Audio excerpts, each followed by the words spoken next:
The cockroach is but a humble creature, wandering in a perilous post-apocalyptic world, gradually grasping the laws of survival. The dangers of this desolate realm erode away its lethargy and sentimentality, forging it into a stronger being. It possesses a measure of strength, yet as it witnesses the madness of humanity trampling upon all that can be trampled, the cockroach retains a flicker of its original essence. It harbors no desire to be a hero, yet does not hesitate to share a piece of bread with others, provided it has secured its own sustenance. The cockroach will continue to exist in the crevices of the apocalypse until those very crevices can no longer accommodate it. Chapter 1. Day of Catastrophe. I close my eyes, and the world ceases to exist. Reaching for the half-empty packet of instant noodles on the writing desk beside the bed, I open the bag and inhale deeply, savoring the aroma of the food, which stimulated a rapid flow of saliva, rendering even the foul odors in the air imperceptible. I crushed the noodles, savoring each morsel with the tip of my tongue, and before I knew it, the last fragment vanished from my mouth. I carefully retrieved a pair of scissors and snipped open the noodle packet, using my tongue to gather every last crumb. After rinsing my mouth with mineral water, I swallowed the remnants and finished the remaining water. Rising from the bed, I moved to the window, observing the mindless zombies meandering through the streets, contemplating how many more days my dwindling food supply could sustain me. Inevitably drifting back to thoughts of 2 weeks prior, in the year 2012, he also turned 34, he paid no heed to the apocalyptic rhetoric circulating online, pondering that if the world was to end in 1999, as some had proclaimed, it certainly had not come to pass. In March, Mount Fuji erupted, and in the subsequent months, volcanic activity surged across the globe, inciting widespread panic and a plethora of rumors. In response, national leaders delivered televised addresses to dispel these fears, while numerous experts endeavored to affirm that these occurrences were merely natural phenomena. By June, the Earth began to regain its tranquility. Earthquakes ceased, volcanic activity subsided, and the economy commenced its recovery. Pork prices began to decline, and several doomsday websites were shut down. Life appeared to improve, yet he continued to languish in a state of inertia. December 21st, 2012, passed without incident, and nothing transpired. The doomsday forums fell silent, save for a few novices lamenting the excessive quantities of rice and cabbage tish EY had stocked, some amassing several thousand pounds, which also led to a rise in the price of compressed biscuits in the market. On December 24th, 2012, news reported a small-scale meteor shower falling into the Pacific Ocean, causing no economic damage. However, by 9 a.m. on December 31st, 2012, the world underwent a profound transformation. After an exhausting night, Zhang Xiaoqiang was ready to succumb to slumber. However, an inexplicable peculiar odor permeated the air, prompting him to secure all doors and windows. Idly, he indulged in a hot shower and liberally sprayed an expired perfume left by his sister as a makeshift air freshener. Clutching his blanket, he fell into a deep sleep, only to awaken at 9 p.m. After a light meal, he switched on his computer to peruse the Qidian website, only to discover that most novels had not been updated. In frustration, he cursed the authors while searching for old books to read. An hour passed, and he sensed something was amiss. Though his residence was situated along the main thoroughfare of the electricity capital, far from the city center, the constant hum of passing vehicles was typically omnipresent. Yet, since waking, he had not heard a single car. Was there roadwork underway? Zhang Xiaoqiang pondered, when suddenly, a chilling scream echoed from outside. Startled, he trembled, slipping out of bed without donning any footwear, and stood barefoot by the window to gaze outside. Under the glow of the street lamp, he observed 3 or 4 individuals huddled together, engaged in some unknown activity. After removing his glasses and cleaning them with his clothing, he donned them once more, scrutinizing the group. It appeared they were consuming something. The icy sensation beneath his feet reminded him of his bare state, prompting him to slip on a pair of slippers. He fetched a rag to wipe the windows he had previously neglected, and upon peering outside again, he noticed 2 human legs protruding from among the group, twitching. Subsequently, one individual, whose back was turned to him, sank to the ground. The street lamp illuminated the scene, revealing a man lying supine on the pavement, his head tilted. On one side, his chest brutally opened. Two individuals crouched nearby, quarreling over organs, while the seated figure, with his back to Zhang Xiaoqiang, gnawed on a heart. Zhang Xiaoqiang felt his legs weaken, and he sank to the tiled floor, a wave of nausea washing over him. His throat itching fiercely, he hurriedly scrambled to the restroom, where he retched until a bitter taste lingered at the corners of his mouth, unable to expel anything further. After a considerable time, he leaned against the wall to stand, wiping away the tears from the corners of his eyes. He filled a cup with water from the dispenser to rinse his mouth and seated himself on the floor, his mind inundated with memories of the horror films he had once watched. Resident Evil, Dawn of the Dead, Cannibal Holocaust, and Human Meat Buns. After half an hour, feeling somewhat steadied, he approached the window once more to observe the scene outside.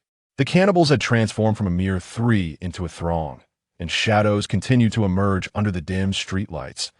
In the murky illumination, the sight was eerily unsettling, sending tremors through him and raising goosebumps on his skin, a chill creeping down his spine.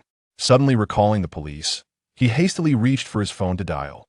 In his flustered state, he struggled to remember the number, beads of sweat forming on his brow.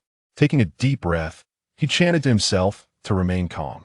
After a few seconds, he finally dialed 110, but it seemed as if fate were toying with him, as the line remained busy.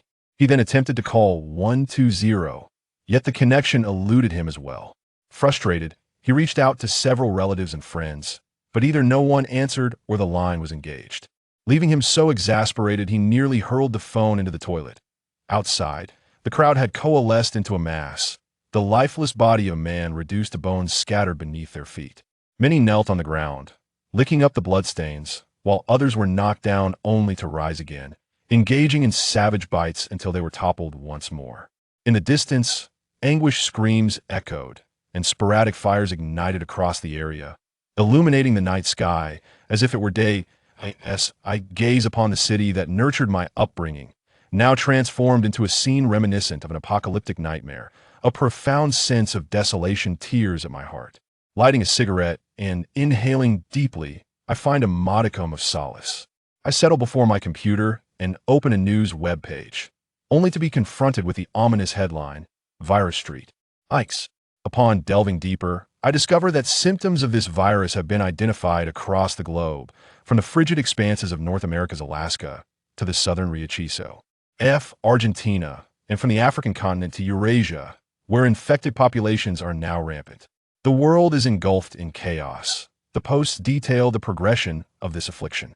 It began around 10 a.m., with reports emerging nationwide of individuals losing their sanity and attacking others.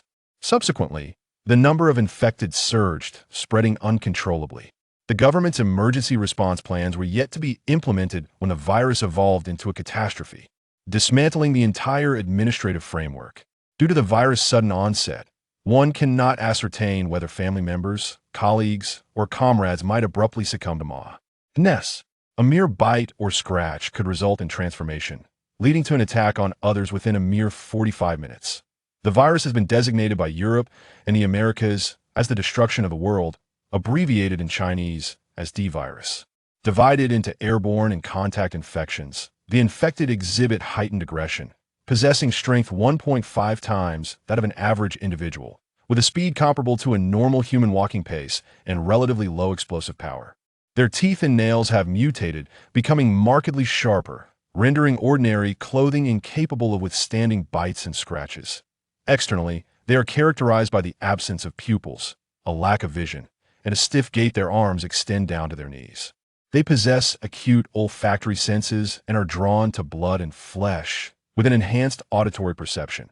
Any scratches or bites have thus far resulted in mutations, and the infected maintain a high level of activity, rendering standard injuries ineffective against them. Only destruction of the central nervous system or severing the cervical spine can bring about their demise. To date, no new mutations among the infected have been documented. Preliminary estimates suggest an infection rate of 90%. Should anyone encounter this post, I implore you to persevere as long as you live. There remains hope. After a long day of organizing all food and supplies, he realized his habitual laziness had left his home in disarray. He was unaware of what he possessed. Zhang Xiaoqiang's inventory of food and provisions includes 17 bags of instant noodles, approximately 12 pounds of rice, 2 pieces of cured meat weighing around 8.09 pounds brought by his uncle from the countryside, somewhat fatty and usually unappetizing, 21 eggs, 2 pounds of noodles, 0.8 bags of salt, 1.5 barrels of bottled water, 16 packs of cigarettes, and countless miscellaneous items, a typical otaku's collection. There are no vegetables in sight. He ponders his stomach, hoping that with careful rationing, he might endure for a month. When it comes to food, one must also consider safety concerns.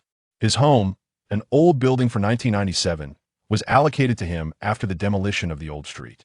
Residing on the second floor, the house features a platform both at the front and back. The external communal platform spans nearly 400 square meters, connecting 2 buildings via a set of 25 or 6 steps, allowing neighbors to traverse it freely.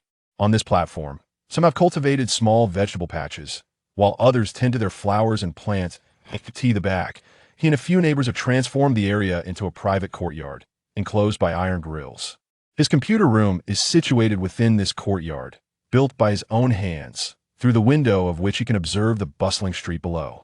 Upon entering the front hall, he inspected the security door, sealing all gaps and crevices with tape, while every window in the hall was covered with newspaper and drawn curtains. After completing these tasks, he sat down in contemplation. The supply of electricity was assured that 2 hydroelectric dams in the region ought to sustain operations for several months. However, the internet would likely be interrupted soon. He resolved to download materials to enhance his knowledge and improve his chances of survival. With this thought in mind, he set to work. Chapter 2. For the cabbage gazing at his slowly deflating belly, he reflects on the past when he struggled to lose weight, yet now, at least 5 pounds lighter. He finds the situation both amusing and sorrowful. Despite his usual carefree demeanor, he cannot shake the concern for his sister, whose fate remains uncertain.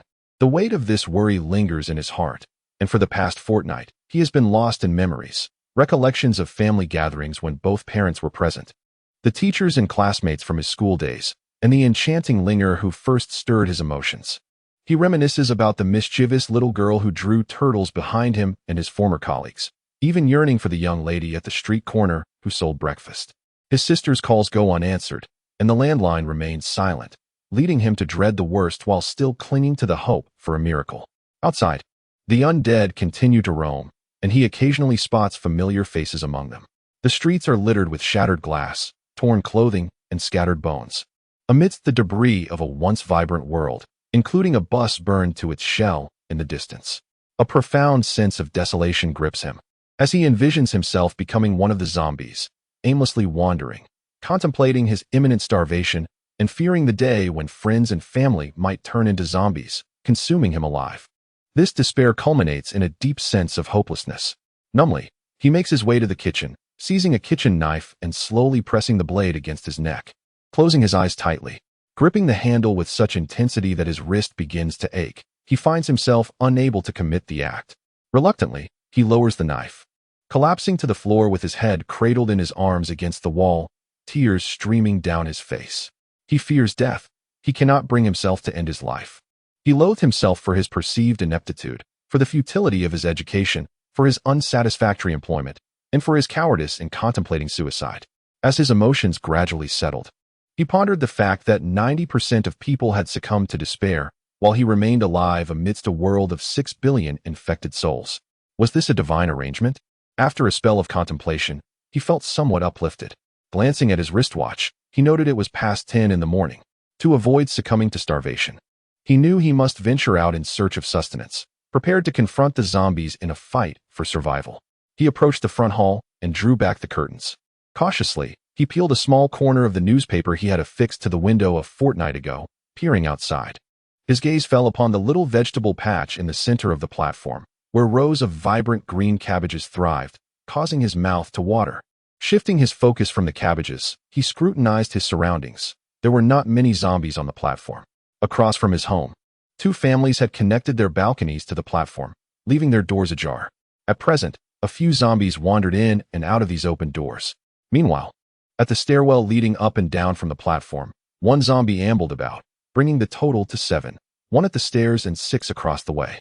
It would take him 3 minutes to reach his objective, the luscious cabbages in the center of the platform. Confronting zombies unarmed is undoubtedly futile, one must be adequately equipped.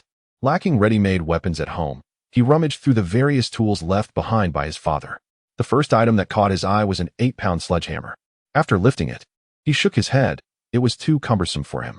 His strength was insufficient. A few swings might suffice, but anything beyond that would prove unbearable. Continuing his search, he unearthed a hammer, which felt just right in weight. He then retrieved a metal pot lid from the kitchen to serve as a shield. After practicing a few moves in the living room to get a feel for his makeshift arsenal, he deemed himself ready to embark on his perilous journey. However, as he stood at the doorway, indecision gripped him. He placed his hand on the doorknob only to withdraw it repeatedly. Ultimately, he reasoned that death by starvation was a graver fate than death in battle. Muttering the phrase, "When a man dies, a bird flies to the heavens," he steeled himself, opened the door, and stepped outside. Suddenly, the iron gate across from his home swung open, revealing a zombie, his neighbor, now transformed, lunging towards him, exuding a putrid stench of decay. Its sharp claws were less than 10 centimeters from his eyes, sending a chill coursing from his tailbone to the crown of his head. He attempted to scream, but his voice betrayed him, leaving only the thought echoing in his mind. It's over. Securing the security door, he leaned against the iron gate, exhaling deeply. The blood of the undead splattered onto him, overwhelming his senses, prompting a hurried retreat to the bathroom to change his clothes. Zhang Xiaoqiang emptied his pockets, neatly arranging 11 cabbages, totaling over 20 kilograms, on the tiled floor. Outside, the zombies clawed at the iron door, yet for the first time, Zhang Xiaoqiang felt a flicker of confidence in his will to survive. Chapter 3. The Guardian Dog? On the morning of January 20th, 2013, at 7:30, the shrill alarm of his mobile phone roused Zhang Xiaoqiang from slumber. Rising from his bed, he made his way to the living room to conduct his customary inventory of remaining supplies. The cabbage, which he had fought fiercely to acquire 5 days prior, still lay in abundance, while the rice dwindled to 4 or 5 pounds. However, the cigarettes had run out the day before, leaving him, a seasoned smoker, feeling profoundly uneasy in their absence. A sudden crash resonated from the security door. Since 5 days ago, the zombies outside had relentlessly assaulted the iron gate, their insatiable hunger and greed compelling them to remain like loyal hounds, unceasingly guarding his threshold. The stench of decay within the confines of his home had intensified, yet Zhang Xiaoqiang had grown accustomed to it. At times, he instinctively believed that this foul odor was the only semblance of normalcy left. As the memories of his previous life gradually faded, leaving only the primal instinct to survive. Entering the kitchen, he activated the induction cooker and poured the leftover cured meat rice from the previous day into the frying pan, adding chopped cabbage and water to bring it to a boil. Once cooked, he divided the meal into 2 portions, one for breakfast and the other for dinner. After finishing his morning repast, Zhang Xiaoqiang, as was his custom, approached the window of his study to gaze at the zombies below, observing the distant end of the road beneath the heavy, somber sky. The obscure clouds, laden with a chill, pressed down upon him, suffocating his spirit and making even the act of breathing feel burdensome. 47, 48, 50. With a deep exhalation, Zhang Xiaoqiang leaned his hands against the ground, feeling utterly exhausted. It had been a long time since he had exerted himself so vigorously. The thought of the zombies still lurking outside and the dwindling food supplies at home prompted him to take a deep breath, clasp his hands behind his head, and begin anew. He placed the 8-pound hammer in the corner and picked up a towel to wipe the beads of sweat from his brow. After 2,000 frog jumps and 500 swings of an 8-pound hammer, he was considerably fatigued. The sustenance he had consumed for breakfast was nearly digested, and his stomach once more began to audibly grumble. Reclining on the sofa, Zhang Xiaoqiang contemplated how to deal with the 6 zombies outside the door. His shield had been discarded outside, and without defensive implements, he could not contend with the zombies. The security door opened outward, precluding him from barricading it from within. Engaging them one by one through a narrow opening was also unfeasible, despite having regained some strength from several days of consuming dried provisions. He could not possibly prevail against 6 opponents simultaneously. Unable to devise a solution, Zhang Xiaoqiang clasped his head with his hands, vigorously scratching his scalp. Despite contemplating various methods, he remained at a loss. Noticing the Huangguasha cigarette packet on the coffee table, he instinctively seized it, only to recall that it had been depleted the previous day. Examining the cigarette butts in the ashtray, he retrieved a blank sheet of paper and meticulously disassembled the remnants. carefully piling the remaining tobacco strands onto the paper and shaping them into a strip, which he then rolled up. Procuring a lighter, he ignited the makeshift cigarette and inhaled deeply, leaning back against the sofa while staring vacantly at the landline telephone. He mused about how many months he had neglected to pay the landline telephone bill. 3 or 4. The comely young woman at the telecommunications office had likely transformed into a zombie as well. The 80-odd yuan remaining in his mobile phone account had been gratuitously contributed to the telecommunications company, a considerable loss for himself. His mind teeming with irrelevant thoughts. Zhang Xiaoqiang's gaze inadvertently drifted across the telephone line. A sudden realization dawned upon him. The telephone line?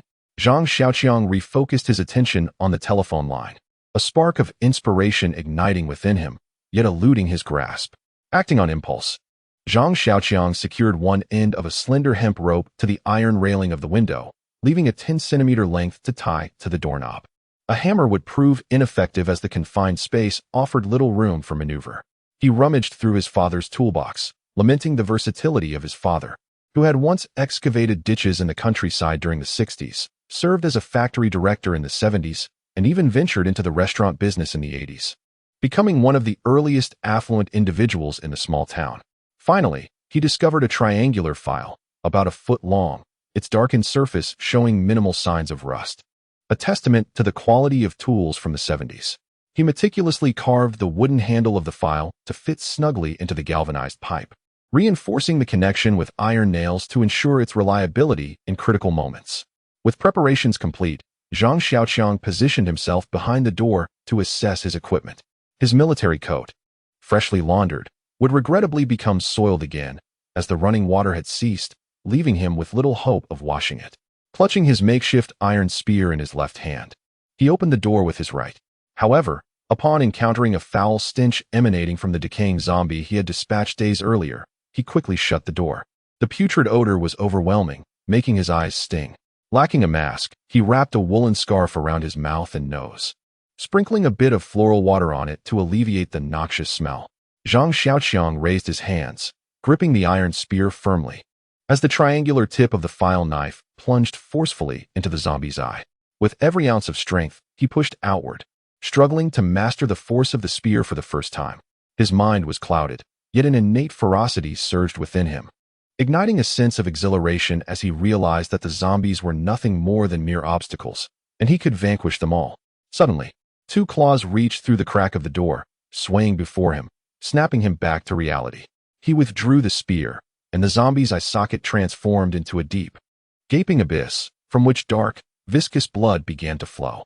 The creature collapsed onto another fallen zombie, slowly tilting to the ground, its head facing him with one empty, pupilless eye and the other a dark void stained with blood.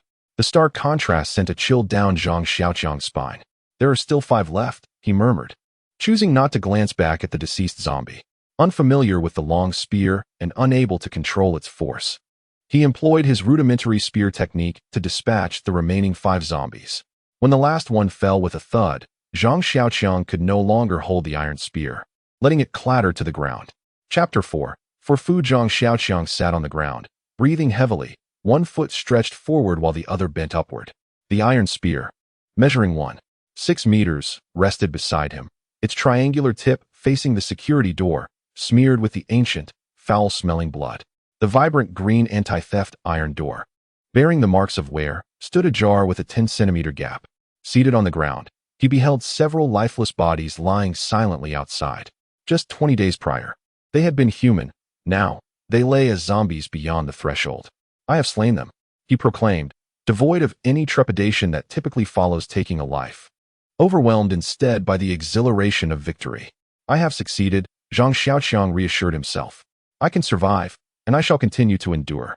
After resting for 5 or 6 minutes, he felt sufficiently rejuvenated and grasped his iron spear, rising to his feet. He untied the fine hemp rope from the door handle and pushed the door outward, only to find the zombie corpses obstructing his passage.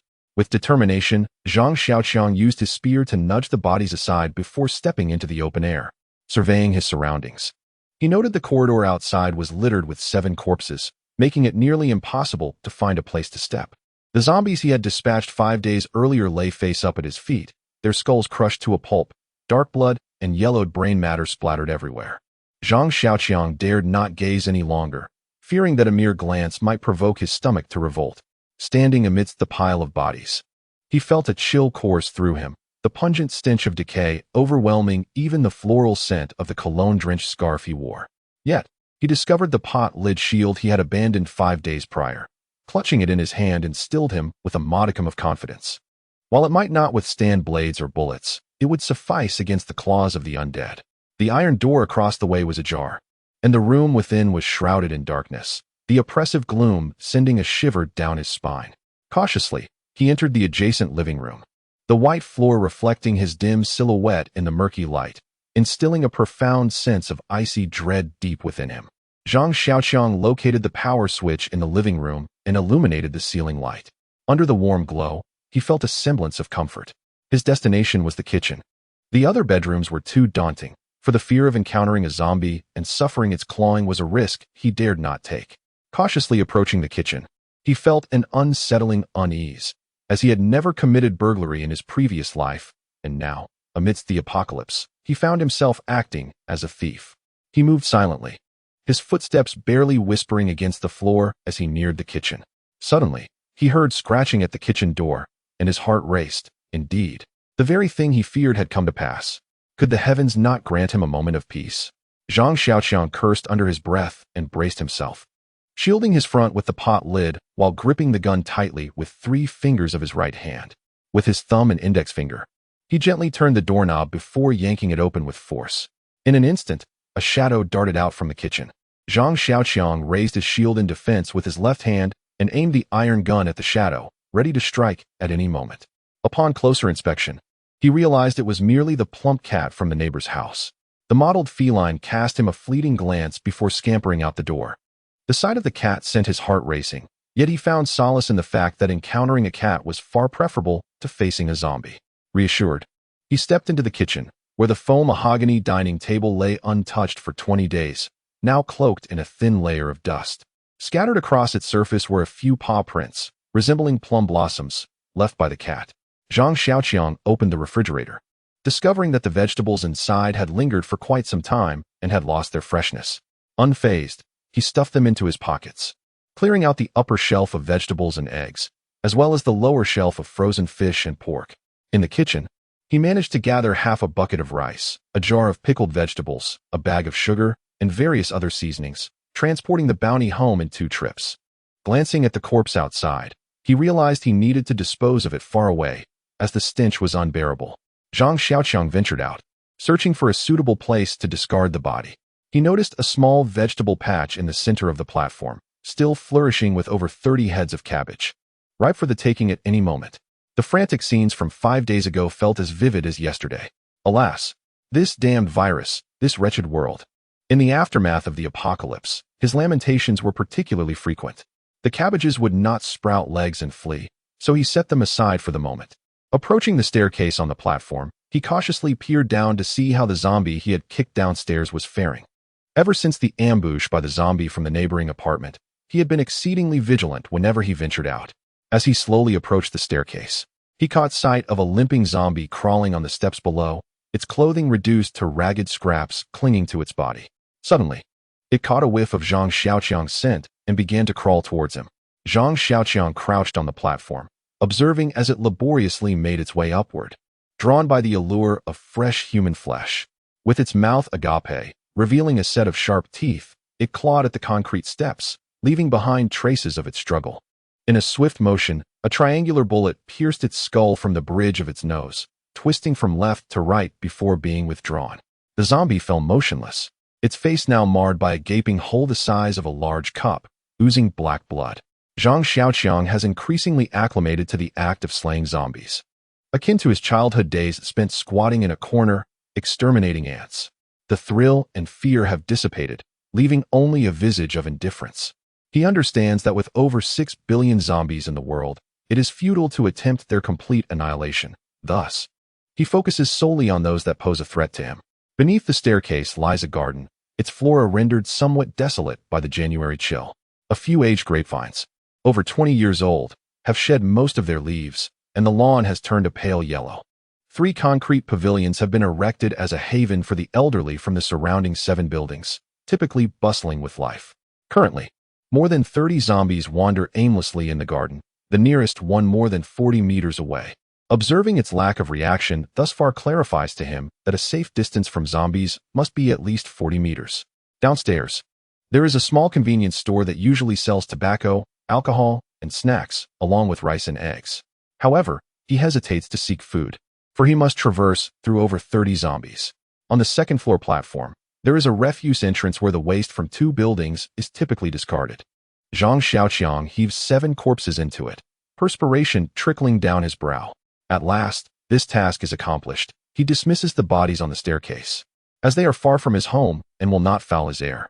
Gazing across the platform at 2 households with doors ajar, he feels a twinge of uncertainty. It is certain that the adjacent units harbor zombies, each fortified with security doors that he cannot pry open. Resolving this dilemma, he grips his shield and iron spear, determinedly striding towards that direction. Chapter 5. The Bounty. The weapons. Zhang Xiaoqiang poured himself a glass of water and lit a cigarette from his recent harvest of Taishan.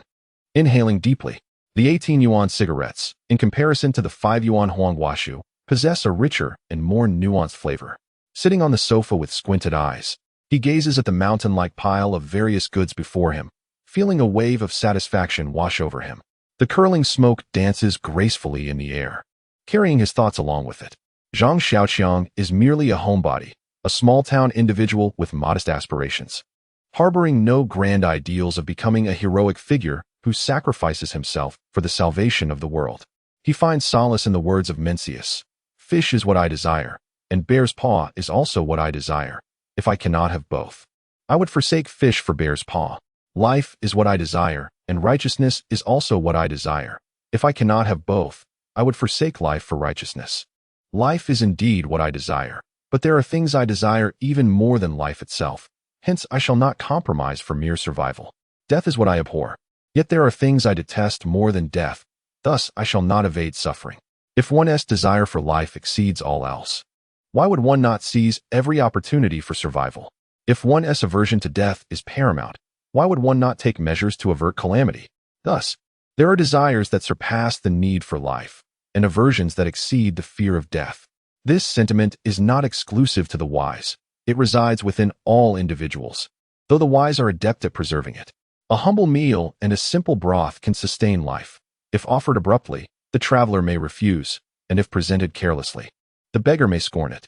Yet, should one be offered a fortune, one would not quibble over propriety. What does that fortune add to my existence? For the beauty of palatial abodes and the service of wives and concubines, can the impoverished acquaintances I know gain anything from me?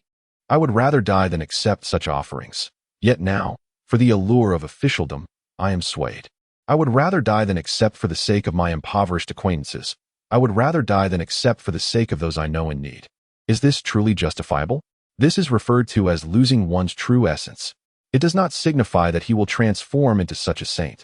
He is inherently a selfish individual, merely striving to survive in this apocalyptic world. The simple act of awakening each day to breathe in the faintly putrid air is, in itself, a form of happiness. He meticulously cataloged all food and supplies, totaling approximately 50 pounds of rice, around 20 pounds of pork, 2 fresh fish weighing about 1 pound each, roughly 3 pounds of assorted dried seafood, 47 eggs, a jar of pickled vegetables, a modest quantity of various vegetables, 2 each of cured chicken and duck, and half a case of oranges weighing around 7 to 8 pounds. Soy sauce, cooking wine, and other seasonings were not accounted for, along with 12 packs of Taishan cigarettes, 2 cartons of Blue Box Yellow Crane Tower cigarettes containing 20 packs, and 1.5 cartons of Red River Tower cigarettes comprising 15 packs, culminating in a total of 47 packs of cigarettes. Additionally, there were 2 bottles of premium rice wine, 1 bottle of Great Wall Cabernet Sauvignon, 2 bags of infant formula, 6 bottles of beverages, 22 bottles of mineral water, and a variety of medications and other essential supplies. After arranging the various supplies, Zhang Xiaoqiang rubbed his hands together and retrieved a crossbow, a telescope, and a high-defense military knife from his backpack. While searching for supplies across the platform, he entered a bedroom adorned with gun-themed posters, presumably belonging to a military enthusiast. He discovered the crossbow and military knife in the wardrobe, while the telescope was hanging on the wall. Zhang Xiaoqiang was not very familiar with the crossbow, so he sought out its instruction manual. The MP9 military-grade anti-terror crossbow boasts a draw weight of 48 kilograms and an impressive range of 180 meters, with an effective shooting distance exceeding 100 meters. Weighing in at a mere 4.6 kilograms, Zhang Xiaoqiang deftly loaded the MP9 with his foot, placing a steel ball and aiming at a calendar 5 meters away. With a flick of the safety, he squeezed the trigger. Bang! The MP9 jolted violently backwards, striking his shoulder with a painful thud, nearly causing him to lose grip on the crossbow, which almost slipped from his grasp and tumbled to the ground. Rubbing his shoulder, he glanced at the calendar, where the visage of a beautiful woman had vanished, leaving a cascade of paper scraps strewn about.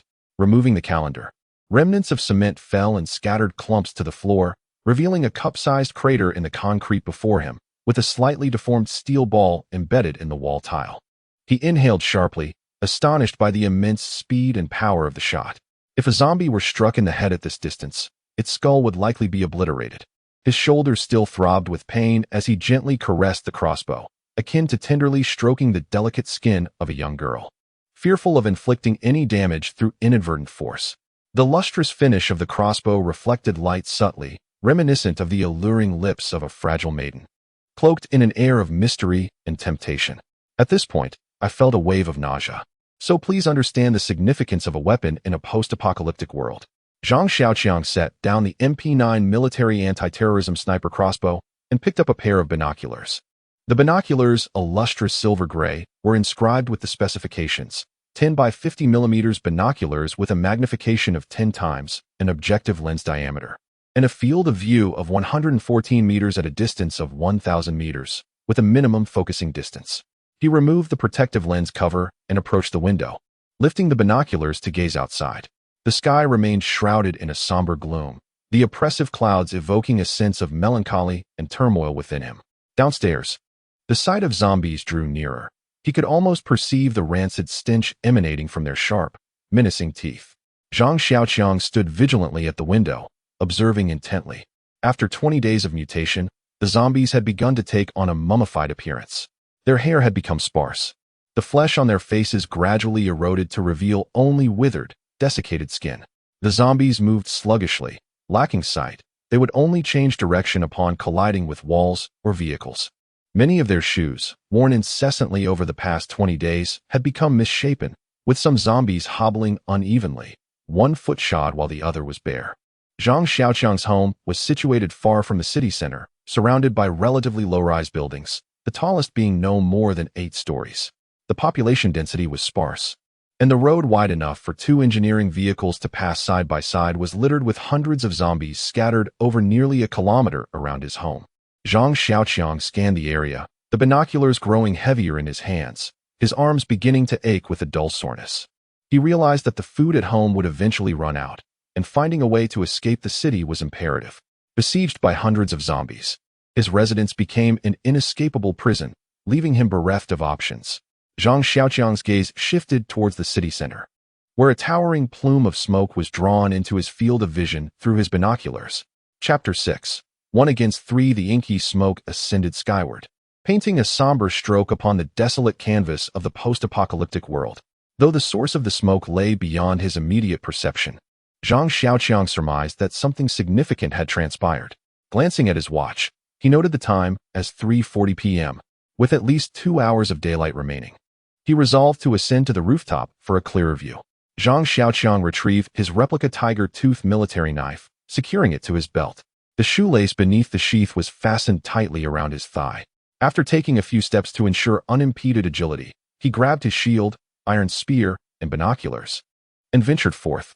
Cautiously, he began his ascent up the stairwell. Residing on the 2nd floor, with the rooftop situated atop the 8th floor, Zhang Xiaoqiang proceeded with deliberate, hushed steps. Upon reaching the 3rd floor landing, he attempted to open the security door of the 3rd floor apartment. As he had anticipated, it was securely locked, alleviating his concern of a potential zombie ambush. Zhang Xiaoqiang continued his ascent, testing the doorknobs of each apartment along the way until he reached the 8th floor. To his relief, his unit remained secure, with the zombies contained within the dwellings. As he passed each door, he could hear the scratching of the undead against the metal barriers. His presence intensified their efforts, as their sharp claws scraped against the iron, producing a grating metallic screech that set his teeth on edge. The proprietor of the 8th floor had sealed the entire stairway with an iron railing, and a tightly locked iron door served as the only entrance. Zhang Xiaoqiang attempted to pry it open with the tip of his iron spear, but to no avail. Upon closer inspection, he noticed the door was heavily rusted, the lock secured so firmly that only a card the thickness of an ID could be inserted into the keyhole. Growing somewhat anxious, he pondered whether he should descend to find some tools. His gaze swept across the iron door, and as he knocked on it, he discovered it was surprisingly thin. In an effort to conserve materials, the owner had welded a sheet of thin iron onto a frame made of angle iron. With only a few welding points, he breathed a sigh of relief. This would be manageable. Drawing out his tiger-tooth military knife, he inserted it into the iron sheet and pried outward. With a thud, a corner of the sheet was lifted. He continued to pry until he created an opening large enough for him to squeeze through. Zhang Xiaoqiang made his way to the rooftop terrace, which was strewn with construction materials, bricks, river sand, cement, and an array of PPR water pipes and PVC conduits cluttered the entire rooftop. It appeared the owner of the 8th floor intended to construct an unauthorized structure atop the building, as a row of red brick walls had already been partially erected at the end of the terrace. Suddenly, 3 zombies emerged from behind the wall, one advancing in front with a trowel clutched in its claw. Damn it, Zhang Xiaoqiang cursed, regretting his lack of precaution as he had left his home unprepared. He turned and sprinted a few steps, but then abruptly halted. I can run now, but what about later? There are only 3 of them. What is there to fear? The adrenaline surged through his veins, igniting a fierce determination within him. He spun around and dashed towards the first zombie, ready to confront it. With his left hand gripping the shield with unwavering determination and his right hand poised with the iron spear, he gasped for breath. His eyes fixated on the looming figure of the zombie. The emaciated visage of the creature, with its exaggerated maw, was seared into his vision. In the fleeting moment of contact, his right hand tightened around the spear, slicing through the air in an arc before crashing down upon the zombie's right calf. A sickening crack echoed as bone shattered. With a thud, the creature collapsed to the ground. Zhang Xiaoqiang paid no heed to the fallen zombie. Instead, he dashed toward the remaining 2, positioned 5 or 6 meters apart, one to his left and one to his right. He charged toward the one on the left. His palms slightly dampened with sweat around the spear, his heart racing violently, making each breath a struggle. 2 meters, 1 meter, now was the moment. Pressing the metal lid tightly against his left chest, he thrust his shoulder into it, launching a fierce collision with the zombie. A tremendous force surged from his shoulder to his left wrist, a searing sensation spreading through his arm as the lid warped beyond recognition. Time was of the essence. As the zombie fell to the ground, Zhang Xiaoqiang discarded the damaged lid and lunged at the remaining zombie, gripping the spear with both hands. Stepping forward in a crouched stance, aiming at the grotesque creature, he thrust the spear forward with precision. Thud! The triangular spearhead pierced the zombie's throat, burrowing into the cervical vertebrae and emerging from the nape. With a swift motion from left to right, Zhang Xiaoqiang rotated the spear, the triangular file effortlessly grinding through the zombie's neck tissue and bone, allowing for easy extraction. A gaping, fleshy orifice marked the zombie's neck. Its head, tethered by remnants of skin and muscle, lolled against its back as it slumped to the ground. Exasperated, Zhang Xiaoqiang exhaled. He had aimed for the head, but struck the neck. His marksmanship was woefully inadequate. The preceding zombie had already risen, the earlier impact having caused no discernible harm, and lunged at Zhang Xiaoqiang once more, claws outstretched. He glanced peripherally at the first zombie he had felled, now crawling toward him, one leg mangled. For a zombie, the craving for flesh superseded all else, an innate desire driving it instinctively toward him, intent on devouring him. Evading the zombie's lunge, Zhang Xiaoqiang dashed behind the crippled creature, pinning its back with his foot to immobilize it. With a surge of strength, he plunged the iron spear into the zombie's occiput, rotating the shaft before withdrawing it. The zombie ceased its movements, the spearhead coated in reeking, yellowish brain matter. Only one remained. Zhang Xiaoqiang watched as the final zombie charged, eager to test a hypothesis. He wanted to ascertain if zombies possessed vulnerabilities beyond the head. Circling the zombie, he baited it, then seized the opportunity to shatter both of its arms. The spearhead incessantly pierced through the zombie's body, its clothing reduced to mere rags by the iron weapon. The emaciated, ashen form was riddled with openings, its heart, liver, and lungs thoroughly mangled. Yet, the zombie remained oblivious, thrashing about like a rabid dog with its two broken arms, pursuing him in an attempt to bite. The experiment concluded. The spearhead plunged into its foul, gaping maw, shattering the jagged teeth within and withdrawing. He retrieved a tissue from his pocket to wipe the sweat from his brow. His heart filled with a sense of foreboding. Goodness, 1 against 3, I have truly accomplished this. I did it. Just 5 days ago, I was terrified of facing a single zombie. Today, I have vanquished a total of 10, 3 of which I dispatched with straightforward, unembellished strikes. Zhang Xiaoqiang felt a wave of satisfaction wash over him. Who says that a reclusive man is of no use? I am alive, and I will continue to live. Thriving even more, he reassured himself. As his excitement began to settle, Zhang Xiaoqiang glanced at his watch. It was now 4:31 p.m. Climbing the stairs and searching had taken about 10 minutes, while prying open the iron door consumed over 20 minutes. The act of slaying zombies, conducting experiments, and seeking the fabled brain core had collectively taken less than 10 minutes, despite the fact that the zombie's head contained nothing but brain matter. Remembering the purpose of his ascent, he approached the edge of the rooftop and raised his tenfold telescope towards the source of the smoke. Over half an hour had passed, and the smoke had begun to thin. Through the lens, he observed a medium-sized van overturned in the vicinity, surrounded by hundreds of zombies clustered in several groups. The front of the vehicle had collided with a flower bed at the roadside, and faint flickers of flame could still be seen emanating from the vehicle's body. Ahead of the vehicle, a bus and a medium-sized truck collided, with numerous smaller cars crashing into the aftermath. The bodies of these vehicles, along with the multitude of cars, rendered the roadway completely impassable. It became evident that a van carrying survivors was attempting to escape the city, but due to the congested road and excessive speed, it overturned. Some survivors perished in the flames within the vehicle, while others were flung from the cabin, becoming prey for the ravenous undead. Witnessing this scene left Zhang Xiaoqiang feeling a weight in his chest. In this apocalyptic world dominated by zombies, all survivors scurried like famished rodents, striving for a semblance of life under immense pressure. At least he considered himself fortunate. The food at home would suffice for 2 months. As for what would happen after those 2 months, he would address that when the time came. Shaking his head, he comforted himself with the typical musings of a reclusive individual as he descended the stairs, and just as he reached the ground floor, the sky began to pour. Chapter 7. The Zombie That Loves to Bathe. On Thursday, January 31st, 2013, a month had passed since the outbreak of the virus. Zhang Xiaoqiang descended from the rooftop after spending 11 days there, maintaining his daily exercise regimen.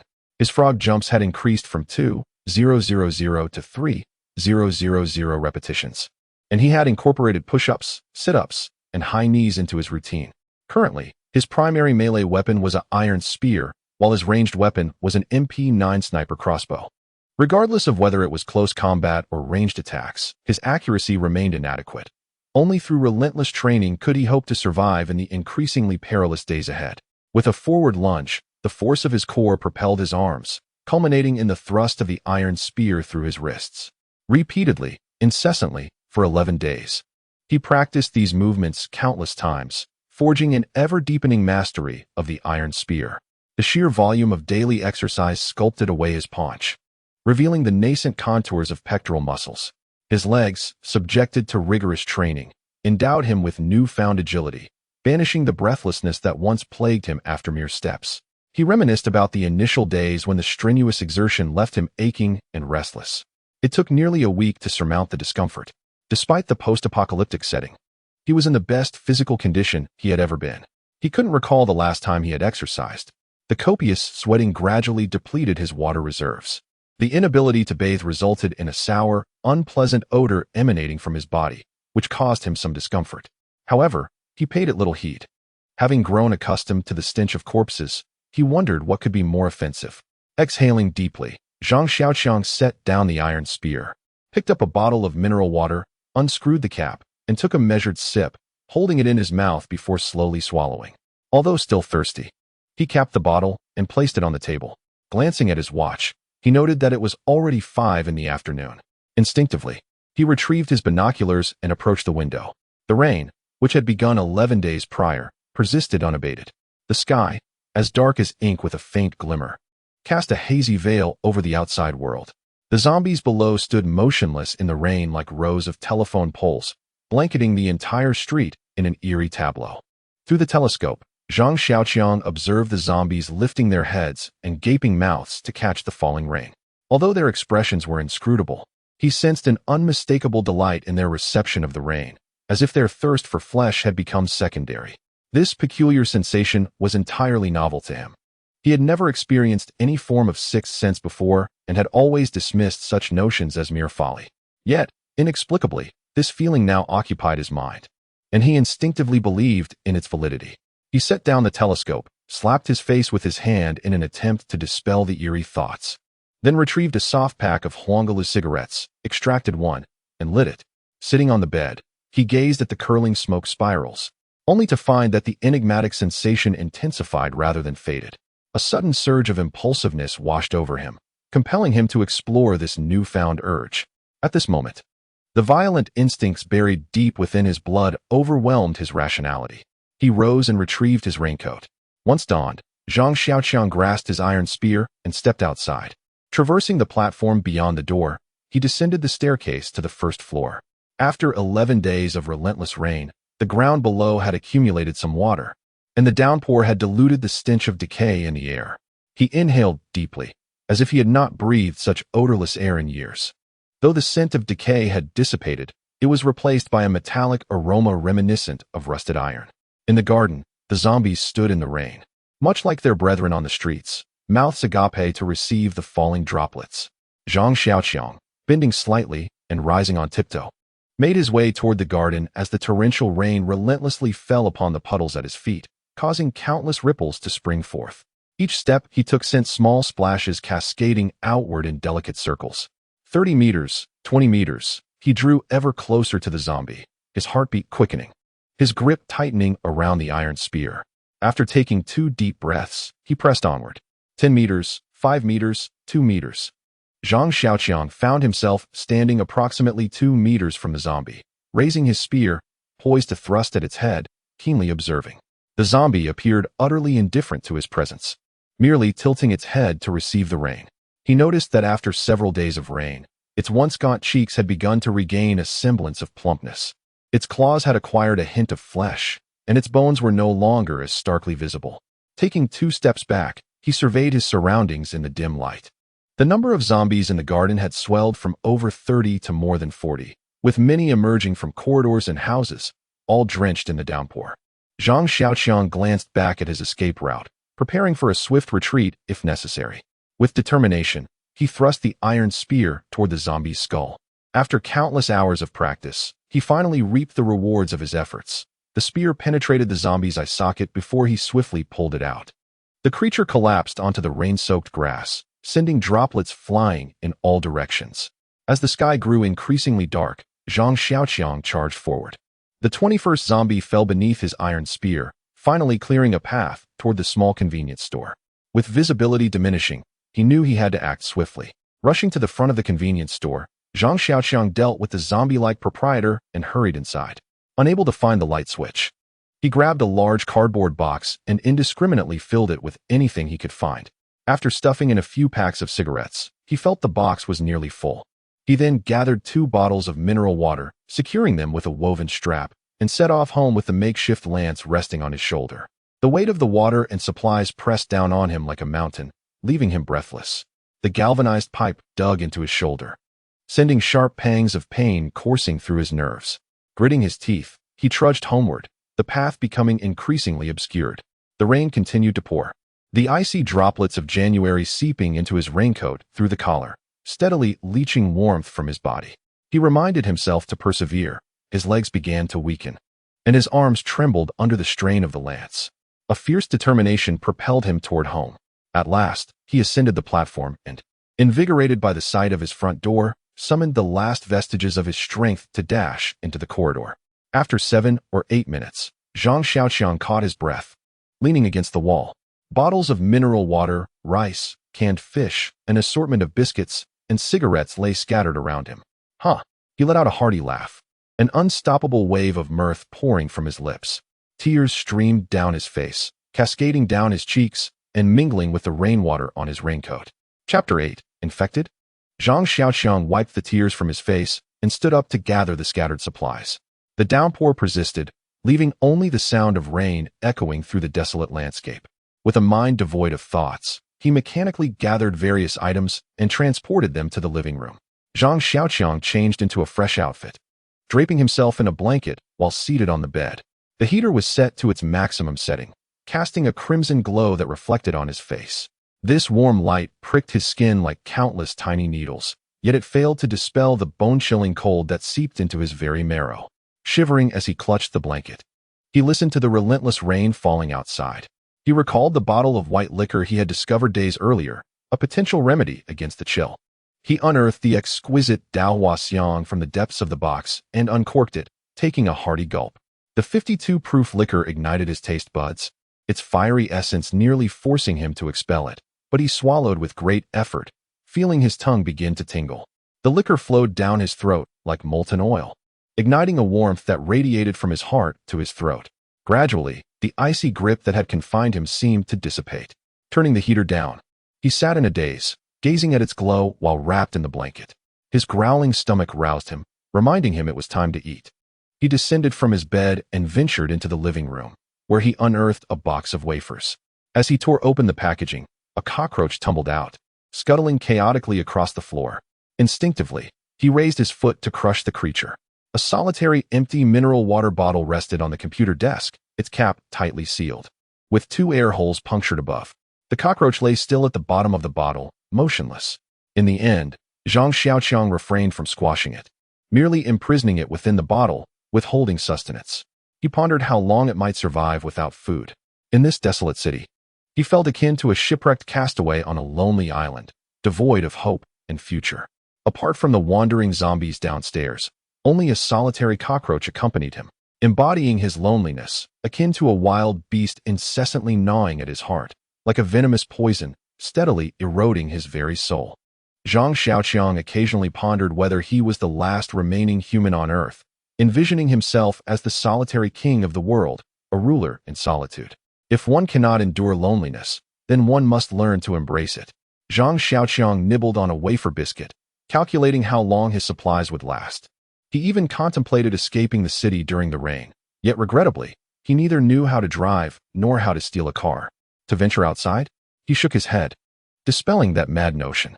Uncertain of how many more days the rain would persist, he wondered if all the zombies relished the downpour. He was oblivious to where he could go.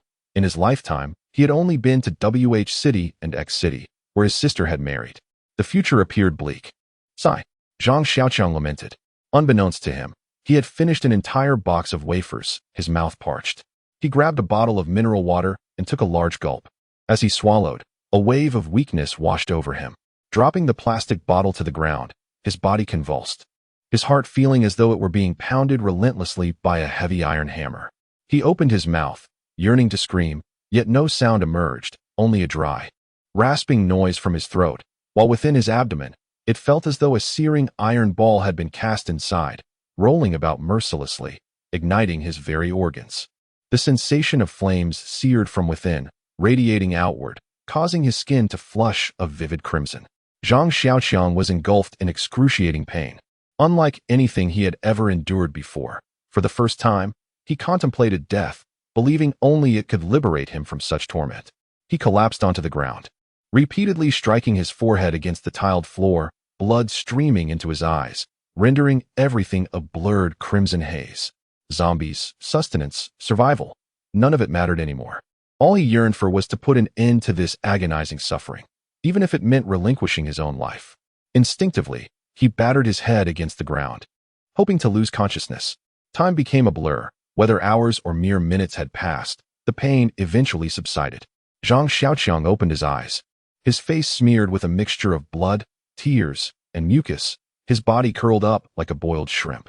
He continued to twitch involuntarily, his teeth clenched tightly, refusing to relent. He lay there quietly, doing nothing, thinking of nothing, still ensnared in the clutches of that horrific agony. The mineral water bottle in his hand had crumpled into a ball, water gushing from the opening and splattering onto his body and the floor. His recently donned clothes were now stained with blood and water. An intensely chilling sensation coursed through Zhang Xiaoqiang's body, not merely a bone-deep cold, but a frigidness capable of freezing marrow. He discarded the bottle, clasping his hands tightly against his chest, trembling uncontrollably. The once clenched jaws finally loosened, his teeth clattering against each other.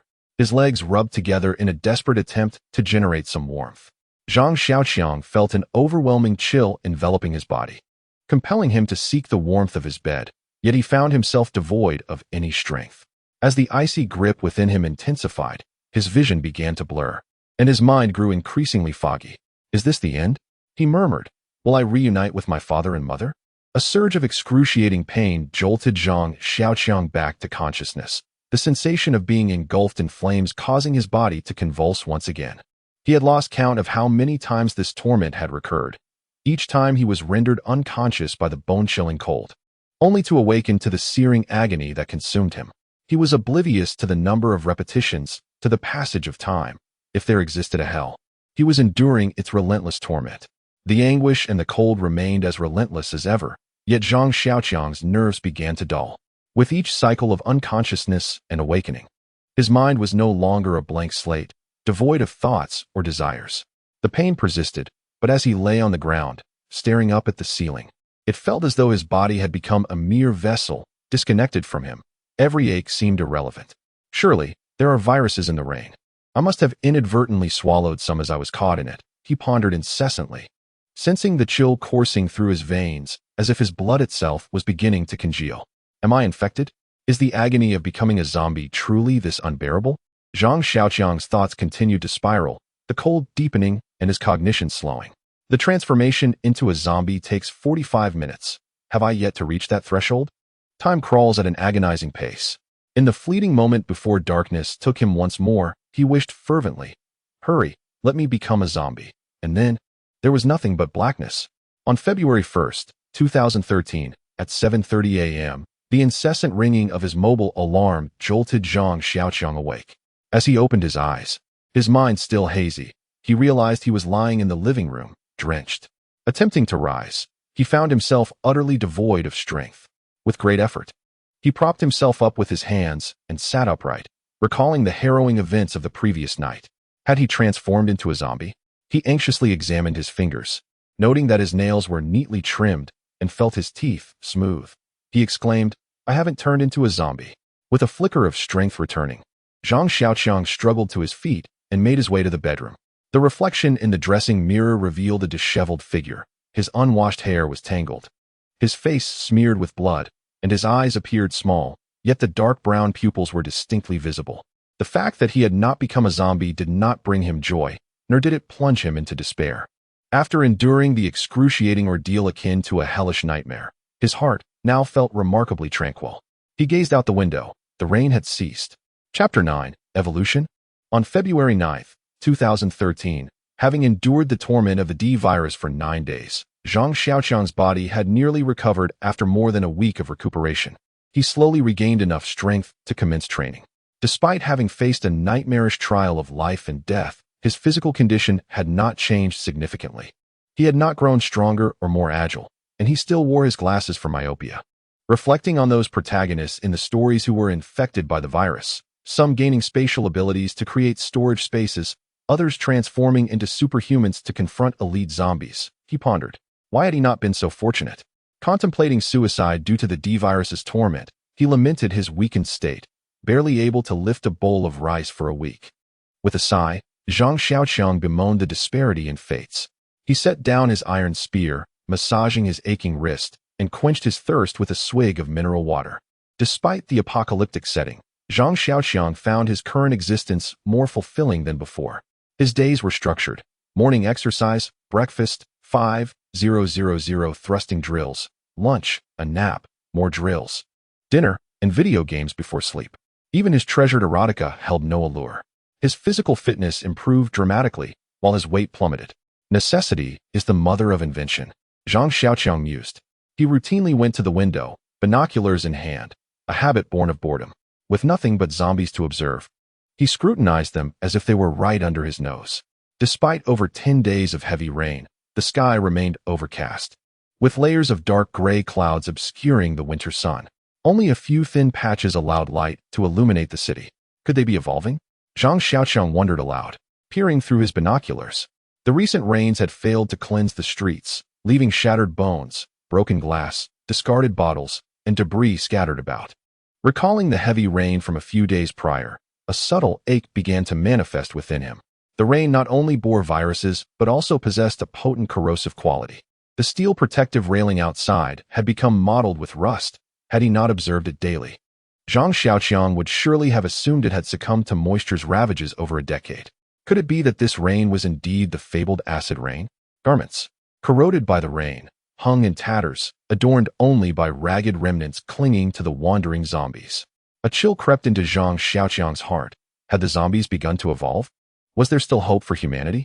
He raised his binoculars, his fingers slowly tightening their grip, the blood draining from them and giving way to a pallid hue. Lowering the tenfold binoculars, a bitter taste filled his mouth as he lit a cigarette, inhaling deeply before exhaling slowly. Leaning against the windowsill, his mind clouded with despondency.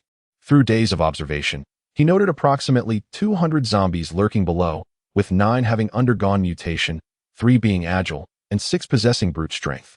The mutation rate stood at around 5%. In Y City, with a population of 500,000, the base number of mutated zombies would be around 25,000. With China's population at 1.5 billion, this would yield a staggering 75 million mutated zombies. What of the global population of 7 billion? A shiver coursed through him. He dared not calculate further. Zhang Xiaoqiang remained at the windowsill, staring blankly at the zombies below, the ground littered with cigarette butts. Memories of an American epic film, Dances with Wolves, surfaced in his mind, wherein Lieutenant Dunbar lost all contact with the outside world. Dwelling in solitude amidst the boundless expanse of the cerulean prairie, his tranquil yet monotonous existence was shared only with a lone wolf distinguished by its 2 white-socked forelegs. He surpassed Zhang Xiaoqiang immeasurably, possessing the entirety of the wilderness, while Zhang Xiaoqiang remained confined within his abode, besieged by countless zombies, gazing forlornly through the window. The wolf, affectionately named 2 White Socks, delighted in frolicking around him, whereas Zhang Xiaoqiang had only a nameless cockroach that feigned death at the bottom of a bottle. Zhang Xiaoqiang lifted the mineral water bottle, his gaze fixated upon the cockroach feigning lifelessness within. A gentle shake of the bottle stirred the insect, causing it to scurry about, incessantly attempting to ascend the slick walls, only to repeatedly tumble back down. Zhang Xiaoqiang observed in silence, a pang of sorrow for the cockroach mingling with a deeper lament for his own plight. He perceived a shared fate. Both he and the cockroach bound by the constraints of their respective destinies. A surge of vexation welled up within him as he regarded the cockroach. An abrupt longing seized him, a desire to ascend to the rooftop, to behold the heavens, the earth, the city, and the majestic Yangtze River that bordered it. Impelled by this impulse, he secured his military knife, slung his binoculars, and, grasping his iron spear, ventured forth. Ascending the stairs, the putrid stench of zombies assailed him from within the apartments, their decaying claws scratching at the doors. Reaching the rooftop, the vast expanse of the world gradually dissipated the oppressive weight upon his heart. The landscape remained shrouded in gloom, with a few solitary zombies meandering atop distant buildings. Only the Yangtze River flowed with its timeless serenity. Lost in contemplation, a series of thudding reverberations reached Zhang Xiaoqiang's ears, emanating from below. He surmised their origin. Retrieving his binoculars, he clutched his iron spear and descended the stairs. The rhythmic thuds grew increasingly distinct, the commotion intensifying. 7th floor, 6th floor, 5th floor, this was the place. The iron door near the staircase trembled violently, as if a rhinoceros were battering against it. With each tremor of the door, the grayish-white putty around the frame, mingled with the peeling paint of the aged wall, cascaded to the ground. The narrow confines of the corridor compelled Zhang Xiaoqiang to contemplate descending the stairs. Reflecting on the protagonists within the story, he marveled at how effortlessly they dispatched zombies, unlike his own predicament, which demanded utmost caution, truly a source of silent tears. Suddenly, a jarring metallic screech emanated from the iron door beside him, where a towering zombie etched deep gashes with its claws. Acting swiftly, Zhang Xiaoqiang threw himself to the ground, fiercely kicking the zombie's legs as he propelled himself down the staircase toward the 4th floor. Each step collided with his back, yet his acute anxiety dulled any sensation of pain. His sole focus was to elevate his head. With a jarring thud, he collided with a dilapidated sofa stacked in the stairwell, his head spinning slightly. The zombie above lunged once more at Zhang Xiaoqiang. Lacking sight, it misstepped, plummeting downwards with its claws outstretched. With no time to ponder, Zhang Xiaoqiang gripped his iron spear tightly, raising it with his right hand while steadying it with his left. Its butt resting against the battered sofa behind him, his gaze fixed intently on the approaching zombie. The triangular spearhead pierced through the zombie's chest. The zombie's massive momentum caused it to be impaled by the iron spear until the galvanized pipe became lodged in the gap between its ribs. Zhang Xiaoqiang released the iron spear as it struck the zombie, rolling aside. The zombie, impaled by the spear, collapsed onto an old sofa. Knowing that this injury was not fatal to the zombie, he rose from the ground and drew his tiger-tooth knife from his waist. With a shick sound, the tiger-tooth dagger was driven into the zombie's temple. He twisted the dagger and withdrew it. Exhaling, he realized the situation was resolved. Zhang Xiaoqiang's winter clothing was thick, and he was fortunate to be unharmed. Disregarding the zombie, Zhang Xiaoqiang headed towards his residence. Upon entering, he was met with the putrid stench of decay. Stepping into the living room, he cast a glance around. The house was exquisitely decorated. The living room featured redwood flooring, and a colossal fish tank stood beside the window, its water murky with several dead fish floating within. Numerous paintings and calligraphies adorned the walls. Approaching a bedroom door, he observed that the bedroom floor was covered with an expensive, handmade wool carpet. Scattered on the carpet were 3 skeletons, 1 large and 2 small. Above the Simmons bed, a massive framed photograph hung on the wall, portraying a young, valiant male homeowner, a delicate yet alluring female homeowner, and 2 lively, beautiful twins. The family of 4 smiled joyously together, the scattered skeletons and the smiles in the photograph juxtaposed in a cruelly contrasting manner. Adjacent to the bedroom lies the study, which leads to the balcony. The glass on the balcony is entirely shattered, fragments strewn across the floor. As he steps onto the balcony, the shards beneath his feet crunch with a disconcerting sound, further splintering under his weight. The balcony, having been drenched by rain, reveals a wooden floor that remains slightly damp and slippery, while the paint on the wall corners begins to peel and fade. Zhang Xiaoqiang appears to have deduced the grim truth. The male occupant has undergone a transformation, becoming a zombie that viciously devoured his wife and 2 children within the confines of the bedroom, having feasted upon them prior to their own metamorphosis. Following the rain, the zombie smashed the glass windows on the balcony, allowing rainwater to pour in. Today, it has evolved into a formidable zombie of immense strength. Zhang Xiaoqiang rummaged through the house and discovered that the family had not prepared any meals, as the kitchen was devoid of provisions. The refrigerator contained merely a few boxes of milk and 2 cans of coffee, while the water dispenser still held a significant amount of water. With his findings in tow, he descended the stairs. Chapter 10, Spring Festival, February 10th, 2013. Sunday. I recall that during my childhood, our family would eagerly prepare for the new year on this day. Zhang Xiaoqiang took a warm bath and donned new clothes, observing his parents as they busied themselves with the preparations for the New Year's Eve feast. A blood-drained rooster lay helplessly on the ground, flapping weakly, while scattered feathers floated languidly through the air. The mother, carrying a bucket of hot water, prepared to scald the feathers of the rooster. Zhang Xiaoqiang and his sister were seated nearby, munching on sunflower seeds. The mother held 2 chicken feet upside down, the head of the chicken drooping lightly, with droplets of blood cascading from its beak, tracing a crimson line that flowed from the head to the feet. Swirling in the boiling water, the dying rooster summoned its last strength, flapping its wings in the bucket, splashing hot water everywhere, causing Zhang Xiaoqiang and his sister to scream and duck for cover, which elicited their mother's scolding, reminding them not to soil their new clothes. As night fell, their father hung a large bundle of red firecrackers from the eaves. Zhang Xiaoqiang, like a little tail, followed his father around, while his sister hid behind the door, covering her ears and peeking out. The crackling of firecrackers erupted, and the family of 4 gathered around the table, laden with a sumptuous feast. Their father savored a glass of white liquor leisurely, while their mother, holding a bowl, reminded them that they needed to rise early the next day to visit their grandmother in the countryside. Zhang Xiaoqiang and his sister buried their heads in their food, devouring the dishes, yet their eyes darted among the plates on the table. Reflecting on past moments and the present scene, a wave of desolation washed over him.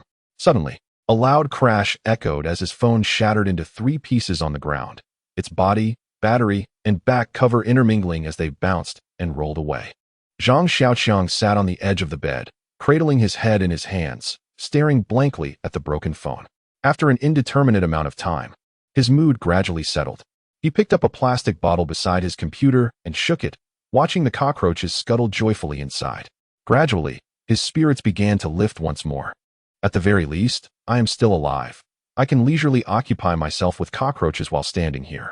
I am fortunate, indeed, more so than 90 out of 100 people in this world, for I can still breathe the not-so-fresh air. He chuckled to himself, reflecting on how, as a once carefree and solitary young man, he had become so sentimental in this apocalyptic era. Without further ado, Zhang Xiaoqiang glanced at the watch on his wrist. It was nearly noon. He began to bustle about, boiling a pot of water with bottled water on the induction cooker, indulging in a luxurious bath, the first since the onset of the apocalypse. Feeling refreshed, he donned a clean outfit and disposed of the murky bathwater before heading to the kitchen. There, a lavish feast awaited him. A bowl of boiled fish, a plate of braised pork, a bowl of steamed eggs, and a large bowl of cabbage and broth. This simple yet extravagant New Year's Eve dinner, usually unremarkable, was now laid out on the table. 3 sets of chopsticks were placed on the table, representing his parents and sister, with an additional glass filled with white liquor beside his father's chopsticks. Zhang Xiaoqiang poured himself a glass of Great Wall Cabernet and savored it slowly. Suddenly, a sharp headache jolted Zhang Xiaoqiang awake. He tossed aside the covers and groggily descended from the bed. The cold air sent a shiver down his spine. He gulped down water from his bottle, quenching the dryness that had plagued him throughout the night. He reheated the leftover food from yesterday on the induction cooker, consuming it as breakfast. The excess alcohol from the previous night lingered in his mouth, leaving a bitter taste, rendering his breakfast flavorless and indistinguishable.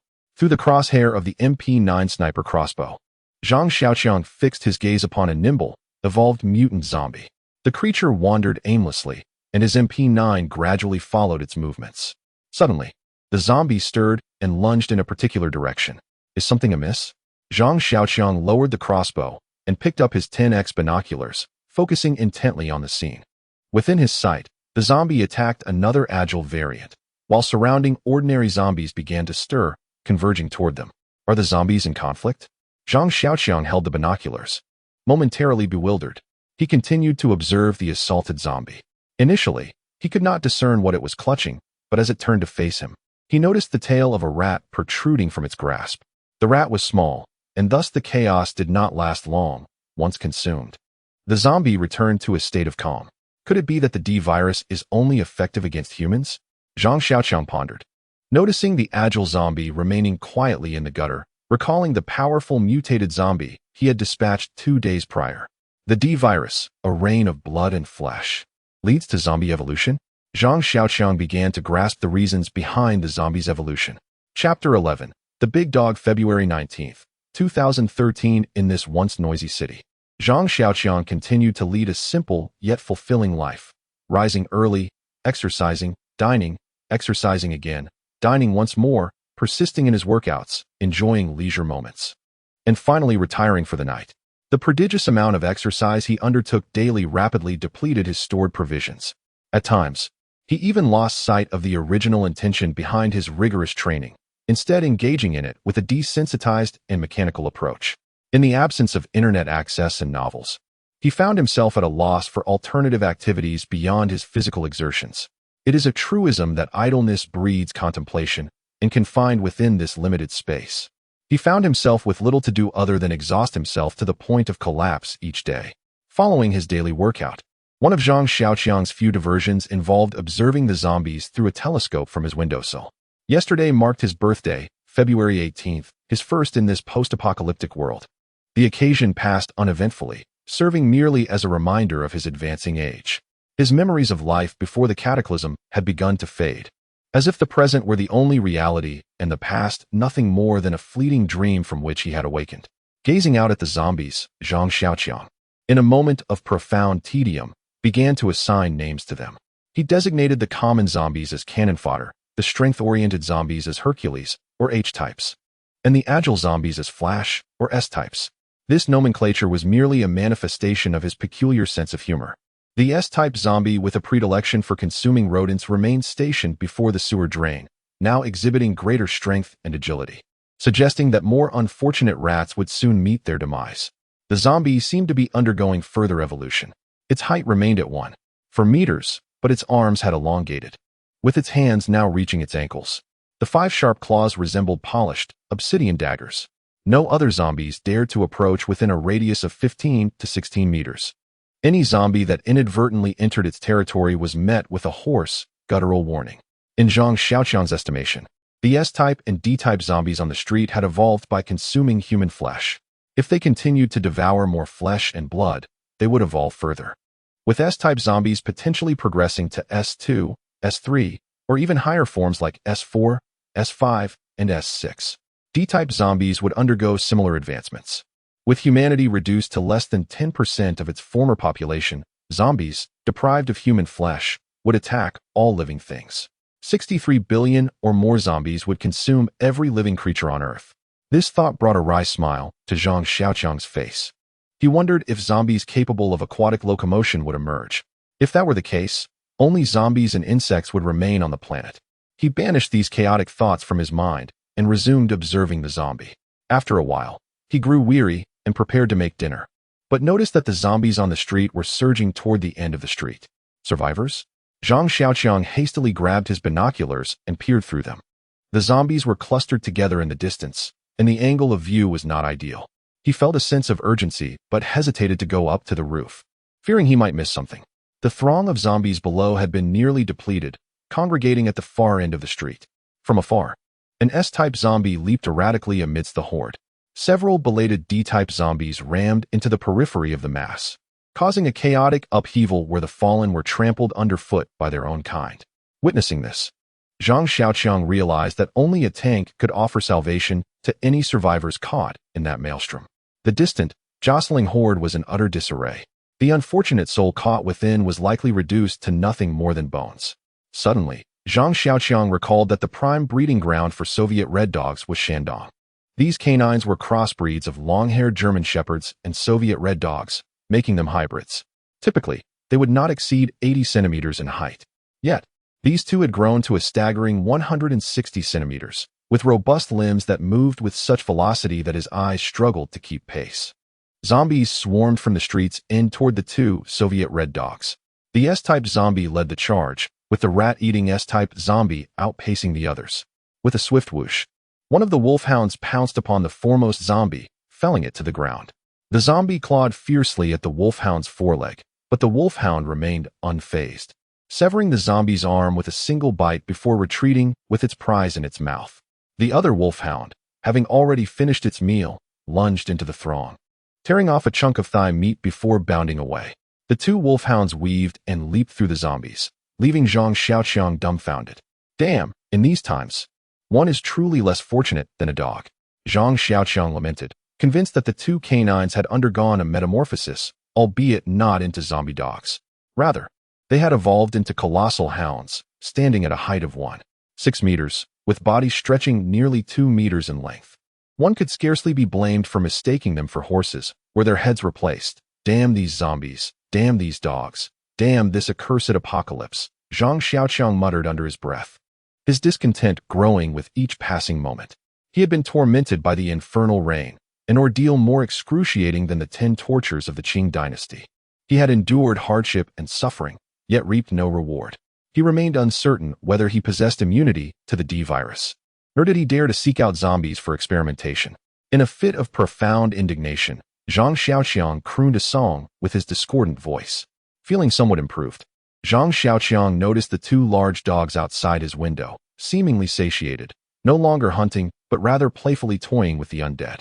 Their antics had stirred the 200-odd zombies scattered throughout the street, drawing them into a circle with the two canines at its epicenter. The wolves' domain dwindled as the zombies encroached, and Zhang Xiaoqiang's amusement grew in proportion. With a resounding howl, the larger of the two wolves braced itself against the ground and unleashed a cloud of vaporous mist upon the approaching zombies. Moments later, the dozen or so zombies engulfed in the white fog stood motionless. The two canines seized the opportunity, breaking through the petrified horde and vanishing from sight. Gazing upon the fallen zombies, Zhang Xiaoqiang stood in dumbstruck silence, his mind awash with bewilderment. Magic? Mythical beasts, he finally managed to utter. Chapter 12. The feline leopard stupefied. Zhang Xiaoqiang stood by the windowsill, his gaze fixed on the street below. The assembled zombies dispersed, once more inundating the thoroughfare, leaving only a few maimed stragglers writhing on the ground. Subsequently, those zombies immobilized by the large dog's power also stirred, resuming their aimless wandering. What has become of this world? Zhang Xiaoqiang mused. Very well.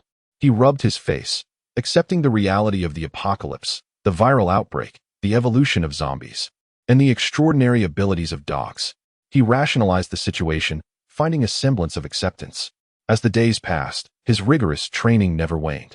Whenever he felt the urge to slacken, he would invariably find himself at the window, gazing at the zombies below, and questioning himself.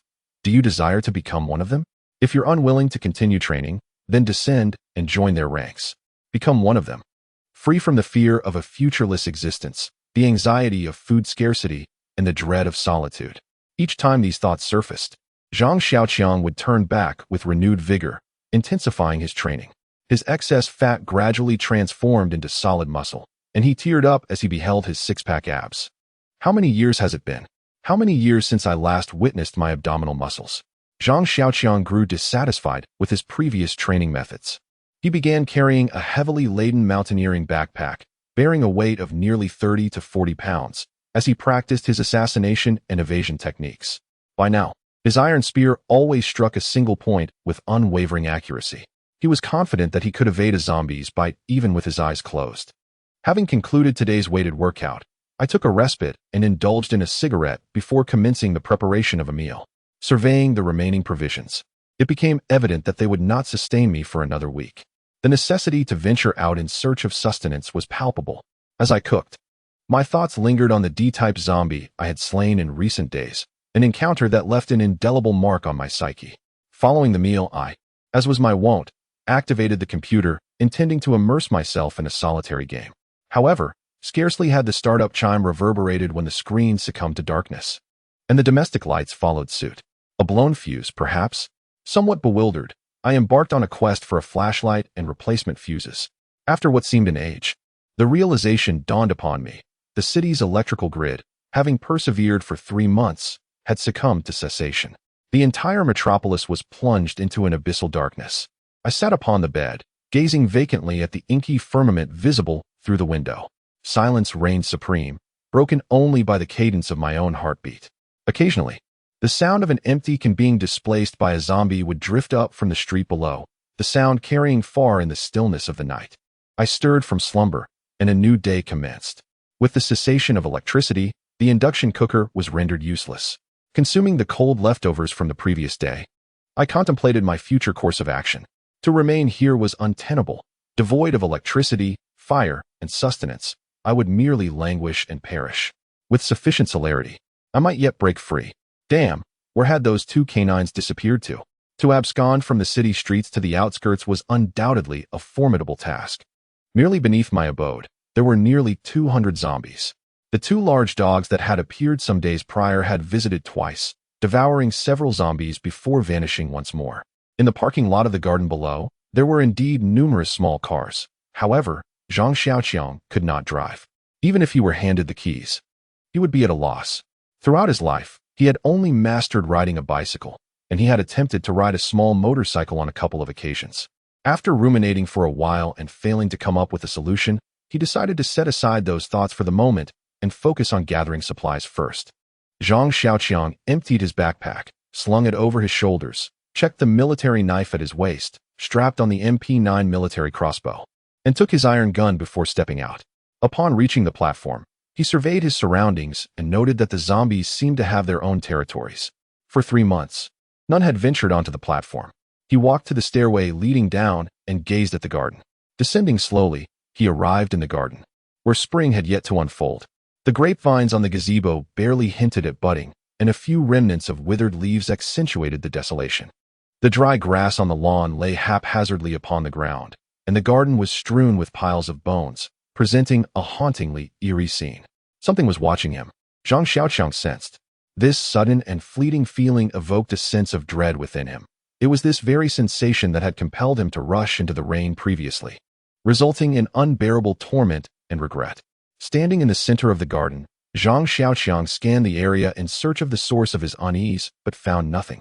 He proceeded to move cautiously towards the convenience store, deftly unfastening the hidden clasp on the sheath of his tiger-toothed military knife, preparing for a swift draw if necessary. He readied the MP9 military crossbow, loading a steel arrow, poised for immediate release. With the iron gun in one hand and the crossbow in the other, he stood alert, vigilant against any potential threat. It was not until Zhang Xiaoqiang reached the convenience store that he let out a slight sigh of relief. After months of neglect, the store was permeated with a musty odor. He gathered high-calorie, ready-to-eat foods, chocolate, sausages, and a can of beef, along with a few bottles of water, some cigarettes, and several lighters. Filling his bag to its capacity. Slowly, Zhang Xiaoqiang set down his backpack and leaned his iron spear against it for easy access, while his hands steadied the crossbow. Aiming towards the staircase, a large, mottled leopard appeared in the crosshairs of his scope, its massive head adorned with two blood-red eyes gleaming with menace. Its yellowed, sharp teeth revealed its ferocity, and its 2-meter-long, 2-meter-high body concealed a dangerous power that seemed poised to erupt at any moment. The leopard's razor-sharp claws punctured the concrete floor as it crouched. How did a leopard from the zoo end up here? He pondered, finding it oddly familiar. Zhang Xiaoqiang took aim at the creature's head, ready to pull the trigger. As the leopard ascended onto the platform, he was taken aback. The more he looked, the more it resembled the plump cat from his neighbor's house. Chapter 13. Is it a leopard or a cat? In a flash, the creature, whether a fat cat that resembled a leopard or a leopard that appeared as a fat cat, suddenly accelerated towards Zhang Xiaoqiang like lightning. His finger tightened, and he released the trigger, sending the bolt flying. In the next instant, he was struck with tremendous force, knocking him sideways. He rolled on the ground several times to dissipate the impact before rising to his feet. At a distance of 7 or 8 meters from Zhang Xiaoqiang, a leopard prowled in his direction, a steel crossbow bolt embedded in its scapula. Discarding his sniper crossbow, Zhang Xiaoqiang grasped an iron spear, engaging in a tense standoff with the creature. A wave of numbness and throbbing pain surged through his right shoulder, and from the corner of his eye, he caught a glimpse of his torn clothing, shredded into pieces, revealing 3 deep lacerations measuring 5 to 6 centimeters in length. He paid no heed to the injury, his gaze fixed intently on the leopard. Had the crossbow bolt not struck it, disrupting its movements, his throat would surely have been severed by its jaws. The leopard lowered its head, deftly circling him with nimble steps, emitting a low, guttural growl. Its blood-red maw sought out any flaw in Zhang Xiaoqiang's defenses, poised to deliver a fatal blow at any moment. With unwavering focus, he faced the beast, caught in a tense standoff, oblivious to the passage of time and the pain from his wound. Finally, unable to restrain itself any longer, the leopard lunged at him. Countless hours of assassination practice had led to this moment. With lightning speed, the spear's tip aimed for the creature's skull.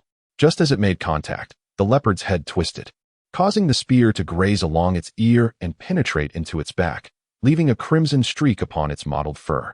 The sheer force of the impact sent Zhang Xiaoqiang sprawling to the ground. As he turned over to face the sky, before he could rise, the leopard was already upon him. Gripping the spear tightly, he aimed the tip at the leaping predator, awaiting its inevitable collision. As the leopard soared towards him, it nimbly altered its trajectory mid-air and leapt over his head, the spear's tip merely brushing against its hind leg. In the blink of an eye, the leopard lunged towards Zhang Xiaoqiang. Kill! The shout didn't originate from his throat, but erupted from Zhang Xiaoqiang's chest cavity, imbued with his entire being. As he thrust the iron spear in his hand fiercely towards the leopard's head. Just as before, in the final moment of impact, the leopard swayed its head, and the iron spear once again grazed its fur, missing its mark. Zhang Xiaoqiang was sent sprawling to the ground by the leopard's tail, his shins throbbing with excruciating pain. Ignoring the possibility of fractured bones, he raised the iron spear towards the leopard. As expected, the leopard seized the opportunity of his fall, swiftly charging towards him. Its eyes fixated on his throat. Zhang Xiaoqiang, as before, held up the iron spear, aiming it at the leopard's head. However, at the moment of collision, the leopard darted aside, unwilling to suffer another blow. Zhang Xiaoqiang rose to his feet, facing the leopard in the same manner as before. The burning, distending pain in his shoulder and the fractured shins relentlessly tormented his nerves. In the frigid winter, sweat dripped incessantly from his cheeks, oblivious to everything else. His eyes were solely focused on the creature that resembled both a cat and a leopard, more formidable than even a tiger. The crossbow bolt lodged in its shoulder blade seemed to be agitating the leopard's pain receptors, causing it to become increasingly agitated. Its crimson eyes flashed with hatred, ferocity, and resentment towards Zhang Xiaoqiang, astonishing him with their human-like expression. The standoff continued, with the leopard finding no vulnerable point to attack Zhang Xiaoqiang without risking injury, while Zhang Xiaoqiang was unable to effectively strike or pursue the elusive creature. In the current predicament, Zhang Xiaoqiang found himself in a state of distress. He could neither triumph over his adversary nor escape, and he was reluctant to make any sudden movements for fear of revealing a weakness. He glanced at the crossbow out of the corner of his eye. The leopard had circled him countless times, and Zhang Xiaoqiang had lost track of how long he had been under its gaze. His body felt weary and languid, yet a fierce determination burned within his heart. The leopard's gaze grew increasingly perilous, its agitation palpable, and Zhang Xiaoqiang felt his resolve waning. Just strike already, or retreat swiftly. Must you linger here, toying with me? He seethed internally. The leopard's patience had reached its limit, and sensing it could make no headway against Zhang Xiaoqiang, it became enraged. With a low growl that echoed ominously, it reminded him of the fat cat belonging to his neighbor. Yet, why did this scene feel so hauntingly familiar? As the leopard inhaled deeply, Zhang Xiaoqiang's mind began to conflate the movements of a large dog with those of the stalking leopard. Ko, he cursed vehemently. Discarding the iron spear that he clutched desperately, with his hands clutching his head, he executed a role akin to a lazy donkey, devoid of thought or hesitation, merely intent on escaping. A searing flame erupted behind him. Fortunately, it lasted but a moment, and he found himself at the edge of the inferno. Aside from singeing a considerable portion of his hair and sustaining a few burns on his face, he quickly rolled to extinguish the flames on his clothing. After expelling a breath of fire, the leopard appeared somewhat deflated, and upon noticing that Zhang Xiaoqiang was unarmed, it lunged toward him with renewed ferocity. Observing the panther charging towards him, Zhang Xiaoqiang unsheathed his tiger-tooth military knife, narrowing his eyes as he calculated the distance. It drew nearer, ever closer. Just as it was a mere 5 or 6 meters away, the panther lunged forward, its hind legs propelling it into the air. In the fleeting moment before its fangs could sink into Zhang Xiaoqiang, he assumed the lunging posture he had diligently practiced, lowering his body and surging forward.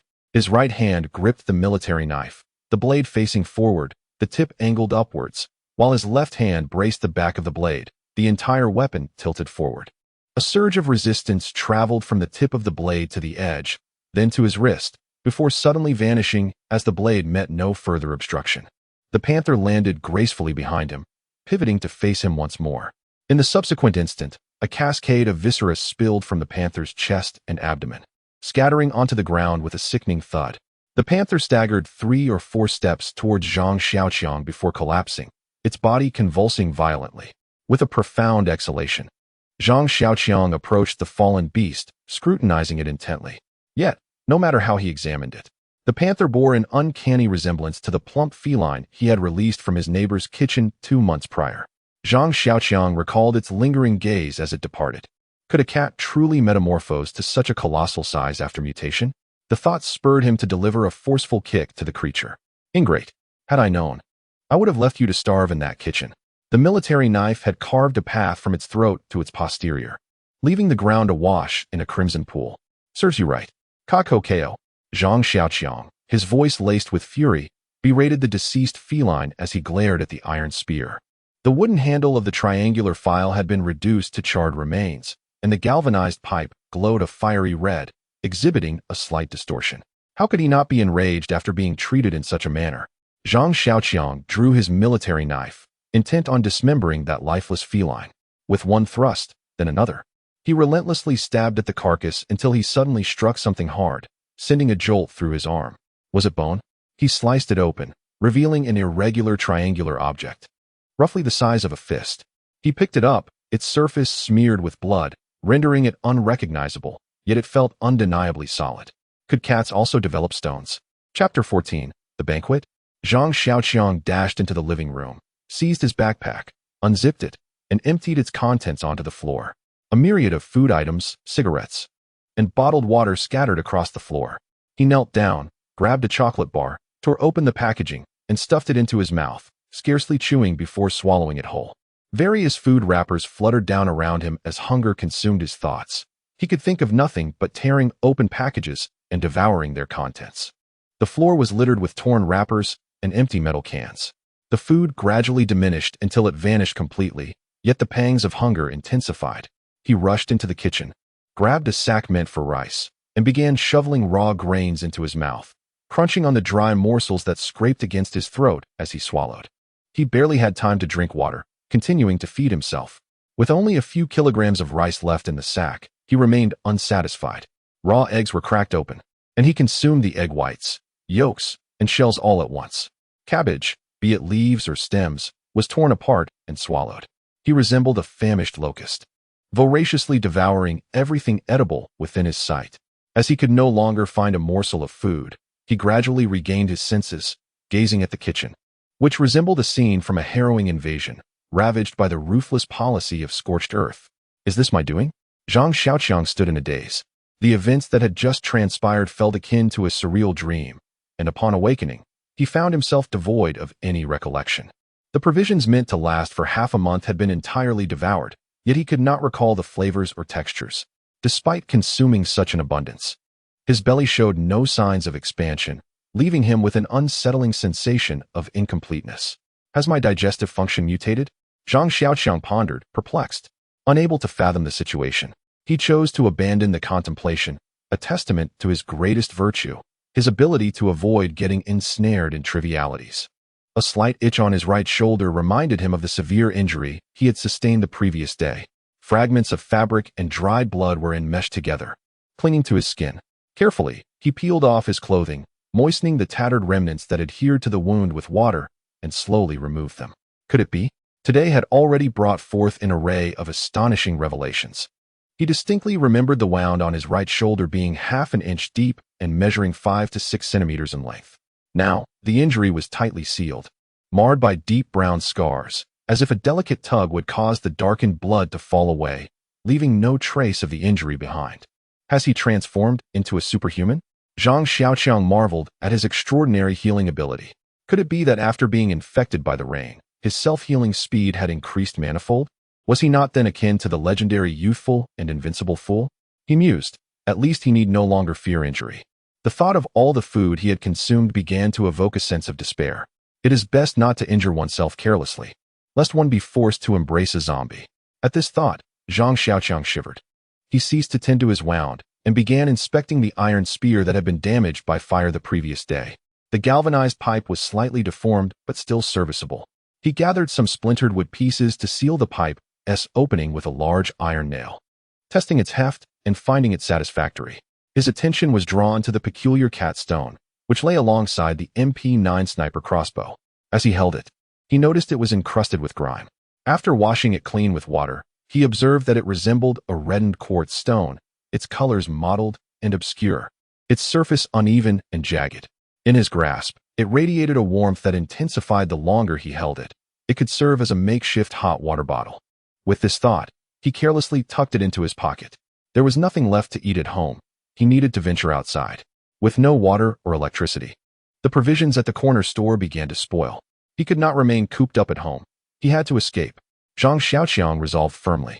If circumstances allowed, he would prefer to stay indoors, for in these days devoid of communication, media, or even companionship, he felt utterly lost.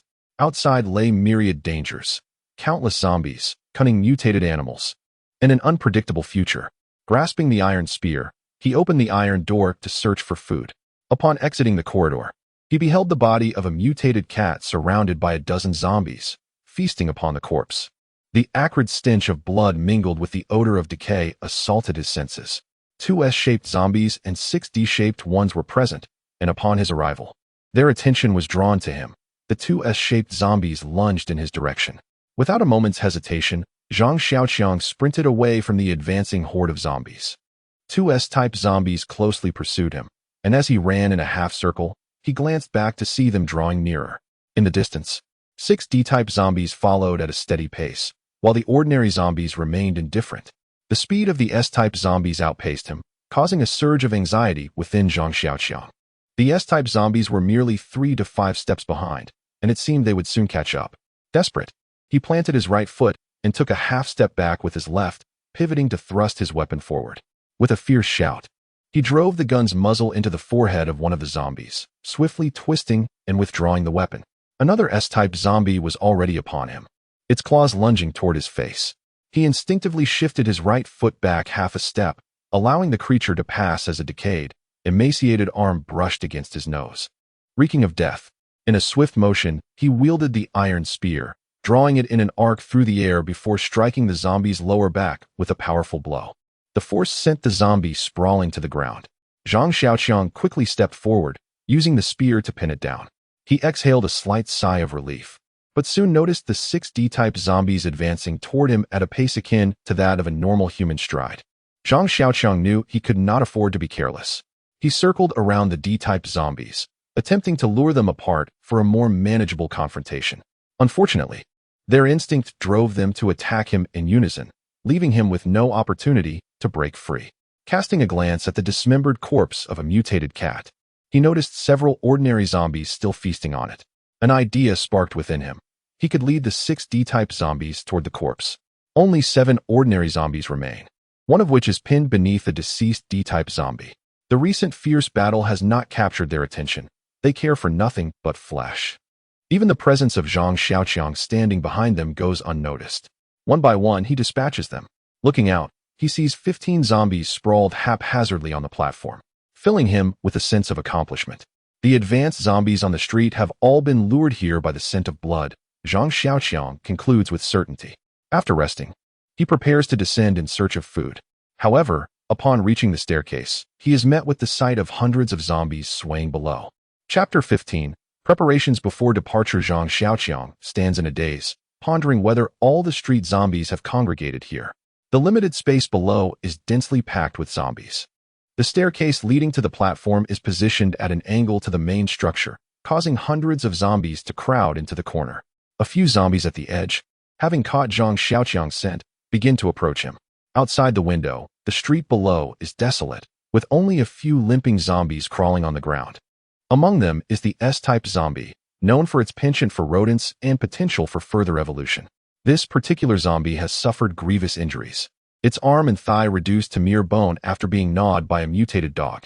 It was the most aggressive that day, charging forth with the greatest speed. Yet it has now become the most pitiable. What methods can be employed? Shall we resort to fire? There is no gasoline, and even the cooking oil is in short supply. What about using a crossbow? There are only 6 bolts available, and 40 steel balls remain, allowing for the elimination of at most a quarter. What shall be done with the remaining 3/4? Disregarding the zombies, he contemplated the possibility of descending from the window using a rope. However, how could he detach the protective railing without any tools? Would he dare to charge out, clad in thick clothing? Zhang Xiaoqiang shuddered at the thought and shook his head. That would be tantamount to courting death. As he ruminated, he recalled the characteristics of the zombies. They were blind but possessed acute hearing and an extraordinary sense of smell, moving at a sluggish pace, except for the S-type zombies, which were an exception to the rule.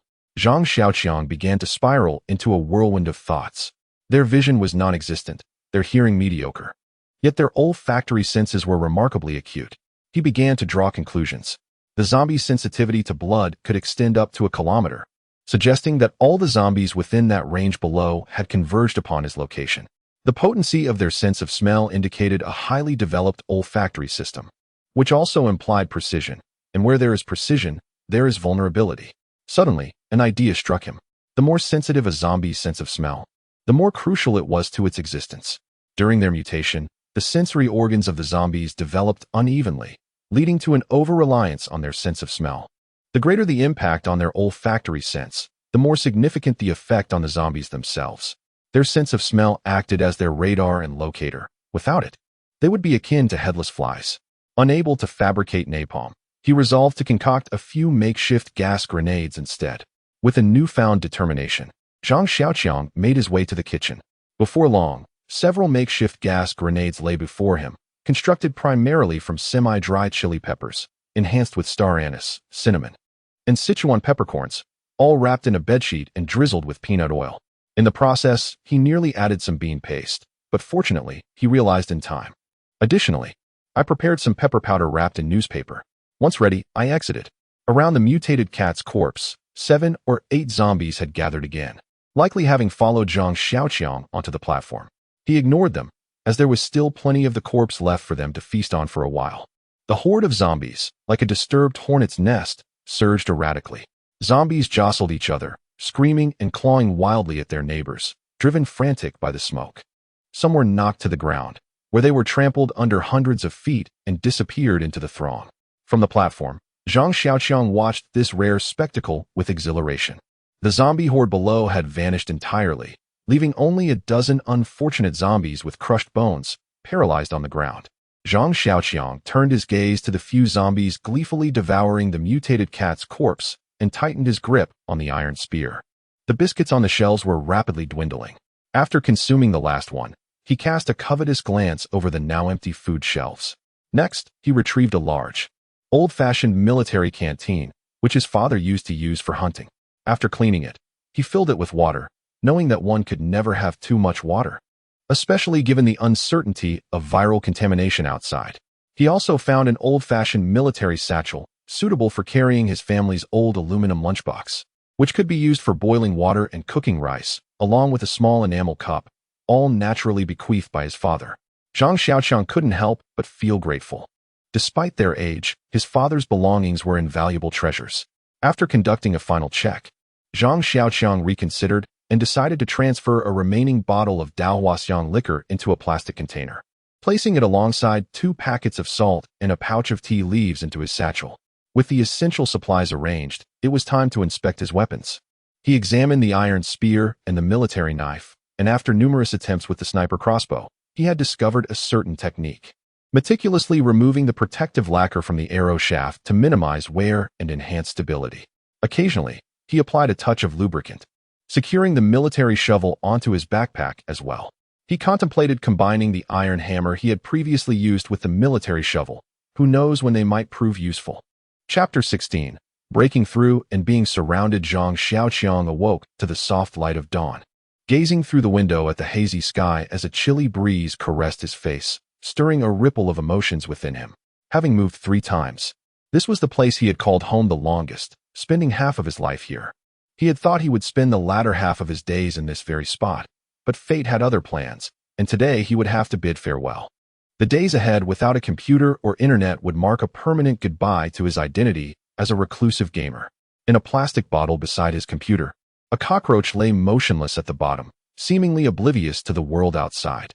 Zhang Xiaoqiang gently shook the bottle, causing the cockroach to stir in search of an escape route. Remarkably, 2 months without water or food had left it unaffected. A sudden realization washed over Zhang Xiaoqiang. The cockroach, so humble and insignificant, displayed an astonishing composure in the face of adversity. It conserved every ounce of strength, minimizing its consumption while silently awaiting the opportunity to break free into the world. Although it was the innate instinct of a cockroach, it was this very instinct that he admired. A glimmer of hope sparked within Zhang Xiaoqiang, dispelling his aimlessness. I shall emulate the cockroach, he declared to himself, and survive in this post-apocalyptic world as they do. Unscrewing the lid, he released the cockroach, watching it scurry towards the shadows. In his heart, Zhang Xiaoqiang wished it well, hoping it would endure. He unlocked the iron gate, cast one last glance at the house, and stepped out. The gate was secured, the key threaded onto a delicate string around his neck, resting close to his heart. It would carry Zhang Xiaoqiang's future aspirations. A sanctuary for his soul. March 27, 2013, nearly 90 days into the apocalypse, Zhang Xiaoqiang left his home to confront the future in this desolate world. The mutated cat carcass on the platform had been reduced to ashes, the air thick with a pungent mix of acrid and putrid odors. Zombie corpses lay strewn haphazardly across the concrete ground, but Zhang Xiaoqiang paid them no mind as he descended the stairs. Although the horde had dispersed the previous day, over 40 zombies still roamed the garden. Reaching the ground floor, he found himself surrounded by a dozen zombies, their bodies crushed by the trampling horde.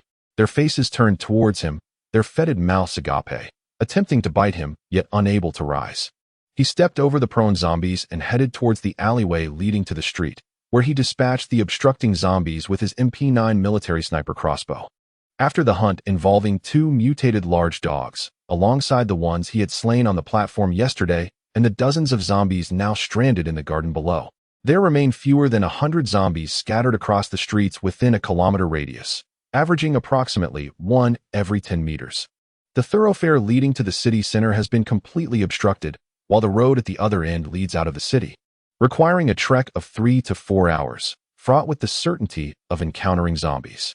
Though the population density is low, there are still tens of thousands of potential threats. At this juncture, one can only proceed cautiously, step by step. Zhang Xiaoqiang finds himself at the heart of the street, facing fewer than 50 zombies on the path leading to the end of the street. Observing the nearly 50 zombies, he feels a pang of regret for the remaining steel balls. Despite having discovered another 1.5 pounds of them, each shot diminishes his stock, and he knows he cannot afford to eliminate a zombie with just one projectile. With utmost care, Zhang Xiaoqiang advances along the street, having sprinkled some liquor on himself, the pungent aroma inducing a slight dizziness. Had he anticipated such a day, he would have trained to build his tolerance. Armed with a crossbow, he walks on tiptoe, cautiously sidestepping shards of glass littering the ground. His spear is secured in the leather strap of his backpack, tip pointed upwards, while the butt end occasionally strikes against his calf. The scent of the liquor keeps the zombies at bay beyond 30 meters. Unfortunately, within that range, it proves ineffective. Zhang Xiaoqiang deftly navigates around each zombie, careful not to disturb them, feeling as though he is immersed in a real-life version of the Dirty Dozen. When faced with a zombie he cannot evade, he gradually closes the distance to within 30 meters, waiting for it to approach before dispatching it at close range with his crossbow. As Zhang Xiaoqiang finally arrived at the intersection at the end of the street after shooting down the 11th zombie, he could not help but sigh in despair. The scene before him was so disheartening that it brought him to the brink of tears. Beyond the intersection lay the main road leading out of the city. A heavy Dongfeng dump truck, laden with sand, had overturned on the pavement, its 8-meter-long chassis blocking the way behind it, surrounded by countless other large trucks that obstructed the road. To his left, a street lined with building material warehouses extended towards the development zone, where factories thrived, each employing thousands. Now, they had undoubtedly succumbed to the zombie plague. Venturing that way would not lead to salvation, but rather to certain doom. On his right, a street filled with various small restaurants led to the riverside container port. The number of zombies on this street was no less than those trailing behind him. Resolutely, he steeled himself to navigate towards the riverside street, where the density of zombies was significantly greater. Progress was arduous, and at times he found himself battling more than 2 zombies simultaneously. His methods of dispatching the undead grew increasingly adept. No longer did he wait for them to approach, but rather he shot them down from a distance. Fortuitously, he managed to eliminate 2 D-type zombies without encountering any S-types. He regarded the D-types with a sense of detachment, as their sluggishness afforded him ample time to aim. However, the S-type zombies instilled a sense of dread within him. Their speed was formidable, and a moment's inattention could lead to injury. Should he fall victim to their attack, he would inevitably become one of them, a fate he was desperate to avoid. After traversing halfway, Zhang Xiaoqiang paused beside a tall floor-to-ceiling glass window to catch his breath. With a sudden crash, the silence was shattered. The plate glass shattered upon impact, sending shards spiraling through the air as a towering D-type zombie lunged into proximity with Zhang Xiaoqiang. A massive right claw arced toward him. He ducked instinctively. The appendage whistled past his head, its passage generating a gust of displaced air.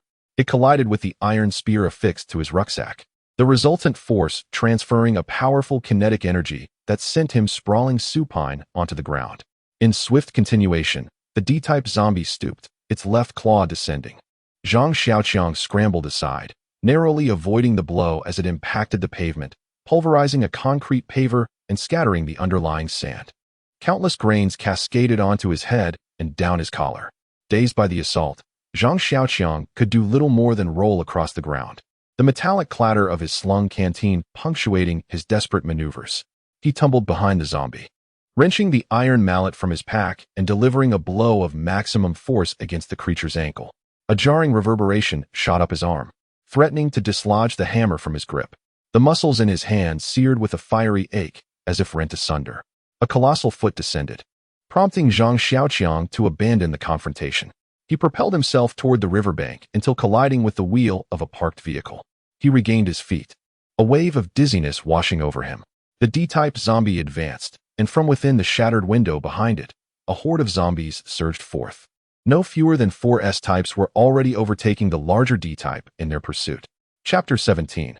The nearest distance. The furthest distance, a chill permeated Zhang Xiaoqiang's very core. His gaze darted frantically, seeking an avenue of escape from this perilous predicament. Hordes of the undead relentlessly converged upon him from both ends of the street. And he inwardly lamented his carelessness. As the zombies drew nearer, his anxiety intensified. To evade the serpentine zombie behind him, Zhang Xiaoqiang was compelled to dash toward the ordinary zombies blocking his path. His eyes darted ceaselessly across the throng of corpses, until a tour bus at the roadside caught his attention, and his eyes suddenly lit up. It was a deluxe coach, its front end embedded in the corner of a building, emblazoned with the characters XX City Port Group. A pickup truck was parked behind the bus. Its nearly 4-meter-high body should allow him to temporarily evade the zombies. With the serpentine zombie rapidly closing in, he wasted no time in running toward the bus. Zhang Xiaoqiang clambered into the pickup's truck bed, stepped onto its roof, and leaped toward the bus. With a thud, he sprawled on the edge of the bus's roof. His backpack hindered his judgment. His torso was on the roof, his lower body braced against the side, trying to climb up, but the backpack dragged his body downward. Zhang Xiaoqiang glanced down to see a serpentine zombie lying on the ground, apparently the one that had crashed into the vehicle. Zhang Xiaoqiang lay on the roof, gazing at the somber sky. His backpack lay discarded beside him. His chest heaved, the near-death experience having drained his energy. The pangs of hunger returned. He sat up, opened his backpack, and pulled out some packets of instant noodles, eating them dry and occasionally taking a sip of water. Zhang Xiaoqiang's frequent rolling on the ground had not damaged the old-fashioned military canteen.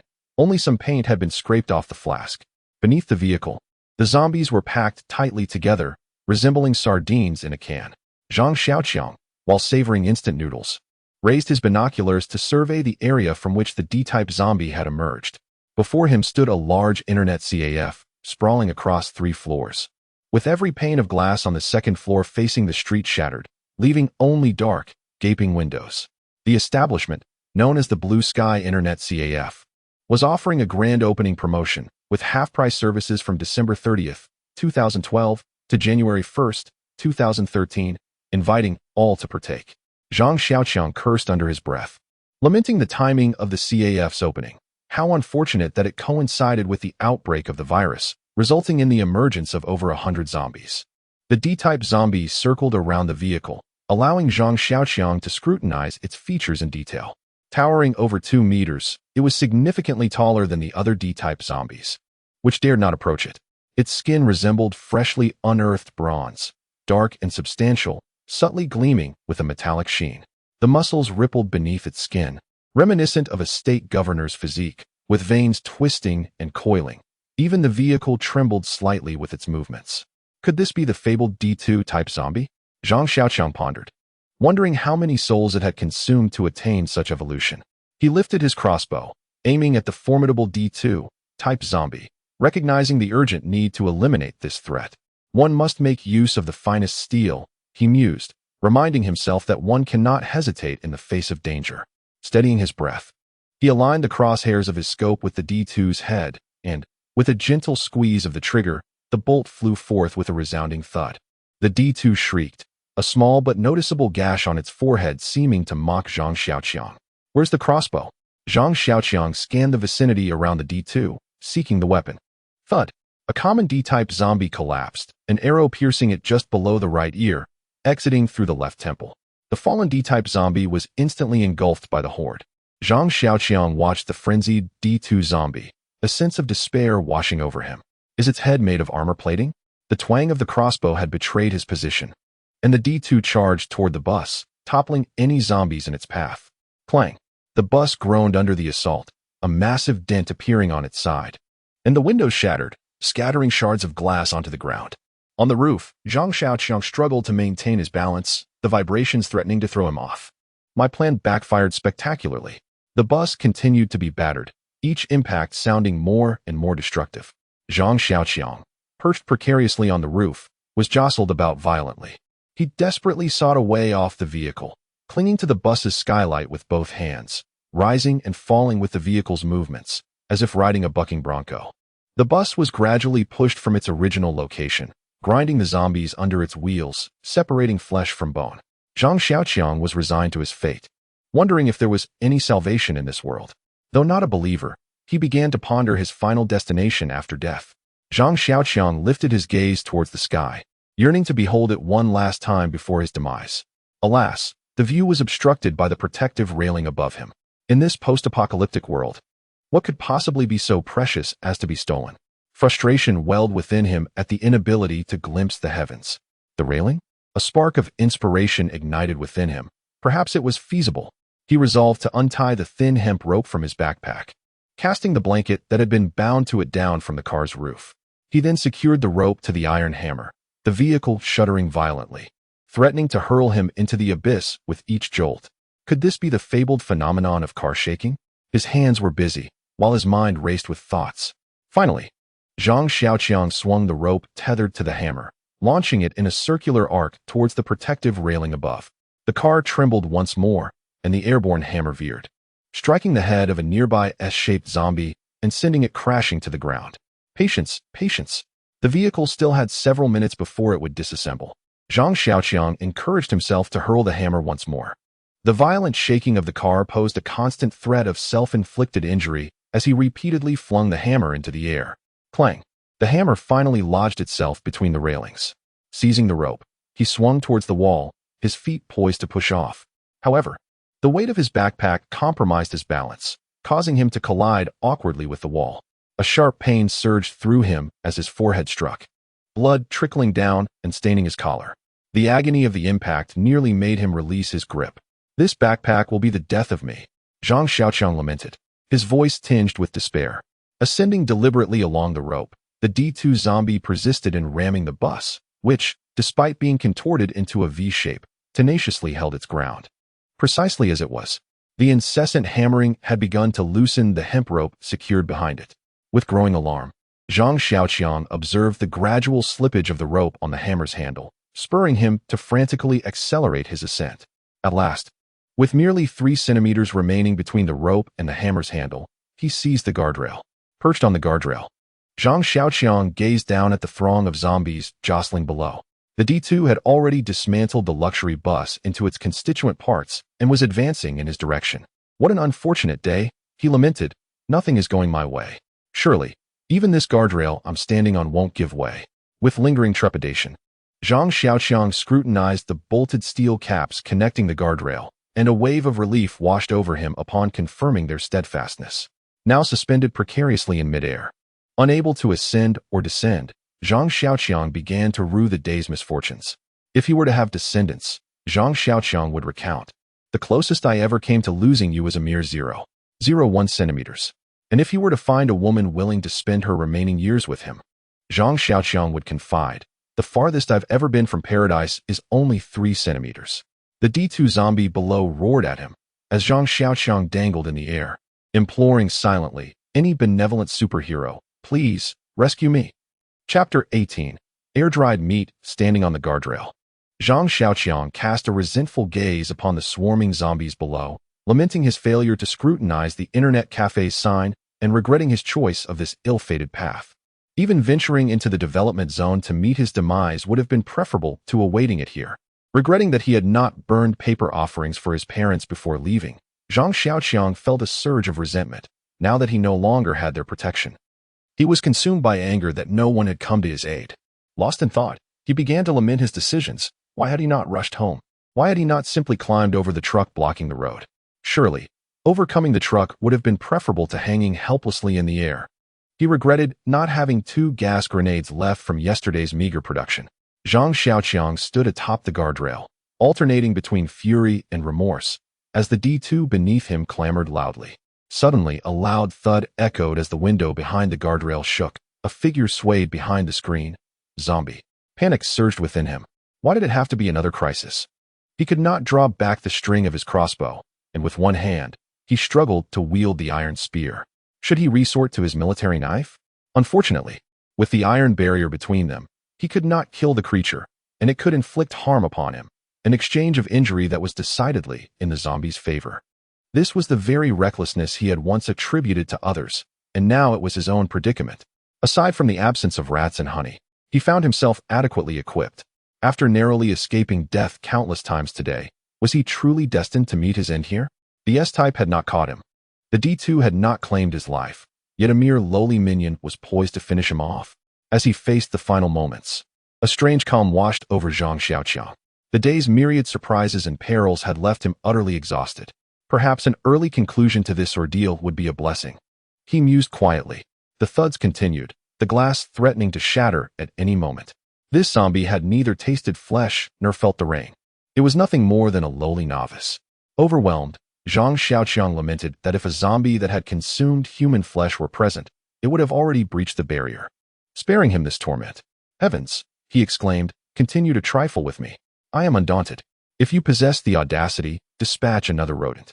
The agonizing wait for death drove Zhang Xiaoqiang to a frenzy, as he vociferously challenged the D2 in a contest of vocal prowess. Rodent, rodent, hasten forth, he crooned neurotically. Improvising a ditty, come forth, and your elder brother shall embrace you. Zhang Xiaoqiang frantically searched for a rodent, recalling the tale of a rodent gnawing at vines overhead, and fixed his gaze upward in pursuit. Ha ha ha ha ha ha. Zhang Xiaoqiang bellowed maniacally, resolved to amuse himself before his demise. An endeavor that led him to a saccharine discovery. A sizable awning shielded the path above. The awning, weathered by time and buffeted by the river's gales, bore a slender fissure. Zhang Xiaoqiang ascended the guardrail, unsheathed his tiger-tooth combat knife, and commenced sawing with its serrated spine. PC fibers cascaded down, and soon he had carved out an aperture large enough for passage. Above, a row of steel guardrails loomed, separated by a distance of a man's height, allowing for a cautious ascent and precluding the risk of incineration. This renewed brush with death filled Zhang Xiaoqiang with ease. He scaled the structure layer by layer, cleaving through the awnings as he ascended. As he neared the 7th floor, poised to reach the rooftop, he was met with an act of utter depravity. As the saying goes, for every window opened, another is sealed shut. Zhang Xiaoqiang found himself trapped on the guardrail of the penultimate floor. Zhang Xiaoqiang was certain that the homeowner was an extraordinary individual, a person of unique character, someone who had transcended base interests, a commendable comrade devoted to the nation's iron industry. To his astonishment, he had actually constructed a rain shelter from stainless steel. With a sense of disbelief, Zhang Xiaoqiang prodded it with a tiger tooth, producing a resonant clang, then attempted to saw it with a back-tooth saw, yet it remained impervious. From his vantage point above, the mass of corpses below resembled a swarm of ants huddled together. Gazing upwards, the frigid steel plate sent a chill through his bones. The experience of hanging from the 7th floor contrasted starkly with that of the 2nd. The wind at this height howled ominously. Zhang Xiaoqiang lamented that if he lingered here much longer, he might as well be cured into jerky. He relentlessly struck, sliced, sawed, and prodded with his military knife. Yet the steel plate remained as unyielding as ancient leather. His fingers grew increasingly numb, the wind intensified, and his body chilled further. He understood that if he did not ascend before dusk, he would inevitably become a desiccated corpse by morning. As twilight descended upon this central city, winter's chill, though moderate during the day, plunged below freezing at night. Zhang Xiaoqiang hung suspended in the air, devoid of any windbreak, his only blanket relinquished to the zombies. He hammered vigorously. Having survived numerous crises before, he refused to believe he could not overcome this challenge today. In a moment of miscalculation, he struck the concrete wall, a small shard of debris ricocheting off and hitting his face. He squinted, surveying a small dent in the wall, contemplating whether he could create a hole in the concrete. Zhang Xiaoqiang shook his head, pondering that it would be far more effective to continue smashing the steel plate. He raised his hammer and resumed striking. But upon reaching the steel plate, he halted.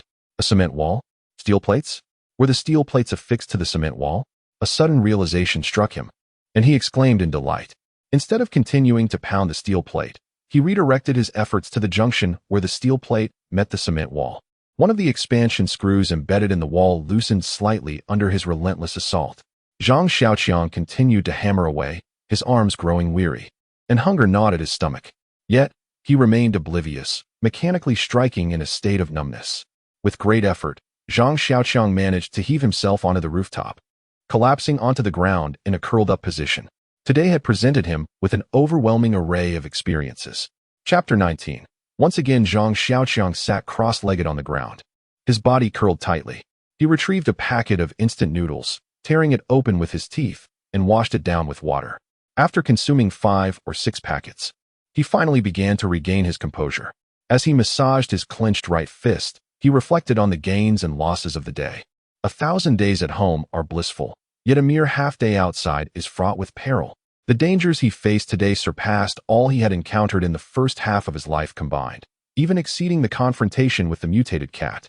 The emotional roller coaster left him feeling utterly exhausted. Zhang Xiaoqiang couldn't help but admire himself. Time and again, he had managed to escape what seemed like certain doom. Even the relentless horde of corpses, coupled with the tank-like ferocity of D2, had not inflicted significant harm upon him, aside from a minor scrape on his forehead. Could it be that I possessed the potential to be the protagonist? Zhang Xiaoqiang mused contentedly. Suddenly, the maintenance door on the rooftop was forcefully flung open, and a shadow approached in his direction. As twilight descended, the rooftop was shrouded in an impenetrable darkness. Zhang Xiaoqiang was uncertain if the zombie was one of the horde below. He unsheathed his iron spear and advanced, only to be tripped by the support of a solar water heater. He fell to the ground, cursing his misfortune. His spear thrust toward the zombie, but his prone position diminished its force, the tip merely grazing the zombie's calf. Briefly impeding its advance, Zhang Xiaoqiang seized the opportunity to kneel, leveraging the spear between the zombie's legs. The zombie lost its balance and collapsed. With a swift motion, Zhang Xiaoqiang extracted the spearhead from the zombie's skull. He retrieved a hammer, hooked the zombie's jaw, and dragged it into the stairwell. Closing the wooden door to the rooftop, he shut out the biting wind. He ignited a lighter, its faint glow revealing the zombie's features. It was a female zombie, her face emaciated and darkened beyond recognition. Her clothing, however, remained intact, a stylish, vibrant red down jacket paired with frosted jeans, suggesting she was quite young in life. Zhang Xiaoqiang concluded. Feeling his way along the wall, Zhang Xiaoqiang reached the 7th floor, where he hammered on a security door, receiving no response. Continuing his descent, he was unafraid of zombies in the stairwell, as his prolonged presence on the upper floors would have drawn them upward, his blood serving as their beacon. On the 4th floor landing, his foot encountered something soft and yielding in the pitch black. Petrified, Zhang Xiaoqiang felt his body prickle with goosebumps, an unending wave of fear washing over him. The unseen instilled in him a terror surpassing even his dread of the D2S. He stumbled backward, tripped by the stairs, and landed heavily on his backside. He fumbled for his lighter, its meager flame flickering erratically in the rush of his breath. A milky white, feminine purse lay silently on the steps. Relief washed over him as he retrieved the bag and began to rummage through its contents. A set of keys, a wallet, an assortment of foundation, lip color, mascara, and other cosmetic implements such as nail clippers and an eyebrow pencil. He opened the wallet to find an identification card, several bank cards, and a few hundred yuan in paper currency. The ID featured a smiling, comely young woman, Zhang Xiaoqiang, born May 12, 1984. This must be the belongings of the zombified woman he had slain on the rooftop. She must have resided here, and surely one of these keys would unlock her door. He felt a surge of gratitude at the prospect of not having to spend the night on the cold, unforgiving concrete. The living room was spacious and sparsely decorated. Zhang Xiaoqiang discovered a flashlight on a display shelf near the entrance and, after testing it, found it still functional. He used its beam to survey the apartment, noting its 3-bedroom layout, a master bedroom, a study, and a child's room. In the child's room, a small, mummified corpse lay curled on the bed. The boy, no older than 5 or 6, was emaciated, his skin clinging tightly to his bones, resembling a miniature mummy. He must have succumbed to starvation. Zhang Xiaoqiang averted his gaze and left the room. The apocalypse was rife with such tragedies, and who knew if a similar fate awaited him tomorrow. He was not inclined to indulge in sentimental musings, for the relentless struggle for survival throughout the day had left him utterly fatigued. Zhang Xiaoqiang made his way to the master bedroom and collapsed onto the expansive mattress, closing his eyes. That night, he found himself resting in a stranger's bed, indifferent to the lifeless body lying next door. As the morning light filtered onto his eyelids, he opened his eyes, momentarily disoriented, as if still in the comfort of his own home. The unfamiliar living room, the strange curtains, and the alien quilt jolted his memory. He recalled sleeping in a stranger's abode, the cadaver next door, and the harrowing brush with death he had experienced repeatedly the day before. Zhang Xiaoqiang rose from the bed, a subtle ache radiating through his body, his stomach growling, signaling the need for sustenance. He ventured into the kitchen, where the floor was strewn with various snack wrappers and yogurt bottles, making it feel as though he stood atop a refuse heap. Opening the refrigerator, he found an assortment of ingredients meticulously arranged, most of which had spoiled due to the passage of time. The freezer, however, still contained a fair amount of frozen meat and sausages, as the power outage had not lasted long enough for the ice to melt. In the kitchen cupboard, he discovered a wealth of rice, flour, and coarse grains such as cornmeal and mung bean flour. Oh, the children of today, he mused, bemused by the thought of a young boy who could starve while surrounded by rice and flour. He found it amusing that this household, reliant on natural gas, had left him unable to ignite the stove, indicating a likely gas outage. After circling the kitchen, he unearthed a small gas canister tucked away in a corner behind the cupboard. What a stroke of luck! He ignited the lighter, and with a satisfying pop, a blue flame flickered to life. Using the remaining ingredients from the refrigerator, he prepared a sumptuous breakfast. A pot of rice sufficient for 7 or 8 people, accompanied by a variety of dishes, was entirely consumed by Zhang Xiaoqiang. After patting his belly and letting out a satisfied belch, he pondered in disbelief. Have I truly become a glutton? He touched his forehead, noting that the wound from yesterday's mishap had formed a scab. Zhang Xiaoqiang took a shower using the bottled water from the living room and donned a clean outfit belonging to the male occupant of the house. He spread flour from the kitchen into flat cakes, boiled all the sausages and frozen meat, and carefully packed them into his backpack. Having organized his supplies, he ventured outside, descending to the first floor. Upon reaching the ground level, he was met with a horde of zombies crowding the communal security door. The undead, having caught a whiff of Zhang Xiaoqiang's scent, stretched their arms through the gaps in the railing, waving eagerly. The zombies outside the iron gate were pushed aside, revealing a tall figure. D2, Zhang Xiaoqiang groaned softly. Suddenly, a loud crash echoed as the iron door warped slightly, prompting him to turn and sprint back upstairs. Chapter 20.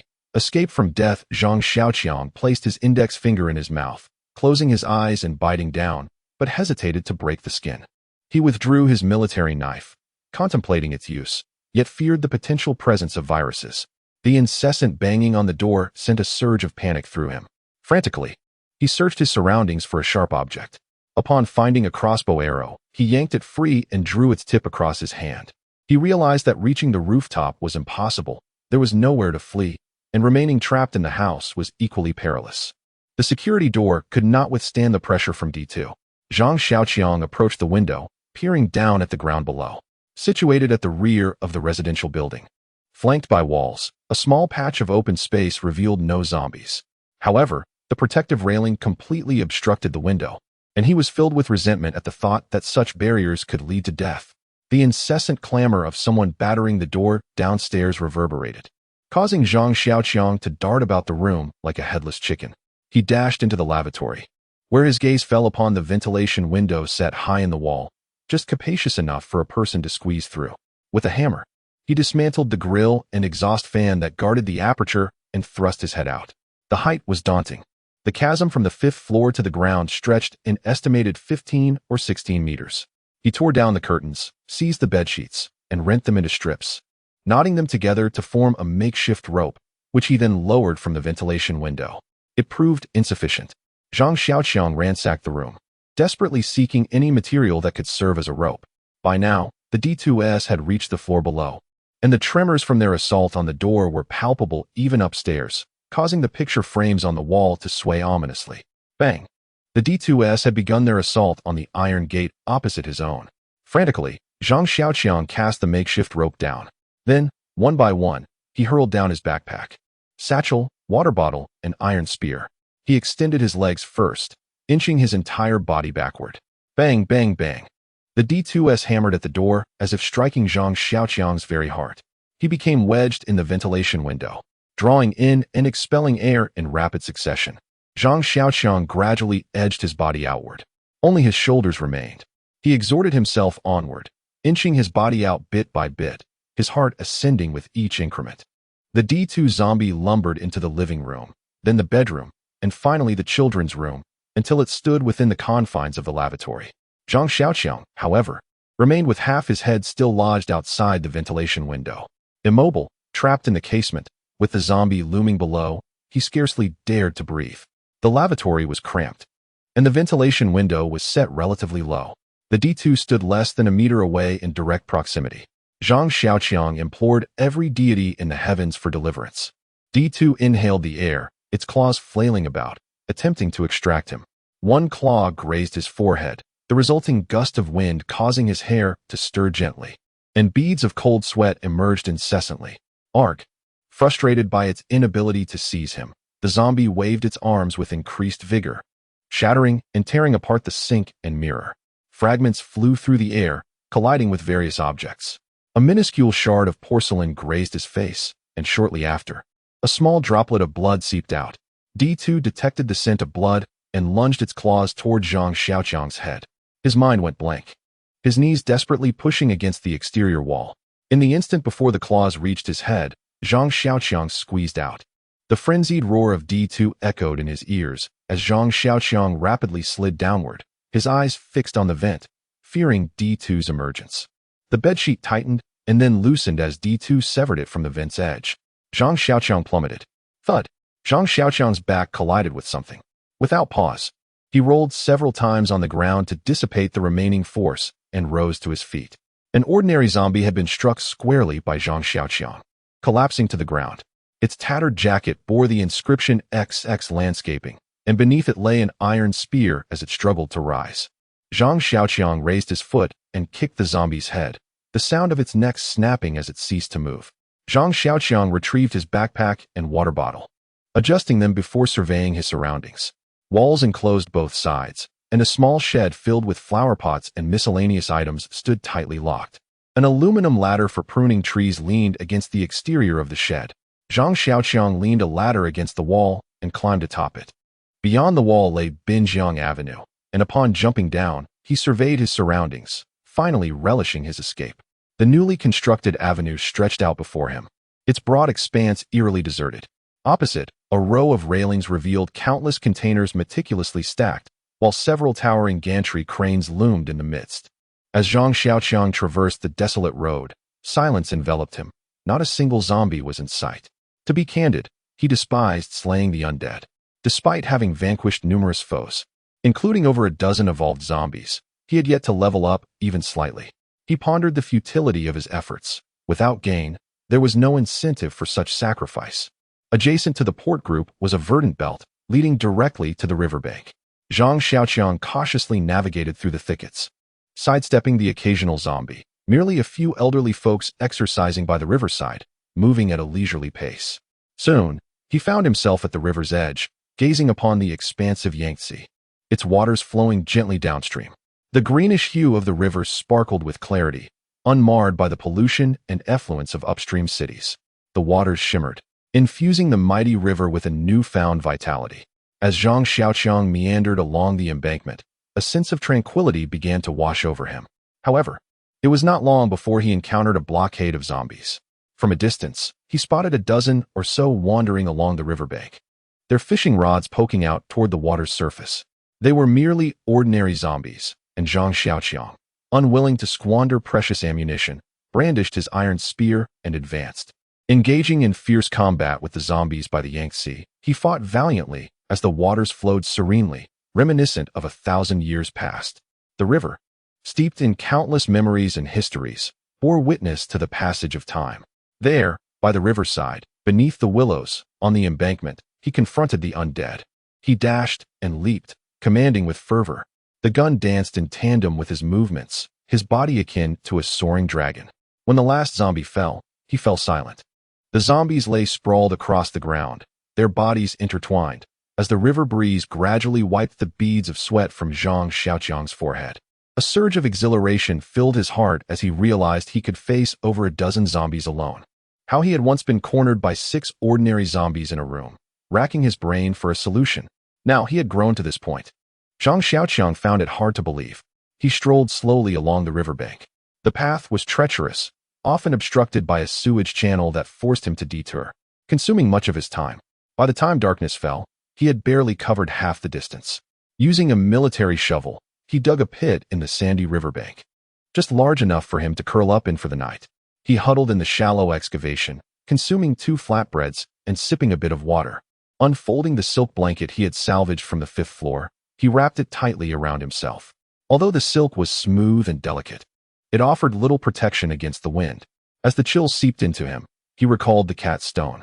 He retrieved it from his satchel and placed it against his chest, feeling a warmth radiate forth, enveloping his entire body. Zhang Xiaoqiang listened to the rhythmic sound of the river lapping against the shore as he gradually drifted into slumber. Chapter 21. The woman. The piercing morning breeze from the river roused Zhang Xiaoqiang from his sleep. The wintry chill carried with it a refreshing air, free from the pervasive stench of decay found in the city. The mutated cat stone continually transmitted warmth to him. Feeling cozy, Zhang Xiaoqiang hesitated to open his eyes, savoring this rare moment of tranquility. A warm breath brushed against his face, prompting him to open his eyes, only to find 2 enormous dog heads looming before him. The breath he exhaled transformed into a white mist in the winter air, striking his face. Zhang Xiaoqiang felt his entire body tense, paralyzed with fear. The 2 large dogs were Soviet red hounds that had recently appeared near his home. Now, they had grown even more formidable. The larger one stood an imposing 180 centimeters from head to paw, while the smaller one measured over 170 centimeters. Zhang Xiaoqiang remained motionless in the sandpit, allowing the 2 dogs to sniff him curiously. In the past, a mutated cat had given him considerable trouble, but now he faced these even more powerful dogs, 2 of them, no less. A bitter thought crossed his mind. Today was not a day he would survive.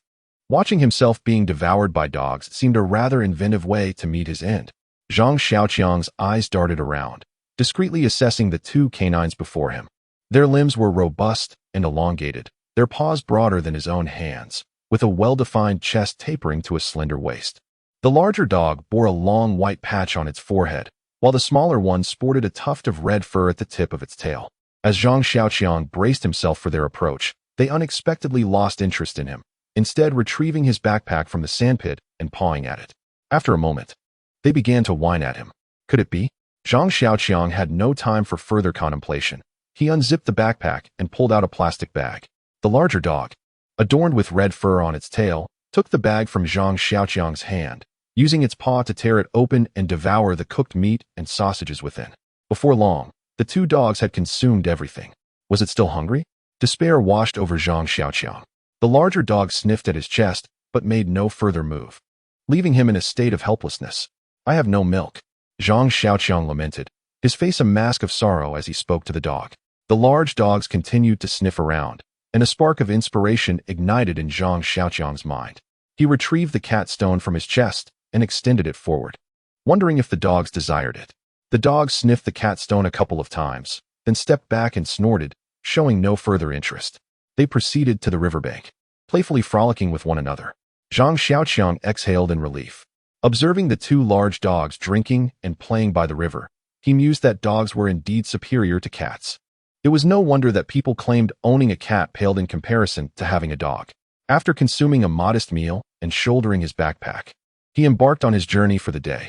As Zhang Xiaoqiang traversed the path, the 2 large dogs followed him from a distance. Whenever he paused, they refrained from approaching. He recalled the blood-red eyes of the mutated cat, contrasting sharply with the clear eyes of the 2 large dogs. Could it be that the mutated cat had contracted rabies?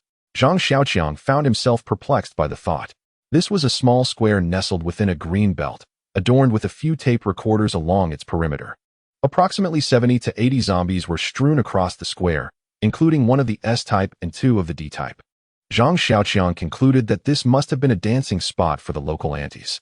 The 2 large dogs dashed through the horde of zombies, occasionally tearing off a zombie's head, disregarding the ordinary zombies and the emaciated corpses of the S-type zombies beside him. Zhang Xiaoqiang pressed onward after 2 large dogs had devoured the D-type zombie, licking their lips in satisfaction. Tightening the straps of the backpack on his shoulders, he advanced. By a canal leading to the Yangtze River, he dispatched a solitary zombie. As the gun's muzzle withdrew from the creature's head, it collapsed to the ground, and a slightly rusted key tumbled from its pocket. Could it be that slaying monsters yields treasures?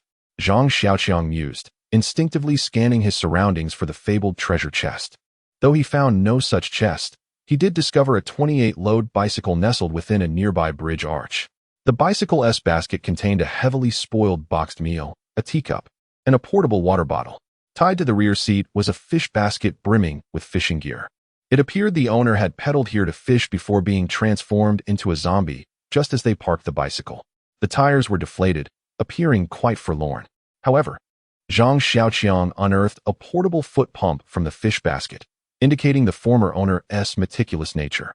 The bicycle remained in relatively good condition, having avoided the corrosive rainwater in the shelter of the bridge. After inflating the tires, he pushed it out. The bridge led to a suburban road, and Zhang Xiaoqiang mounted the bicycle, pedaling towards the outskirts. As he rode along the rural concrete path, the bicycle clanked rhythmically beneath him, and he pedaled swiftly, feeling a surge of joy. At last, I can count myself among the ranks of vehicle owners. Though it was merely a bicycle, pales in comparison to cars and motorcycles, it was a significant upgrade from walking. Occasionally, scattered zombies, drawn by his scent, approached from the road as Zhang Xiaoqiang sped past them on his bicycle. Delighted to see the S-shaped zombies trailing further behind, he was tempted to burst into song. Suddenly aware of a situation, Zhang Xiaoqiang halted his bicycle and raised the binoculars hanging from his chest for a closer inspection. On either side of the highway lay rows of fish ponds, ranging from half an acre to 2 or 3 acres, extending into the distance. A Honda sedan was parked by the roadside, opposite which stood a small corrugated iron shack. The weathered and rusted metal bore faint remnants of white paint that spelled out cigarettes, alcohol, and snacks, fishing gear for rent. In front of the shack, 7 or 8 zombies huddled together, feasting on their grisly meal. A gnawed, skeletal arm lay discarded nearby, with a few fingers desperately clutching a bottle of mineral water. What a pitiful fellow, Zhang Xiaoqiang mused, shaking his head as he gazed at the remains, initially intending to circumvent them. However, recalling that the instant noodles in his backpack were already consumed and that nearly 20 pounds of cooked sausage had been fed to the dogs, he realized he only had 2 remaining pieces of flatbread, barely enough for one meal. Although he possessed a fair amount of rice, he pondered the impracticality of eating it raw should he be unable to ignite a fire. Zhang Xiaoqiang parked his bicycle beside the shack, picked up an iron spear, and stealthily approached the zombies from behind. Preoccupied with their bloody feast, they paid no heed to him. With ease, Zhang Xiaoqiang dispatched each zombie one by one, much like he did as a child when catching frogs in the fields. Upon entering the small shop, he found the inventory sparse and limited. Concerned that the scent of blood might attract distant zombies, Zhang Xiaoqiang hastily filled his bag with assorted food items and mineral water, ensuring it was well stocked. Before departing, he discreetly tucked a few cans of beer into his clothing. As he approached his bicycle, he cast a wistful glance at the Honda, lamenting its fate. Why was I not engaging in the disingenuous act of driving? Zhang Xiaoqiang lamented, utterly oblivious to the fact that his initial reluctance to learn was rooted in a fear of death and vehicular accidents. Casting one last glance, Zhang Xiaoqiang propped up the bicycle stand, preparing to mount it. Zhang Xiaoqiang approached the Honda and peered inside through the windshield. A solitary figure sat in the passenger seat, gazing vacantly out the window towards a small shop. She had shoulder-length hair and wore clothes so soiled and grimy that their original design and hue were indiscernible. Not a zombie, Zhang Xiaoqiang affirmed with certainty, having never encountered a zombie capable of such placidity. Zhang Xiaoqiang yanked open the car door, and a wave of fetid stench assailed him, so overpowering that even his nose, seasoned by the reek of corpses, recoiled. Her complexion was pallid, indicative of malnutrition. Her face was relatively clean, though her eyes were somewhat turbid. Zhang Xiaoqiang was galvanized. A woman, and still alive. Chapter 22. Yang Kuer. Zhang Xiaoqiang stood outside the car, observing the woman, who remained in a daze within. Are you a human? Having been deprived of human interaction for so long, coupled with the exhilaration of encountering the first living person in the post-apocalyptic world, Zhang Xiaoqiang's enunciation was somewhat imprecise. Ahem, who are you? Zhang Xiaoqiang cleared his throat and repeated the question. No response. Zhang Xiaoqiang waved his hand in front of her eyes several times. Still no response. Zhang Xiaoqiang nudged her shoulder a few times, and she swayed with his prodding. Still no response. Zhang Xiaoqiang glanced around, noticing a few zombies emerging sporadically from behind the fish pond. Time is running out. Smack. Zhang Xiaoqiang delivered a resounding slap to her face. Wah.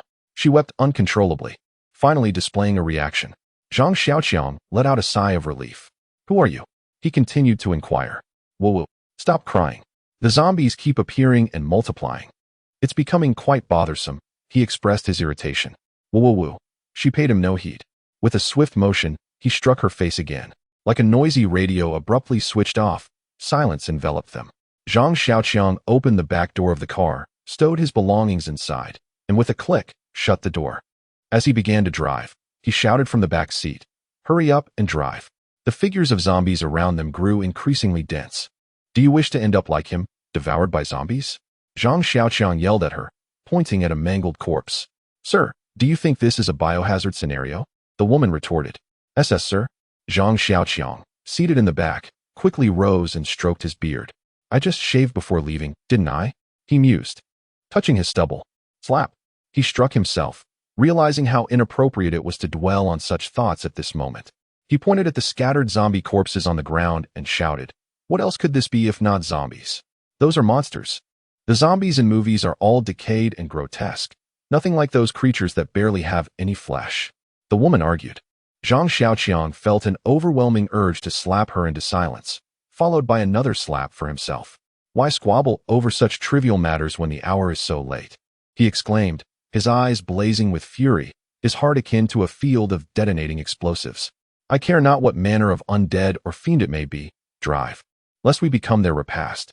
But I am unversed in the art of driving, she lamented, her voice laced with grievance. I have long yearned to learn. Yet none have offered instruction. Her words struck him like a thunderbolt, leaving him utterly stunned. Move, lest we linger here to meet our doom, he roared, incredulous that she had managed to survive thus far. Very well, she replied, approaching him with a helpless demeanor, her eyes brimming with tears, a picture of pitiable vulnerability. A vein throbbed on his forehead as he commanded, take your seat behind me. The words erupted from his chest in a furious bellow. She clambered onto the bicycle's rear rack with clumsy movements. He propelled the vehicle forward with a mighty thrust, sending it hurtling ahead. A piercing shriek emanated from the woman behind him, followed by a sudden tug on his backpack that nearly unseated him. As he pedaled onward, she sat behind him.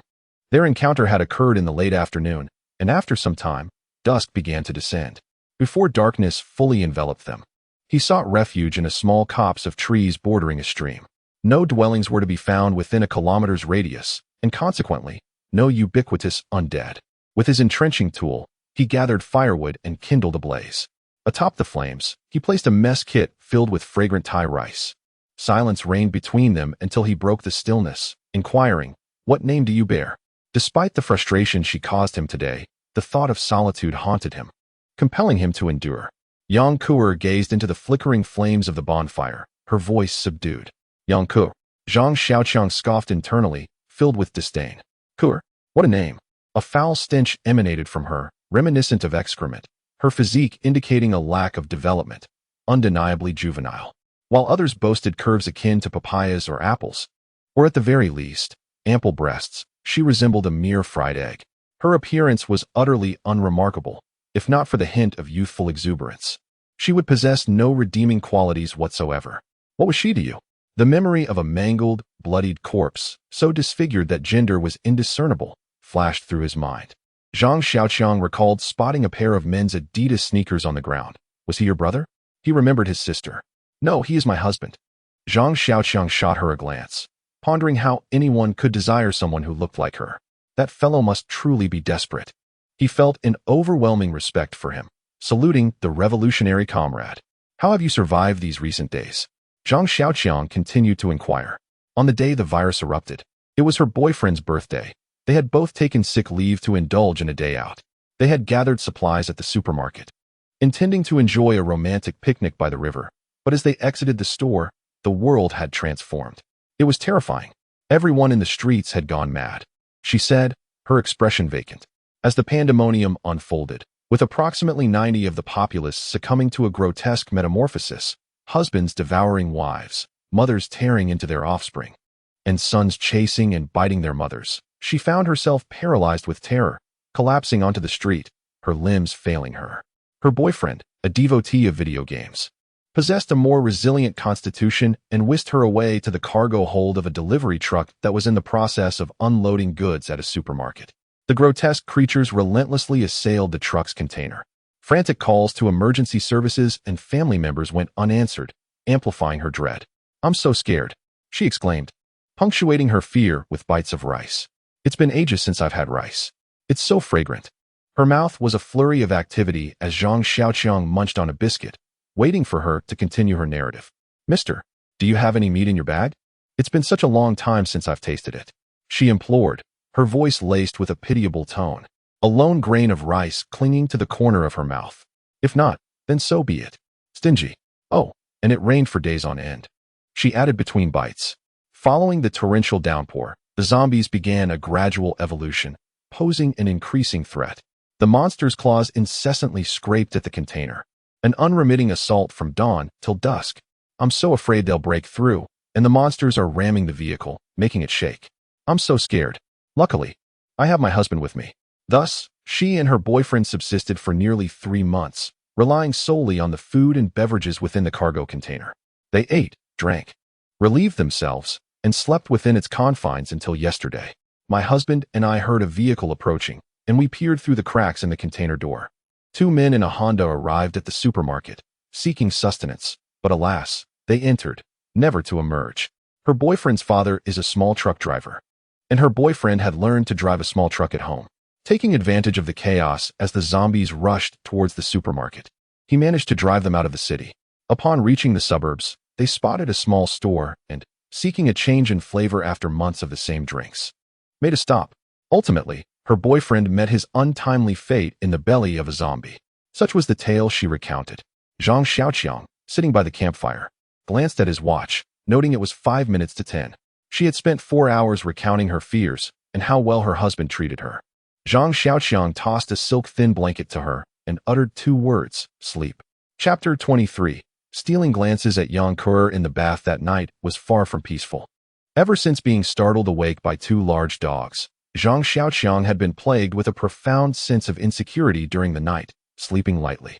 At the slightest rustle, he would rise, armed with an iron spear, to survey the surroundings. Only when he confirmed there was no threat would he add some wood to the fire and attempt to return to slumber. It wasn't that he didn't want to wake Yang Kur to take turns keeping watch. Rather, seeing her cocooned in her blanket, curled up tightly by the fire, he shook his head, realizing it was better if she didn't keep watch at all. Thus, Zhang Xiaoqiang endured until dawn broke, rousing Yang Kur before he indulged in a brief rest. The fire continued to crackle, water simmered in the food container, awaiting the moment it would be ready for tea, which served as a substitute in days devoid of fresh vegetables. "Uncle," Yang Kur called out weakly from the side. "What is it?" Zhang Xiaoqiang asked, his gaze fixed on the flames. "May I take a bath? There's something dirty in the water." Yang Kur's voice began to rise. With a quizzical gaze, Zhang Xiaoqiang turned his attention towards her. "Yesterday, my husband and I were driving out of the city." Yang Kur began to recount. They had ventured beyond the city limits and encountered a survivor near a residential building. The survivor, trapped on an upper floor, had cried out for help. Her boyfriend had pointed out that the area below was swarming with zombies, making it impossible to reach him.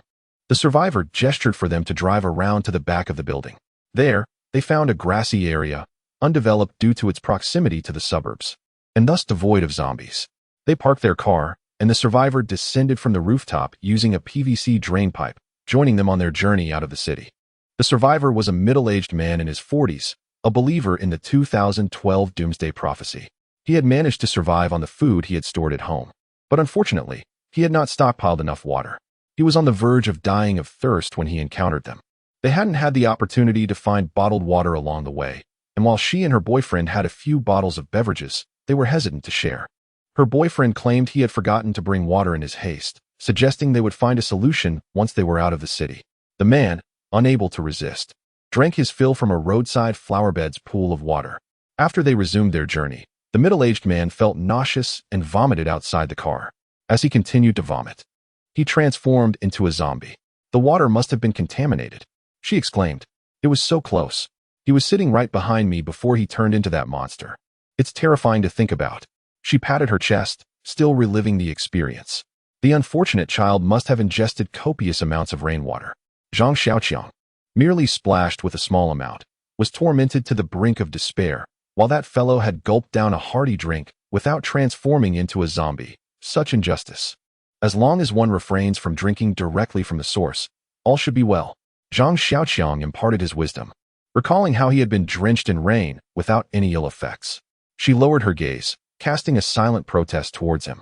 Observing Zhang Xiaoqiang as he shouted and made his way to the stream to wash his hands, she remained cautious, retreating a few steps, feeling insecure, only halting when she deemed it safe enough to watch him. The morning stream was chillingly cold, numbing his hands, its pristine waters untouched by human interference for months. Crystal clear and free of any impurities. Zhang Xiaoqiang stood up, shaking off the droplets from his hands, and approached the campfire to warm himself. Yang Kuer watched him warily, taking a few more steps back until she felt secure enough to halt and observe. The way she scrutinized him with a judgmental gaze made him uneasy. Was his skin not thick enough to withstand the gaze of a mere woman? Zhang Xiaoqiang chastised himself internally. 5 minutes, 10 minutes, half an hour passed, and she remained there, watching. How much longer would this continue? Zhang Xiaoqiang felt a surge of irritation. It was then that Yang Kuer hesitantly approached, stepping forward and backward, until she stood 5 meters away, refusing to come closer. You truly haven't transformed into a monster? She inquired, her tone laced with skepticism. Would a monster engage in discussions about life and ideals? Would a monster teach you how to bathe? Zhang Xiaoqiang retorted, his voice tinged with irritation. Oh. Yang Kuer breathed a sigh of relief and walked to the edge of the stream, pausing there. Turning around, Zhang Xiaoqiang asked Xia Kuer, could you please turn away? I'm afraid of monsters if I can't see you. Xia Kuer replied with a hint of grievance. Zhang Xiaoqiang turned his back to her. After a brief moment, he glanced back at her, aware that he was no paragon of virtue, and thus he would not let an opportunity pass him by. Xia Kuer, now clad only in her undergarments, seemed to sense something and slightly shifted her body as if to turn around. In her attempt to adjust, she naturally saw nothing of note, while Zhang Xiaoqiang feigned a gentlemanly demeanor. What? Is that a fried egg being awkwardly pushed up? What is that? A fried quail egg? Zhang Xiaoqiang felt deceived and chose to look away. His gaze then shifted downward to her posterior, which was adorned with a sky blue garment featuring a crayon Shinchan design. The outfit, meant to fit snugly, appeared somewhat loose on her, and had he not noticed her relatively delicate and fair thighs, he might have mistaken her backside for that of a zombie, lacking definition. Disappointed, he moved on. Finally, he cast his hopeful eyes toward her waist. Where was her waist? It appeared to be uniformly thick, devoid of any discernible waistline. Feeling somewhat cheated, Zhang Xiaoqiang lamented having exerted effort only to behold a figure lacking in curves. Before long, she finished washing up, donning only a thermal top and bottom as she proceeded to cleanse her clothing by the stream. Observing the water gradually transforming from crystalline clarity to murky darkness, Zhang Xiaoqiang sighed heavily, contemplating the filth. After completing her laundry, she wrapped herself in a silk blanket and sat by the campfire to dry her garments. Meanwhile, Zhang Xiaoqiang busied himself with cooking, calculating that with an additional person, there came an extra share of consumption, and he resolved to limit their meals to 2 a day, disregarding any thoughts that Xia Kuer may have had.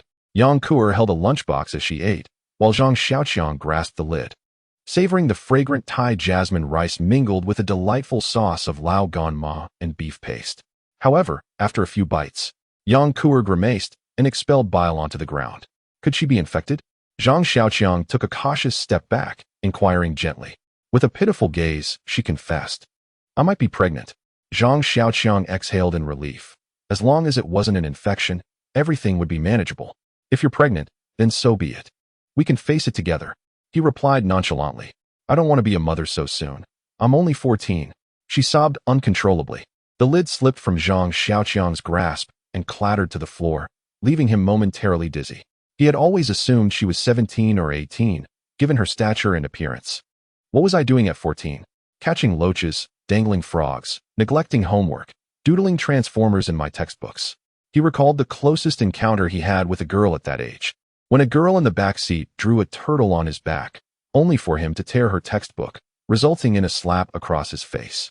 As he touched his cheek, staring at her in tears, he pondered whether the world had changed too rapidly or if he simply failed to comprehend it. Is it common for you to be in relationships at such a young age? He asked cautiously. Everyone in our class is dating. If a girl can't find a boyfriend, she gets mocked, and if a boy can't find a girlfriend, he's deemed incompetent. She cried. Suddenly, an advertisement he had seen a year ago flashed through Zhang Xiaoqiang's mind. Solutions for the worries of blossoming young ladies. Painless abortions. A fleeting reminiscence of a decade-old advertisement surfaced. Eradicate the tribulations of youthful maidens, banish acne. Why are you engaging in such activities so early? It's detrimental to your health. Zhang Xiaoqiang, feeling a tinge of guilt, responded, fearing she would deem him unsophisticated. It's not my desire, but within the confines of the cargo hold. What else is there to occupy oneself with? She retorted, brimming with confidence. Zhang Xiaoqiang was rendered utterly speechless. Chapter 24. Yang Kuer draws aggro. Zhang Xiaoqiang disregarded her and quietly packed his belongings in preparation for departure. Yang Kuer, exhausted from her weeping, had also fallen silent. Zhang Xiaoqiang was uncertain of their destination. At home, his objective had been to escape the city, but now that they were beyond its boundaries, he felt lost and bewildered. Zhang Xiaoqiang pedaled his bicycle along the highway, with Yang Kuer seated behind him.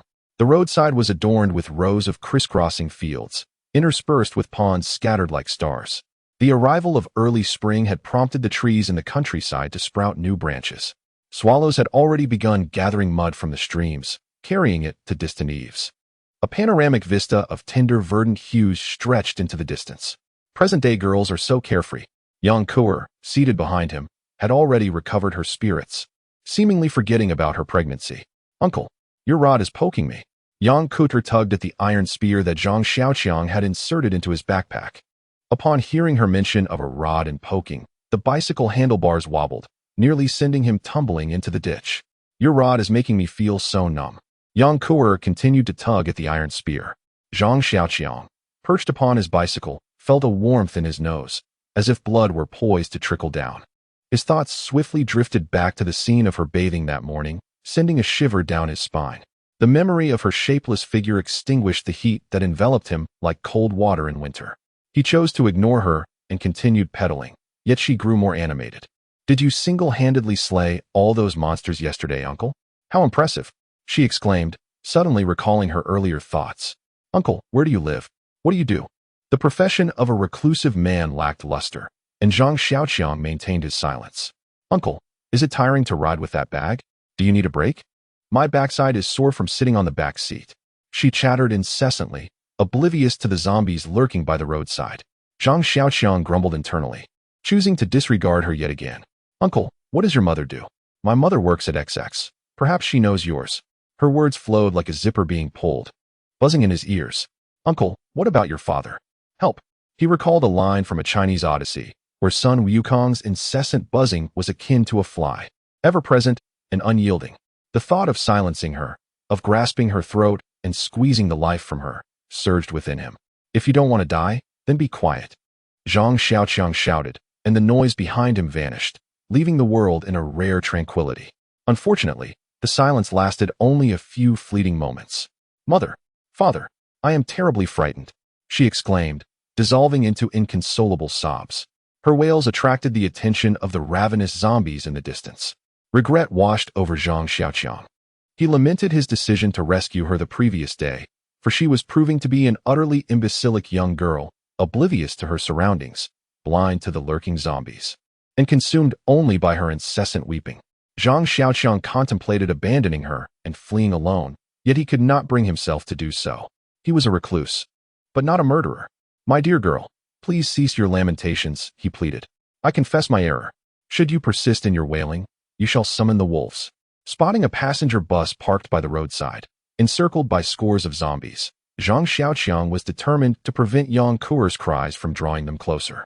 At long last, Yang Kuer exhibited a modicum of sense and suppressed her sobs, sniffling behind him.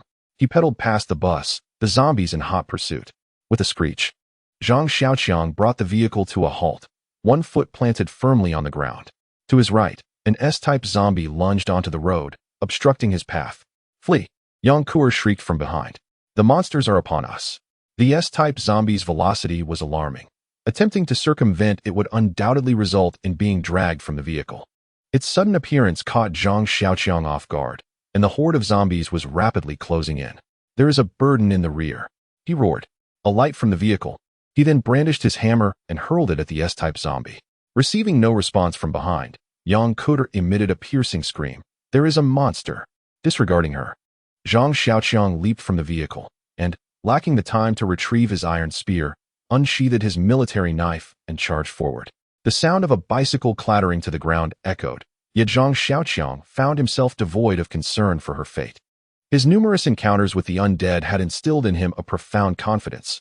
Though he wielded no iron weapon, confronting a solitary S-type zombie did not instill fear within him. The hammer struck its chest, forcing the creature to stagger back 2 paces. Zhang Xiaoqiang rushed to its side, aiming a lethal blow towards its neck. Simultaneously, the zombie sensed his proximity and swung its arm in an attempt to grasp him. The military knife clashed against the claws, producing a jarring metallic sound. What manner of claws are these? Are they akin to Wolverine's? Zhang Xiaoqiang was genuinely taken aback. The knife was jolted from his grip by its claw. While another claw lunged toward him, he leaned back, his head tilting away, as the claw swiped past, stirring a chilling gust imbued with the stench of decay. Seizing the moment, Zhang Xiaoqiang delivered a swift kick to its thigh, causing the zombie to topple backward onto the ground. Before it could struggle to rise, he darted behind it, reversing his grip on the knife and plunging it downward. The blade penetrated the top of the zombie's head until it became lodged. And with a vigorous pull, Zhang Xiaoqiang found the blade ensnared by the skull. Using his foot to brace against the creature's shoulder, he exerted all his strength to extricate the weapon. Amidst the cacophony of anguished screams from Yang Kuer, a chill coursed through Zhang Xiaoqiang's bones. Surely, she had already fallen prey to the zombies. He lamented while glancing toward the direction of the bicycle. Suddenly, a chuckle escaped him. There she was, running along the edge of the field, shrieking and leaping, the horde of zombies behind her forming a chaotic line, occasionally stumbling over the uneven terrain. The girl resembled a character in a game, luring zombies like a train conductor.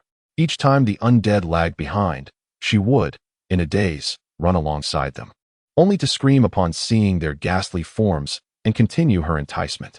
Her talent was remarkable. She maintained an average pace that skillfully kept the zombies at bay while preventing them from falling behind. The entire process flowed seamlessly, captivating to behold. If one were unaware of her current state of fright, they might assume she was exhilarated. "Come over here," Zhang Xiaoqiang called out. She seemed oblivious to her surroundings, merely burying her head and continuing to run and jump. Zhang Xiaoqiang lifted her onto the crossbar of his bicycle, setting the stand aside, and pedaled forward. Fields of crops slipped by in his peripheral vision as she gradually quieted, staring blankly at his chest. The sky began to darken, signaling the approach of another night. Chapter 25. I won't get down even if it kills me. The bright campfire cast a warm glow, and Zhang Xiaoqiang sat leisurely beside it, sharpening his military knife. Yang Kuer, tightly wrapped in a silk quilt, gazed into the flames, her body trembling incessantly, untouched by the food in the nearby container. It seemed she had been quite shaken. Zhang Xiaoqiang cast a sidelong glance at her, but chose to ignore her, focusing instead on honing the blade. The recent high-intensity use had caused some damage to this high-quality imitation of a tiger's tooth, and it was essential to maintain such a vital tool. Apart from the crackling of the firewood, the only sound that lingered in the night was the rasp of the sharpening stone against the blade. "Uncle, am I going to die?" Yang Kuter suddenly lifted her face to ask Zhang Xiaoqiang, her eyes shining brightly as they met his. "Yes, perhaps tomorrow, perhaps the day after, perhaps next month, perhaps next year. It all hinges on your fortune," Zhang Xiaoqiang affirmed. He reminisced about his initial encounter with zombies, recalling the scene of charging with a pot lid as his shield. "Sir, could you possibly safeguard me?" she implored, her eyes filled with entreaty. "I cannot," Zhang Xiaoqiang asserted with even greater certainty. "I myself am uncertain whether I can continue to exist. I may perish before you tomorrow." He reflected on the harrowing confrontation with the mutated cat, the sensation of D2's wrath while clinging to the bus roof, and the despair of being suspended on the guardrail. Unable to move, Yang Kuer's gaze dimmed, a hint of resignation surfacing on her face. Despair had begun to take hold. Zhang Xiaoqiang perceived it in her countenance. She remained silent, and Zhang Xiaoqiang, too, said nothing, merely scrutinizing the military knife by the firelight, growing weary after a while. Suddenly, the memory of awakening to find himself in the apocalypse flashed through his mind. "Do you desire to live?" Zhang Xiaoqiang inquired abruptly, shattering the silence. She raised her head, staring blankly at him, somewhat bewildered. "Do you wish to continue living?" Zhang Xiaoqiang reiterated, her eyes regaining their brilliance as she nodded incessantly. "Rely on myself?" Yang Kuer questioned, perplexed. "From this moment forward, You must relinquish everything from the past, Zhang Xiaoqiang instructed, gazing at her. You are no longer the cherished daughter of your parents, nor the mischievous student of your teachers. You must even forget that you are a woman. Zhang Xiaoqiang suddenly recalled the blissful days of his former life as a recluse. You must learn to observe zombies, confront zombies, until you can slay zombies. Zhang Xiaoqiang spoke with the authority of someone who had experienced it all. How do I kill them? Yang Kur inquired.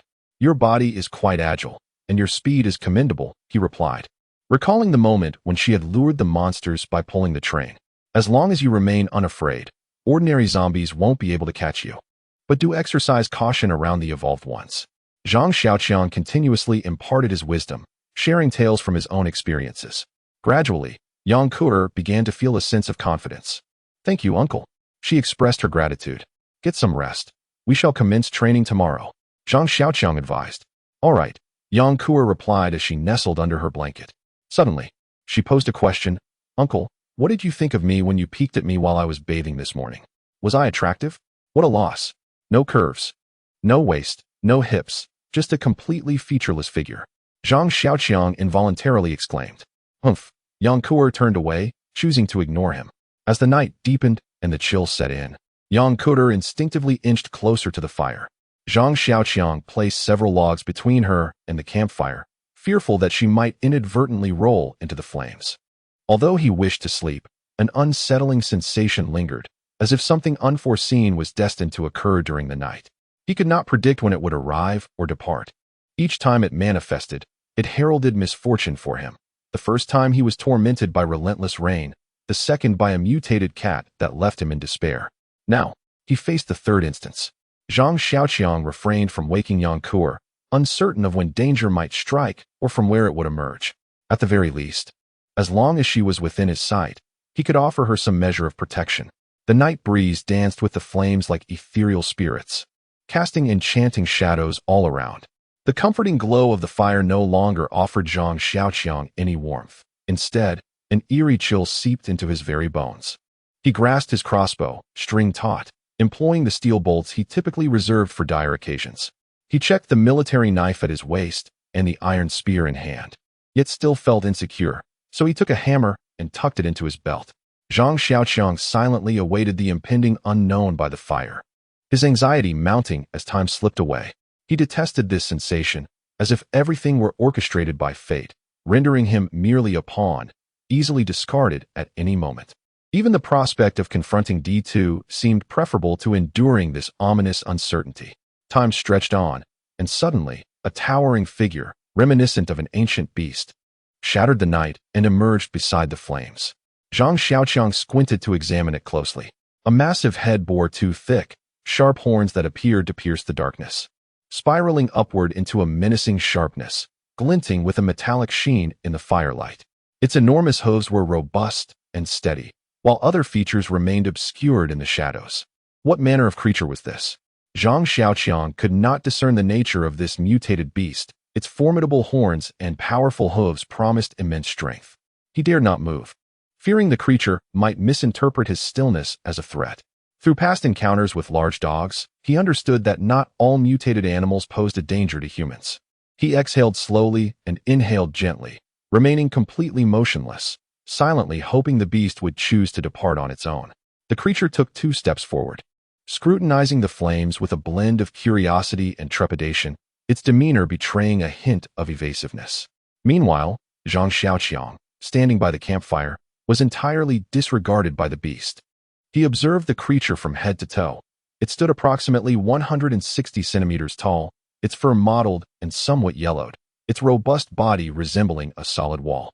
Upon closer inspection, it bore a slight resemblance to a goat, though he could not be certain. The goats he had encountered had short, thick horns that curved slightly backward, whereas this creature's horns were more akin to those of an African antelope, long and straight. As time passed slowly, the beast gradually approached, heightening Zhang Xiaoqiang's vigilance as he aimed his crossbow bolt at the space between its eyes. The atmosphere felt peculiar. The creature exhibited a fascination with the fire while he kept his gaze fixed upon it, oblivious to the sleeping Yang Kur by the flames. Just as it seemed the monster had lost interest in the flames and was preparing to retreat, a spark erupted from the burning wood. startling the creature into charging toward the fire with its horns lowered. Zhang Xiaoqiang, unaware that the beast's target was the flickering flames, released the crossbow bolt, which quivered ominously at the creature's forehead. The beast halted, pressing its head, still impaled by the bolt, toward Zhang Xiaoqiang. A bitter taste filled Zhang Xiaoqiang's mouth. What weapon could possibly contend with a creature that could withstand a crossbow bolt? He discarded the crossbow, gripping an iron spear instead, fully resolved to confront the beast. There was no avenue for escape, and retreating into the darkness would lead to swifter demise. His vision was not as keen as that of the creature. The beast, seemingly in extreme pain, shook its head in an attempt to dislodge the bolt, and upon failing, directed its fury toward Zhang Xiaoqiang. It pawed the ground and charged at him, its sharp horns aimed menacingly. With the iron spears but planted askew on the ground, Zhang Xiaoqiang leaned forward in a bow stance, the spearhead aimed at the monster's head, awaiting its self-destructive charge.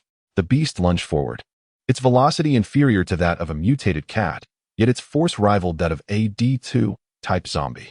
At the instant of impact, Zhang Xiaoqiang somersaulted to the side. The colossal impact wounded the monster, causing its forelegs to falter. It shook its head, seemingly attempting to regain composure. Seizing the opportune moment, Zhang Xiaoqiang surged forward, vaulting onto the monster's back. His left hand grasped the scruff of its neck, while his right hand plunged a military knife into its throat. The sound of the blade piercing the skin resembled that of striking worn leather, only to glance off. The monster, displeased with Zhang Xiaoqiang's presence, bucked and leaped.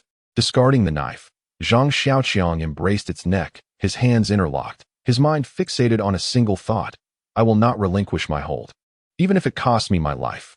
Chapter 26. A substantial piece of flesh, the monster galloped and bounded around the bonfire like a frenzied bull, while Zhang Xiaoqiang, upon its back, was tossed about in a state of utter disorientation.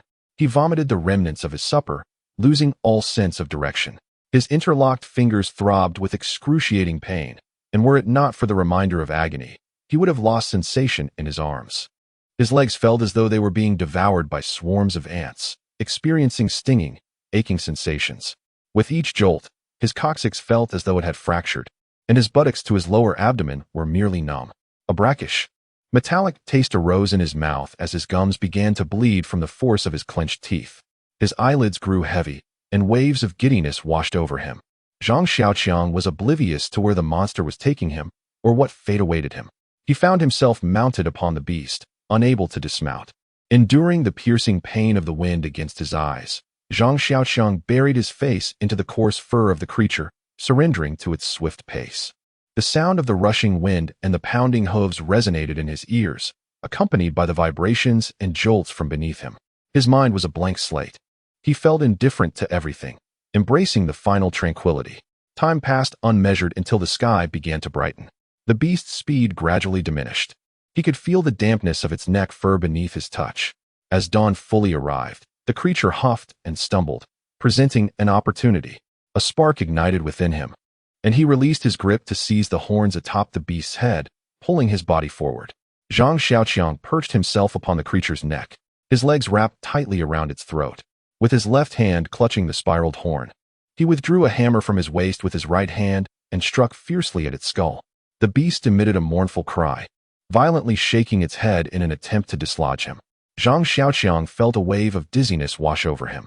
Yet, as the creature paused momentarily, he resumed his assault, striking its head relentlessly. With each blow, it thrashed, while he clung on resolutely, waiting for the right moment to strike again. In those fleeting seconds, Zhang Xiaoqiang noticed a chance. A crossbow bolt had embedded itself in the beast's forehead, neither too deep nor too shallow, perfectly lodged in its skull, inflicting excruciating pain without being fatal. Hope ignited within him as he summoned his remaining strength, firmly seated upon its neck, poised for action. The moment had arrived. He stood upright once more, gripping the large horn tightly, with his left foot hooked beneath its chin and his right foot pressing against its shoulder blade. He straightened his body. When the hammer struck the tail of the crossbow bolt, the projectile sank down a few inches. The monster emitted a tremendous wail, resonating in his ears like a deafening buzz. It bounced up and down, and perched upon its back. He felt as though he were soaring through the air, only to come crashing back down. The hammer flew away, and his left hand, clutching the horn, was ground raw by the spiral pattern, blood flowing profusely. Time became an abstraction until the monster stood upright again, retreating a few steps, then a few more, before collapsing sideways onto the ground. Zhang Xiaoqiang had no time to leap off, tumbling down alongside it. Groaning, he extricated his left leg from beneath the creature, feeling numbness in his foot, rubbing his calf. The pain intensified. Had it broken? Anxiety gripped him. He probed meticulously. The bone was intact, with no fracture. His left foot hung limply from his calf, dislocated. Gently, he moved his foot a few times before forcefully attempting to reposition it. A sharp intake of breath followed, a gasp of pain, as he realized it hadn't reattached. Tears of frustration welled up. He had never learned how to do this. After several agonizing attempts, he finally managed to realign his foot. Limping, Zhang Xiaoqiang surveyed the corpse of the monster. Wow, what a massive sheep! Came the astonished exclamation from Yang Kuer behind him. Zhang Xiaoqiang stared vacantly at her for a moment, then glanced at the sky, which was now brilliantly illuminated. A wave of profound fatigue washed over him. Don't mind me. I'm going to sleep for a while. Zhang Xiaoqiang hummed with a hoarse and parched voice, collapsing atop the corpse, seeking solace in the residual warmth of the mutated beast's body as he drifted into slumber. Meanwhile, the young girl practiced her frog jumps beside him, her labored breaths resonating incessantly. Zhang Xiaoqiang examined the beast's formidable horns, each nearly 60 to 70 centimeters long, adorned with spiraled patterns that coiled from the base to the tip. They possessed a smoothness akin to jade, while striking them produced a crisp metallic sound. The horns were hollow, wider at the base and tapering to a sharp point, their texture remarkably hard. The blade of his military knife had left no mark, yet it had dulled against their resilient surface. Truly, a treasure. As Zhang Xiaoqiang caressed the horns, he admired the intricate, lustrous patterns that occasionally refracted an air of elegance and mystery. He shuddered at the memory of the arduous process of detaching them. Striking with a military knife proved futile. Hammering them yielded no results. Ultimately, he resorted to painstakingly chiseling them from the mutated beast's skull using a hammer and a crossbow bolt. Nearby, he propped a piece of animal hide with bamboo strips, for the hide itself was a prized possession, impenetrable and lightweight. The task of skinning it had been a mental ordeal, and he had ultimately resorted to the saw of an entrenching tool, slowly slicing it away, bit by bit. Now, the mutated beast lay bare, lifeless before him. Uncle, that makes 2,000 jumps. Yang Kuer reminded Zhang Xiaoqiang of her achievement. Take a break, then jump another 2,000.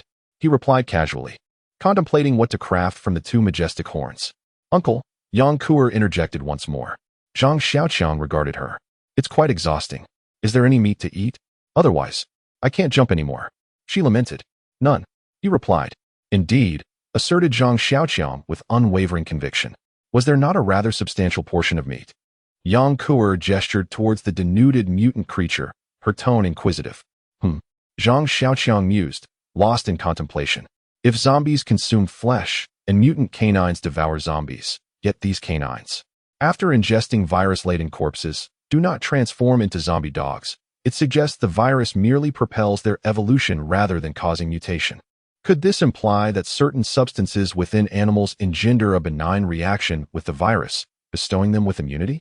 Conversely, zombies eschew the flesh of their own kind, indicating their hides hold no allure and offer no impetus for further evolution.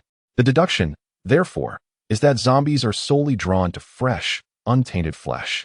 The prior siege of the canine by zombies was driven by a desire for its flesh, implying it is devoid of the virus, which has been neutralized within the animal system. Thus, human consumption should pose no threat. Zhang Xiaoqiang soliloquized. Uncle, pretty please. Yang Kuer urged, her impatience palpable. Continue practicing for now. We shall discuss it at mealtime. Zhang Xiaoqiang responded evasively. Yes, we're having meat tonight. Yang Kuer exclaimed, skipping away gleefully. Chapter 27. Call me cockroach to partake or abstain. That is the conundrum. Zhang Xiaoqiang gazed at the sizable cut of meat, lost in thought. If only one could find a test subject. Zhang Xiaoqiang cast a sidelong glance at Yang Kuer, weighing the option before ultimately dismissing it. To subject Yang Kuer to such an experiment? Despite her somewhat impaired faculties and tarnished innocence, she is still but a young girl. Yet, the loss of innocence is now commonplace. It has been said that virginity is a commodity to be sought only in kindergartens. Zhang Xiaoqiang, however, remained unconvinced. There should be at least a few in the lower grades of elementary school. Digressing, He refocused his gaze on the piece of meat, which appeared slightly darkened. Likely due to insufficient bleeding, the blood had pooled within the flesh, weighing 300 to 400 pounds. He swallowed hard. It had been several days since he last had meat, and his appetite was piqued. Limping towards the meat, he inspected it, and, with a steely resolve, used a spade to carve out a piece the size of a fingernail. With eyes closed, he shoved it into his mouth, pausing at the edge of his lips. He caught the raw, metallic scent of the meat. He moved to the campfire to roast it, watching as the slice gradually turned golden and curled, releasing a tantalizing aroma. Drawing upon the resilience bestowed by the bizarre rainfall he had endured, he tossed the meat into his mouth. It was a bit tough, he noted, crunching down with finality. Is it ready yet? I can hardly wait, urged Yang Kuer, as a leg of a mutated beast sizzled over the flames. Zhang Xiaoqiang assessed the cooking progress. Not yet done. After consuming the meat slice without any adverse effects, he coaxed the young girl to try a piece, validating his hypothesis that the D virus was detrimental to humans yet beneficial to animals. He pondered whether monkeys might transform into zombie monkeys. Gazing into the flickering flames, Zhang Xiaoqiang mused aloud. It's burnt, it's burnt. I told you so, uncle, but you wouldn't listen, humph, complained Yang Kuer, observing the charred meat. If you find it burnt, then don't eat it. Kindness is often mistaken for foolishness. Zhang Xiaoqiang retorted. All right, I'm sorry. Oh, it's so tough. Yang Kuer grimaced. No matter how much you chew, it won't soften. Just chew a bit more. Think of it as pork. Zhang Xiaoqiang imparted his wisdom. Sir, what is your appellation? Yang Kuer inquired, finally recalling to ask his name. Now, let us all introduce ourselves. The teacher descended from the podium, and he ascended, gazing into more than 50 pairs of eyes. Xiaoqiang, what has befallen you, Xiaoqiang? A parent mourning their child. This was the recitation of movie lines by his classmates. Zhang Xiaoqiang. Ha ha ha. Is that not cockroach? Indeed. I apologize. Ha ha ha. I cannot contain my laughter. This was an excerpt from his past during a blind date. He harbored resentment toward his name, as if it were a curse that clung to him throughout his existence. But how shall I address you? I cannot continuously call you sir. Can I? You were just lamenting your unmarried status, proclaiming yourself to be a late bloomer, still in your prime? Upon hearing Yang Kuer's inquiry, he fell silent. He suddenly recalled the cockroach struggling for survival in the bottle, remembering countless near-death experiences after leaving home. Call me cockroach. Zhang Xiaoqiang resolved. EW? Cockroach. Ugh. How disgusting. Cockroaches are the worst. Sir, why would you choose such a name? Yang Kuer candidly commented on the name cockroach. Have you had your fill? If so, retire to your slumber. Training resumes tomorrow. Zhang Xiaoqiang dismissed Yang Kuer to sleep. Yang Kuer mumbled something under her breath as she curled up in her blanket and drifted off to sleep. Zhang Xiaoqiang consumed the remaining barbecued meat, clutching his abdomen in reflection. Each time he sustained an injury, his appetite seemed to surge, and although the rapid healing of his wounds brought him joy, the depletion of food left him with a pang of regret.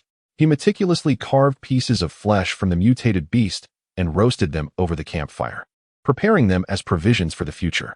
While the taste was not particularly exquisite, it sufficed to quell his hunger. Gradually, the beast was reduced to mere bones as he continued to carve away its meat. Zhang Xiaoqiang rummaged through the creature's abdominal cavity, but found nothing akin to feline stones. Could it be that only cats developed such stones?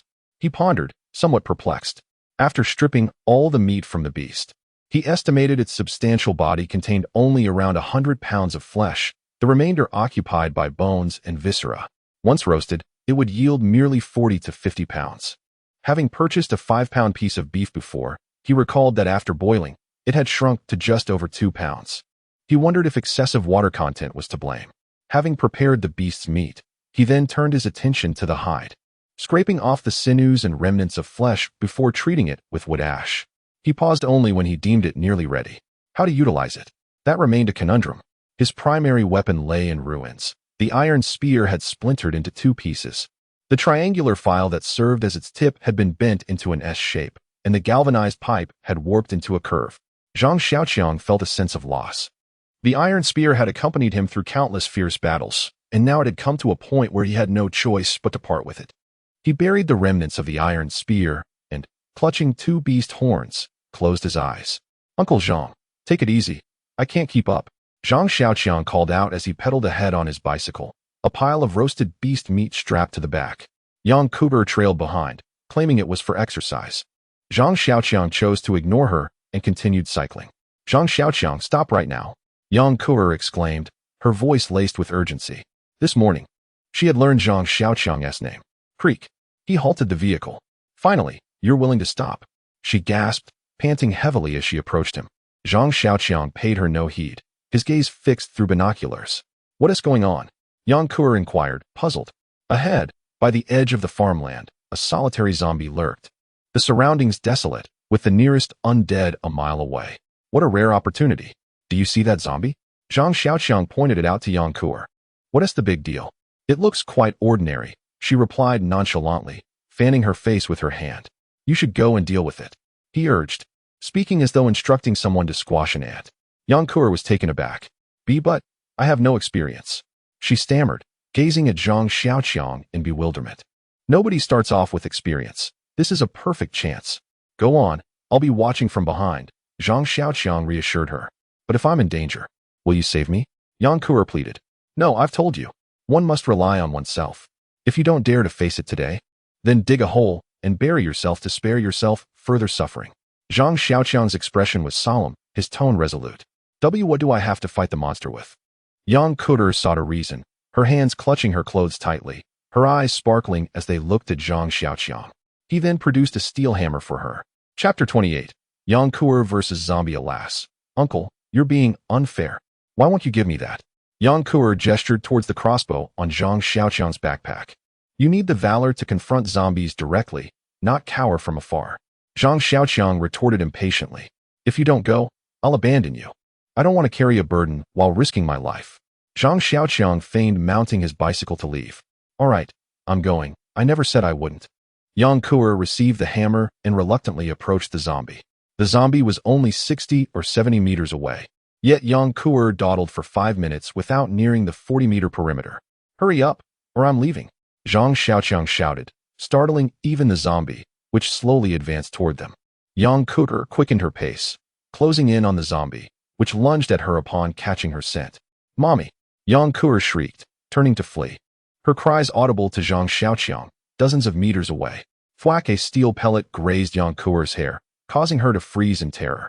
Run again, and I'll kill you, Zhang Xiaoqiang threatened, aiming the crossbow at her. Wah! Yang Kuber burst into tears. Zhang Xiaoqiang understood the cruelty of a 14-year-old girl facing a zombie alone. But he felt he had no choice.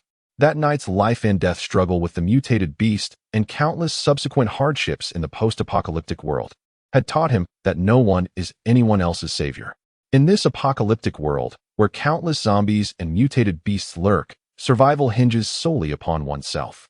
If she fails to eliminate this zombie today, then let the zombie take her life, Zhang Xiaoqiang mused, acknowledging that the onset of the apocalypse has compelled all survivors to start anew. He is but a minor character, devoid of any responsibility or obligation to save anyone. Thus, in this desolate era, there exists no law, no human rights, and certainly no emotions. To cling to such notions would only hasten one's demise. Yang Kuber halted several meters away from the zombie before darting to the left, maneuvering behind it. Has she begun to use her wits? There is a hint of progress. Zhang Xiaoqiang lit a cigarette, inhaling as he observed her actions. When Yang Kuber reached her intended position, the zombie turned its attention towards her. An opportune moment. Zhang Xiaoqiang called out in encouragement. Yang Kuber recognized the rarity of the chance and sprinted toward the zombie. However, as she lunged forward, her focus solely on the creature. She neglected her footing and fell, mirroring the zombie's earlier stumble. Cough, cough. When Zhang Xiaoqiang witnessed such a promising opportunity squandered, smoke lodged in his throat, igniting his irritation. As Yang Kuber regained her footing, the zombie too rose once more. The first round between Yang Kuber and the zombie ended in a stalemate. Finishing his cigarette, Zhang Xiaoqiang glanced at the clock. A quarter of an hour had passed. He looked up at the sky, hoping she would resolve this before exhaustion claimed her. A wicked thought crossed his mind. Yang Kuber continued to confront the zombie, which suddenly lunged forward. Yet, she remained unfazed, ducking low and swiftly maneuvering behind the creature, delivering a powerful blow with a hammer to its back. In the second round of the match between Yang Kuber and the zombie, Yang Kuber held a slight advantage. Observing the boredom, Zhang Xiaoqiang lit another cigarette, exhaling a series of smoke rings. Having just experienced a thrilling encounter, Yang Kuer became more composed and emboldened, initiating playful taunts towards the zombie, which seemed to leave it disoriented and confused. Suddenly, Yang Kuer leaned to the left, then swayed to the right, causing the zombie to miss its lunge. Seizing the opportunity, she darted behind the creature, delivering a powerful kick to the bend of its leg. The zombie lost its balance and tumbled forward. With a shrill scream, Yang Kuer stepped forward and executed a flawless self-defense kick, striking forcefully between the zombie's legs. Witnessing this, Zhang Xiaoqiang felt a rush of anxiety. Subsequently, Yang Kuer leaped into the air, landing on the zombie's back, and gripped a hammer tightly, relentlessly pounding down upon its back. The zombie struggled to rise multiple times, only to collapse again until it lay motionless. In the third round, Yang Kuer achieved a resounding victory over the zombie. Zhang Xiaoqiang approached her side, where she was still striking away, murmuring incessantly. With a swift motion, he placed a hand on her shoulder. Suddenly, the hammer swung towards Zhang Xiaoqiang's face, but he managed to leap back just in time, breaking into a sweat. Yang Kuer continued her assault on the zombie, appearing somewhat delirious and detached from reality. Crouching beside her, Zhang Xiaoqiang witnessed her sobbing while chanting, "Whoa, dead cockroach, whoa, foul cockroach. I shall use insecticide, spray, spray, spray, to annihilate you." A wave of powerful resentment surged towards Zhang Xiaoqiang. Standing aside, Zhang Xiaoqiang observed Yang Kuer perched atop the zombie, striking it repeatedly. As her vigor waned, the once swift hammer blows decelerated until they ceased altogether. Zhang Xiaoqiang assisted her to a seated position, inquiring about her well-being. "I'm famished," Yang Kuer declared, patting her stomach. Evidently recovered from her exertion. "Goodness, uncle, you should have witnessed it. The creature's claw was a mere hair's breadth from my eye. Truly, it was a sliver away from snatching my eye. Oh, I was utterly terrified." Seated on the ground, Yang Kuer animatedly recounted the event, punctuating her harrowing tale with sweeping gestures of the half-eaten jerky in her hand. Zhang Xiaoqiang, occupied with his own jerky, observed her gesticulations with detached amusement. Having witnessed the entire sequence of events, he held little interest in her dramatized narrative. "Haha, if I can slay one today, I can slay two tomorrow. Haha two. If I truly exert myself, I'll slaughter 10,000 of them. Haha he." Yang Kuer's excitement escalated into unbridled exuberance. Observing her boastful demeanor, Zhang Xiaoqiang remained unimpressed. Reflecting inwardly, a wolf from Zhongshan, arrogant upon gaining power. He presented the sniper crossbow to Yang Kuer. Yang Kuer gazed at Zhang Xiaoqiang with bewilderment, hesitant to accept it.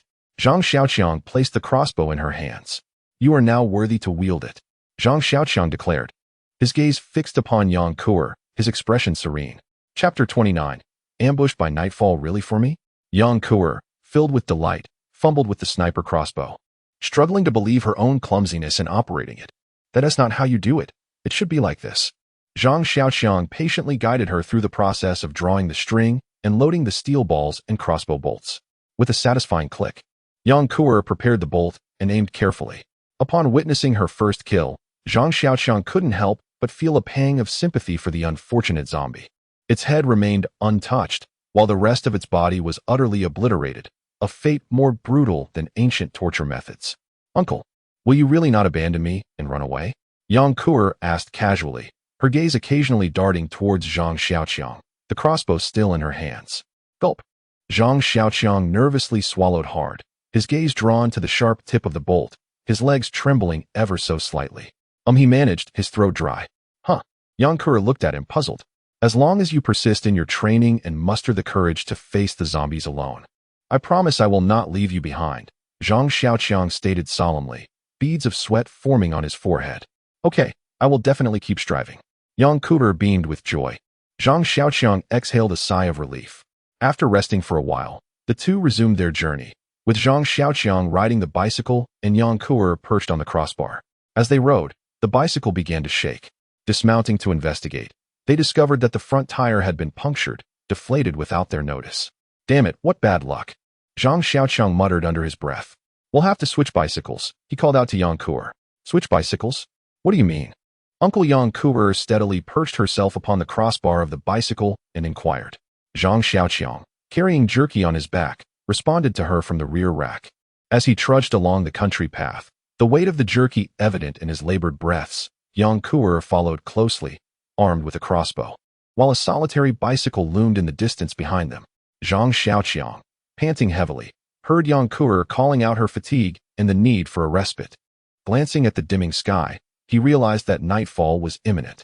Not far ahead, at the foot of a small hill, a two-story villa stood isolated beside the farmland, devoid of any obstructions and, naturally, free from the omnipresent hordes of the undead. Zhang Xiaoqiang resolved to spend the night in that villa. Ever since being cornered by D2 in a house, he had developed a distaste for enclosed spaces. However, in the face of the night's bonfire attracting mutated beasts, he considered the shelter of a house to be safer than the wilderness. This was a quintessential rural dwelling, showing signs of age. The once bright white tiles of the exterior had dulled over time, and the corners of the foundation were adorned with withered, yellowed moss. The cement ground of the grain-drying area in front of the villa bore numerous slender, fine cracks. The stainless steel doors and windows of the villa were tightly secured. Zhang Xiaoqiang knocked on the door several times, then pressed his ear against the iron gate, straining to catch any sounds from within. The house was eerily silent. He stepped back a few paces to assess the villa, pondering a means of entry. "Uncle, what are you searching for?" Yang Kuer inquired, observing his actions. "Do not disturb me. Can't you see I'm trying to find a way inside?" Zhang Xiaoqiang replied, slightly irritated. "If the bottom doesn't work, then let us try the top," Yang Kuer suggested, gesturing towards the second floor with a disgruntled pout. Zhang Xiaoqiang glanced up at the second floor, where a balcony adorned the entrance, behind which lay a glass door. From the ground floor, he could not discern if the door was locked. Even if it were, it mattered little. After all, there was a hammer. He instructed Yang Kuer to step onto his shoulders and ascend, intending for her to unlock the door from inside before descending back down. "Uncle, there might be monsters inside," Yang Kuer said, her expression betraying a hint of trepidation. "Are you still afraid of zombies?" Zhang Xiaoqiang countered. "Oh yes, I'm not frightened anymore." Yang Kuer recalled the victorious battle against the zombies they had fought earlier that day. "Be careful, don't step on my face." "I'm sorry, it was just a close call. Really, just a hair's breadth." "Never mind, you can step on my head. I'll consider myself unfortunate." "Uncle, I can't reach. Would you prefer I come down so you can step on me instead? With that little frame of yours? Are you ready?" "Up." Zhang Xiaoqiang lifted Yang Kuer by her shoe soles. Her feet flailed momentarily in the air before vanishing. "Uncle, wait for me. I'm going to open the door." Yang Kuer's voice echoed as she disappeared behind the glass door. With a click, the iron door swung open. "Uncle, it's so dark inside. I'm really scared," Yang Kuer confessed, her heart still racing. Zhang Xiaoqiang paid her no heed and swiftly entered the dimly lit room, which had an air of abandonment. Inside was a hall, and on the wall facing the door hung a portrait of the god of longevity. Beside it stood a cabinet displaying a porcelain statue of Mao Zedong, now faded and nearly indistinguishable. The decor was quite ordinary, with the white porcelain tiles on the floor having yellowed with age. Having circumnavigated the ground floor, Zhang Xiaoqiang located the kitchen, finding it utterly barren save for a full water tank. The absence of oil, salt, soy sauce, vinegar, and rice was so complete that even a rat would be moved to tears. A passageway extended from the kitchen to the rear of the house, leading to a small courtyard. Flanking the yard were several adobe structures, a carport strewn with tires and tools, a woodshed, and two other rooms, one a pigpen, the other a smokehouse, devoid of any cured meat. A wrought iron gate at the back of the yard provided access to the mountain behind, secured with a robust padlock. Zhang Xiaoqiang surmised that the homeowner had evaded the virus, escaping with provisions by car, yet taking the time to secure both the front and back entrances. Downstairs, one room served as an elderly person's bedroom, furnished with antiquated furniture and a large wooden bed. The other rooms had been repurposed as storage, with a scattering of rice grains on the floor. The second floor comprised a living room and 3 bedrooms. The living room boasted hardwood floors, an oversized sofa, and a high-end home entertainment system. The bedrooms were fully furnished with bedding, ready for immediate use. After supper, Zhang Xiaoqiang and Yang Kuer used a large pot in the kitchen to heat water and luxuriated in a thorough bath. "You take the bedroom. I'll sleep in the living room. Keep an ear out for any disturbances during the night, and don't fall into too deep a slumber," Zhang Xiaoqiang instructed Yang Kuer before retiring. All right, you're such a nag. Oh, it's been ages since I've slept in a bed," Yang Kuer exclaimed joyfully as she entered the bedroom. Zhang Xiaoqiang lay down on the sofa, covered himself with a blanket, and closed his eyes, his military knife at hand. The sofa's soft embrace eased his body, and he drifted into a swift and untroubled sleep. A metal pipe jabbed at Zhang Xiaoqiang's abdomen, yet he remained oblivious, merely scratching his belly and continuing to sleep. The pipe then tapped his face, prompting Zhang Xiaoqiang to suddenly open his eyes. A blinding beam from a flashlight pierced through the darkness, rendering him momentarily unable to see. A shadowy figure loomed behind the light. After a while, Zhang Xiaoqiang adjusted, squinting to discern the scene before him. A crude hunting rifle was aimed at him, the flashlight's beams sweeping across his body in search of concealed weapons. "Who are you?" inquired the shadowy figure, their voice suggesting youth. "I am a survivor. I am merely taking refuge here for the time being," Zhang Xiaoqiang replied candidly. "I care not whether you are a so-called survivor. Why are you in my home? Speak." The figure's tone grew increasingly irate. "Please lower the gun and allow me to explain. I mean you no harm," Zhang Xiaoqiang urged. "You are in my home and dare to ask me to lower my weapon? How audacious!" The individual erupted, striking Zhang Xiaoqiang's face with the butt of the gun. Zhang Xiaoqiang covered his face, attempting to reason further. "Do not move. If you do, I will shoot." Yang Kuer emerged, brandishing a crossbow, eager to join the fray. Chapter 30, A Madman? The figure swung the gun's muzzle towards Yang Kuer, poised to pull the trigger. In that instant, Zhang Xiaoqiang lunged at him, resulting in a gunshot that echoed through the room as a bullet ricocheted off the ceiling, sending dust and debris cascading down. The living room was suffused with the acrid scent of gunpowder as Zhang Xiaoqiang and the assailant wrestled on the floor in a fierce struggle. Two individuals were incessantly rolling across the floor. One moment, they collided with the leg of the sofa, producing a resounding thud, and the next, they crashed into the coffee table, shattering glass and scattering shards across the wooden floor. Their faces and hands were marred with wounds, yet they seemed oblivious to the pain. In a sudden twist, Zhang Xiaoqiang lost his grip on the shotgun, which was seized by his opponent. Seizing the opportunity, the assailant thrust his head forcefully into Zhang Xiaoqiang's nose, causing a cacophony of flavors, sour, salty, bitter, and spicy, to erupt on his face. Tears and snot streamed down. But before he could react further, a pair of large hands clamped tightly around his throat, the calloused grip tightening with relentless force. Struggling for breath, Zhang Xiaoqiang felt his cheeks turn from crimson to a deep blue, the lack of oxygen clouding his mind. He attempted to pry the hands from his throat, but to no avail, his tongue slowly protruding from his mouth. A flashlight rolled into the corner, its beam illuminating the wooden floor. Yang Kuer stood at the bedroom door, unable to discern the struggle, her anxiety mounting. Dizziness washed over Zhang Xiaoqiang's brain as he curled his right leg, planting his foot firmly on the assailant's abdomen, and with a sudden burst of strength, he kicked the attacker away. With a cry of alarm, the assailant lunged back at him. In a swift motion, Zhang Xiaoqiang grasped the shotgun barrel beside him and swung it forcefully. The stock struck the assailant, who let out a piercing scream and fled down the stairs, disappearing into the familiar surroundings in mere moments. "What are you standing there for? Hurry and help me up," Zhang Xiaoqiang shouted weakly from his position on the wooden floor. Having snapped out of her daze, Yang Kuer approached and assisted Zhang Xiaoqiang to a seat on the sofa. "Could he be the homeowner? Mistaking us for burglars?" Zhang Xiaoqiang mused. "That can't be right. Why isn't he living here? There are no zombies around. It's quite safe." He was rather perplexed. "Good morning, Uncle," Zhang Xiaoqiang said, lifting his head. Yang Kuer emerged from the bedroom, rubbing her eyes. The sky outside the glass door was already bright. The stainless steel door of the main room on the first floor was securely locked. Sunlight streamed into the room through the transom window above the iron door, adding a touch of brightness. "We didn't come in through here. Could it be?" Following the passage beside the kitchen, they reached the small courtyard behind the building. The iron gate of the courtyard was ajar, with a large lock hanging from a chain. Pushing open the iron gate, a dirt path extended towards the back of the hill. The dirt road ran along the base of the hill, which was sparsely vegetated.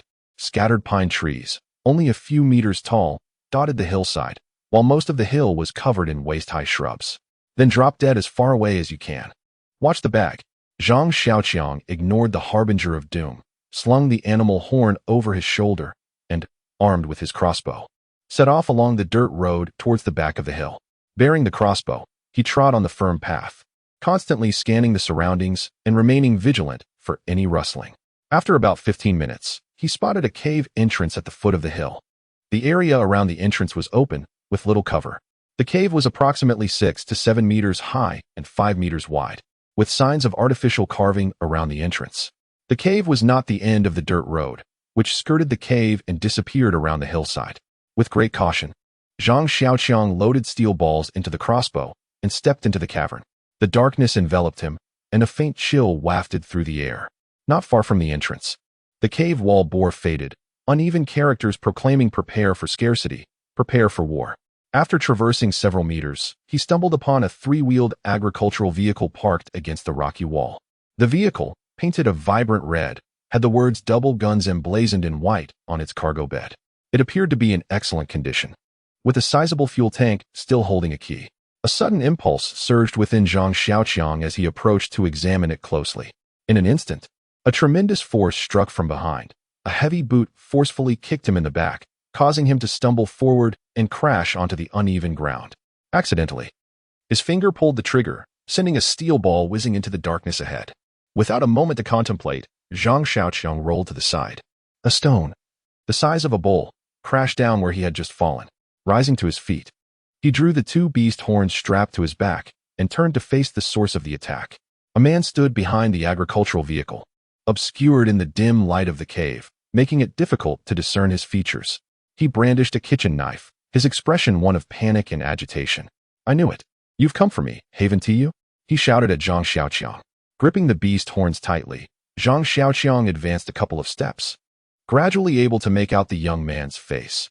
A sturdy figure in his early 20s, one hand clutching the knife, the other clenched into a fist, his legs trembling with evident fear. "Don't come any closer. I don't want this.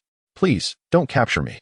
The man grew visibly agitated upon seeing Zhang Xiaoqiang approach. His knife unwaveringly aimed at Zhang's arm, the tremors intensifying. Could he be deranged?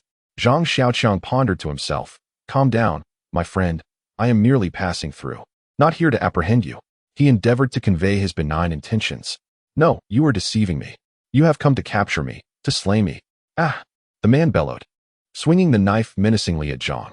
With a clang, Zhang parried the knife with a beast's horn, then delivered a powerful kick to the man's chest, propelling him backward nearly 10 paces. "Ah!" the man hurled the knife at Zhang before turning to flee toward the cave's entrance. Zhang crossed the beast's horn defensively before the knife struck it and fell to the ground. "Oh no, the girl!" Zhang feared for Yang Kuer, who was inside the small building, and hurriedly pursued the man. Upon exiting the cave, he spotted a figure racing up the mountain, and he closely followed. The man reached the summit, halting against a cliff face, beneath which lay a quarry. There was no escape. "Don't come any closer. I don't wish for this. I don't want to kill them. It's not my fault," he exclaimed as he retreated, eventually finding himself pressed against the cliff, half his body dangling precariously in midair. Zhang Xiaoqiang felt exasperated, having been ambushed in the middle of the night and waiting until dawn in vigilance. He now had to witness this man's descent into madness. He was reluctant to engage with him further, yet feared a sudden attack from behind. Torn between the urge to eliminate the threat and the moral hesitation to do so. "I have slain them. They are no longer my grandparents, nor my parents, nor my elder brother and sister-in-law. They have transformed into monstrosities, devouring Xiaohao before my very eyes." The man's face contorted with rage, his words spilling forth incessantly. "Hey, brother, take it easy. No one claims you have erred in your actions." Zhang Xiaoqiang feigned persuasion, inwardly dismissive. Clearly, this fellow had not accessed the internet and remained oblivious to the apocalypse, believing himself a mere murderer. "Huh, you cannot deceive me. I am aware of your intent to capture me.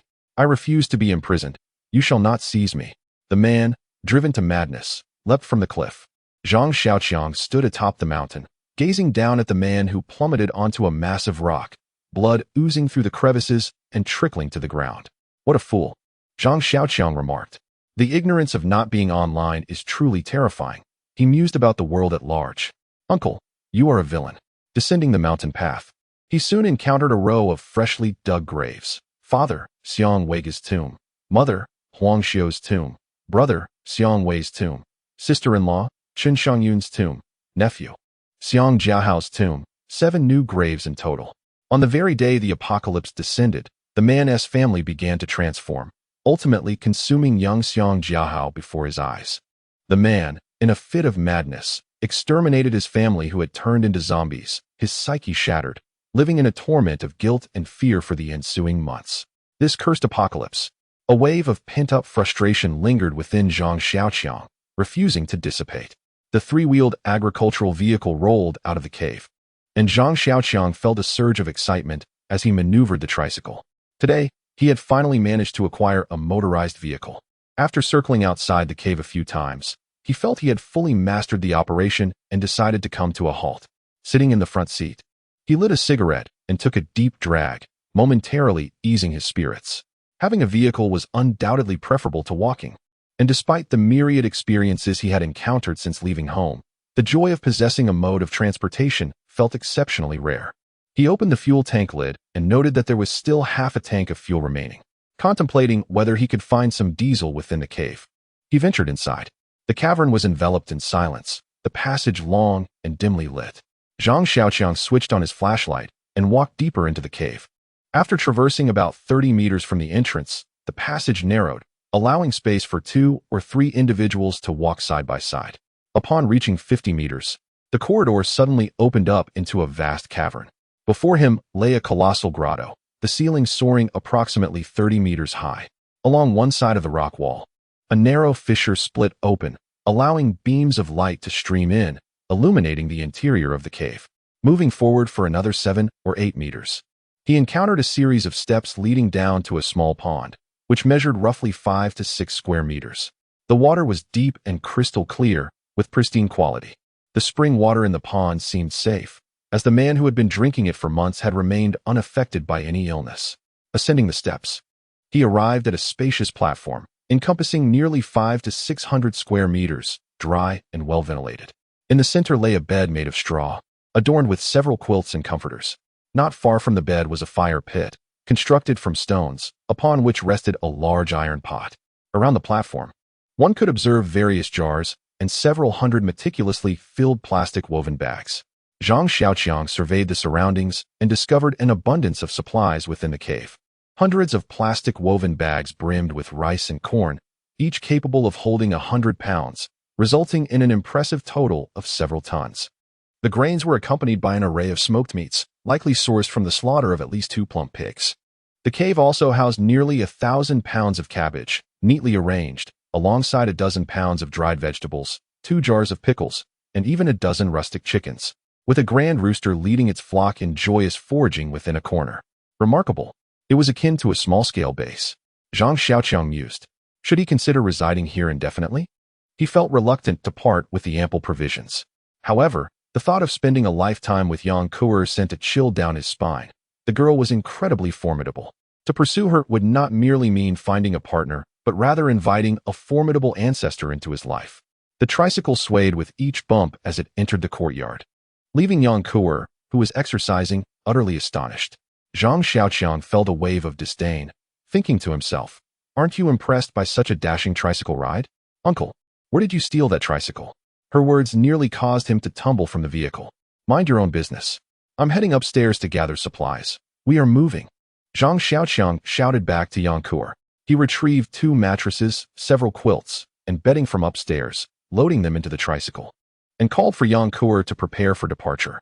"Uncle, have you noticed anything different about me today?" Yang Kuer tucked a strand of hair behind her ear and spoke in an oddly inflected tone. Zhang Xiaoqiang glanced at her, noticing that her figure remained as unremarkable as ever. He responded with a hint of indifference. "Come on, take a closer look," Yang Kuer urged, stepping closer to him and tilting her head upward. Instinctively, Zhang Xiaoqiang felt the urge to distance himself. Although her clothes had been washed once, they bore the unmistakable scent of 3 months of neglect, mingled with the odor of fermentation that was truly indescribable. However, something felt amiss. Whenever Yang Kuer approached within 3 meters, he was usually overwhelmed by that unpleasant odor, yet today, instead, there was a hint of freshness. Her hair was neatly arranged, with shoulder-length locks gathered playfully into a small ponytail at her right ear. Around her neck was a vibrant silk scarf, and she wore a light yellow mid-length coat paired with slightly faded denim jeans, complemented by a pair of white women's hiking shoes. Yang Kuer appeared refreshingly tidy, her complexion enhanced by a touch of blush, and her lips adorned with a hint of gloss, reminiscent of a crescent moon. Her large eyes sparkled with mischief, while her petite nose added to her charm, making her look adorably sweet. She exuded the potential of a youthful beauty, igniting a stir within Zhang Xiaoqiang, who began to entertain fleeting thoughts. Yet, upon once more beholding Yang Kuer's figure, all his desires evaporated without a trace. In that moment, Zhang Xiaoqiang came to a realization. He once fancied himself an aficionado of youthful girls, believing he possessed the makings of a peculiar uncle. But now, confronted with the facade of a youthful girl and her figure reminiscent of a flatboard, he understood the truth. Deep within my heart, I have longed for the tumultuous waves. Zhang Xiaoqiang has truly come to recognize his innermost feelings. What is there to admire? How long has it been since you last brushed your teeth? Your breath is quite foul. Zhang Xiaoqiang teased Yang Kuer. Uncle, you are quite the scoundrel. Yang Kuer delivered her final assessment of Zhang Xiaoqiang. Yang Kuer's attire reminded Zhang Xiaoqiang of his own clothing, which was somewhat soiled and tattered, with several large tears that warranted a change. Ascending to the upper floor, he rummaged through all the wardrobes, discovering several garments that, despite their vivid colors, fit him reasonably well. However, he feared that those gaudy hues would attract the mutated beasts from afar. In his search, he stumbled upon a sealed set of intimate apparel. Should he suggest that Yang Kuer try it on? A mischievous thought crossed his mind, but he quickly dismissed it, shaking his head. Such a treasure would be wasted on her. Returning downstairs, Zhang Xiaoqiang donned a black and gray down jacket over a turtleneck sweater, while his lower half was clad in a pair of vintage blue military trousers, crafted from an unknown but durable material suitable for various environments. This attire had likely belonged to a laborer, and remarkably, it still felt quite comfortable. He tossed the spare clothing into the vehicle's cabin, secured himself, and called out to Yang Kuer as he steered the tricycle towards the cave. As Yang Kuer circled around the platform, Zhang Xiaoqiang skillfully inserted a sharpened hardwood stick into the beast horn, finding it surprisingly manageable. The beast horn, both lightweight and immensely durable, was far superior to his previous rudimentary iron spear. He twirled the spear, performing a flourish, yet felt a twinge of anxiety regarding the horn's secure attachment. He thrust the spear into the ground, and the tip effortlessly pierced the earth. After a slight shake, it remained firmly anchored. He procured several iron nails and, wielding a hammer, began to secure the connection between the beast horn and the spear shaft. With each strike of the hammer, the spear drove deeper into the soil, and upon completion, he realized the spear's tip had been driven approximately 40 centimeters into the ground. Grasping the spear, he shook it, but it remained immovable. Bending down to inspect the tip, he discovered it was firmly embedded in the earth, with the surrounding soil cracked and sunken. Digging into the earth, he was astonished to find that the topsoil was merely 2 or 3 centimeters thick, revealing a vast stone surface beneath. The beast horn was steadfastly anchored into the rock. How could this be? Zhang Xiaoqiang pondered as he gazed at the horn lodged in the stone. He seized another beast horn and thrust it against the rock, penetrating it by 2 or 3 centimeters. An idea sparked. Utilizing the second horn, he excavated around the spear, observing the large pit he had created in the rocky ground. He glanced at the spear, noting that the tip showed no signs of wear. The beast horn remained remarkably sharp and unblemished, its surface smooth and polished, completely unaffected by his previous exertions. With a weapon of exceptional prowess in hand, Zhang Xiaoqiang expressed his awe, pondering that it could perhaps even pierce through D2. The sky remained overcast and somber, the clouds as obscure and dim as ever. Zhang Xiaoqiang navigated his tricycle along the rural path, while Yang Kuer crouched in the cargo area, surrounded by heaps of grains and sundries. How many have we visited now? Zhang Xiaoqiang inquired as he drove. This is the third one. Yang Kuer replied. Uncle, we can't even consume all the food in the cave. Why do we need to gather so much more? She questioned, perplexed from the back. Why do you concern yourself with such matters? Zhang Xiaoqiang retorted, focusing intently on the road ahead. Although he had resolved to journey to WH City in search of a survivor stronghold, it did not imply he would neglect his own contingency plans. That cave could serve as a clandestine base. Naturally, the more abundant and well-stocked the supplies, the better. During this respite, he was scouring the vicinity for provisions with Yang Kuer. In the morning, they had searched 3 locations, uncovering several thousand pounds of rice, some corn cobs, and various other foodstuffs, yet it still felt insufficient. This was their second expedition of the day. The tricycle halted by a narrow river, approximately 6 meters wide, with shallow waters revealing the sandy bed beneath. The riverbank, somewhat constricted, was overrun with wild grasses, interspersed with an array of colorful plastic bags, bottles, and glass containers that once held pesticides, all mingling to cloud the river's clarity. A concrete bridge spanned the river, leading to a flat area on the opposite side where dozens of uniquely shaped two-story buildings were scattered amidst the landscape. Surrounding the structures were patches of vegetable plots, now long abandoned, where months of neglect had rendered them devoid of any visible crops. Zhang Xiaoqiang parked the tricycle at the bridgehead and, accompanied by Yang Kur, cautiously made their way toward the opposite shore, hoping to enhance her experience in confronting the undead. However, they had traversed to the nearest small building without encountering any zombies, which felt rather unsettling. Zhang Xiaoqiang lifted his binoculars to survey the surroundings. The village lay in eerie silence, exuding a sense of desolation from prolonged abandonment. The two proceeded with utmost caution, searching ahead. A relatively new small building stood at the edge of the village, flanked by two brick houses on either side, completely surrounded by hundreds of zombies. Yet there was no sign of life from above. Are there still living beings inside? Zhang Xiaoqiang pondered as he scrutinized the scene through his binoculars. To rescue or not to rescue? This dilemma weighed heavily upon him. It marked the third survivor he had encountered, and the sixth for Yang Kur. Thus far, apart from themselves, all other survivors had succumbed to various fates. In this apocalyptic world, the odds of survival for any remaining individuals were alarmingly slim. Zhang Xiaoqiang yearned to meet more living souls. Yet the sight of over 100 zombies posed a significant challenge. A few, or even a dozen, might have been manageable, but the current situation left him feeling helpless.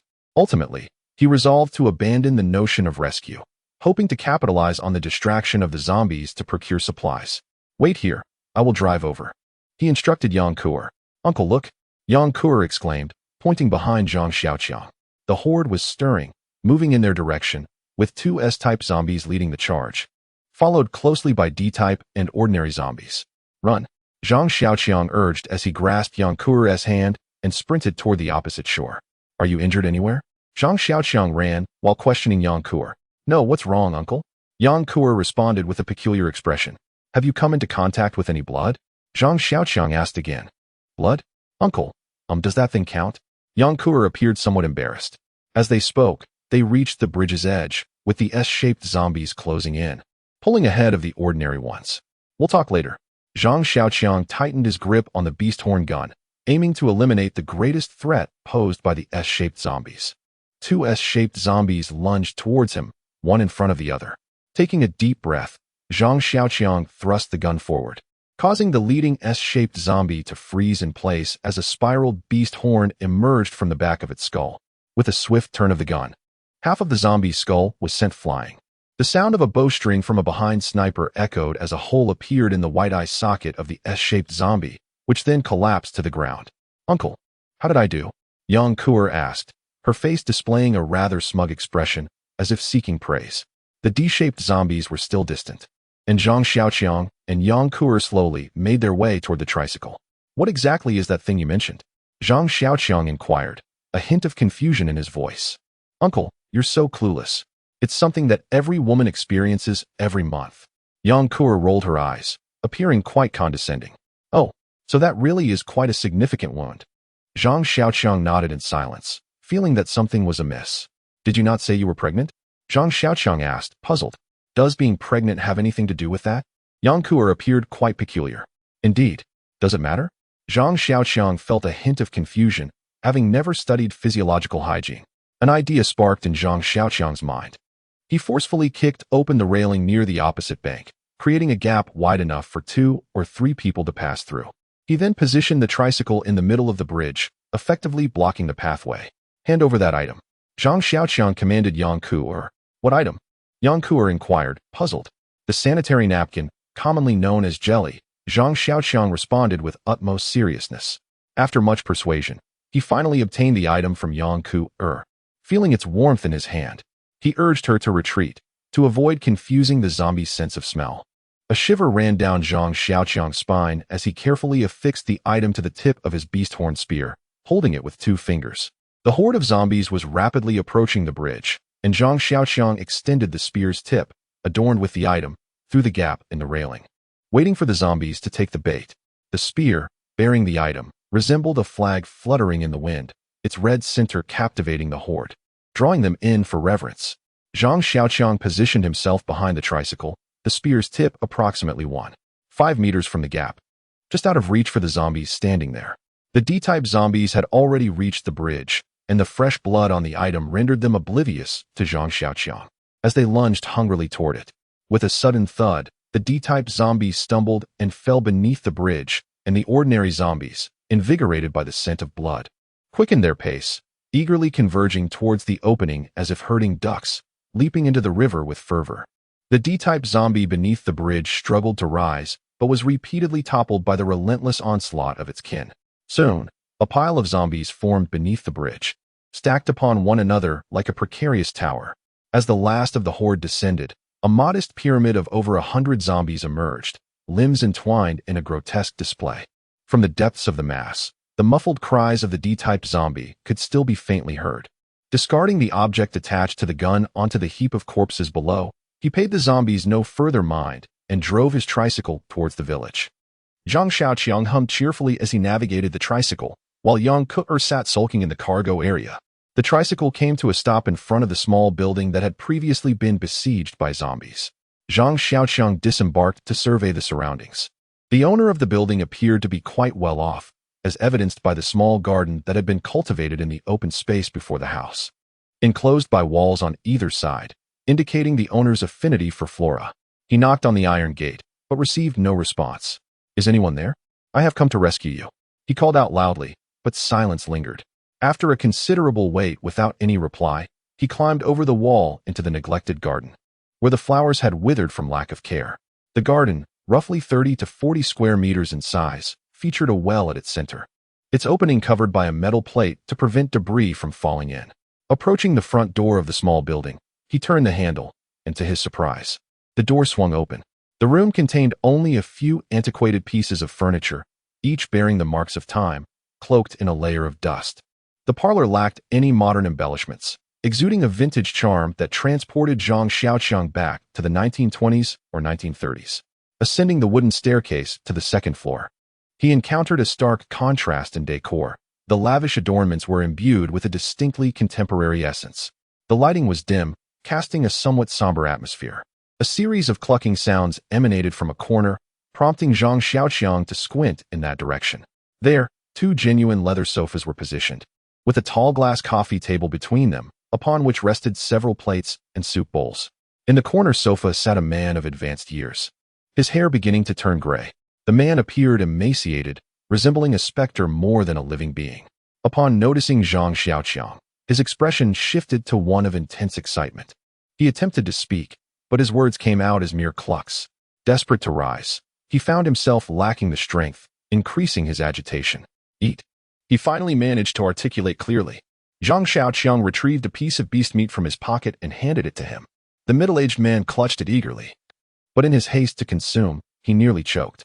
Zhang Xiaoqiang remained silent, observing as the man devoured the meat with astonishing speed, finishing it in mere moments. Zhang Xiaoqiang was well aware of the meat's texture. It was tough, fibrous, and difficult to chew, a challenge to swallow. Its sole merit lay in its ability to satiate hunger. A small piece could suffice, comparable to a ration bar. After finishing, the middle-aged man appeared significantly improved, his speech becoming coherent. "Is there more? Please give me some," he implored, gazing at Zhang Xiaoqiang with anticipation. "You have been hungry for far too long. You cannot eat anymore. Wait until evening. Please, I implore you," the man entreated, his voice laced with desperation. "I'll offer you a king's ransom. More money than you've ever seen. Just a morsel, I beg of you." "I have no need of your coin," Zhang Xiaoqiang responded calmly. "I possess sustenance, but I cannot grant you any more at this juncture. Perhaps in the evening. Name your desire," the man pleaded, his voice cracking with emotion. "Anything within my power is yours. I beseech you, alleviate my hunger." "Further indulgence would prove fatal," Zhang Xiaoqiang cautioned. "It is a marvel you have persevered this long." "Death holds no terror for me," the man retorted, a hint of mania in his eyes. "I have long awaited its embrace, the sweet release of starvation. Do you comprehend the anguish of such a fate? My ultimate aspiration was to succumb to the bliss of satiation." "Your demise need not be imminent," Zhang Xiaoqiang proposed, extending a hand. "Come with me, and you shall have access to an endless bounty, enough to sate your appetite until your twilight years." "Nay, I shall not depart from this place," the man declared, his voice escalating into a tormented wail. Here lies my abode, and here rests my beloved wife. My wife. Alas, my wife. He dissolved into a fit of uncontrollable sobbing. For 3 decades, she stood by my side, a loyal companion. And yet, I consumed her flesh. I am deserving of damnation. I should have joined her in the afterlife long ago. Grant me sustenance, I implore you, that I may meet my end in a state of blissful repletion. A wave of revulsion washed over Zhang Xiaoqiang, a visceral reaction to the man's abhorrent act of cannibalism. Yet, he refrained from casting judgment, acknowledging the unfathomable depths of despair that could drive a man to such extremes. Do you possess any instruments of destruction? Zhang Xiaoqiang inquired, resolving to grant the man's morbid wish. Do you have a weapon? To hasten one's departure from this wretched existence was, in its own way, an act of mercy. Weapons? Huh. Yes, indeed. Just wait a moment while I fetch it.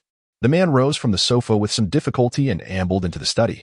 Shortly after, he emerged carrying a wooden box, which he presented to Zhang Xiaoqiang. Upon opening it, a handgun lay nestled within, accompanied by 3 magazines, all filled with ammunition. Why don't you use the gun to eliminate those monsters? Zhang Xiaoqiang inquired, somewhat perplexed. I have tried. They are impervious to death. The man replied. Zhang Xiaoqiang was left speechless. He descended the stairs and retrieved several dozen pounds of rice and cured meat from the tricycle, handing them to the man. The man then secured the front door with a firm lock and did not reappear. Do not be selective. Take everything back. Zhang Xiaoqiang commanded as he settled into the driver's seat of the tricycle. A redwood box lay open on his lap, the gleaming black handgun resting heavily in his grasp. The grip bore an engraved black star, identifying it as a Model 54 pistol, reminiscent of the infamous Black Star handgun from Hong Kong cinema. Despite the pistol's age surpassing that of Zhang Xiaoqiang, it had been well maintained by its previous owner, showing little sign of wear. He pulled back the slide and aimed at a small tree, squeezing the trigger. The click of an empty chamber echoed, leaving Zhang Xiaoqiang quite pleased with this unexpected acquisition. The possession of this handgun afforded him an additional layer of security. Although the ammunition was limited, 3 magazines contained roughly 50 rounds. Inserting a magazine into the grip, Zhang Xiaoqiang brandished the Model 54 pistol, surveying his surroundings. The man had a fondness for firearms, and for someone like Zhang Xiaoqiang, who had only ever handled toy guns. This was a source of great excitement.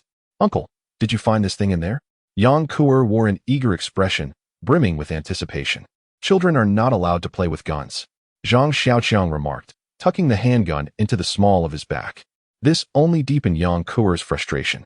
Bags of rice, coarse grains, beans, vegetable oil, and cured meat were being loaded into the vehicle destined for the cave, transforming the once spacious platform of over 500 square meters into a crowded space. The small village had enjoyed a bountiful harvest. With the onset of the viral outbreak nearing the year's end, every household was busy slaughtering pigs and curing meat, much to Zhang Xiaoqiang's benefit. When would they ever finish it all? Gazing at the towering piles of cured meat before him, Zhang Xiaoqiang felt a sense of despair. In the countryside, every family raised pigs, and with the rising prices of pork, each household typically fed 3 to 4 pigs, while some tended to over a dozen.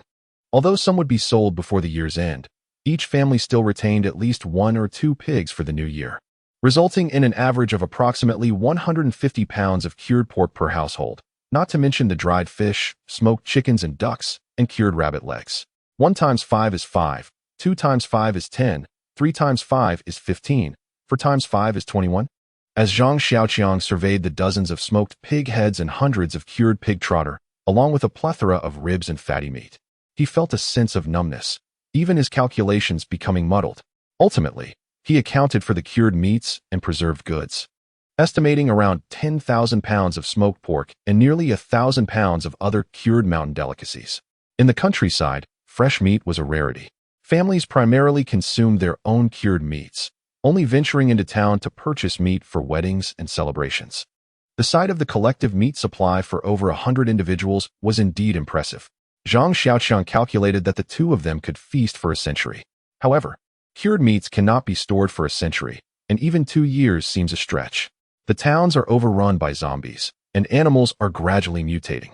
In this apocalyptic world, resources will only become increasingly scarce. The thought of so much cured meat spoiling and decaying caused Zhang Xiaoqiang's heart to bleed.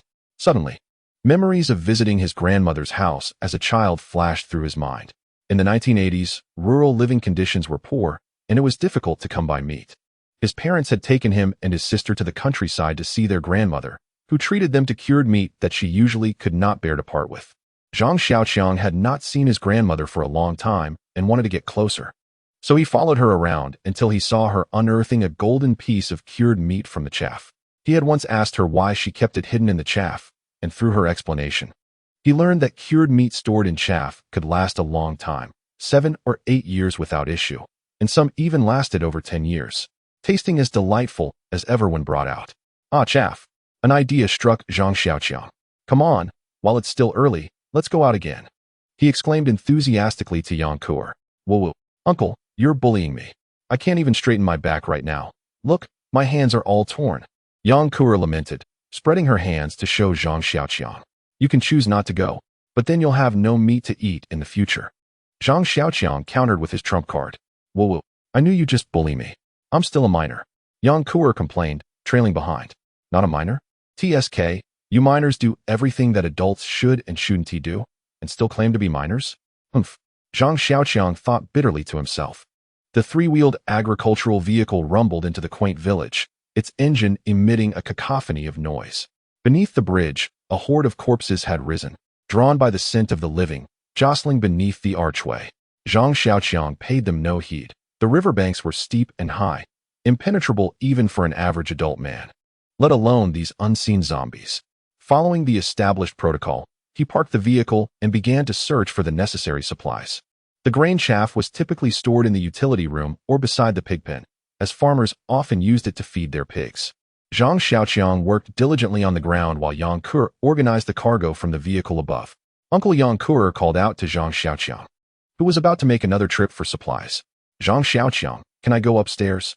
She inquired, pointing at the small building. What for? Zhang Xiaoqiang asked, puzzled. For food and cured meats were generally kept in the kitchen or storeroom, making a trip upstairs unnecessary. It's just that I'm running low on something. I want to check the bedroom upstairs, Yang Kuer replied, her gaze sharpening as a realization dawned upon her. What exactly are you looking for? Zhang Xiaoqiang exhaled a puff of smoke, a hint of annoyance creeping into his tone. Come on, uncle, you're being so difficult. It's that thing you use to attract zombies. She retorted, unabashedly teasing him. Your expression back then was so lewd. Go on, go on. Find more of it. That item is crucial. Zhang Xiaoqiang's demeanor shifted to match hers, becoming equally mischievous. By the way, as Archimedes once said, give me a lever long enough, and I shall lift the world. I say, give me a sanitary napkin, and I can make the zombies leap off the building. Zhang Xiaoqiang felt a sense of pride, particularly if it was something novel. He lewdly summarized the situation. Uncle, come quickly. There's something delightful. Yang Kuer called from upstairs. Had she stumbled upon a hidden treasure? Zhang Xiaoqiang ascended the stairs. Upon reaching the second floor, he found himself in a veritable emporium of work-related goods. The living room, approximately 70 to 80 square meters, was lined with shelves brimming with assorted merchandise, while various camouflage uniforms and even old-fashioned green military attire and blue trousers adorned the walls. It seemed these were intended for farmers to wear while toiling in the fields. As he ventured into the living room, Zhang Xiaoqiang scrutinized his surroundings, observing Yang Kuer joyfully sifting through the items on the shelves. 9 shelves leaned against the walls in a strategic arrangement. One shelf was filled with liberation shoes, which also served as training footwear, while another displayed brushes, towels, soaps, and laundry detergents. A small hardware rack showcased screwdrivers, screws, switches, plugs, wires, light bulbs, and utility knives. A dedicated shelf for women's items contained toiletries like sanitary products, toilet paper, and shampoos. Zhang Xiaoqiang even spotted a shelf stocked with men's underwear, thermal pants, women's lingerie, and assorted socks. Other shelves featured either farming tools or children's favorite snacks, along with school supplies and backpacks. Finally, he discovered a glass display case for cigarettes, containing a modest selection priced at 3 or 4 yuan, some at 5 or 6 yuan, with the premium variety reaching 10 yuan. Beneath the counter, however, he unearthed 10 packs of huangalu, priced at 18 yuan each, seemingly prepared for the festive season to entertain guests. Meanwhile, the spirited Yang Kuer rummaged through a backpack she had found, incessantly selecting supplies. Zhang Xiaoqiang, gazing at the splendid array of supplies before him, felt an overwhelming sense of fulfillment enveloping every corner of his being. After more than a week of strenuous labor and physical exhaustion, he was rewarded with a bountiful accumulation of resources. The mere thought brought tears to his eyes. Not only had he shed several pounds, but even Yang Kuer's once plump chin had reverted to a pointed shape. As for the rice and other grains, it was beyond mention. Nearly 200,000 pounds of provisions towered high, unseen at the top. In addition to securing a year's worth of sustenance, the farmers prepared an extra year's supply, likely a lingering effect of the Great Famine of the 1960s that their ancestors endured. Moreover, some goods that could not be sold in time were now stacked here. Had it not been for the discovery of several barrels of diesel, none of this would have come to fruition. Reflecting on the diesel, Zhang Xiaoqiang's gaze shifted to the steps below, where 5 large iron barrels stood neatly in a row, filled to the brim with diesel and one half full. Beside the barrels lay a Yamaha single-phase diesel generator. The sight of the generator evoked a sense of trepidation within him. It had been unearthed in a small red brick building behind a local shop, its doors and windows secured tightly. When Zhang Xiaoqiang pried open the wooden door, his eyes fell upon the generator, its blue paint glistening. The engine's oil was nearly new, accompanied by 6 large barrels, 5 of which were filled with diesel. After he managed to push the generator out, however, calamity struck. The single-phase generator was rather light, just shy of 100 kilograms by a mere 2. Zhang Xiaoqiang could jog with a 100-kilogram sack of rice, yet he couldn't hoist the 200-kilogram generator. Yang Kuer, with her slight frame, couldn't muster the strength. And after much futile effort, they were unable to lift it onto the vehicle. Zhang Xiaoqiang was at his wit's end, lamenting before the machine. In the end, Yang Kuer unearthed a rusty pulley from who knows where, resolving Zhang Xiaoqiang's predicament. With that less than agile pulley, they exerted considerable effort to hoist the diesel generator onto the 3-wheeled farm vehicle. Looking at the 300-kilogram oil drum on the ground, Zhang Xiaoqiang felt like weeping.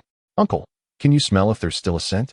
Yang Kuer asked, exhaling towards Zhang Xiaoqiang. "Brush your teeth for another week, and it should be about gone." Zhang Xiaoqiang replied absently.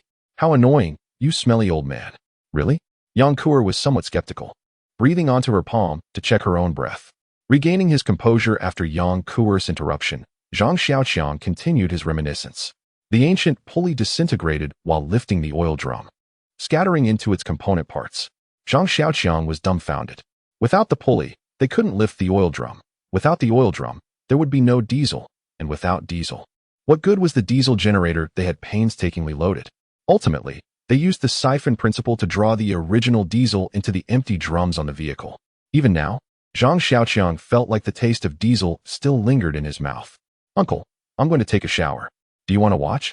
Yang Kuer asked, carrying a bucket full of hot water, tilting her body and questioning Zhang Xiaoqiang in front of the grain bag, a strange smile playing on her face. "Humph." Yang Kuer darted behind the grain bag. The days devoid of computers and the internet are indeed exceptionally dull. The aging recluse begins to voice new sentiments.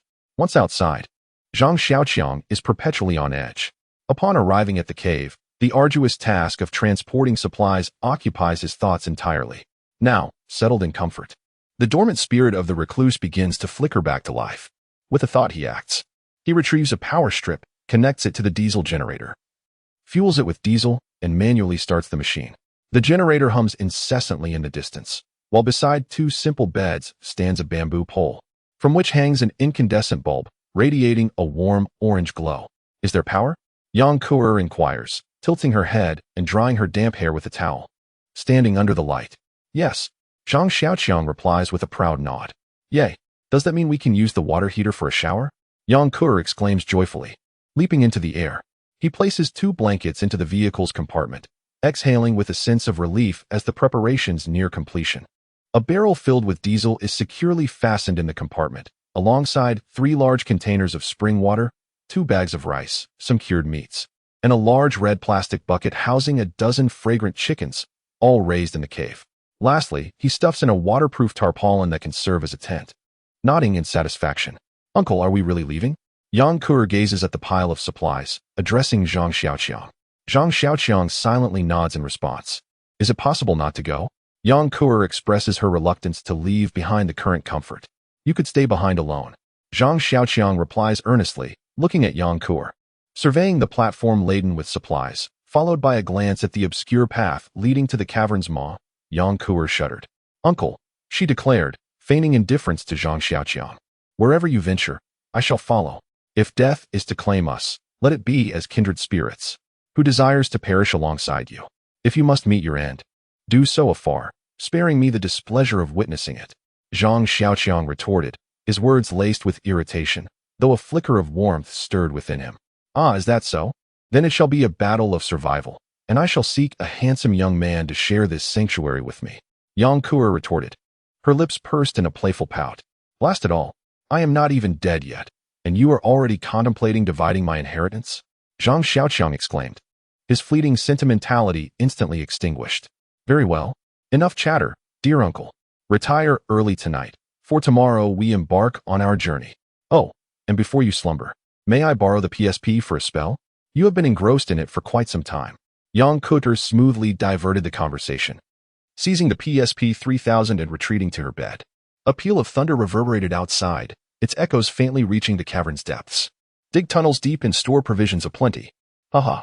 The heavens weep, so our departure is postponed.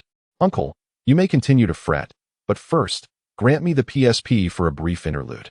That Piscine wyvern in Monster Hunter is proving quite formidable. Today, I am determined to vanquish it." Yang Kuer exclaimed gleefully, clutching the PSP as she darted into the cavern, leaving Zhang Xiaoqiang to gaze pensively at the downpour. The rain persisted relentlessly, its dense curtain obscuring anything beyond a mere 10 meters. Rain cascaded down the mountainside, pooling into irregular puddles at the cave's entrance. Countless raindrops fell upon these puddles, creating a multitude of bubbles that, in the blink of an eye, were shattered by the relentless descent of more droplets, only to rise again in a frothy dance. The previous torrential downpour lasted 11 days. How long would this one persist? As Zhang Xiaoqiang gazed at the deluge before him, a chill crept into his heart. The last heavy rain had catalyzed the evolution of zombies and the mutation of animals. What calamities would this storm bring forth? To Zhang Xiaoqiang, the unevolved zombies resembled docile sheep, while they might trample a person when gathered in herds. They did not instill fear. In contrast, the evolved zombies were akin to ravenous predators, capable of severing a neck or tearing open a chest to feast upon flesh and blood, striking with an unpredictable ferocity. Yet, compared to mutated beasts, zombies were relatively inconsequential. The zombies acted out of instinct, driven to pursue flesh in order to evolve. Mutated creatures, however, were an entirely different menace. Their appearances were unpredictable, and they possessed intelligence, inheriting the instinct to hunt. They understood ambush tactics, flanking maneuvers, and even surprise attacks.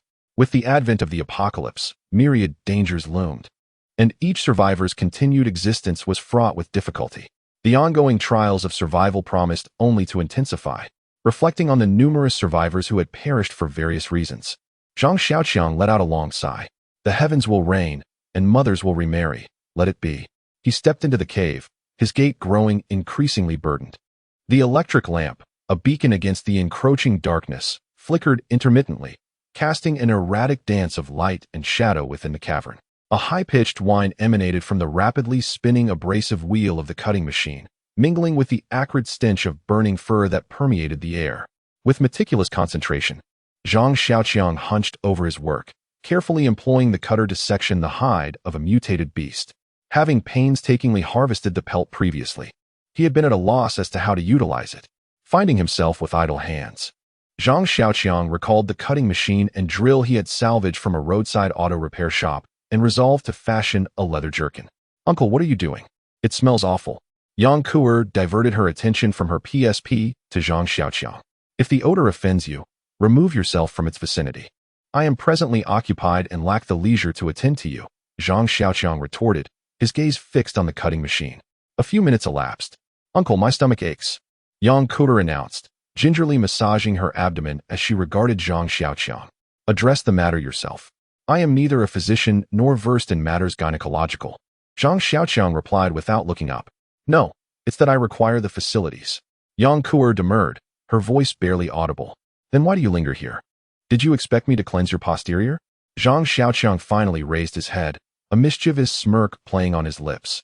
"You are incorrigible. Uncle, you are disgusting. Your thoughts are impure, utterly depraved." Yang Kuer exclaimed indignantly, planting her hands on her hips. Humph. Compared to you middle schoolers? I am the epitome of purity. Zhang Xiaoqiang thought, a twinge of resentment coloring his musings. Zhang Xiaoqiang is a comrade steeped in traditional values. At the age of 27, he finally relinquished his virginity.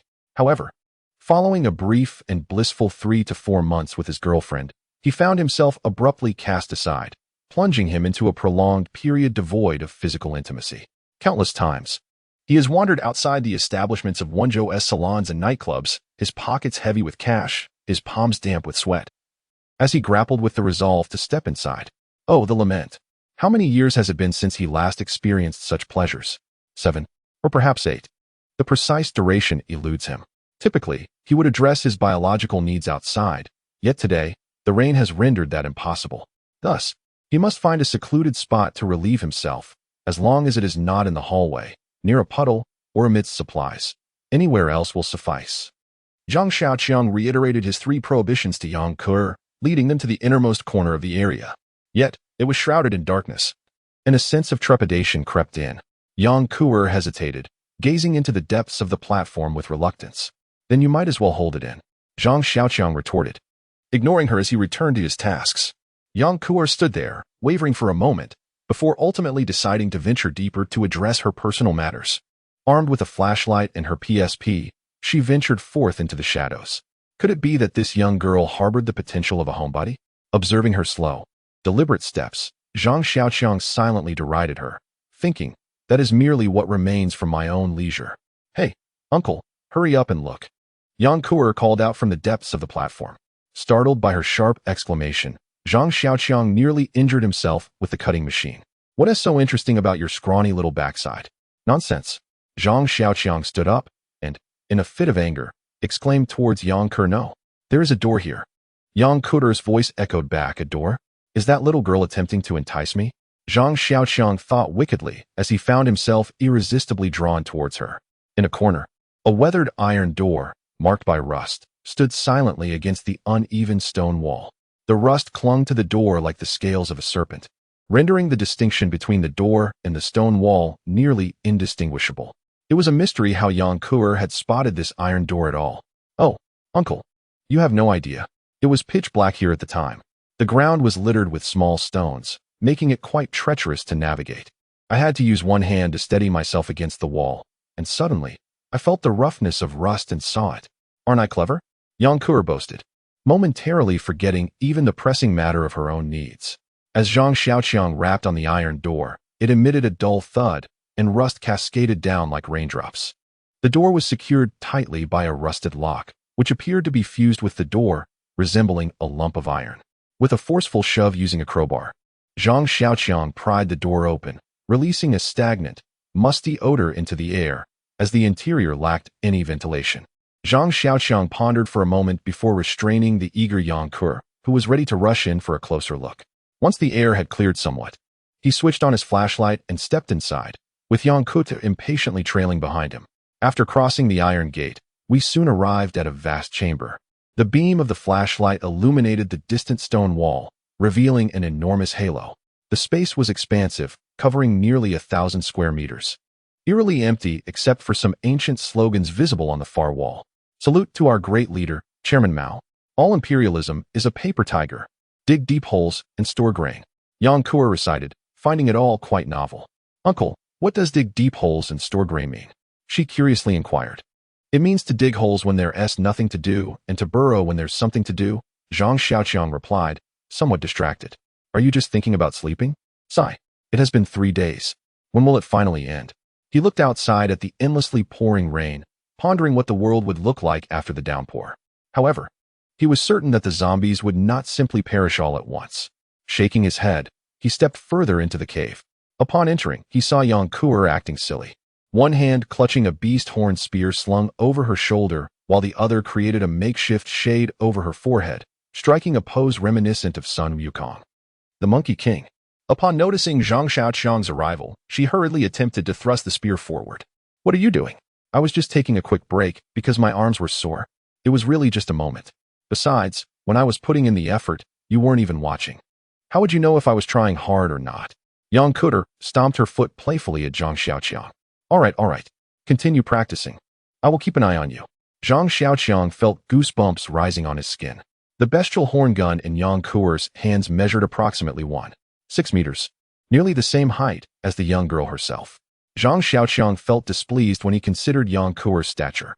The areas that should have developed had not, with all growth seemingly directed towards her height. There was nothing pleasing to the eye. Once the smaller bestial horn gun was crafted, the young girl benefited. Zhang Xiaoqiang was not a stingy person. Although Yang Kuer was somewhat ditzy and carefree, overall, she possessed a kind heart. She knew who treated her well and had matured slightly. This was with the exception of Yang Kuer's occasional attempts to seduce Zhang Xiaoqiang with her featureless figure. The young girl's flirtations were a form of torment for Zhang Xiaoqiang. Each time she flirted with him, he recalled her washboard figure from when he had glimpsed her bathing, and his desire would vanish, leaving him utterly unaffected. It wasn't that he didn't want to, but he couldn't become aroused while embracing a washboard. Furthermore, with Yang Kuer around, he didn't even have the chance to engage in self-gratification. The thought brought tears to his eyes. Lighting a cigarette, Zhang Xiaoqiang gazed at the two makeshift leather armors before him, a sense of joy washing over him. The two animal hides were cut into strips and sewn into the camouflage uniforms. While they wouldn't stop bullets, they should be able to fend off zombie claws. Zhang Xiaoqiang mused. His mind flashed to the image of D2 dismantling a luxury bus into parts. Except for D2. He resolved to run far away whenever he saw D2 in the future. It's a bit big, isn't it? I'm not quite used to it, Yang Kuer remarked, looking at the camouflage uniform with the sewn-on animal hide.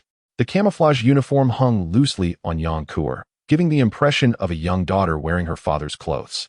It is a bit big, I've got it. Amidst the stockpile of provisions, Zhang Xiaoqiang unearthed a military belt, fastening it around Yang Kuer's waist, instantly transforming her into an enchanting and endearing female soldier. With a subtle inflation of her chest, Yang Kuer clasped the belt, voicing a slight complaint about its snugness. Make do with it, Zhang Xiaoqiang retorted, rolling his eyes playfully. Whose fault is it that you lack a waistline? As Yang Kuer engaged in waist-stretching exercises, Zhang Xiaoqiang found himself at loose ends. The mere thought of lighting another cigarette evoked a sense of ennui. Suddenly struck by an idea, he seized a plastic bucket and ventured outside the cave. At the cave's entrance, the bucket brimmed with rainwater. Zhang Xiaoqiang wrestled with the uncertainty of his decision. The memory of the tainted rainwater that had once brought him to the brink of death lingered, making him loath to repeat the experience. Yet, the countless brushes with death since that incident, the heart-stopping encounter with the D2 at the window, and the precarious ride atop the mutated beast had instilled in him an unyielding thirst for power, the power to command his own destiny, rather than relying on capricious fortune. Bearing the water-laden bucket, he approached the platform, where Yang Kuer, illuminated by a lamp, was painstakingly altering her camouflage uniform, her clumsy needlework betraying her dissatisfaction with Zhang Xiaoqiang's tailoring skills. Gazing upon the brimming bucket, Zhang Xiaoqiang was perplexed by the sheer volume he had collected. Could it be that his avaricious nature had once again taken hold, compelling him to hoard anything freely available? With a water ladle in hand, he scooped up a spoonful of rainwater, engaging in a fierce internal debate, to drink or not to drink. The question was undeniably vexing. Just a little, he muttered. Only a tiny bit. Yet, as he stared at the brimming spoonful, Zhang Xiaoqiang found himself unable to bring it to his lips. Finding a straight cup, watching the rainwater dripping bit by bit from the spoon into the mouth of the cup, Zhang Xiaoqiang once again felt the excruciating pain of that day. The scorching heat and icy coldness of the dual sensations making him shiver involuntarily. By the time he regained his senses, the straight cup was already 80% full. Looking at the rainwater filling most of the cup, the sesame seed-sized courage that Zhang Xiaoqiang had managed to muster vanished like smoke. He casually placed the straight cup on the simple dining table by the bed. Zhang Xiaoqiang sighed a long breath, squatting on the steps with a cigarette in his mouth, staring blankly at the pool of water below. Glug, glug, huh? The sound of Yang Kuer drinking water and the glass being placed on the dining table came from behind him. Zhang Xiaoqiang felt that something was wrong and turned around abruptly. The straight cup on the dining table was empty, and Yang Kuer was walking towards her small bed, preparing to continue her needlework. Wait, Zhang Xiaoqiang called out to Yang Kuer, his voice very anxious. Yang Kuer turned around and looked at Zhang Xiaoqiang in confusion. Why did you touch my cup without asking? Zhang Xiaoqiang was very angry, complaining that the little girl was ignorant of the danger. Uncle, don't be so stingy. I don't mind, so what are you minding? Yang Kuer said casually. Forget it. Do you feel anything unusual now? Zhang Xiaoqiang asked again. Yang Kuer was a little confused, rubbing her stomach, touching her cheeks, scratching the back of her head, and said to Zhang Xiaoqiang, "Nothing. There must be something. Feel it again." Zhang Xiaoqiang continued to press relentlessly. "Nothing? Just a little sleepy." Yang Kuer rubbed her eyes. "Merely seeking slumber? Unbelievable. Pray tell, venerable sir. Did you perhaps infuse the water with some concoction? How devious of you." Thus she spoke, as she stealthily made her way to her cot and burrowed beneath the covers. As Zhang Xiaoqiang attempted to interject, Yang Kuer had already succumbed to slumber. Gazing upon the sleeping maiden, Zhang Xiaoqiang anxiously stood guard, prepared to dispatch her the instant she underwent transformation, for surely the lass would not wish to beget a monstrous form. Zhang Xiaoqiang refrained from disturbing Yang Kuer, instead opting to observe her in silence. After what seemed an eternity, Yang Kuer stirred, causing Zhang Xiaoqiang to tense, his right hand gripping the beast-horn spear, poised to strike at a moment's notice. Yang Kuer merely turned over, mumbling an unintelligible phrase, scratching her posterior, and resuming her slumber. A false alarm. Zhang Xiaoqiang sighed in relief and continued his vigil. That night, Yang Kuer slept soundly, while Zhang Xiaoqiang was subjected to considerable torment. Despite her tender years, the lass possessed a plethora of eccentricities, grinding her teeth, snoring, smacking her lips, and drooling. Every conceivable quirk was present, each movement causing Zhang Xiaoqiang to brace himself. Most amusingly, midway through her slumber, an unidentified substance emanated from Yang Kuer's nostrils, leading Zhang Xiaoqiang to believe she was undergoing metamorphosis. However, as Yang Kuer exhaled, the mysterious substance transformed into a bubble of nasal mucus, expanding and contracting with each breath. Zhang Xiaoqiang felt as though he had been transported into a cartoon animation. Observing a cartoon character in repose, glancing at his timepiece, he noted that 8 hours had elapsed. Zhang Xiaoqiang, burdened by dark circles beneath his eyes, could no longer persevere and inadvertently drifted off to sleep. "Venerable sir, you shall bear the responsibility. How amusing you are, dear sir." Choosing to slumber upon the ground instead of the bed, Yang Kuer, with a glimmer of joy in her eyes, gazed at Zhang Xiaoqiang, who was still seated on the ground, somewhat bewildered by the situation. "When did you wake up?" she inquired. Zhang Xiaoqiang, now alert, stammered in response, "Just now. I had a really comfortable sleep yesterday. By the way, why are you sitting on the ground? It's quite chilly." Yang Kuer persistently questioned him. She glanced at the neatly piled bedding 5 meters away from Zhang Xiaoqiang, and then looked back at him, utterly perplexed. "Humph. Do you take me for a fool, uncle? Do you really expect me to believe that you rolled all the way from there to sit up and sleep here?" Yang Kuer scoffed at Zhang Xiaoqiang, her expression radiating shrewdness. "Enough of this nonsense. Tell me, do you feel any difference from usual?" Zhang Xiaoqiang, observing the slight tension on Yang Kuer's face, asked. "Do you feel extremely hungry, as if you could devour an entire cow?" he prompted. "Not at all," Yang Kuer replied, staring blankly at him. "Do you feel any pain throughout your body? The kind that penetrates to the bone?" Zhang Xiaoqiang pressed on, refusing to give up. "Still nothing," Yang Kuer responded, puzzled by Zhang Xiaoqiang's bizarre behavior, merely going along with his questions out of instinct. "Do you sense a mysterious energy swirling around you, enabling you to conjure fireballs or ice arrows with a mere gesture?" Zhang Xiaoqiang felt a chill run down his spine, wondering if all his anxious anticipation had been in vain. "Uncle, did you dream last night that you had traveled through time? Do you want me to cast a powerful forbidden spell to reduce all the monsters in the world to ashes?" Yang Kuer mused, sensing that Zhang Xiaoqiang had yet to awaken fully. "What on earth is wrong with you? If there's nothing, then find something." Zhang Xiaoqiang felt a surge of anger, though he was uncertain whether it was directed at Yang Kuer or himself. Why must he endure the rain, only to torment himself to the brink of exhaustion? "Nothing is nothing. Why are you so worked up?" he retorted. Well, is it wrong if I feel the urge to relieve myself?" Yang Kuer said in a timid voice. Zhang Xiaoqiang was utterly distressed, while Yang Kuer attended to her personal matters at the cave's base. Zhang Xiaoqiang gazed into the straight-sided cup he held, which contained half a cup of clear, transparent rainwater. The rainwater appeared pristine, devoid of any impurities, resembling pure drinking water. Was it merely a hypnotic effect? Slightly skeptical, Zhang Xiaoqiang took a sip from the cup. It had a faint taste, somewhat astringent. He smacked his lips, contemplating its flavor. "Why can't I sleep?" he pondered, lying in bed and staring at the cave's ceiling. The young girl could drink it and drift off to sleep, while he remained wide awake, Was it truly a case of different fates for similar beings? Oh, what torment! He lamented. Did you give me a laxative yesterday?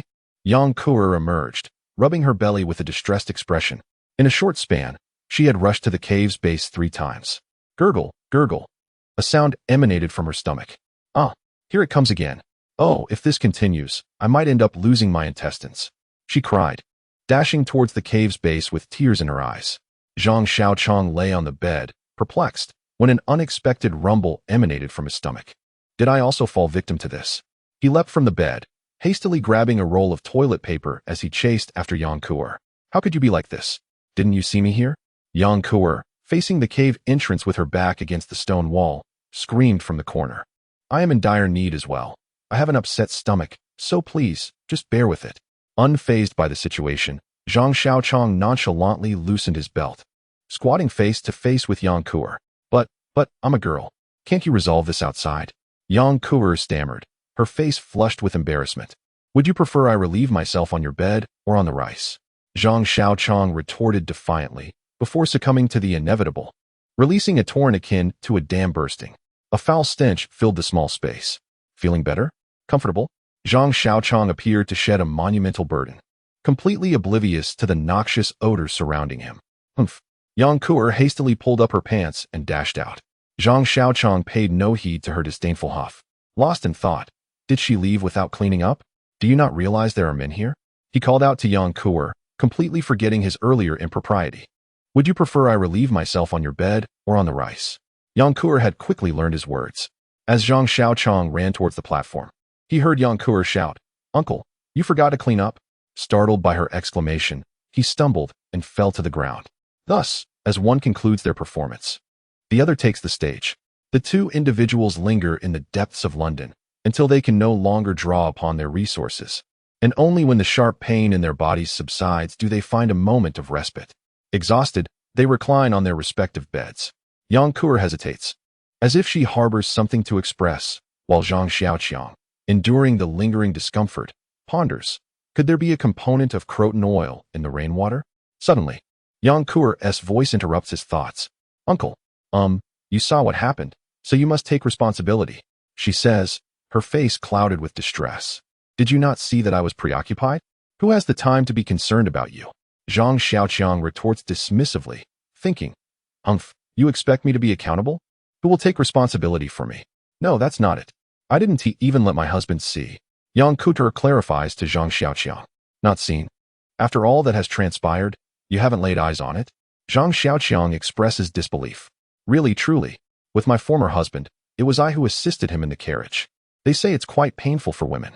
Yang Kuer, feeling aggrieved, squats down and begins to draw circles on the ground. They? Who are they? Zhang Xiaoqiang inquires with growing curiosity. They are my sisters who live with me, just above in the same building. Weren't you the one who claimed to be pregnant? Zhang Xiaoqiang questions, puzzled. Yes, they said that if a woman allows a man to release himself upon her, she will become pregnant. They advise that if one wishes to avoid pregnancy, one must utilize protection. If I got that substance on my hands, I would surely conceive. Yang Kuer seems to recall something, becoming increasingly restless. Little sister, have you never perused the physiological hygiene section of your biology textbook? Zhang Xiaoqiang inquired of Yang Kuer with earnestness. He mused with vexation that her elder sisters had not elucidated the matter clearly. He had labored under the misapprehension that pregnancy and the onset of menses in a young maiden were devoid of direct correlation. Others had remarked that biology was inconsequential for the high school entrance examination and could be disregarded. Yang Kuer remained perplexed as to the relevance of pregnancy to biology lessons. Leaving Zhang Xiaoqiang speechless, stretched out languidly upon the bed, gazing at the cavern roof, he pondered, another day dawns. How many days have elapsed since my departure from home? Zhang Xiaoqiang reflected idly, regretting his imprudent consumption of that beverage the previous day. The mere recollection of the tumultuous bout of diarrhea he had shared with Yang Kuer sent a shiver of discomfort through him. Good morrow, venerable sir. Yang Kuer greeted him vivaciously, standing before the bed. Availing himself of the light filtering through the fissure in the stone wall, Zhang Xiaoqiang squinted as he scrutinized Yang Kuer. She seemed subtly altered from her usual demeanor, though the precise nature of the difference eluded him. Her hair was styled in its customary fashion. A ponytail swept to the right behind her ear, the strands voluminous and lustrous ebony.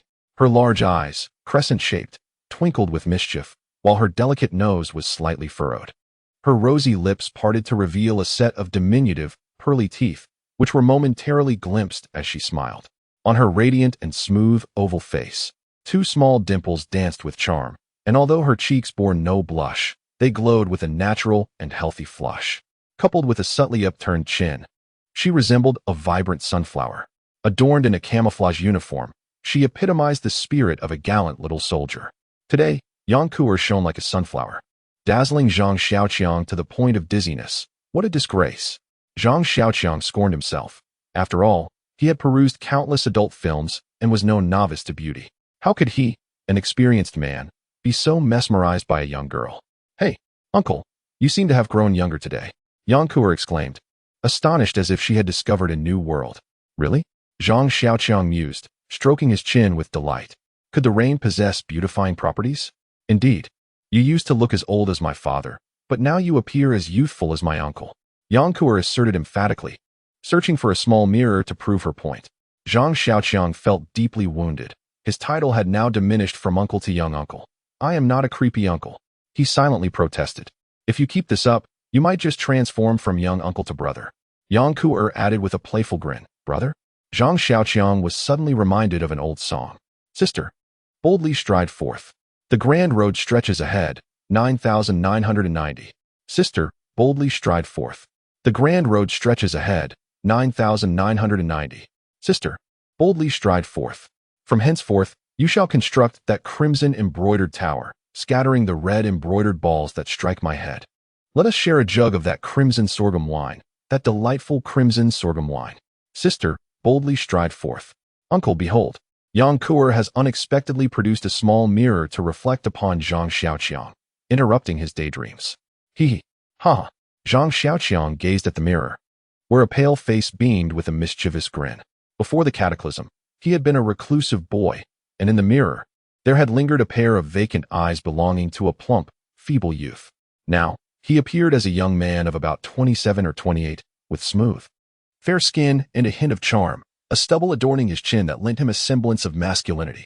Zhang Xiaoqiang stroked his chin, gazing into the mirror, and sighed with a classic line. "The feeling of youth is truly wonderful. Uncle, when shall we dine? I am quite famished." Yang Kuer once again interrupted Zhang Xiaoqiang's self-admiration. Swish, swish. The spatula danced in the iron pot, flipping the smoked meat and cabbage, releasing an enticing aroma that wafted to his nostrils, awakening the cravings within his belly. A pot of white rice and a large plate of stir-fried smoked meat with cabbage were securely placed upon the makeshift dining table, while Yang Kuer swiftly picked at the lean meat, disdainfully ignoring the fatty bits. Zhang Xiaoqiang watched with a mix of frustration and hunger, lamenting to himself, "I too enjoy eating lean meat." A silent scream emanated from the depths of his heart. Enough was enough. Zhang Xiaoqiang transferred all the lean meat to his bowl, savoring each morsel deliberately. "Uncle, how could you?" Yang Kuer exclaimed, her anger palpable, her gaze fierce. She regarded Zhang Xiaoqiang with the intense resentment of an impoverished peasant towards the landed gentry, as if poised to crush him like a cockroach at any moment. Zhang Xiaoqiang remained unperturbed, weathering the storm of her fury until the intensity of her gaze began to burn his cheeks. Alas, his skin was not thick enough. He shook his head, retrieved a piece of fatty meat from the plate, and placed it in Yang Kuer's bowl, remarking casually, "Children aren't allowed to be picky eaters." "Miser. Skinflint. Shameless," Yang Kuer muttered, poking at the fatty meat in her bowl with her chopsticks. Zhang Xiaoqiang remained unfazed, engrossed in his meal. Suddenly, a sharp crack echoed from Yang Kuer's direction. He looked up, stunned. A pair of chopsticks had pierced through the fatty meat, through the rice beneath, and emerged from the bottom of the bowl. Yang Kuer released the chopsticks, staring blankly at her right hand, while Zhang Xiaoqiang gaped at the chopsticks protruding from the bowl, grains of rice tumbling from his mouth. "It's the bowl's fault," Yang Kuer protested to Zhang Xiaoqiang, aggrieved. "Uncle, look, this stick is too flimsy." She held up the broken halves of her beast-horn spear, displaying them to Zhang Xiaoqiang. "Nonsense. You must have broken it on purpose. Do you think I wouldn't know?" Zhang Xiaoqiang retorted, convinced that this was Yang Kuer's retaliation for being forced to eat fatty meat. "Oh, really? Look." Yang Kuer raised her right hand, gripping the gun with 3 fingers, and with a sharp crack, the weapon broke once more. Zhang Xiaoqiang inhaled sharply. "Go ahead, lift a bag of rice and see," he said, standing by the pile of grain. "Uncle, you're bullying me again. How am I supposed to lift something so heavy?" Yang Kuer complained as she approached the grain heap, hoisting a bag of rice with both hands. The bag, weighing over 100 pounds, was effortlessly elevated to her chest like a mere balloon. She weighed the bag in her hands, a look of confusion crossing her face, and spun it a few times in the air by its corner. "Uncle, is there cotton inside?" she queried, skepticism lacing her tone. "That can't be right. Toss it over so I can take a look." Zhang Xiaoqiang soon regretted his decision. The bag, caught by the wind, slammed into him with tremendous force, knocking him to the ground. "Ouch, my back," he cried out, trapped beneath the heavy sack. "Huh, Uncle, do you think I've become a superhero now?" "Hee, a female superhero. I am the salted egg superhero," Yang Kuer exclaimed, brimming with pride as she increased her grip. "Hey, be gentle. Do you want to crush me?" Zhang Xiaoqiang shouted from his position on the bed, where Yang Kuer was attempting to massage his sore back. 40. The sun has come out. Why is this happening?"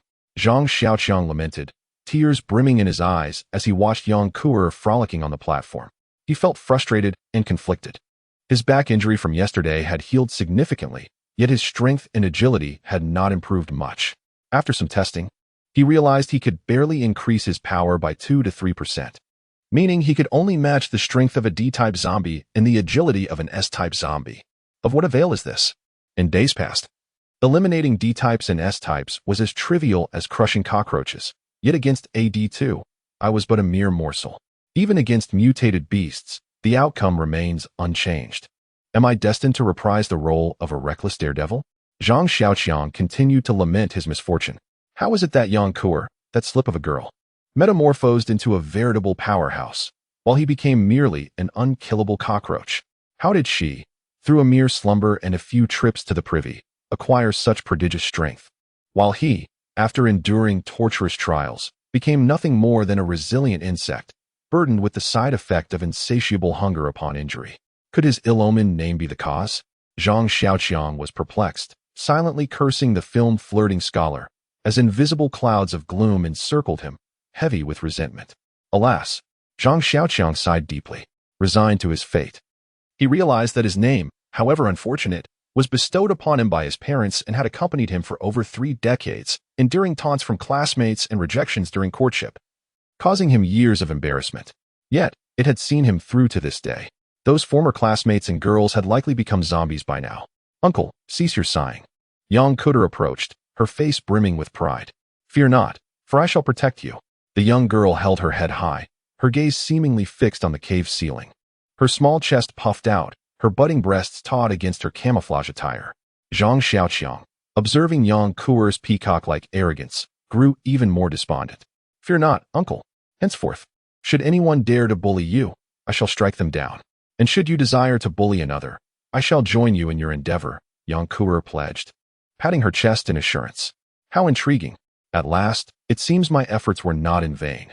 There is a glimmer of conscience." Zhang Xiaoqiang felt a sense of comfort within, yet a sudden realization struck him. Have I not become a mere parasite? The notion of relying on a young girl extinguished his masculine pride. A mere smile from her is interpreted as love. A hint of sunlight is mistaken for brilliance. Just look at your current state. Have you completed today's training? Zhang Xiaoqiang adopted a condescending demeanor, attempting to impart wisdom to the somewhat naive young girl. What nonsense. Now that I possess greater strength, surely I can afford to ease up on the training a bit. Yang Kuer, feeling dejected, timidly replied. Can an ant, no matter how strong, ever rival a cat? What attitude is this? Has your tail risen? Zhang Xiaoqiang scolded Yang Kuer, his face etched with disappointment. Yang Kuer hesitated, muttering, "No matter how much training an ant undergoes, it can never surpass a cat. Such a lack of culture. Your metaphors are utterly inept. What are you mumbling about? Do not presume I cannot hear you. Hurry along." Zhang Xiaoqiang suddenly bellowed from behind her. "I said nothing. How irritating. You no longer resemble an uncle, but rather a meddlesome ant." Yang Kuer wielded her beast-horn spear, crafted from rebar, practicing her thrusts. "Little one, do you think you can play games with me?" Zhang Xiaoqiang felt a tinge of pride.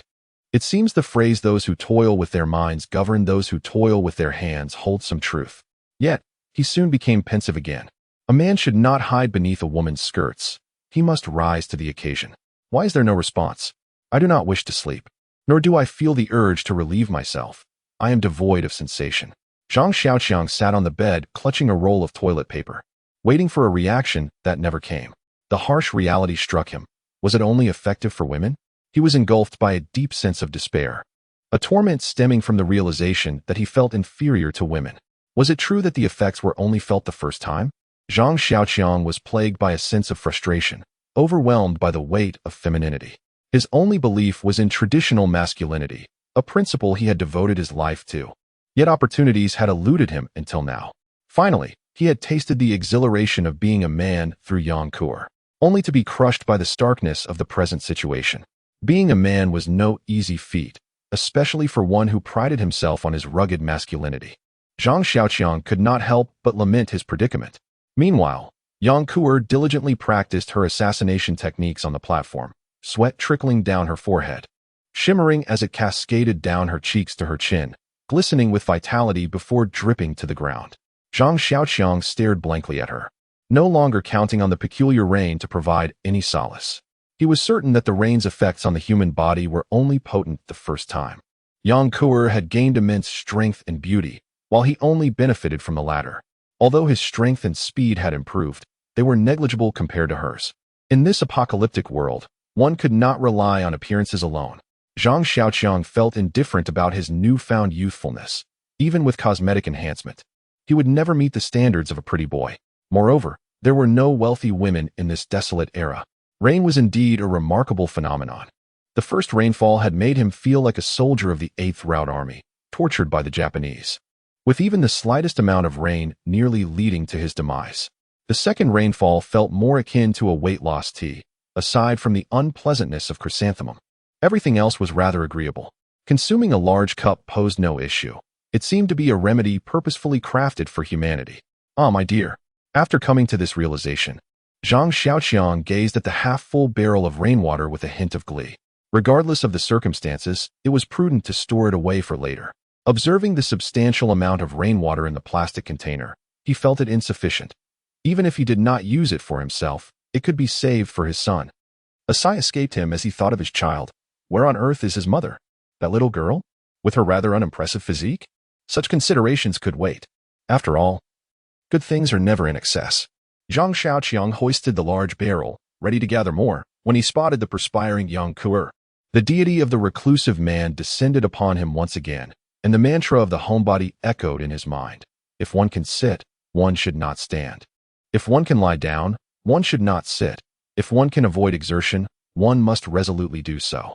After all, she was strong, so why not take advantage? Zhang Xiaoqiang showed no awareness of the ethical implications of employing child labor. He beckoned Yang Kuer to carry 2 large plastic containers as they made their way towards the cave entrance. The sound of the plastic bucket clattering to the ground and rolling a few times echoed around them. Oh, the sun is out. It has been ages since I last saw the sun. Yang Kuer cheered as she stood in the sunlight. For nearly 4 months since the arrival of the apocalypse, the sky had been shrouded in gloom, with oppressive clouds reluctant to grant even a sliver of light, rendering the world more desolate. Now, with the rain ceased and the sun shining, golden rays cascaded upon the earth, illuminating everything in a warm glow. Yet, as the gentle sunlight bathed Zhang Xiaoqiang, a chill crept into his heart. Could it be that men truly suffer misfortune upon encountering that entity? Why does everything seem to go awry? As Zhang Xiaoqiang observed Yang Kuer rejoicing under the sun, a children's book he had once encountered flickered through his mind. The sun is out, and the little girl smiles in the sunlight. What a curious notion. Zhang Xiaoqiang navigated the asphalt road atop a 3-wheeled agricultural vehicle, clad in a camouflage outfit. From collar to cuffs, and from waist to back, his attire was thoroughly drenched in sweat. The hot breeze that met his face offered no respite, only a suffocating weight. His clothing, dampened and dried repeatedly, was now adorned with patches of salt crystals. Yang Kuer sat in the rear compartment, calling out for relief from the heat. Her camouflage uniform discarded to the side, her upper body bare save for a chest wrap. In her hands, she wielded a piece of cardboard salvaged from who knows where. Fanning herself, her bare feet resting atop a sack of rice. Surrounding her were provisions, water, cooking utensils, and bedding. Today marked the 3rd day since the rain had ceased, and the 2nd day since Zhang Xiaoqiang and she had embarked from their cavernous refuge. Before their departure, Zhang Xiaoqiang had urged Yang Kuer to block the passage to the supply platform with rubble, ensuring that only those familiar with the terrain would uncover the hidden resources behind the stone pile. The remaining half-jar of rainwater had been meticulously concealed in the deepest recesses of the cave. How hot it is! How hot it is! How unbearably hot! Yang Kuer lamented in the back of the vehicle, seemingly believing that her cries could dispel the oppressive heat clinging to her. The loss of moisture left Zhang Xiaoqiang feeling lightheaded. His salt-encrusted, half-dry garments clung to him uncomfortably, exacerbated by Yang Kuer's raucous outbursts that filled his ears with a relentless buzzing. Creak. Zhang Xiaoqiang halted the tricycle and hollered at Yang Kuer, "Stop your racket. It's maddening." Yang Kuer ceased her clamor, shaking the cardboard in her hand with greater vehemence, venting her discontent. Zhang Xiaoqiang seized an empty plastic bottle from the cab and handed it to Yang Kuer. "Fetch me some water, with a dash of salt. My throat is parched." As if scorched by flames, he croaked, his voice raspy. "Uncle, it's sweltering. Why not find a spot to rest? You're clearly suffering from the heat too, aren't you? Please." Yang Kuer, clad only in a bodice, swayed her hips, cajoling Zhang Xiaoqiang. Her fair, smooth skin was flushed by the heat, resembling a luscious apple. Zhang Xiaoqiang remained impervious to the scene before him. He snatched the water bottle from Yang Kuer and guzzled it down until not a drop remained. "Uncle, please. I'm on the verge of heat stroke. Look, I'm breaking out in rashes," Yang Kuer persisted, continuing to implore Zhang Xiaoqiang. "I'm driving, and I'm not complaining. Yet you, a mere passenger, are whining incessantly." Zhang Xiaoqiang scorned Yang Kuer. "Today's youth are incapable of enduring hardship. Back when I was job hunting, I would cycle all day in the scorching heat. Without money for water, I'd resort to drinking from roadside taps. Humph, I'm to be your future wife, and this is how you cherish your spouse? Or perhaps I should strip bare atop the vehicle, sans even undergarments, and let the wind caress me. Let's see who suffers then." Yang Kuer began to throw a tantrum, brandishing her small fists at Zhang Xiaoqiang, threatening him. Although the appellation of fiancé, he was self-proclaimed. Yang Kuer's threat proved effective, prompting Zhang Xiaoqiang to contemplate the matter. Such a deed was well within the young girl's capabilities, and should others witness it, the loss would be considerable. While Yang Kuer's figure may not be particularly remarkable at present, her countenance, once refined, possesses considerable appeal. Though still young, her future holds boundless potential, having endured and meticulously nurtured her for so long. The prospect of her being enticed away by a pretty boy would be a source of inconsolable grief. Zhang Xiaoqiang conveniently disregarded his own habitual mistreatment of Yang Kuer. All right, I yield. Let us find a place to rest." Zhang Xiaoqiang, too, sensed the unusual temperature and desired a respite. "Oh, victory! All imperialists are paper tigers." Yang Kuer, in her exuberance, exclaimed the slogan found within the cave, but upon noticing Zhang Xiaoqiang's displeased expression, she stuck out her tongue and became demure. Not far from the roadside stood an evergreen tree, its trunk so thick that it would require 3 people to encircle it. Its vast canopy provided ample shade, offering a sense of coolness. Zhang Xiaoqiang slowly drove the vehicle beneath the tree. Before it had come to a complete stop, the young girl, brandishing her beast-horn spear, leaped out. The coolness of the shade dissipated much of the heat she had accumulated. Zhang Xiaoqiang exhaled a breath of hot air, preparing to disembark. Suddenly, a lithe figure descended from the tree's canopy, lunging directly at Zhang Xiaoqiang, who had just risen, one foot still inside the driver's compartment and the other suspended in midair. Without the slightest ability to react to the approaching figure, Zhang Xiaoqiang found himself staring into a pair of crimson eyes, as a set of gleaming white fangs lunged towards his throat. His mind went blank, his body tensed, unable even to close his eyes. In a flash, Yang Kuer, quick-witted, swung her beast-horn spear, leaving an afterimage as it struck the figure. With a resounding thud, akin to a hammer striking a watermelon, the creature's head exploded under the overwhelming force of the spear, sending eyeballs, brain matter, blood, and shattered bones soaring through the air. Before the remnants of that being could touch the ground, Zhang Xiaoqiang had yet to exhale a breath of relief when another figure leaped down from the treetops, lunging toward him. Having expended the power of her spear, Yang Kuer could only sweep the weapon horizontally at the incoming threat. Unfortunately, the attack lacked strength. The creature deftly twisted in midair, evading the beast-horn spear, then used its hind legs to propel itself off the spear, adjusting its trajectory to continue its charge at Zhang Xiaoqiang. Realizing the imminent danger, Zhang Xiaoqiang pushed off his seat with his right foot and leapt backward just as the creature lunged at him.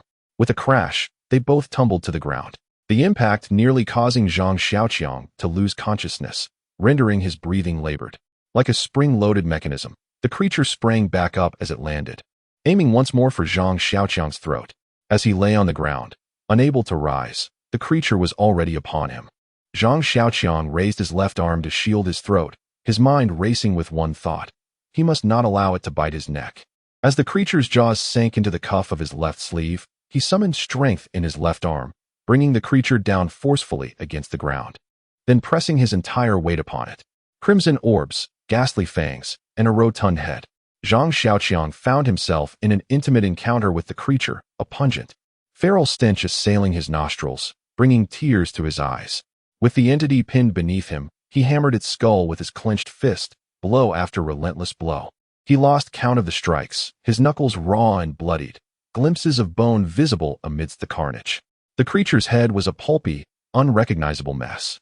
Only when he sensed stillness beneath him did Zhang Xiaoqiang exhale a long breath, collapsing onto the ground, gazing up at the canopy above. He lay in repose beneath the arboreal shade, his breath coming in ragged gasps, expelled from his nostrils in rhythmic bursts. A throbbing ache coursed through his right hand, waves of alternating numbness and pain washing over him, as if his hand were submerged in scalding oil. Zhang Xiaoqiang disregarded the agony, his gaze fixed on the heavens, his mind still reeling from the recent struggle. The brief, intense skirmish had drained him of much of his strength, leaving him too enervated to even twitch a finger. It was then that the visage of a winsome young girl intruded upon his vision. "Good heavens, mister, you are quite inept. I dispatched mine with a single blow, whereas you writhed and tumbled for ages to slay yours. Moreover, the one you vanquished appears to be smaller than mine." Yang Ku'er perched beside Zhang Xiaoqiang's face, her eyes twinkling with mischievous amusement. Zhang Xiaoqiang rolled his eyes at her, muttering, "It's easy to talk when you're not the one suffering. Does that little girl possess some sort of divine favor? Why is it that trouble only finds me and not her?" Yang Ku'er crouched beside Zhang Xiaoqiang, diligently tending to his injured right hand. Zhang Xiaoqiang lay on the ground, feigning death, his gaze fixed on the thick canopy above as he pondered his woeful luck. Prior to encountering Yang Ku'er, his fortunes were already dismal, but since meeting her, misfortune had only compounded. Nearly slain by a mutated beast while camping at night, almost choked to death in the small building, nearly perished from drinking rainwater, and now, while seeking solace from the heat, he had come perilously close to being bitten by that creature. Was it possible that this little girl was a harbinger of calamity? It seemed that being in her company brought nothing but bad luck. Zhang Xiaoqiang scrutinized the busy young girl before him, deep in thought. Yang Ku'er, noticing Zhang Xiaoqiang's gaze, lifted her head and beamed at him with a radiant smile, her fair cheeks flushed from the warmth around her, resembling a delectable red apple. Her crescent-shaped, amused eyes sparkled like a serene spring, twinkling with flecks of starlight, accompanied by her two charming dimples and small canines. At that moment, Yang Ku'er appeared irresistibly adorable. Instantly, Zhang Xiaoqiang's reclusive heart was set ablaze by her cuteness, filled with an overwhelming sense of affection. "This little girl is mine. No one can take her away." Zhang Xiaoqiang swore an oath to the deity of homebodies. "Ouch! Be gentle. You're bandaging me, not depilating a pig's trotters." Zhang Xiaoqiang's reverie was interrupted by the pain in his right hand, prompting him to complain to Yang Ku'er. "All right, I understand. But this isn't entirely my fault. I've never done this before. Besides, who told you to get yourself into such a mess?" Regardless of her own well-being, Yang Ku'er softened her movements, murmuring complaints that resembled a young wife's gentle reproach to her husband. Zhang Xiaoqiang actually reveled in Yang Ku'er's minor grumbling. Years of solitary existence had rendered his heart aloof. But now, with the little girl's playful antics, it had become lively again. Yang Ku'er crouched beside him, clumsily yet carefully cleansing the wound, applying medicine, and wrapping it with gauze. Zhang Xiaoqiang lay beneath the shade of the tree, feeling the coolness of the ground. And even the pain in his right hand seemed to fade away. His mind was blank, and he simply savored this moment of tranquility. "Uncle, all done. See if you're satisfied." Yang Ku'er's voice startled him from his rare respite. So fast." Zhang Xiaoqiang was genuinely surprised and somewhat unable to react. "Yeah, uncle. Take a look quickly. How is my handiwork?" Yang Ku'er urged from the side, seemingly eager for Zhang Xiaoqiang's praise. "How to put it?" Zhang Xiaoqiang's right hand now looked quite weathered, truly quite weathered. The entire right hand was wrapped like a misshapen wild pear, with indentations here and protrusions there. There were 3 gauze joints, suggesting that Yang Kuer had realized she hadn't wrapped some areas that needed it and had wrapped others that didn't. She had reapplied gauze to patch it up, and looking at the layers upon layers of gauze, Zhang Xiaoqiang felt that his right hand seemed half a pound heavier. There was no bow, no lipstick print, but the little girl had used a red signal pen she had found somewhere to scrawl crookedly. Kuer's creation. Below it was a heart-shaped symbol, looking like an anti-counterfeiting trademark. Barely passable, don't get arrogant, keep working hard. Zhang Xiaoqiang, suppressing his amusement, feigned seriousness as he praised Yang Kuer. Yes, I understand. Yang Kuer responded with satisfaction. However, she turned to Zhang Xiaoqiang and remarked, but uncle, it seems there is no more gauze. She pointed to the bundle on Zhang Xiaoqiang's right arm. Understood. I will find a solution, he assured her with a stoic expression, while inwardly lamenting, that is at least a pound of gauze. After feeling sufficiently rested, Zhang Xiaoqiang rose to his feet. The sleeve of his left arm had been shredded into a tattered net, and the leather lining had been punctured in numerous places. He inhaled sharply at the sight. That leather was impervious even to a military knife. If it had bitten into his flesh, his skin and bones would have offered no protection. He secretly rejoiced that he had not been negligent in embedding the leather into his garments. Approaching the creature's carcass for a closer inspection, he noted its size was comparable to that of a rural farm dog, possessing an elongated form with a round, narrow body. Its limbs were short and stout, creating a disproportionate appearance, roughly a 1:5 ratio. It looked quite peculiar. One head had been smashed by Yang Kuer, leaving it a bloody pulp, with only the jaw and neck remaining intact. The other, which Zhang Xiaoqiang had dispatched with a punch, barely resembled a recognizable shape, being somewhat rounded. Its bushy tail was thick and long, nearly half the length of its body, reminiscent of an African mongoose. Uncle, what is this creature? Yang Kuer inquired curiously, prodding the carcass with her beast horn spear. It appears quite familiar, if it were smaller. It would resemble the weasels that are notorious for stealing chickens in rural areas, sometimes referred to as huangdaxian. Zhang Xiaoqiang recollected the weasel pelt he had once seen hanging on the wall at his uncle's home during his childhood. Can it be eaten? Yang Kuer seemed quite eager to sample the wild delicacy. I'm not sure. It should be edible, I suppose. Zhang Xiaoqiang replied, uncertainty clouding his thoughts, as his father had never managed to catch a weasel during his hunting trips. Do weasels bite? Why are they in the trees? Can they climb? Yang Kuer regarded Zhang Xiaoqiang as a repository of endless inquiries, relentlessly bombarding him with questions. Zhang Xiaoqiang felt a pang of frustration. In her hands, Yang Kuer wielded a small knife, which she had seemingly procured from an unknown source, unperturbed by the pungent bloodstains on the weasel's fur. She skillfully skinned it, displaying an aptitude reminiscent of a resourceful housewife. Zhang Xiaoqiang, with his right hand suspended across his chest, observed Yang Kuer's industriousness with a measure of satisfaction. Yet he found it curious how she, like a character from a whimsical tale, frequently produced an array of peculiar items. Where did she conceal them all? Suddenly, a series of faint squeaks emanated from above, captivating both Yang Kuer and Zhang Xiaoqiang. Yang Kuer grasped her hunting spear, while Zhang Xiaoqiang hid behind her, adopting a demeanor of one who is injured. The persistent squeaks seemed to beckon something, laced with an air of urgency. Before long, 3 round little heads peeked out from the tree trunk, 3 diminutive weasels, slightly larger than mice, gazing down with bright, curious eyes. Had they ventured into their territory, provoking a potential attack? Zhang Xiaoqiang began to grasp the situation. Yang Kuer exclaimed in exasperation, why can't we take them? They're so adorable. It's not like we can't care for them. Yang Kuer incessantly lamented in the back of the carriage why Zhang Xiaoqiang had not taken the 3 little yellow weasels with him. Zhang Xiaoqiang, adopting the demeanor of a one-armed hero, maneuvered the 3-wheeled vehicle at a speed barely exceeding 20 miles per hour. His posture was quite awkward, and he was not accustomed to it.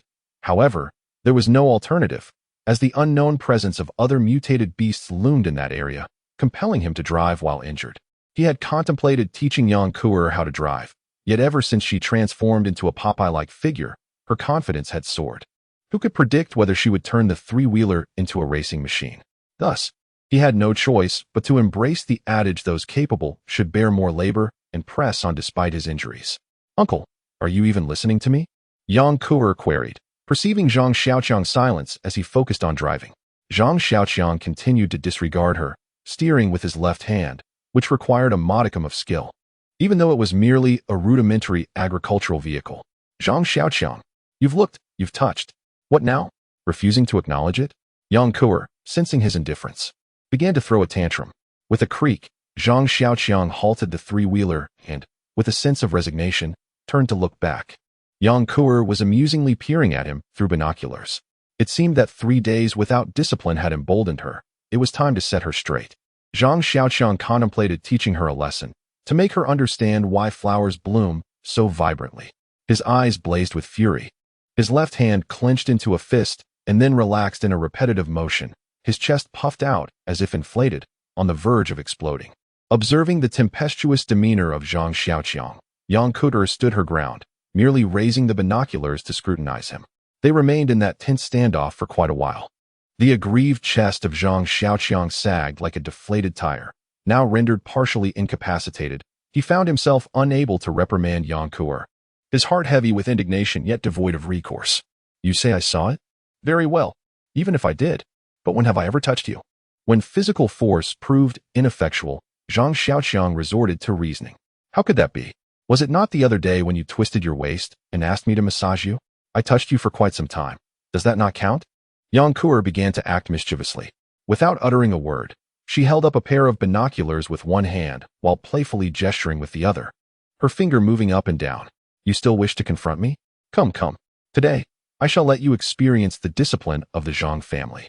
Zhang Xiaoqiang, casting caution aside, prepared to risk further injury to teach this audacious girl a lesson. No, not there. There is someone behind you. Yang Kuer stammered slightly. Pointing at Zhang Xiaoqiang's back, he snatched the binoculars from her and gazed in the direction she indicated. Ahead, the main road connected to a side path. And about 200 meters down that path stood a small factory, its external walls obscuring the view. On the roof of what appeared to be either a factory or a warehouse, a figure waved a red banner in an attempt to attract attention. What do you think? Zhang Xiaoqiang sought Yang Kuer's opinion, acknowledging that he was now a wounded soldier and that she was his only hope. Let us observe first. Don't worry, I won't be whisked away by some pretty boy. Yang Kuer seemed to be aware of Zhang Xiaoqiang's insecurities. The tricycle came to a halt over 200 meters from the factory's entrance, as Zhang Xiaoqiang and Yang Kuer, one wielding binoculars and the other armed with a crossbow, carefully surveyed the scene. The modest factory consists of 3 workshops, 2 warehouses, and a 3-story office building, which also appears to serve as a dormitory. With various garments flapping in the wind and rain from the windows, a man, dressed in a suit whose color is difficult to discern, stands atop a warehouse, energetically waving a banner, seemingly joyfully welcoming the arrival of 2 individuals. What should we do, uncle? Should I rush in? Yang Kuer exclaimed, brimming with eagerness. Wait. Zhang Xiaoqiang replied tersely, holding up a pair of binoculars. Wait. Yang Kuer questioned, puzzled. Zhang Xiaoqiang raised his right hand, wrapped like a zongzi, feigning profundity.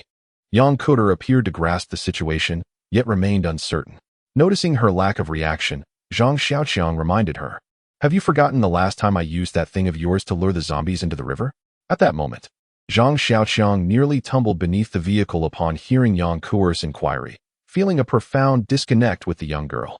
My right hand is injured, and the scent of blood will attract the zombies. He patiently explained, inwardly lamenting. It's not the fearsome opponents I dread, but rather the inept teammates. Yang Kuer finally comprehended, her expression one of dejection as she muttered, why must only women bear that burden? How frustrating. As they conversed, zombies began to emerge from the factory in succession. An S-shaped zombie led the charge, followed by 2 D-shaped zombies, with a horde of 40 to 50 ordinary zombies trailing behind. The S-shaped zombie appeared to be thriving, nearing the S2 stage, standing approximately 1 meter 40 tall, with arms extending down to its calves, resembling a gibbon in form. This S-type zombie was swifter than any Zhang Xiaoqiang had previously encountered, rapidly outpacing the other undead. Zhang Xiaoqiang restrained Yang Kuer, who was about to leap from the vehicle, earnestly cautioning, by no means, under any circumstances, allow yourself to be wounded by the zombies. Yang Kuer, brimming with confidence, nodded casually and jumped out to confront the horde. Zhang Xiaoqiang, however, harbored reservations about her prospects. The S-type zombie's velocity was alarming, and even he was uncertain of his chances against it. With a resolute clench of his jaw, Zhang Xiaoqiang tore open the bandage on his hand and slammed his fist against the vehicle's wall. The recently closed wound ruptured anew, and crimson blood seeped forth rapidly. Just as the S-type zombie was about to engage Yang Kuer, it detected the fresh scent of blood and, disregarding Yang Kuer, lunged directly at Zhang Xiaoqiang. A resounding thud echoed as the S-type zombie, resembling a weightless scarecrow, spun through the air before landing some distance away. As it passed Yang Kuer, it had been struck in the waist by the beast-horn spear, causing its upper body to rotate 180 degrees before being launched away. Dissatisfied with her current achievement, Yang Kuer proactively dashed toward the D-type zombies. Too hasty, Zhang Xiaoqiang critiqued from behind. She should have waited for the zombies to advance. Seeing this, Zhang Xiaoqiang relaxed. The most formidable zombies had been dealt with, leaving only cannon fodder, lacking in both speed and strength. As long as they avoided being surrounded, there should be no issues. 44 otherwise, I'll kill him. Oh dear me. Even at your age, you still don't take care of yourself. Look, the freshly bandaged wound has already reopened. Yang Kuer grumbled as Zhang Xiaoqiang tore her lovingly made rice dumpling to pieces, while rebandaging Zhang Xiaoqiang's injury. Behind Yang Kuer, dozens of zombies lay scattered like refuse in a slaughterhouse, not a single corpse intact, each missing a head or a leg. The sun was about to set, and the afterglow of the setting sun cast upon this apocalyptic battlefield added a touch of desolation. The twilight enveloped Yang Kuer, outlining her figure in a golden halo, making the little girl appear radiant, almost like a minor deity. Having just engaged in strenuous activity, beads of perspiration dotted the little girl's delicate nose, glistening in the sunset, and her bangs were plastered to her forehead with sweat, accentuating her charm. Her clear, bright eyes were fixed intently on Zhang Xiaoqiang's right hand as she reapplied the medicine. A warm breath emanated from her lips and nose, caressing Zhang Xiaoqiang's right hand, and the pain in his hand subsided, replaced by a tickling sensation from the little girl's breath. Watching Yang Kuer carefully tend to his wound, Zhang Xiaoqiang's thoughts drifted back to the scene of Yang Kuer's combat. Yang Kuer possessed a natural gift, or more precisely, a keen combat intuition. Instead of foolishly charging into the horde to wreak havoc, she circled the periphery, chipping away at the zombies with calculated strikes, like slowly peeling a potato. Her beast-horn spear should be called a beast-horn club. Zhang Xiaoqiang felt a sense of injustice regarding the way Yang Kuer wielded the beast-horn spear. Rather than thrusting it, she employed the spearhead to smash. It was a mere trifle for zombies to lose limbs, while some unfortunate ones even had their heads crushed, their bodies cleaved in twain. Yang Kuer's beast-horn spear was casually thrust into the ground, the length from the spearhead to the tail measuring approximately 1.7 meters, fitting comfortably in her grasp. The body crafted from rebar and the beast horn were seamlessly intertwined, the horn shimmering with a subtle luminescence under the setting sun, not a glaring, blinding light, but a restrained and modest radiance, both understated and exquisite.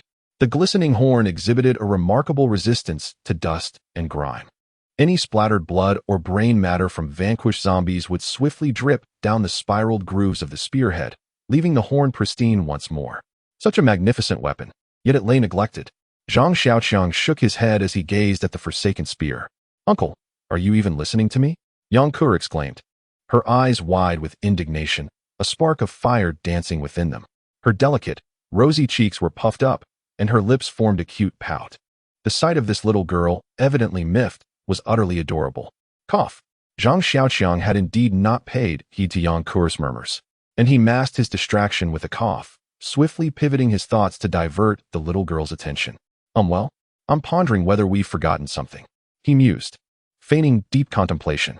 Yang Kuer, somewhat perplexed, also began to reflect on what might have slipped their minds. It seems our expedition was orchestrated with that individual in mind. Zhang Xiaoqiang cast a sidelong glance at the modest factory, subtly signaling Yang Kuer. She followed his gaze, observing the man still brandishing the banner atop the structure. Yet his earlier, spirited vigor had waned, replaced by a listless languor. Bathed in the twilight's afterglow, his solitary, desolate figure feebly waved the crimson streamer, evoking a poignant, almost bleak ambience. Bah, it's been ages since we vanquished those creatures. He still hasn't dared to descend. He's clearly the epitome of a loser. I can't even be bothered with him," Yang Kuer retorted, her disdain for the rooftop occupant palpable. Zhang Xiaoqiang, noting the lateness of the hour, turned to Yang Kuer and proposed, "Let's spend the night over there." As the tricycle drew nearer, the small factory loomed into view. A time-worn wooden plaque, emblazoned with XX Town XX Food Processing Factory in red paint against a white backdrop, hung askew to the right of the entrance. Upon entering the premises, a scene of utter disarray unfolded. The ground was strewn with refuse of all kinds, moldy, deteriorated flour sacks, tattered scraps of fabric, and assorted food packaging, interspersed with scattered human remains. A warehouse, towering 8 meters high, featured a large iron gate battered and riddled with dents, upon which the words "restricted area, no smoking" were emblazoned in white paint. The warehouse walls were robust, a relic of the 60s or 70s. 5 meters above ground, a row of antiquated wooden-framed windows punctuated the facade, and a rudimentary staircase, fashioned from U-shaped steel bars embedded in the concrete wall, ascended to the rooftop. There the man stood, peering downward, seemingly in search of any lingering zombies. "Come down. Safe now," Zhang Xiaoqiang greeted him. Yang Kuer, however, completely ignored the man. After ascertaining there were no hazards below, the man descended the makeshift rebar staircase, step by step. "Oh, brother, I am eternally grateful. You have no idea. I was trapped in that warehouse for 4 whole months. Had you not arrived, I don't know how I would have survived." The man was visibly moved, seemingly ready to kneel in gratitude. Zhang Xiaoqiang scrutinized the man. He was young, perhaps 23 or 4. His clothes were soiled and dusty, his face clean but pallid. His hair, long enough to cover his ears, resembled a popular hairstyle from the 80s. With a square face, thick eyebrows, and large eyes, his first impression was favorable. "What's your name? How did you manage to survive until now?"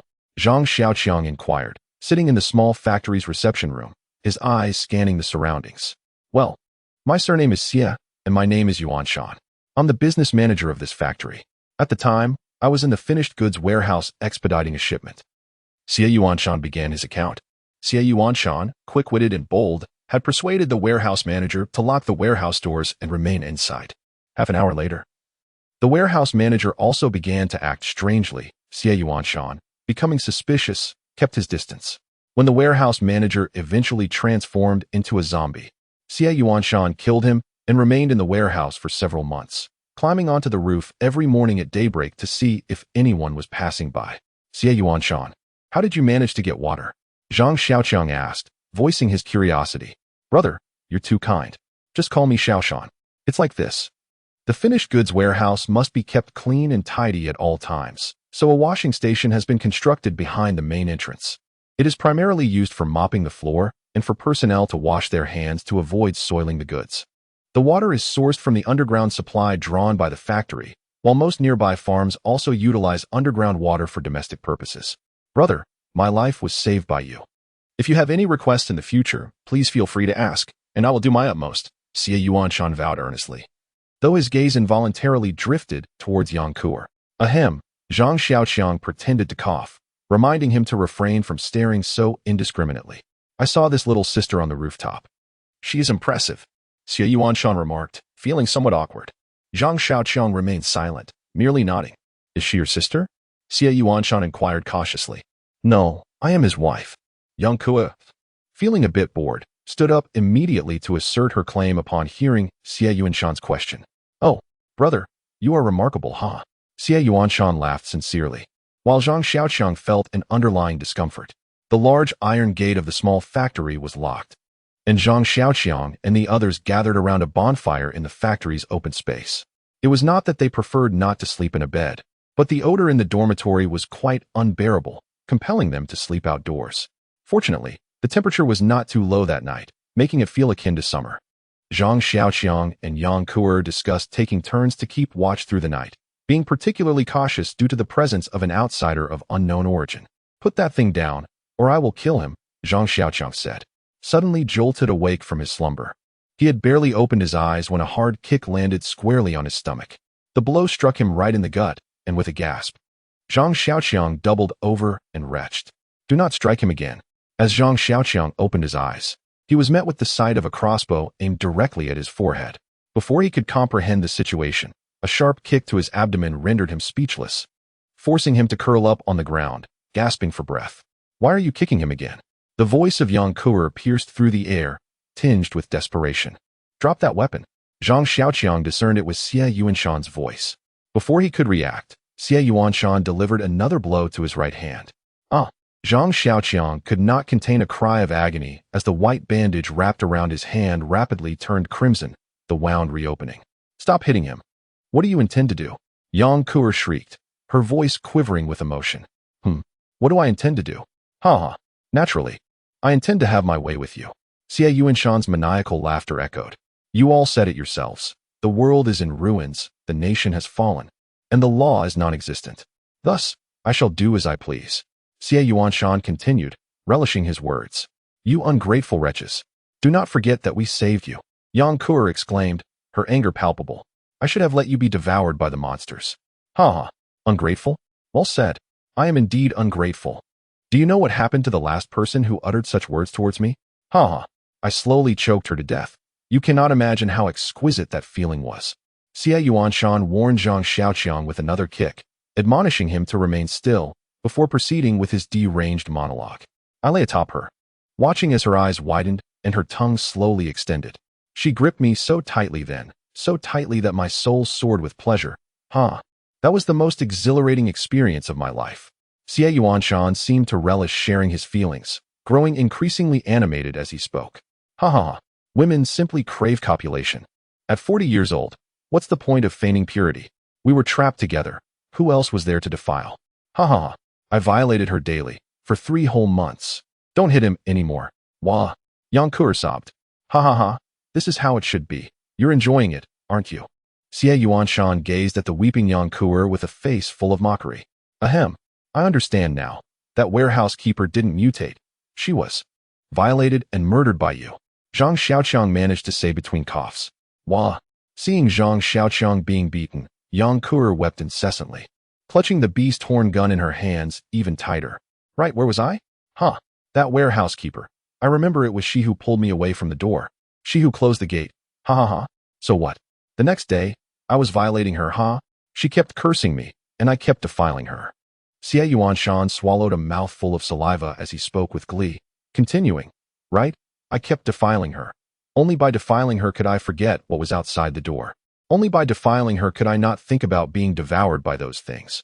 Only by defiling her did I realize I was a man. I strangled her, Who told her to try to kill me? What chastity could a 40-year-old woman possibly have?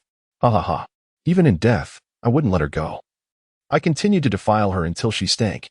Zhang Xiaoqiang noticed that Yang Kuer was still a considerable distance away, rendering any sudden action impossible. He had no choice but to save himself. Seizing the moment when Xie Yuanshan's focus wavered, he stealthily reached behind him. Out of the corner of Xie Yuanshan's eye, he caught sight of Zhang Xiaoqiang's movement. Suddenly, Zhang Xiaoqiang coughed up a mouthful of blood. Feeling as though his internal organs had been violently displaced after enduring a merciless beating. Coughing and gasping for air, he felt as if his insides were ablaze. Yang Kuer, unable to bear witnessing Zhang Xiaoqiang's torment, let out a piercing scream, brandishing her spear as she attempted to rush over. Stop! Don't come any closer. I swear, I will kill him. Xie Yuanshan, sensing Yang Kuer's agitation, felt a surge of anxiety. He pressed the crossbow firmly against Zhang Xiaoqiang's temple, leaving a deep imprint on his skin. Just what do you intend to do? Yang Kuer exclaimed, her sanity fraying under Xie Yuanshan's pressure. Calm down, I won't harm him. As long as you discard that weapon and disrobe to appease me. Tomorrow, I will allow you both to leave. I promise. Xie Yuanshan feigned seriousness while his gaze darted around unpredictably. With tear-filled eyes, Yang Kuer looked at Zhang Xiaoqiang, her small white teeth biting down on her lower lip. A bead of sweat trickling down. Her grip on the spear trembled slightly. No, he's lying. Zhang Xiaoqiang attempted to warn Yang Kuer not to trust Xie Yuanshan. But before he could finish, a kick landed squarely on his chin. Stop hitting him. I will do as you say. Yang Kuer cried out in desperation as she witnessed Zhang Xiaoqiang being struck yet again. As the bestial horned firearm clattered to the ground, Yang Kuer's hands ascended to the zipper at her neckline. Xie Yuanshan, witnessing Yang Kuer's relinquishment of the weapon, relaxed his vigilance, the crossbow in his grasp wavering slightly.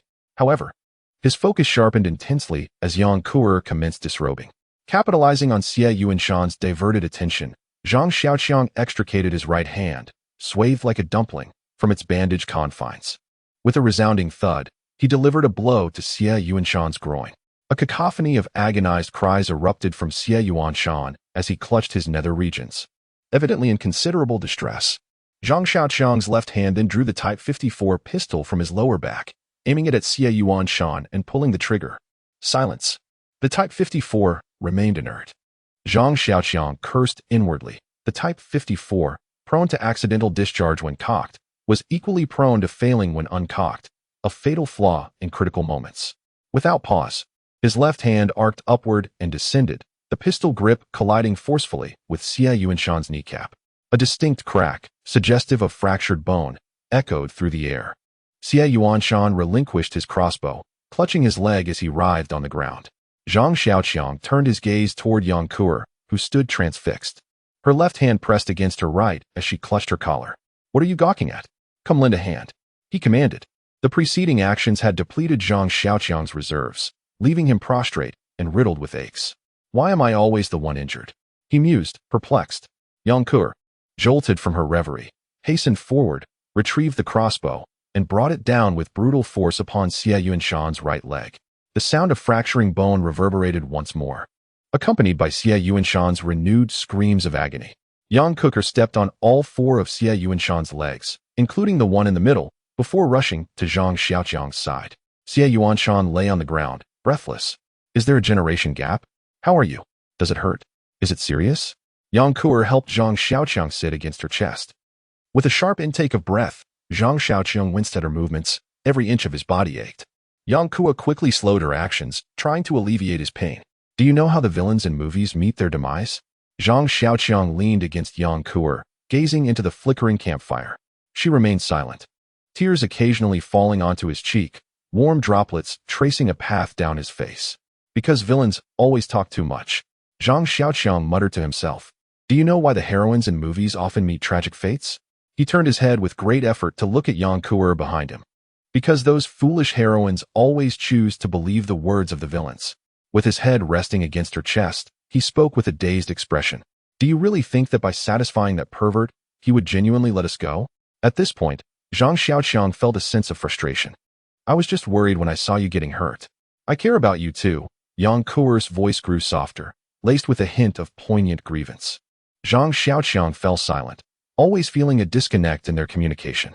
What else could that pervert Xie Yuanshan possibly do? He dared to violate and slay even his savior. Would he truly relent merely because one was partially disabled and the other a minor?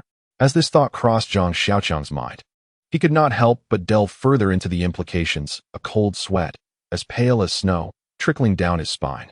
He was alarmed by his own carelessness. Gazing at the fierce flames blazing before him, he began to reflect on his own actions. When had he become so reckless?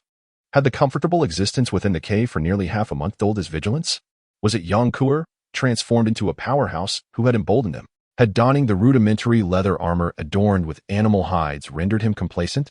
He should have sensed the impending danger when ambushed by the mutated weasel beneath that grand tree. There was no prior reconnaissance, no subsequent caution. At that moment, even his weapon was out of reach. Had it not been for Yang Kuer's quick reflexes, he would have surely met a grim fate. Ironically, after surviving such a perilous encounter, he arrogantly believed that he had merely trespassed upon the territory of the mutated weasel, provoking its attack. Why had he failed to utilize his binoculars for a thorough examination beforehand? Did he truly think that donning a disguise rendered him invincible? Even more absurdly, after sustaining injuries, he remained oblivious to the lurking dangers, fully aware of the perils of a post-apocalyptic world, yet naively entrusted the night watch to Yang Kuer, whose nature was inherently carefree. Remarkably, he slept soundly. He recalled the initial days after leaving home, where every step had been taken with utmost caution. Each moment felt like traversing on thin ice. During outdoor nights, even the slightest rustle would rouse him from slumber. How had he descended into such a state of numbness and carelessness now? The more Zhang Xiaoqiang introspected, the more he felt a profound sense of dread. The moral codes and regulations that once governed society before the apocalypse had been shattered into fragments with the advent of the end times. The suppressed ambitions, desires, and madness of individuals erupted alongside the arrival of the virus. He recalled a book he had once read, seemingly concerning Freud's theory of personality, which posited that the psyche is composed of the ID, ego, and superego. When the needs of the ID arise, the individual seeks immediate gratification. Thus, The principle that governs human nature is the pleasure principle. The ego, which develops after an individual's birth within the context of reality, differentiates from the ID. If the desires originating from the ID cannot be satisfied instantly in reality, one must adapt to the constraints of the real world and learn how to fulfill those needs within its confines. From the perspective of governing principles of human nature, the ego is ruled by the reality principle. As for the superego, it is self-evident. It is not the domain of ordinary individuals, but rather that of saints. In films, those who, even at the brink of death, still contemplate paying party dues are often of this ilk. Before the apocalypse, people adhered to various rules, laws, and order. After the end times, individuals trample upon these very rules, laws, and order in their quest for survival and desire.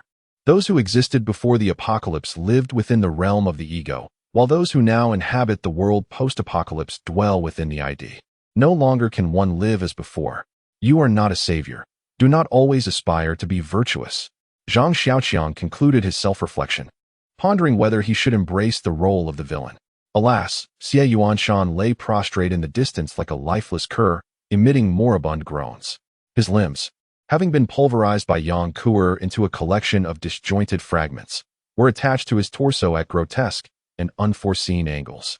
For instance, though he was supine, his toes should have been pointing skyward, yet his heels were oriented in that direction. His trousers were soaked, and a faint odor of excrement wafted from his person, indicating that Yang Kuer had driven him to incontinence. Yang Kuer, catching a whiff of the malodor, furrowed her brow and gently laid Zhang Xiaoqiang prone. Approaching Xie Yuanshan, she seized him by the collar, and with a sharp flick, sent him spiraling into the inky blackness beyond the firelight's reach. A thud reverberated as the heavy mass landed, followed by Xie Yuanshan's agonizing scream. Zhang Xiaoqiang nestled in Yang Kuer's embrace, reveling in the tender moment, while the faint, intermittent moans of agony reached his ears. Zhang Xiaoqiang resolved to tread a middle path, eschewing the extremes of altruism and wickedness. The path of the virtuous was fraught with tragedy, while the inept villain suffered an even more grievous fate. How did he manage to acquire the crossbow? Zhang Xiaoqiang interjected, disrupting the cozy atmosphere. Perhaps he pilfered it while I was using my alternate account, Yang Kuer stammered, her head sinking lower with each word until her chin rested upon her chest. Why didn't you rouse me when you went to the lavatory? Zhang Xiaoqiang inquired, his gaze fixed impassively on the bonfire. I didn't want to disturb your slumber. As you appeared to be resting soundly, Yang Kuer offered, her head lifting once more as she found an excuse. Alas, Zhang Xiaoqiang sighed, acknowledging Yang Kuer's well-intentioned, albeit misguided, actions. Do you now comprehend the proper course of action for the future? Zhang Xiaoqiang always felt as though he was reprimanding his disobedient little daughter. Got it. Even if I need to relieve myself, I must report to you. Yang Kuer wore a docile expression, reminiscent of a kindergarten child promising their teacher to behave in the future. By the way, what should we do about that fellow, Xie? Should I eliminate him? Yang Kuer recalled Xie Yuanshan still lying in the distance, seeking Zhang Xiaoqiang's counsel on how to proceed. Never mind. Killing him would only dirty your hands. Let's feed him to the zombies tomorrow instead. The reclusive man had never understood the phrase repaying kindness with kindness. Aren't you afraid of killing him? Do you not feel nauseated at the thought of taking a life? Zhang Xiaoqiang asked curiously, surprised by the boldness of the young girl. Not at all. After I killed my first monster that day, it felt exhilarating, far more enjoyable than playing games at home. Yang Kuer seemed indifferent to such inquiries, regarding him with a look that suggested he was somewhat naive. Is it possible that after spending so much time gaming, one becomes desensitized to the revulsion of killing? Zhang Xiaoqiang, having grown up under the Red Banner, found it difficult to comprehend the mindset of today's youth. Could it be? I used to have a generation gap with my father, and now I find myself facing a similar divide with this little girl? Zhang Xiaoqiang finally sensed that he might no longer be youthful. In this desolate night, the campfire warmed his chest, wrapping him in a comforting heat. Leaning against Yang Kuer, he contemplated whether he should steal a few moments of slumber. Cradling Zhang Xiaoqiang in her arms, Yang Kuer had drifted off to sleep against the wall. Zhang Xiaoqiang could discern the cadence of her serene and protracted breaths, a gentle warmth caressing his neck, evoking a profound sense of comfort and tranquility. As the horizon began to lighten with the nascent dawn, Zhang Xiaoqiang was suddenly beset by a peculiar bodily sensation, an undeniable unease. His meridians and acupoints throbbed as if subjected to the puncturing of countless needles, an all-encompassing ache pervading his being. It was akin to the relentless crawling of millions of ants, burrowing beneath his skin, into his flesh, and infiltrating his very bones, reaching the marrow within. An omnipresent itch. From the crown of his head to the soles of his feet, from the surface of his skin to the depths of his bones. The sensation of being consumed by ants paled in comparison. Accompanying the vexing itch was a current of electricity coursing through the gaps in his bones, inducing waves of numbness. As if he were embracing a coil of live wires. More excruciating than outright pain was this indescribable symphony of aches, numbness, and distension. Zhang Xiaoqiang yearned to cry out, to unleash the torment of this bizarre sensation, yet he found himself unable to vocalize. His body was beyond his control. Even the simple act of blinking an eyelid felt Herculean. Startled awake by the tremors racking Zhang Xiaoqiang's body, Yang Ku'er stirred, her eyes still heavy with sleep. "What's wrong?" she inquired, her voice laced with drowsiness. Zhang Xiaoqiang was unable to articulate a response, but he surmised that his peculiar ability for rapid healing was at work. In the past, when his injuries were minor, the sensation was less pronounced. A night's sleep would restore him to his former self, albeit with a voracious appetite. "What's the matter with you?" she pressed, her concern growing. Overwhelmed, Zhang Xiaoqiang was rendered speechless, causing Yang Kuo to become anxious and burst into tears. Zhang Xiaoqiang trembled with his eyes closed, appearing to be in torment. Yang Ku'er embraced him tightly, pressing her small face against his forehead to gauge his temperature. Oblivious to the outside world, Zhang Xiaoqiang silently endured the stinging, itching, and numbing sensations. As time elapsed, he gradually began to feel a modicum of relief, at least enough to catch his breath. Zhang Xiaoqiang opened his eyes and uttered a single word. "What?" Yang Ku'er, noticing Zhang Xiaoqiang's response, quickly leaned in to listen. "Prepare a meal for at least 10 people." Zhang Xiaoqiang uttered haltingly. Yang Ku'er was genuinely perplexed as to why Zhang Xiaoqiang would ask her to cook when he was in such a state. "Hurry, don't worry about me," Zhang Xiaoqiang urged, his body slowly recovering, and his speech becoming less labored. "Okay," Yang Ku'er replied, seeing that Zhang Xiaoqiang was beginning to calm down and his speech was becoming more coherent. She laid him down on the ground and began to clumsily busy herself. Zhang Xiaoqiang lay quietly as the sky began to brighten, a clear and cloudless expanse, resembling a pure and enormous sapphire suspended overhead. The stinging, numbing, and itching sensations gradually subsided, replaced by a burning hunger in his abdomen. Zhang Xiaoqiang felt his strength returning and abruptly rose from the ground. The campfire, fueled by several logs added by Yang Ku'er, was burning brightly. A pot of rice was cooking on a makeshift stove made of triangular iron. Yang Ku'er, her face covered in soot, was stirring the pot with a spoon. Impatient, Zhang Xiaoqiang climbed into the vehicle to find some ready-to-eat food. "That's satisfying." Gently caressing his belly, Zhang Xiaoqiang lamented the consumption of 7 meticulously prepared beggar's chickens and a large pot of half-cooked rice. He felt revitalized, exuding vigor reminiscent of his former self. "You hardly slept last night. Perhaps you should rest for a while. I have some matters to attend to." Zhang Xiaoqiang exhibited a rare moment of concern for Yang Ku'er. Yang Ku'er, too fatigued to protest, climbed into the vehicle's compartment, clutching a blanket, and succumbed to slumber. "It's time to settle the accounts," Zhang Xiaoqiang murmured as he approached Xie Yuanshan. Xie Yuanshan lay motionless on the ground like a lifeless dog, his body drenched in blood, exuding a foul stench that threatened to induce nausea. His consciousness seemed to waver as he intermittently emitted pained groans. Upon tearing away the bandage from his hand, Zhang Xiaoqiang observed that the wound had completely healed, leaving only a dark, brownish scar. With a firm grip on Xie Yuanshan's collar, Zhang Xiaoqiang began to drag him toward the entrance of the food factory. The jostling stirred Xie Yuanshan's senses, and his cries grew somewhat more vigorous. Upon opening the gate, he noticed a few legless zombies lying by the entrance, likely drawn by the scent of blood during the night. However, Zhang Xiaoqiang paid them no heed. He maneuvered around the zombies and reached an open space beside the wall, unceremoniously tossing Xie Yuanshan onto the ground before standing by, waiting. Xie Yuanshan no longer cared how Zhang Xiaoqiang treated him.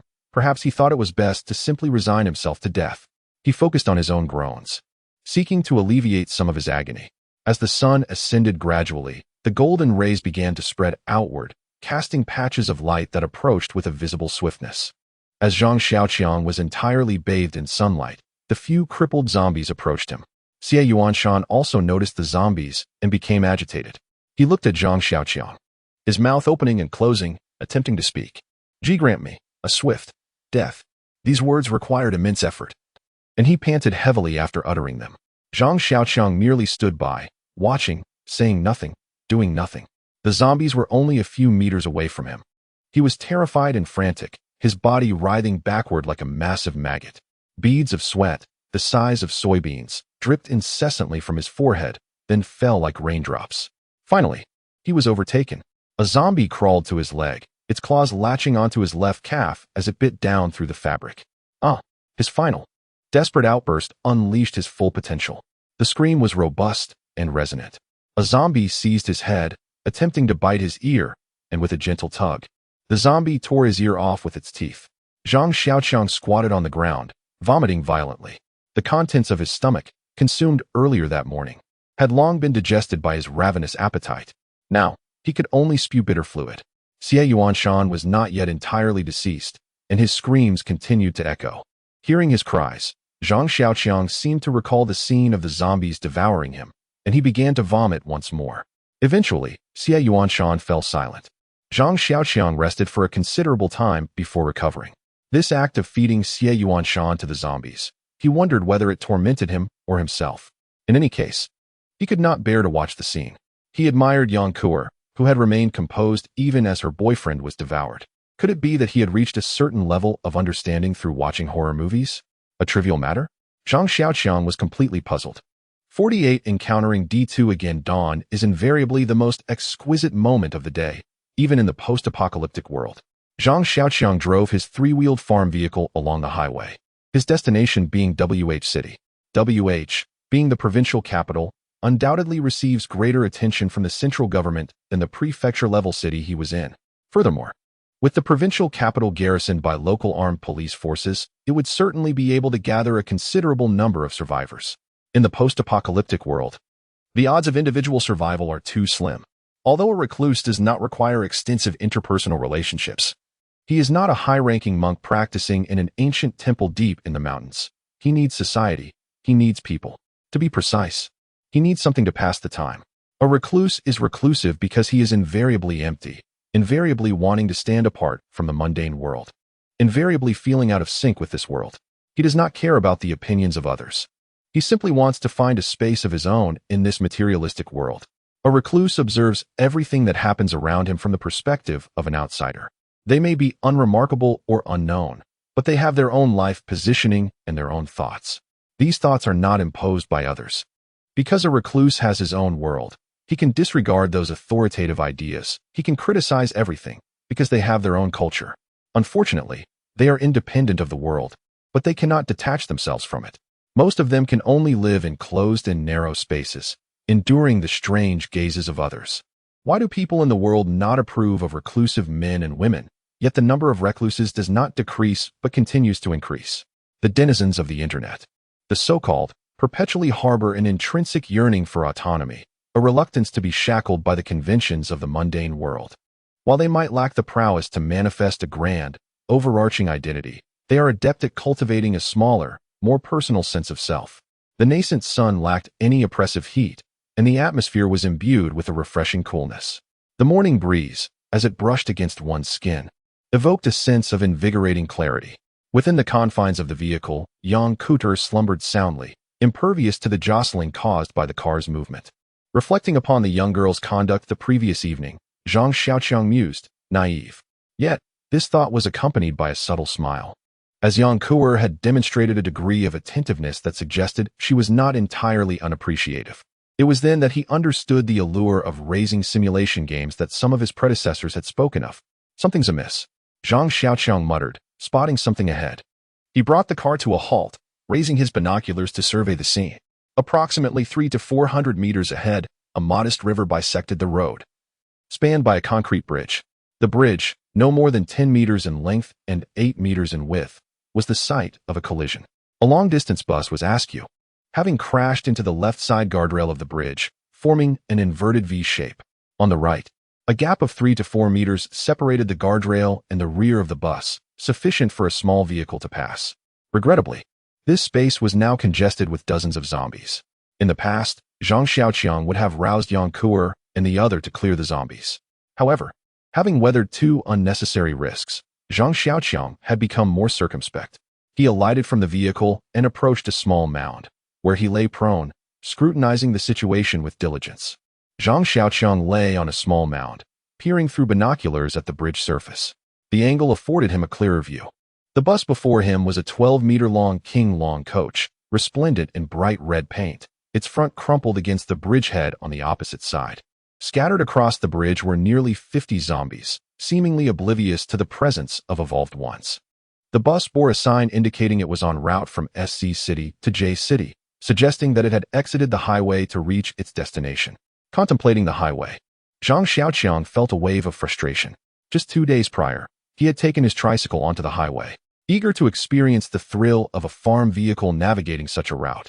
However, after traveling only a short distance, he found himself at an entrance ramp that resembled a scene from a Western film's junkyard. Luxurious RVs, high-end sports cars, massive trucks, and small sedans were haphazardly piled together, reminiscent of a pot of overcooked 8 treasure porridge. In some areas, vehicles were stacked 7 or 8 meters high. Many had burned down to mere shells, and the sight of scattered zombies and skeletal remains painted a stark picture of a post-apocalyptic world. With no other option, he resigned himself to the old road. As he observed the scene, a sense of relief washed over him. As long as there were no evolved zombies, he would be safe. Just as he prepared to rise, however, he sensed something amiss. Near the bridgehead, 4 or 5 small cars lay crumpled together, their bodies twisted grotesquely. Yet, astonishingly, all the doors had been wrenched off and tossed aside, some landing several meters away. Ordinary zombies could not possess such immense strength. As the temperature rose, beads of sweat began to form on his forehead, and after lying for too long, a heaviness settled in his chest. Observing meticulously, Zhang Xiaoqiang dared not be careless. Were he not unfamiliar with the routes, and with the map indicating this as the sole path to the provincial capital, he would have undoubtedly detoured. Having weathered so many trials, he was unwilling to succumb to this mere ditch. The zombies at the bridgehead across the way stirred restlessly, evading something and clearing a path, from which emerged the towering form of a D2 type zombie. Zhang Xiaoqiang whirled around, contemplating flight, gripped by fear. To him, the D2 was akin to facing a fully armed main battle tank with bare hands. The sniper crossbow, capable of piercing steel, would only graze its hide. He lacked the confidence to triumph, even with the beast horn spear, capable of penetrating rock, in hand. The D2 halted on the bridge and threw his binoculars. Zhang Xiaoqiang observed it sniffing the air, emitting a furious roar audible even from over 200 meters away. Damn it! Zhang Xiaoqiang exclaimed inwardly, realizing he was upwind. His scent carried to the D2's nostrils, alerting it to his presence. With a sudden burst of energy, Zhang Xiaoqiang leaped to his feet, sprinting to the tricycle. He jumped on, ignited the engine, and swerved in a wide arc, heading back the way he came. Zhang Xiaoqiang desperately tried to accelerate, but the agricultural tricycle chose this critical moment to fail, its speed dwindling until it ground to a halt, refusing to budge. Damn it! Zhang Xiaoqiang cursed, recalling that he hadn't refueled since setting out, only adding fuel when completely empty while transporting supplies. Now, retribution had arrived. Zhang Xiaoqiang roused the deeply slumbering Yang Kuer, grabbed the beast horn spear and backpack, and dragged her towards the fields beside the road. Uncle, what are you running from? Yang Kuer was somewhat perplexed as Zhang Xiaoqiang tugged her along. Though Zhang Xiaoqiang lacked the strength of Yang Kuer, he was soon shaken off, which incited a sense of urgency within him. Was it an evolved creature or a second evolution? Zhang Xiaoqiang felt compelled to elaborate to Yang Kuer. How many? She inquired, pausing mid-stride. Just one. Zhang Xiaoqiang felt a flush of embarrassment. Despite his past prowess, he now felt akin to a cornered mouse. It's formidable. Even crossbow bolts cannot fell it. He explained to Yang Kuer, masking his own trepidation. Is it swift? Yang Kuer began to grasp the situation. Based on her gaming experience, she surmised they were facing a formidable boss, one with thick skin and remarkable speed, which they were ill-prepared to confront. Then there's no need for fear. According to my gaming expertise, as long as we avoid its grasp, we can gradually whittle it down. Yang Kuer, emboldened by her confidence, turned towards the bridge. If I die, so be it. Avoiding death today will only delay it tomorrow. Better to embrace fate early. Zhang Xiaoqiang observed as Yang Kuer boldly confronted D2. and his latent machismo surged forth, eclipsing the fear he once felt in the face of D2. I am a homebody, yet I am also a man. A man must stand tall. He repeatedly reassured himself, as if such affirmations could banish his apprehensions. Together, Zhang Xiaoqiang and Yang Kua stood beside the tricycle, awaiting the arrival of D2. This moment evoked memories of a melodramatic film he had once watched, where the hero waited in silence, unafraid, poised for the impending showdown. He perished, but not before taking the world-destroying demon down with him. People will always remember him. Zhang Xiaoqiang thought to himself, will anyone remember me after I'm gone? He chuckled at his own self-deprecation and turned to look at Yang Kua beside him. Observing her relaxed demeanor eased his own tension as he noticed a small black figure gradually approaching. Wow, what a stylish monster. Even more impressive than the governor. Yang Kua exclaimed, astonished at D2's formidable appearance. She seemed taken aback that the typical emaciated zombie she often encountered could appear so robust. No need to panic, get ready. It's coming. Zhang Xiaoqiang held his Type 54 pistol, checking the ammunition in the magazine, and cocked it, aiming at D2. Despite wielding the firearm, he felt a gnawing uncertainty. Who could say whether the bullets would penetrate? He was already within the maximum effective range of the pistol and hesitated to fire. Lacking the confidence to hit the zombie from 50 meters away, especially given his limited ammunition, D2 stood approximately 2.5 meters tall, towering above the previous zombie he had seen. Its head was completely bald, devoid of even a single hair, unlike other zombies that typically bore a few strands. The eyelids were tightly shut, concealing any hint of its eyes. Its shoulders were sturdy and broad, resembling a solid wall. As it walked, its pace was not particularly swift. Its long strides necessitated a jog from an average person to keep up. The muscles from thigh to calf were taut, and its dark skin appeared as unyielding as steel, continuously shifting shape as it advanced. As D2 drew within 30 meters, the Type 54 in Zhang Xiaoqiang's hand discharged, and he braced against the recoil, fixating his gaze on D2. D2 merely paused for a moment before continuing its advance, impervious to the bullets that struck it. Zhang Xiaoqiang fired repeatedly, the recoil from the firearm rendering his wrist numb. Of the 6 bullets, 5 found their mark on D2, which seemed to feel the pain, emitting a furious roar as it quickened its pace towards him. As D2 charged forward, Zhang Xiaoqiang fumbled to change the magazine, overly reliant on the power of the handgun he had long admired, which left him unprepared when it failed to deliver results. He could only think of reloading and trying again. Suddenly, Yang Kua let out a high-pitched cry, brandishing her beast horn gun to confront D2 head-on, embodying the fearlessness of youth. Standing beside the towering D2, which was about 2.5 meters tall, she resembled a mere child, her gaze barely reaching the waist of the monstrous creature. Undeterred, she swung her weapon in a wide arc, the beast horn gun crashing down onto D2's thigh with a resounding thud, reminiscent of a strike against a battered drum. D2 staggered slightly forward before regaining its balance, swatting at her as one would a bothersome fly. The rebound from the beast horn gun collided with Yang Kua, the immense force propelling her several meters away, where she landed harshly upon the dusty ground. The impact caused her to lose grip on the weapon, which fell aside as she succumbed to unconsciousness. D2, showing no semblance of mercy towards the small girl, turned to approach the fallen Yang Kua. Witnessing her peril, Zhang Xiaoqiang's fear dissipated entirely. He surged forward, racing to position himself behind D2. After enduring the ravages of time and tumult, D2 was left with nothing but a belt securely fastened around his waist, from which dangled a tattered pair of trousers. These pants could no longer conceal D2's form, and his undergarments had mysteriously vanished. Through the frayed fabric, one could faintly discern the outline of D2's vulnerability. With no time to ponder, the countless assassination drills found purpose today. The beast horn spear plunged deeply into D2's rear, causing him to halt abruptly, his figure momentarily frozen. Zhang Xiaoqiang, his mind clouded by adrenaline, was oblivious to the fact that he had breached D2's defenses. He instinctively rotated the weapon in accordance with his past encounters with zombies. The spearhead, adorned with a spiral design, twisted and spiraled as Zhang exerted force, much like a corkscrew extracting a cork from a bottle of wine, as it burrowed into D2's vulnerability. The higher the evolutionary stage of a zombie, the more acute their senses became. Unlike ordinary zombies that could not detect Zhang's presence from downwind, D2 was acutely aware. Thus, while such an affront may have been trivial to standard zombies, it struck a nerve with D2, igniting his fury. Previously, a mere scratch had provoked D2 into relentless pursuit of Zhang, disregarding even the enticing scent of fresh blood nearby, until he had dismantled a luxurious bus into mere fragments.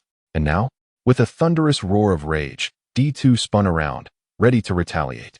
Zhang Xiaoqiang remained oblivious to D2's fury, focusing solely on spinning the gun barrel with fervor. His singular thought echoed in his mind. He must not allow the young girl to perish. D2 was formidable. Thus, he needed to rotate the weapon several more times. Gripping the beast horn gun tightly, Zhang Xiaoqiang darted alongside D2's turns, reminiscent of his childhood experiences on a pirate ship, swaying from side to side. Though he had regained his senses long ago, he dared not release his hold, for if D2 were to seize him, his bones would undoubtedly be dismantled one by one. Should Yang Kuder awaken, she would surely find the scene eerily familiar, akin to children playing eagle catches chicks in kindergarten. D2 as the eagle, Zhang Xiaoqiang as the chick, and D2's posterior resembling the hen. At this moment, Zhang Xiaoqiang felt a profound sense of despair. Why did such predicaments always befall him? He was caught in a limbo, unable to ascend or descend, teetering on the edge of life and death. His hands, firmly clutching the gun, began to break skin, the palms burning fiercely. With each friction, the pain intensified, as if he were applying chilly oil to an open wound. Endlessly spun by D2, he began to feel dizzy, unsure of how much longer he could endure. Yang Kuer lay motionless, her condition unknown. Minutes turned into hours. Zhang Xiaoqiang fought off boredom with yawns. Abruptly, he prodded the beast horn gun, its tip piercing D2's posterior before resuming its spinning dance. With the vibrations coursing through the gun, he continued to run, convinced that as long as he remained behind D2, he would be safe. At the outset, Zhang Xiaoqiang experienced a profound sense of torment and numbness, an ordeal that was quite excruciating. As the saying goes, a prolonged illness makes one an expert. Through his persistent struggle, Zhang Xiaoqiang gradually discerned the nuances of his situation. There was no necessity for both hands to clasp the beast horn spear.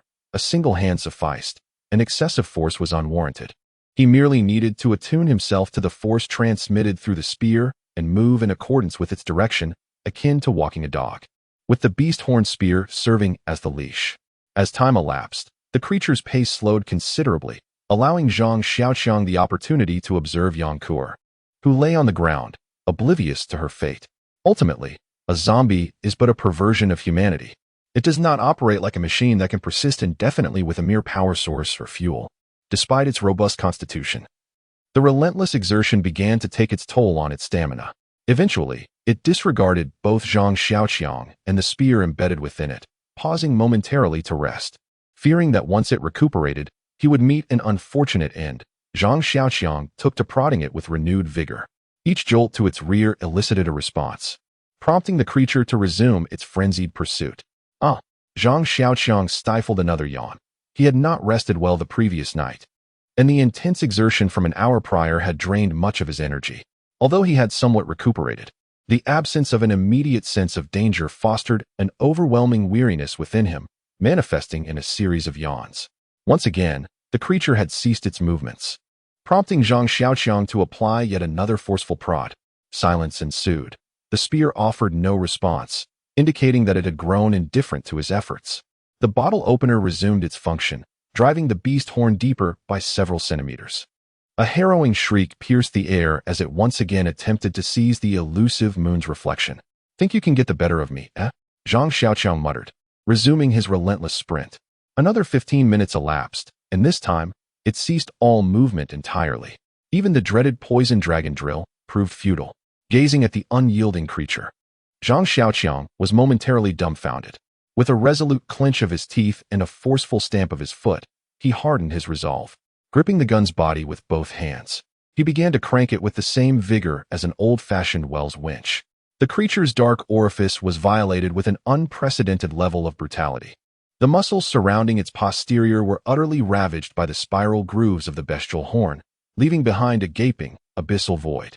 It emitted the most agonizing cry in its existence, causing Zhang Xiaoqiang's ears to ring. A surge of force coursed through his hands, and it resumed its circular pursuit. This time, it did not falter, relentlessly clinging to Zhang Xiaoqiang. Zhang Xiaoqiang's earlier nonchalance had vanished, replaced by frantic and strenuous movements. Both man and zombie engaged in this bizarre standoff. Yang Kuer remained motionless on the ground, her fate uncertain. Zhang Xiaoqiang wondered if his eyes were deceiving him, as Yang Kuer's posture seemed subtly altered from before. His steps grew unsteady, and his legs lacked their former vigor. Xiaoqiang, too, was panting heavily, his calves throbbing with pain. Another surge of force emanated from the gun's body. Zhang Xiaoqiang yielded to the force, veering to the left. Suddenly, a flash of insight struck him. He twisted his head first to the left, then abruptly to the right. The opposing forces caused Zhang Xiaoqiang to lose his grip on the gun, sending it spiraling from his grasp. At last, they were face to face. Zhang Xiaoqiang stared at the bestial horn gun impaled in its rear, watching it lunge toward him. Mother of God! Zhang Xiaoqiang bellowed, whirling around and fleeing in terror. Zhang Xiaoqiang sprinted across the springtime fields, pursued relentlessly, his backside adorned with the remnants of a beast's horn, resembling an antenna protruding from his body, swaying with each twist and turn. In the expanse of the fields, he resorted to crawling, rolling, and tumbling, utilizing every trick in his repertoire to evade the monstrous claws that sought him. The creature, filled with a burning hatred for Zhang Xiaoqiang, passed by Yang Kuer more than once, showing no interest in her, fixated solely on the chase. Once, a chrysanthemum had graced my presence, yet I failed to cherish it. Only upon its loss did I realize the regret was inescapable. If heaven were to grant me a single opportunity, I would seize it with unwavering resolve, and should the divine insist on multiplying that chance, I would grasp it 1,000 times over. As Zhang Xiaoqiang fled for his life, profound remorse enveloped him. He felt as though he were on the brink of becoming a lifeless fish, yet his own negligence had turned him into a prey-like rabbit. He darted through the fields, with the creature in hot pursuit, its enormous claw rising like a fan, reaching out for him. He contemplated using obstacles to hinder his pursuer, but alas, the open fields offered little in terms of cover. Apart from the ridges of the fields, there was nothing to impede the chase. Even if the ridge were to trip him slightly, he would merely stumble before regaining his footing and continuing the pursuit. As he ran, he drew closer to Yang Kuer, and hearing the rush of wind behind him, Zhang Xiaoqiang leapt into the air without a second thought, executing a perfect front flip. He landed, rolled, and sprang back to his feet, clutching the beast's horn weapon he had just snatched up. Upon grasping the bestial horn firearm, Zhang Xiaoqiang was immediately inclined to discard it. Its considerable weight, approximately 10 kilograms, proved burdensome, especially as he lacked Yang Kuer's peculiar strength. While manageable during ordinary times, wielding it while fleeing was a perilous endeavor. Ultimately, Zhang Xiaoqiang refrained from relinquishing the weapon, his bestial horn firearm still suspended from his posterior. Despite the inefficacy of his handgun, possessing the bestial horn firearm instilled a modicum of confidence. Suddenly, Zhang Xiaoqiang's gaze fell upon an irrigation canal in the near distance. The canal, spanning approximately 2 meters in width, appeared somewhat distant, obscuring its depth. In this dire situation, he resolved to take a chance. Surmising that he could clear the 2-meter gap, Zhang Xiaoqiang led the creature toward the irrigation canal, and upon reaching its edge, he leaped. Zhang Xiaoqiang soared through the air, landing precariously on the canal's opposite bank. His hasty takeoff resulted in an unsteady landing, prompting him to discard the bestial horn firearm and roll to dissipate the impact. After several rotations, he managed to mitigate the force. Before Zhang Xiaoqiang could regain his footing, he heard a resounding thud behind him. Turning his head, he witnessed the creature plummeting into the ditch. The creature, enraged by the escape of its prey, emitted a furious roar. Zhang Xiaoqiang had grown immune to its bellowing, having endured countless repetitions during their earlier chase. Nevertheless, he marveled at the creature's ability to maintain such a resounding and prolonged vocalization. Zhang Xiaoqiang cautiously approached the canal's edge, gaining a clearer view. The canal was lined with cement and descended approximately 1.8 meters. Devoid of water, it contained a thick layer of silt. With only a small portion of the creature's torso visible above the surface, its lower legs entirely submerged in the mud. Confined within the narrow space, the creature exhibited agitation, flailing its arms and using its claws to demolish the cement retaining wall before it. Fragments of cement, broken bricks, and clumps of dirt and dust flew in all directions, resembling a scene of violent demolition. The cement retaining wall before him was being excavated by his frenzied digging, the aperture gradually widening with each swipe and scratch. Witnessing this, Zhang Xiaoqiang's apprehension heightened, realizing it wouldn't be long before it emerged. He drew his Type 54 pistol, approached within a meter, raised it, and aimed at its head. Pulling the trigger once more. Bang! Bang! The bullets failed to penetrate its skull, yet caused it to howl in agony. It raised its arms to shield its head, recoiling violently. A more agonizing wail echoed as Zhang Xiaoqiang observed the beast-horn spear, previously impaled in its rectum, being pressed against the cement wall behind it. The spear, now braced against the wall, coupled with its own backward force, caused its anus to be completely ruptured. With a heart-wrenching cry, the D2 lashed out with its right claw, sending dust and brick fragments flying from the cement retaining wall behind it, yet unable to reach the gun hanging on the back door. Remembering the instigator, the D2 lunged at Zhang Xiaoqiang once again. Seizing the opportunity, Zhang Xiaoqiang aimed the tip of the beast horn spear at the D2's throat. He had considered targeting its head, but upon seeing its smooth, rounded cranium, he feared the spear would glance off. He thrust the spear through the D2's throat, lodging it into the cervical vertebrae. A tremendous force transmitted through the spear shaft, dissipating into a monitor-sized rock bracing the spear's end. D2 yearned to unleash another roar. Yet, lamentably, it was deprived of the opportunity, its vocal expressions stifled by the beastly horns adorning its throat. Thus, D2 found itself in a most tragic predicament, caught between the formidable assault of two guns, one threatening from the rear and the other from the front, rendering it unable to advance or retreat. Observing D2's plight, ensnared by the relentless onslaught, Zhang Xiaoqiang felt a semblance of relief wash over him. Calmly, he replaced his magazine, chambered a round, and took aim. With a resounding crack, 7 bullets were discharged towards D2's gaping maw. Alas, the target was diminutive, and Zhang Xiaoqiang's marksmanship left much to be desired. The bullets merely grazed the corners of D2's mouth, igniting its agitation. In a sudden outburst, D2 opened its jaws and expelled an unidentified object, which hurtled towards the rocky ground at Zhang Xiaoqiang's feet. A yellowed canine tooth crashed upon the stones before clattering to the earth. The loss of its tooth incited D2 into a frenzy once more, as it swung its arms upward, striking the spiral steel gun with its horns. A horn-shaped weapon soared into the sky, and Zhang Xiaoqiang glanced upward at the spiraling projectile. The horned weapon twisted and rolled through the air, its large, smooth head soaring alongside it. Eyes that had remained tightly shut now wide open, revealing a gaze that seemed to question the very essence of existence, reminiscent of a soul reluctant to depart. Both the horned weapon and D2's head descended simultaneously to the ground. The weapon bounced once before coming to a halt, whereas D2's head continued to roll until it came to rest at Zhang Xiaoqiang's feet, its pale eyes fixated on his right foot, seemingly yearning to take a bite. Zhang Xiaoqiang felt as though all the strength had been siphoned from his body, leaving him momentarily slumped on the ground, lost in a daze, still reeling from the earlier chaos. Initially, D2 was ensnared by 2 formidable weapons, and his handgun proved futile. Zhang Xiaoqiang could no longer inflict harm upon D2. He had resigned himself to the thought that the creature was trapped in the waterway, allowing him to escape the perilous situation, envisioning a future where they would simply part ways. However, D2's ferocity was overwhelming. With a mighty swing of its arms, it bent the rebar, and the force reverberated through its neck vertebrae. The beast's horns were wrenched by the contorted weapon, resulting in the tearing of D2's spine, causing its head to detach. Both the head and the weapon soared into the air. D2 was slain by its own might. Hence, its eyes remained defiantly open in death. The severed head lay at his feet, while the massive, headless body slumped against the concrete barrier. Its upper half collapsed into a pit it had excavated, with a formidable weapon standing behind it, creating an illusion that it had perished from a grievous wound.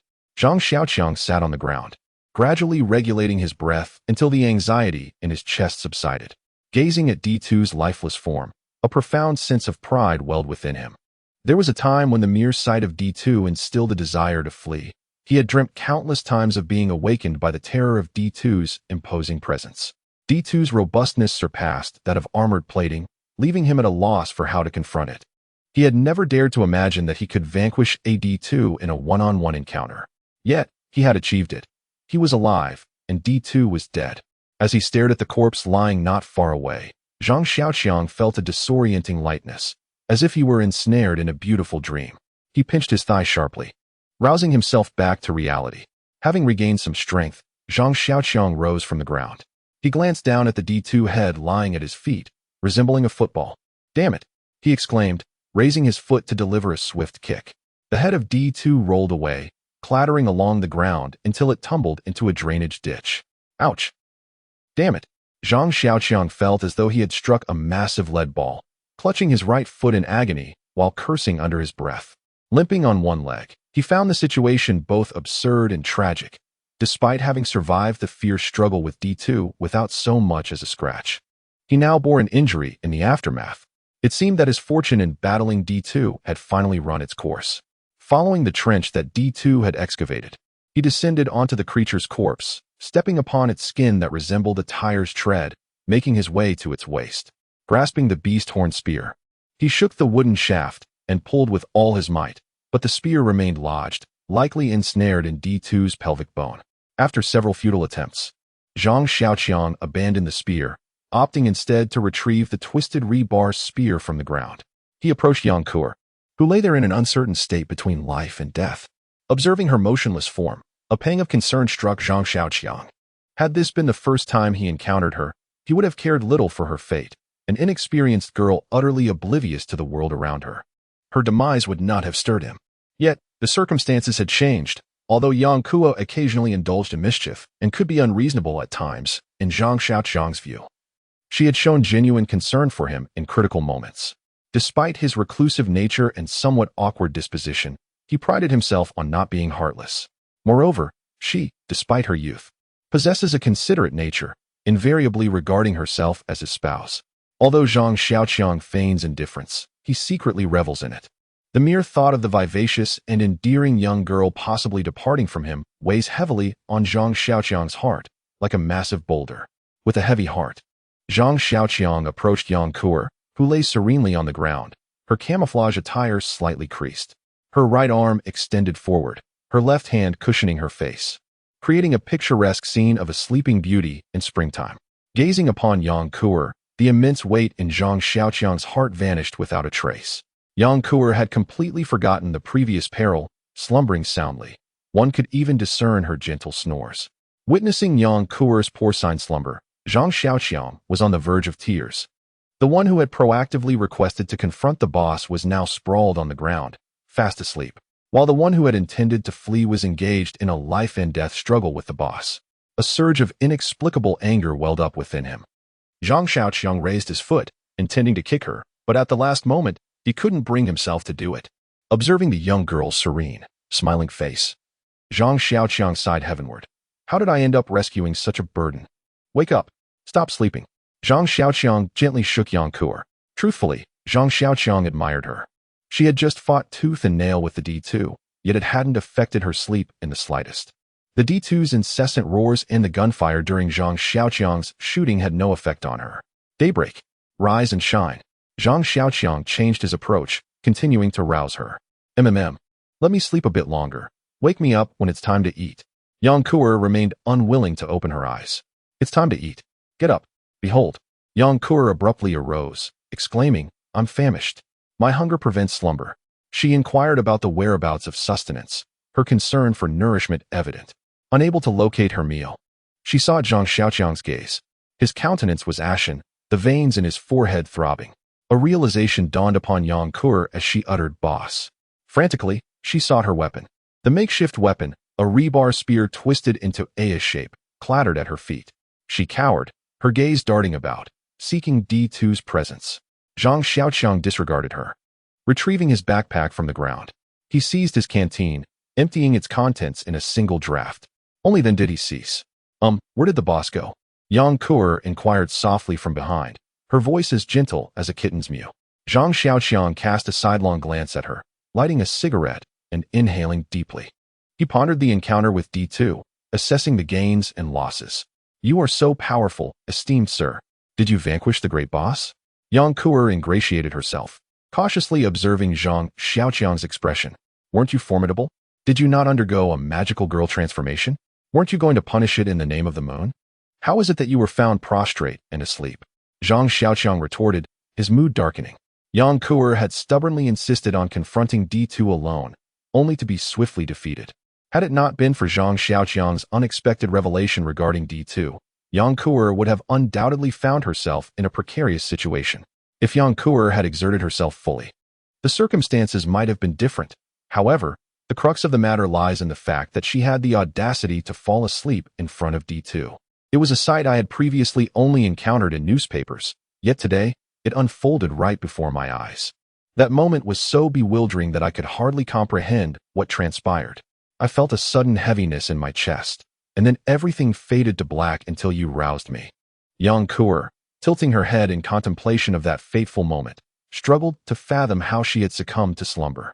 Observing Yang Kuer's still-dazed expression, Zhang Xiaoqiang sighed. What on earth are these young girls being taught these days? He sought refuge behind 2 adjacent boulders, inserting a rebar into the crevice. Yang Kuer exerted herself to straighten the rebar, resembling a beast's horn weapon. Upon witnessing her efforts, Zhang Xiaoqiang inquired, "What do you hold in your hands?" "Uncle, didn't you mention it was called a beast horn gun?" Yang Kuer replied, glancing between the long weapon and Zhang Xiaoqiang, perplexed by his remarks. "Do you even know that thing is called a gun? Is it meant for bashing things?" Zhang Xiaoqiang, irked by the misinterpretation of his painstakingly crafted weapon, expressed his frustration. Yang Kuer lowered her gaze in silence, feeling unjustly treated. After all, as long as it could strike a monster, wasn't it acceptable to use it in such a manner? Noticing her stubbornness, Zhang Xiaoqiang felt a surge of irritation.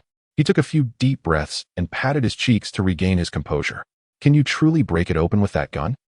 Zhang Xiaoqiang pointed to the massive boulder beside him and addressed Yang Kuer. Yang Kuer glanced at the towering rock, then at its considerable thickness, sticking out her tongue and shaking her head at Zhang Xiaoqiang. "Why don't you try prodding it with your beast horn spear?" Zhang Xiaoqiang suggested calmly.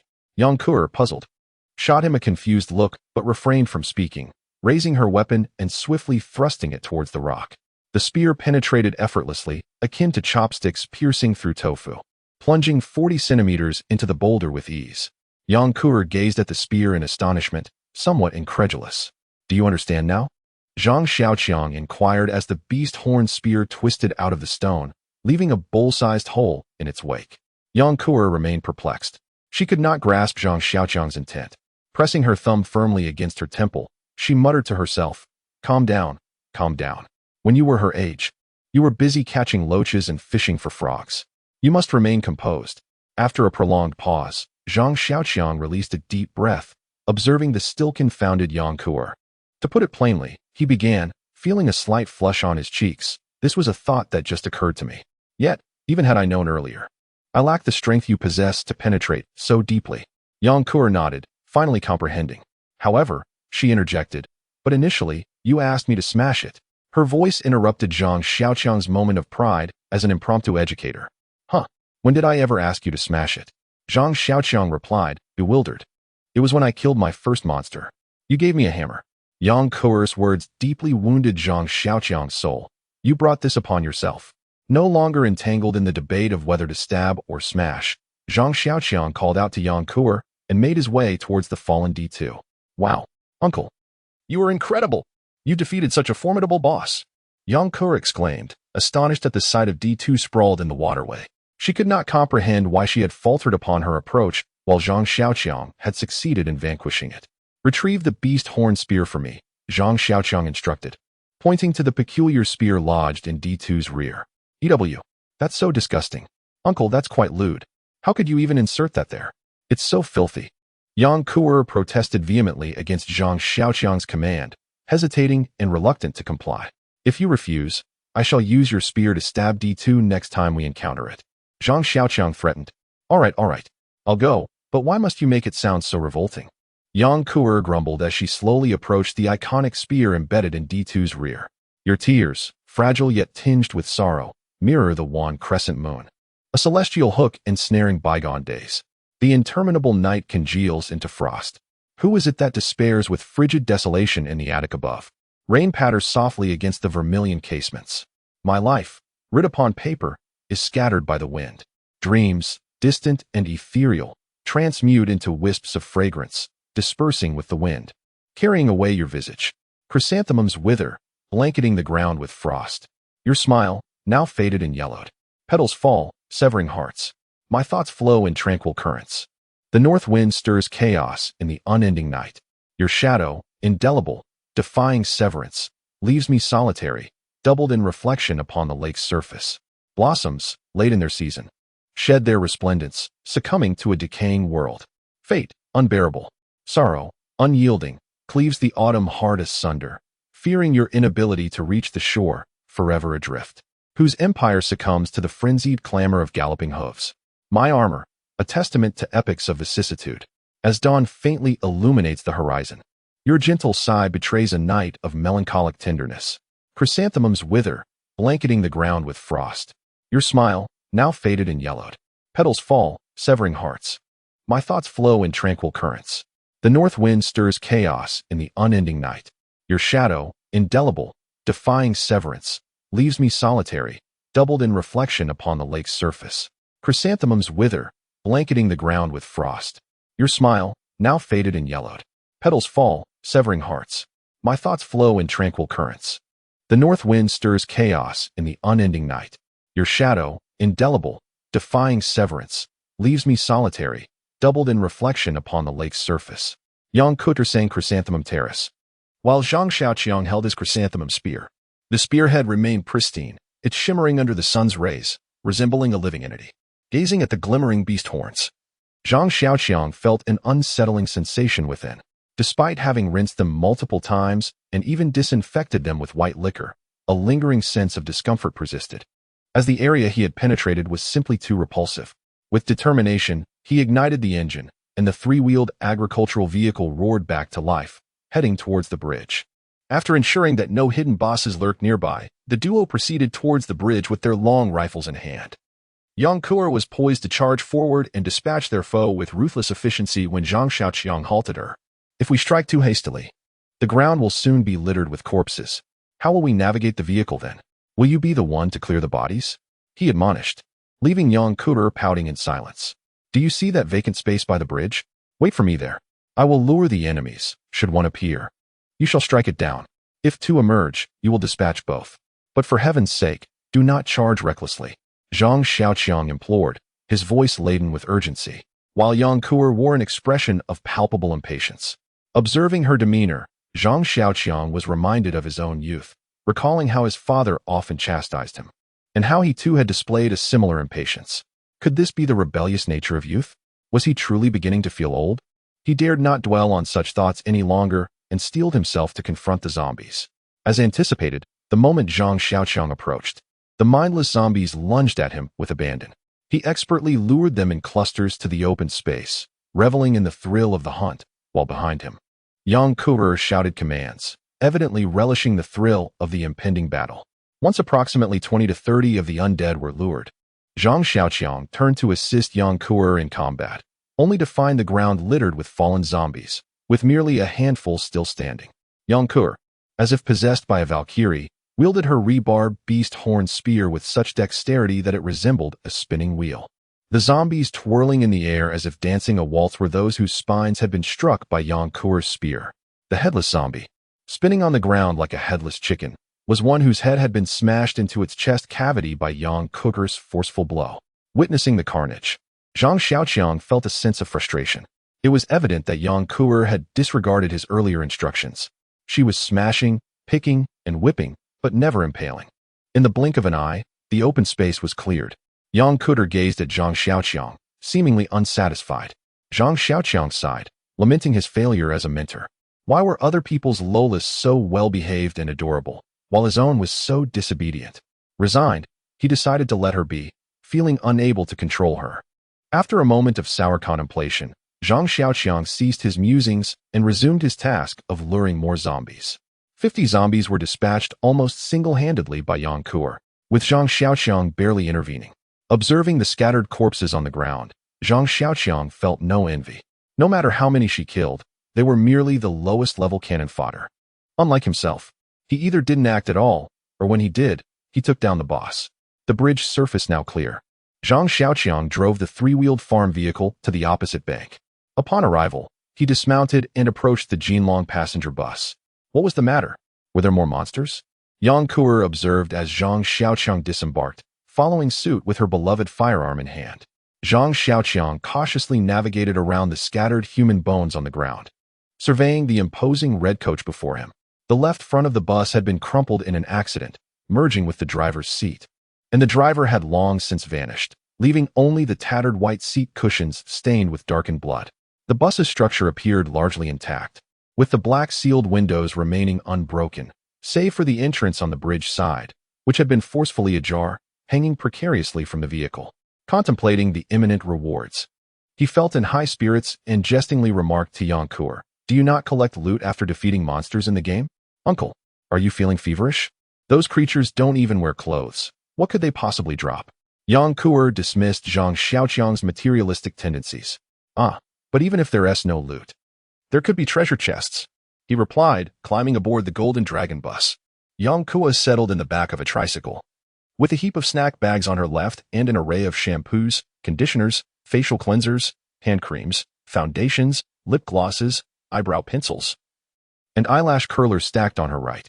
As she munched on her snacks, she admired her Bon Marché handbag, an accessory to which Zhang Xiaoqiang paid no heed, oblivious to its brand. He sighed, feeling that today had been filled with too many exhalations. His haul consisted merely of snacks, cosmetics, and that handbag which Yang Kuer clutched tightly, unwilling to part with it. Discovering a Nokia phone within a leather satchel, complete with a spare battery, piqued Zhang Xiaoqiang's interest. The genuine article was a stark contrast to his counterfeit device, a recently released model from October 2012, valued at a considerable $888 online. Zhang Xiaoqiang mused that he could assemble 3 computers for the price of one phone. Despite its questionable utility in the post-apocalyptic world, he pocketed it, reasoning that it would at least lend him an air of affluence. After replacing the battery and pressing the power button, the device sprung to life with a jingle, displaying the China Mobile logo.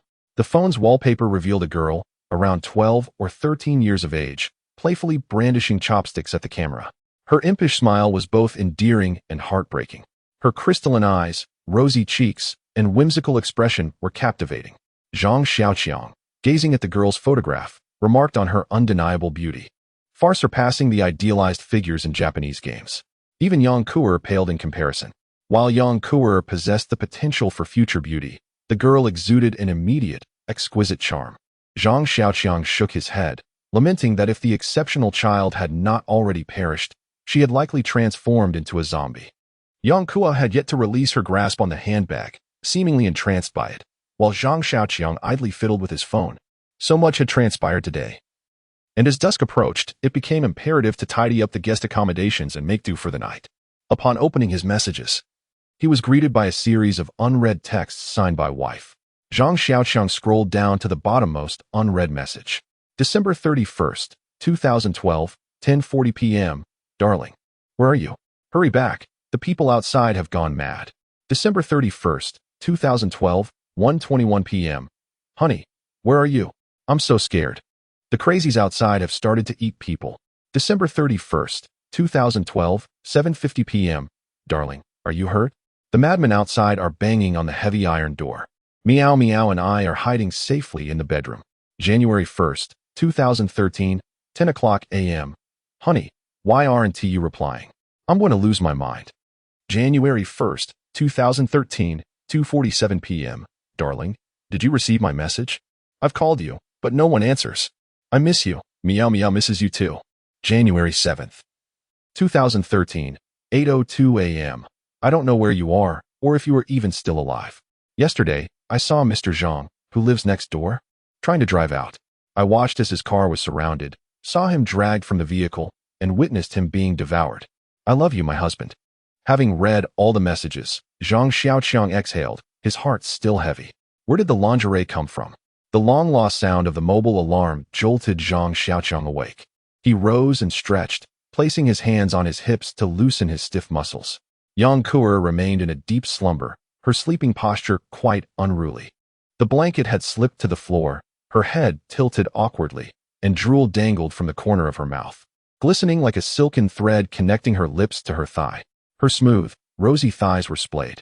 One extended forward while the other curled with her foot resting on the chair cushion, clad in a set of lace-trimmed lingerie that hung loosely on her. The oversized cups revealed her delicate assets, reminiscent of the tender buds described in ancient poetry, blushing with a soft pink hue, adorned with a tiny pink seed of longing. As Zhang Xiaoqiang bent down to retrieve the blanket to cover her, His eyes sparkled with intrigue at the sight of the exposed Yankur. Wait a moment. He recognized the black lingerie she wore. It was the very piece he had found previously. He had deemed it too extravagant for her and buried it at the bottom of his backpack, hoping to eventually use it for a more voluptuous companion. How had this little girl taken it for herself without so much as a word? He felt a surge of indignation. After all, it was his private treasure. The electronic beeping persisted, rousing Yankur from her dreams. She pressed her tiny hands firmly against her ears, eyes still shut, exclaiming, "Mom, turn off the alarm. Just 5 more minutes. I'm going to be late for school." Zhang Xiaoqiang silenced the phone and leaned closer to her ear, calling out. Startled, Yankur bolted upright, repeatedly exclaiming, "Oh no, oh no." She stared blankly at Zhang Xiaoqiang's displeased countenance, then at the quilt in his hands. A chill ran through her as she glanced down to find her breasts exposed. "Ah!" she shrieked, covering herself while lamenting. "How awful. I've been seen. Woe is me. I can never face anyone again." Thud. Zhang Xiaoqiang tossed the quilt onto Yankur's head, enveloping her completely. "Tell me," he demanded, standing aside. "Where did you get that lingerie?" Muffled by the quilt, Yankur stammered, well, seemingly at a loss for words. With a swift motion, she pulled the quilt down to her chin, revealing her head as she offered Zhang Xiaoqiang an awkward smile. "Oh, uncle, you're such a pervert. Secretly stashing women's lingerie in your bag? Don't worry, my lips are sealed. Consider this set a hush fee." Yankur proclaimed self-righteously, her face brazen. Zhang Xiaoqiang, witnessing the girl's specious reasoning, sighed heavenward. With the lingerie issue resolved, Zhang Xiaoqiang headed out of the vehicle to prepare breakfast. Recalling Yankur's attempt at a morning meal the previous day, his stomach churned. He extracted the steel bar wedged behind the car door and kicked it open. A breath of fresh air greeted him, invigorating his senses. The windshield, shattered upon impact, hung from the edge like a spider's web. Beneath it, in the driver's seat, a cluster of sunlit, golden keys dangled.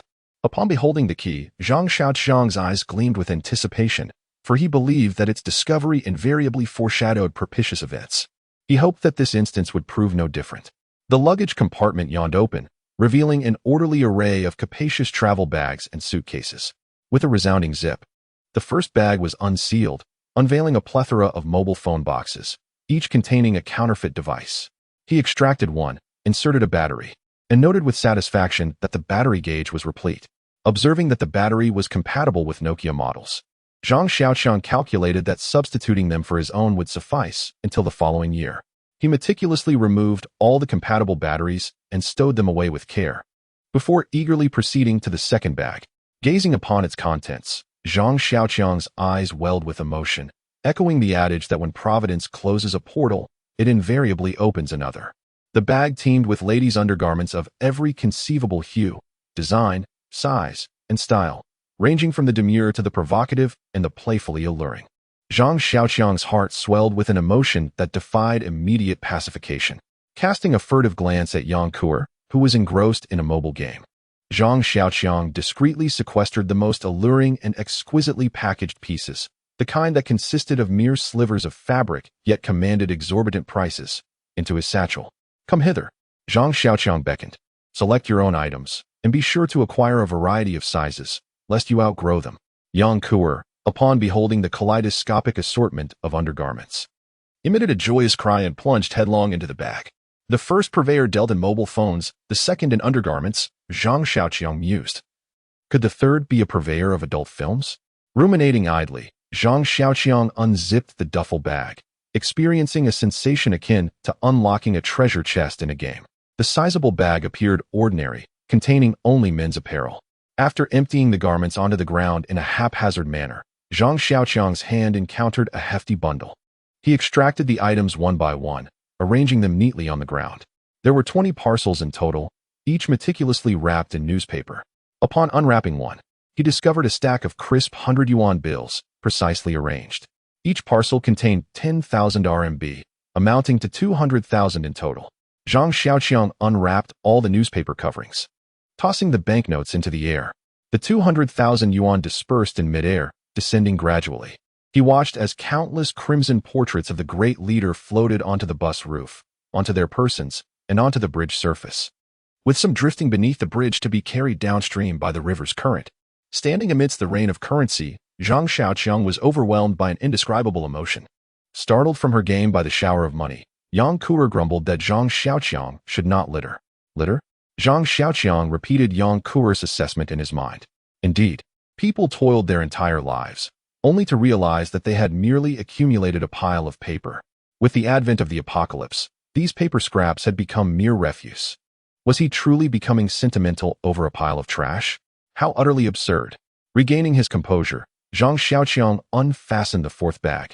This particular bag seemed to belong to a young couple, containing both men's and women's clothing, along with two sets of TNF, the North Face, windbreakers, one in blue-gray and the other in light blue. The slate gray is designated for men, while the light blue is intended for women. Zhang Xiaoqiang detected no scent upon inspection, indicating that the new garments had yet to be immersed in water. He tossed the women's windbreaker to Yang Kuer and continued his search. Suddenly, he gasped as he beheld the notebook in his hand. There were two notebooks. One was pristine and devoid of any embellishments, while the other was adorned with an array of large stickers and whimsical cartoon cats, complete with a miniature plush cat attached. This particular notebook, released by Asus in April 2012, is specifically designed for outdoor use. Its silver-black titanium alloy matte shell is capable of withstanding various shocks, allowing it to operate smoothly in both high and low-temperature environments, whether in the desert or rainforest, on high plateaus, or underwater, without affecting its functionality. Zhang Xiaoqiang had been captivated by its online introduction, yet its price of several tens of thousands had deterred him. Now, he found himself with the opportunity to possess it. Carefully placing the notebook into his computer bag, he noticed two folded pouches. He picked one up and opened it, revealing 6 mirrored surfaces arranged in 2 rows. Initially perplexed, he felt a surge of excitement upon spotting the connection port on the pouch. Could this be the legendary essential for traversing dimensions, a solar-powered notebook charging bag? Brother 55 was indeed a fashionable man.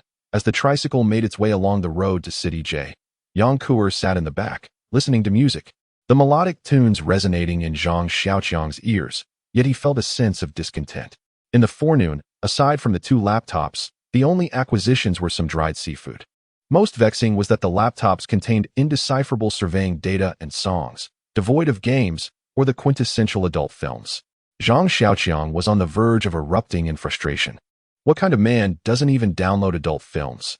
The vehicle came to a halt, and Zhang Xiaoqiang, map in hand, was in a quandary. The provincial map depicted J City as a mere speck, and the old national highway to WH City necessitated traversing it. Gazing at the minuscule circle on the map, Zhang Xiaoqiang was concerned. He was unfamiliar with J City's roads, and he worried about getting lost within its confines. Furthermore, despite its small size, J City was home to hundreds of thousands of people. If there were even a few D3 or S3 infected, wouldn't they be easy prey for the zombies? He was rendered speechless, torn between advancing and retreating. The sharp bursts of an assault rifle shattered Zhang Xiaoqiang's contemplation, the sound originating nearby. Alert! Zhang Xiaoqiang shouted to Yang Kuer, drawing his handgun from his waist and chambering around. Yang Kuer also readied her sniper crossbow, aiming in the direction of the gunfire. The laptop's music was silenced, and the two cautiously observed their surroundings, the atmosphere thick with tension and unease. Zhang Xiaoqiang could even discern Yang Kuer's labored breathing. Again, 3 more shots rang out, this time closer.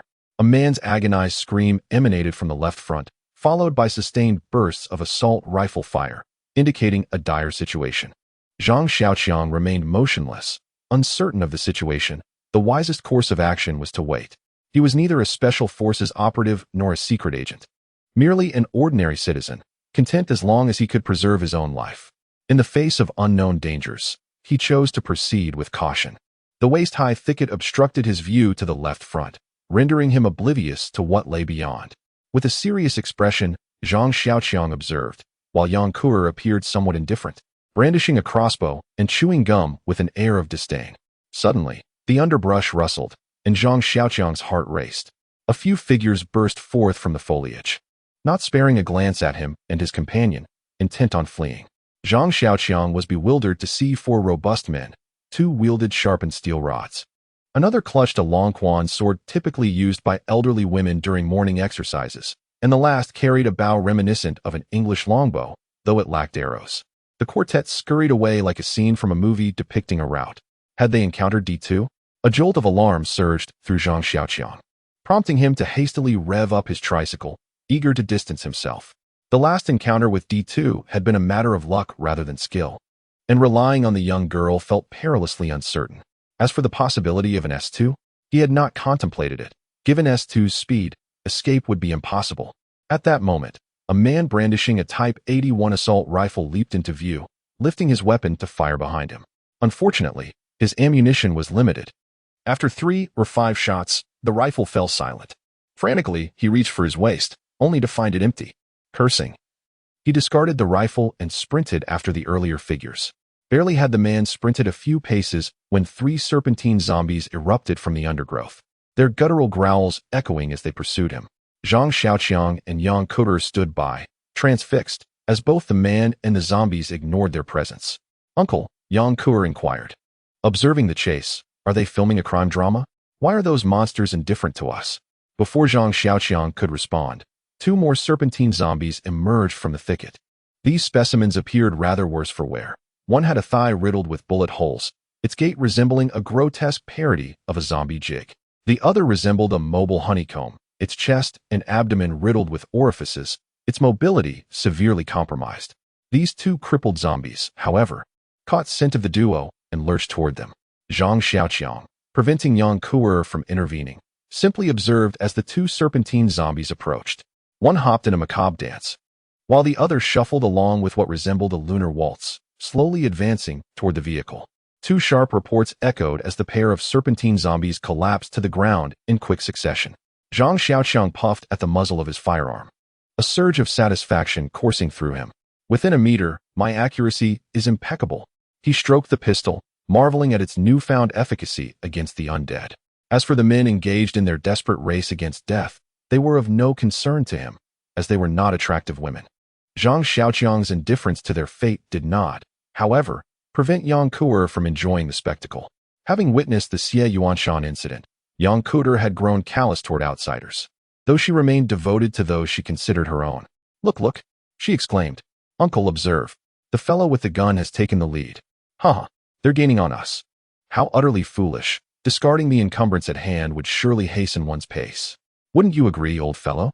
Indeed, they are upon us. One has already succumbed. What's this? Only one pauses to feast upon the fallen, and the other 2 continue their pursuit? Have they already sated their hunger?" Yang Kuer, peering through the scope of her sniper crossbow, ceaselessly spews forth her venomous remarks, devoid of even the slightest semblance of compassion. Zhang Xiaoqiang pays them no heed, his gaze fixated upon the Type 81 rifle lying upon the ground, his admiration growing with each passing moment. He is a recluse, yes, but also a traditional Chinese man. To take without asking is to steal. Though he has gathered many items along his journey, they were all unclaimed. Therefore, I shall await your demise before claiming it. Zhang Xiaoqiang resolves to play the part of a hypocritical gentleman. "Old man, they're heading this way. They must have been drawn by the sound of the gunfire." Yang Kuer warns Zhang Xiaoqiang, her hand gripping the beast-horn spear, eager for action. "Let them draw closer before engaging. Conceal your valuables." Zhang Xiaoqiang has no desire to rescue them, but that does not preclude him from dispatching the zombies. Besides, enlisting the aid of a local for directions would be advantageous. The remaining 4 desperately sprint toward the tricycle, Zhang Xiaoqiang standing beneath the vehicle, observing their approach in silence. There are no words of encouragement, nor any urging to quicken their pace. Their labored breathing is audible from afar, their faces flushed, their countenances contorted in a final surge of strength, resembling the imps that stand before the halls of Fengdu's Yama King. He noticed a diminutive, serpentine zombie in hot pursuit, its claws flailing menacingly. The putrid, ebony appendage seemed poised to strike his face. A primal scream erupted from his throat as he summoned every ounce of strength, his arms flailing wildly to propel himself forward with renewed vigor. He had apparently forgotten the Longquan sword clutched in his hand, now swaying rhythmically with each frantic gesture, its polished surface glinting brilliantly in the sunlight. A gust of wind grazed his ear, followed by an abrupt thud. Oblivious, he continued his desperate flight until he passed Zhang Xiaoqiang, who stood observing the scene. At least there's someone to take the fall, he thought, momentarily relieved, before steeling himself to run again, realizing there were 2 more monsters lurking nearby. One S-type zombie was engrossed in a gruesome feast, while another, pierced through the head by Yang Kuer's crossbow bolt, lay motionless. Only one remained, lunging toward him. He drew his military knife and, with a swift motion, hurled it at the advancing zombie's head. The tumbling blade found its mark, embedding itself firmly in the creature's skull. The zombie stumbled forward before collapsing in a heap. The men who had been trying to get into the car were deterred by Yang Kuer's sniper crossbow and dared not move, then looked back. Dumbfounded, the four men wore expressions of utter bewilderment. One zombie lay supine, a crossbow bolt protruding from its forehead, while another sprawled on the ground as Zhang Xiaoqiang extracted the military knife from its skull. The men remained silent and motionless, their eyes fixated on Zhang Xiaoqiang as he approached the S-type zombie, which was still devouring its victim. The S-shaped zombie ceased its feeding and stood to face Zhang Xiaoqiang, a palpable fury emanating from it, reminiscent of an animal disturbed mid-meal. It lunged at Zhang Xiaoqiang with a ferocious roar, yet he appeared utterly unperturbed, as if strolling leisurely. He deftly sidestepped to the right, allowing the S-shaped zombie to pass behind him. In the instant the creature's attack missed, Zhang Xiaoqiang reversed his grip on his military knife and plunged it into the back of the zombie's skull. With a swift motion, he withdrew the blade and wiped the tainted blood from its shoulder, causing the S-shaped zombie to collapse to the ground like a lump of dough. The man wielding the Long Quan's sword swallowed hard, and the remaining three, initially stunned, synchronized their own gulps. Such was the charisma of this remarkable man.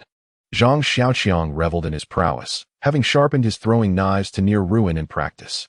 The four men regarded him with disbelief, still struggling to comprehend how he had so effortlessly dispatched the mutated zombies. Clearing his throat, Zhang Xiaoqiang scrutinized the quartet. The archer among them had already fed the zombies, while the man with the Type 81 rifle appeared to be in his mid-20s, clad in a set of filthy garments that obscured their color. His countenance was fierce, suggesting a propensity for troublemaking, though he now exuded an air of submission, his eyes darting nervously as he regarded Zhang Xiaoqiang. The other two men were rather unremarkable, possessing faces that blended into the crowd, both appearing to be in their 20s or 30s. They stood timidly before him, glancing furtively at the menacing figure with the Type 81 rifle, who evidently held the position of leader. The man wielding the Long Quan's sword appeared to be the eldest among them, his face etched with wrinkles, suggesting he was in his 40s. He had the countenance of a very honest and somewhat dull individual. This honest-looking man exhibited no reaction, merely staring vacantly at the military knife at Zhang Xiaoqiang's waist, while the other two, whose faces were rather common, observed the man who had previously brandished the Type 81 rifle, remaining silent. "Hee, I am their temporary squad leader. What orders do you have for me, esteemed brother?" The man with the Type 81 forced a smile, attempting to appear more amiable, yet his distinctive features rendered his smile rather insincere. Zhang Xiaoqiang was not one to judge by appearances. Initially, Xie Yuanshan had smiled with genuine sincerity, exuding a willingness to brave any peril, only for Zhang to later realize he was merely a treacherous character. "Oh, what is your name?" A thought struck Zhang Xiaoqiang. None of the four bore backpacks, suggesting they resided nearby. The man had introduced himself as the temporary squad leader, implying that others were still at their dwelling. "He, you may call me He Wenbin. And what is your esteemed name, brother?" He Wenbin inclined his head and bowed slightly, attempting to ingratiate himself with Zhang Xiaoqiang. "Call me Cockroach." Zhang Xiaoqiang preferred to conceal his true name, believing that Zhang Xiaoqiang was less impressive than Cockroach. At least it sounded like someone who was accustomed to the rough and tumble of life. As he beheld the Type 81 rifle returning to its rightful owner, Zhang Xiaoqiang felt a pang of regret. Nonetheless, he resolved to learn from Lei Feng's spirit of selflessness. Embarrassed to request the gun, he could only muster the courage to maintain his faade. "How is it that you, equipped with both guns and swords, find yourselves pursued by these wretched zombies?" Zhang Xiaoqiang found it peculiar. He deemed the S-type zombies not formidable, significantly inferior to the D2. Killing one was akin to crushing an ant. The Cockroach brother exhibited remarkable agility, rendering comparison futile. Those creatures moved with such swiftness. Striking anywhere other than the head proved futile. Today, out of 10 individuals, only 4 remained. As He Wenbin articulated this, his complexion darkened, for a 60% casualty rate was indeed severe. "Are there any gathering spots nearby?" Zhang Xiaoqiang inquired, probing subtly for information. "I haven't heard of any. Aside from our group of over 40, I haven't encountered anyone else." He Wenbin hesitated as he spoke. Yet, Zhang Xiaoqiang acquired the intelligence he sought. "Brother Bin, Didn't we hear something on the car radio last time? A familiar face nudged He Wenbin for a reminder. Oh, it just came back to me. The broadcast mentioned a survivor gathering point near a town on the outskirts of WH City. He Wenbin relayed the latest news to Zhang Xiaoqiang. How many people are there? Are the administrative authorities still present? Zhang Xiaoqiang hurriedly pressed, as the presence of leadership signified order, and he harbored no desire to exist in chaos. Lacking confidence in his own abilities. I don't know, perhaps around 100,000? The radio urged us to go there. Brother Long said it was better to rely on ourselves than on others, at least we wouldn't become cannon fodder. Zhang Xiaoqiang inhaled sharply. WH City, with a population nearing 9 million, now had merely 100,000 survivors. A 90% infection rate meant nearly 1 million survivors in WH City.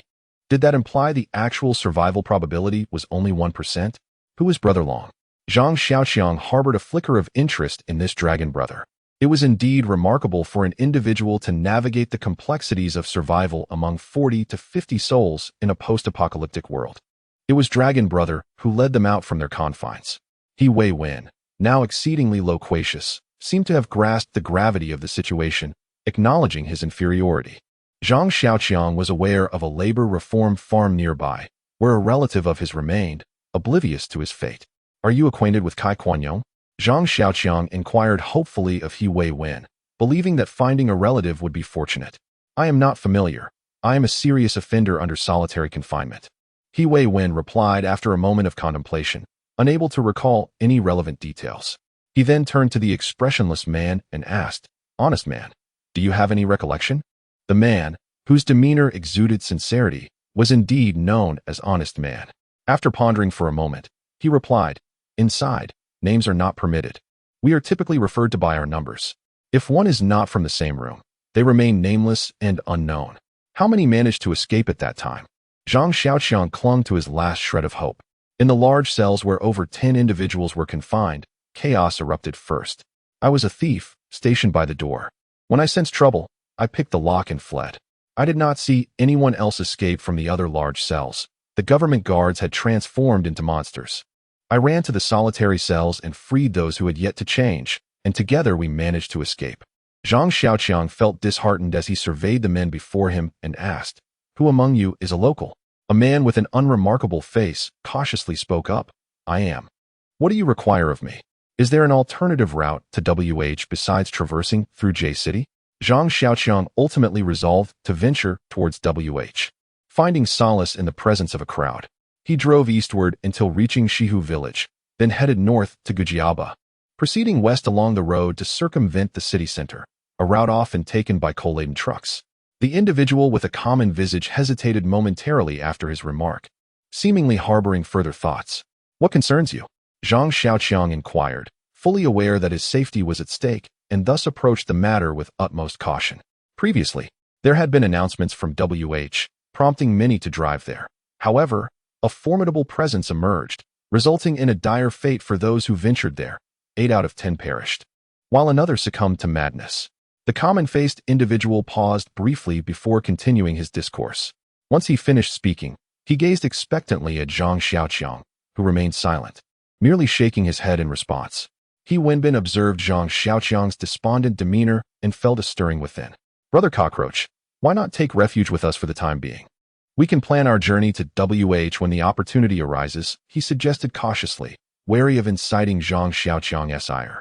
After deliberation, Zhang Xiaoqiang decided to explore the situation first. Although Long Gu was no pushover, he was far from defenseless. He had witnessed the S-shaped zombies clearly during their encounter. And besides, there was the formidable Yang Kuer at his side. Zhang Xiaoqiang agreed to accompany He Wenbin, who promptly called upon a few individuals to guide them to their temporary haven. Brother Bin, Sanzi, and the others are still trapped in that small building. They may very well still be alive. What do you think? The honest man suddenly interjected, reminding He Wenbin of their plight. Surveying the infirm and aged individuals, He Wenbin patted his Type 81 rifle, now devoid of ammunition, and turned his gaze toward Zhang Xiaoqiang. Zhang Xiaoqiang, met with the hopeful gazes of several grown men, suddenly felt a throbbing headache. Was this how heroes were forged? With Yang Kuer guarding the vehicle, Zhang Xiaoqiang, accompanied by He Wenbin and the others, retraced their steps. He Wenbin and his group cautiously trailed behind Zhang Xiaoqiang, vigilantly observing the rustling of the surroundings, now transformed into skittish beings. Emerging from the thicket, they beheld an S-type zombie devouring a corpse, a sight that turned the complexions of He Wenbin and his comrades ashen. Zhang Xiaoqiang procured a sharpened rebar from an anonymous face and weighed it in his hand, finding it less wieldy than his horned beast spear. The group maintained a distance from the S-type zombie, which remained engrossed in its gruesome meal, oblivious to their presence. With a swift motion, Zhang Xiaoqiang hurled the rebar like a javelin toward the S-type zombie, the projectile arcing through the air before embedding itself in the creature's thigh, pinning it to the ground. "Bravo!" He Wenbin exclaimed, heartened by Zhang Xiaoqiang's successful strike. Zhang Xiaoqiang, however, maintained a stoic expression, his cheeks flushed with embarrassment. His intended target had been the S-type zombie's head, but fate had intervened, guiding the rebar to its thigh instead. Unaware of this serendipitous outcome, He Wenbin and the others lauded Zhang Xiaoqiang's precision. The S-type zombie roared in fury, struggling to rise. With a nonchalant demeanor, Zhang Xiaoqiang approached the creature and, with a flick of his wrist, discharged a pistol round, obliterating its skull. With his left hand, he brandished the firearm, and with his right, he extracted the rebar, casting it towards the common-looking man. Observing the man's flustered attempt to catch the steel, Zhang Xiaoqiang scrutinized the countenances of He Wenbin and his cohort.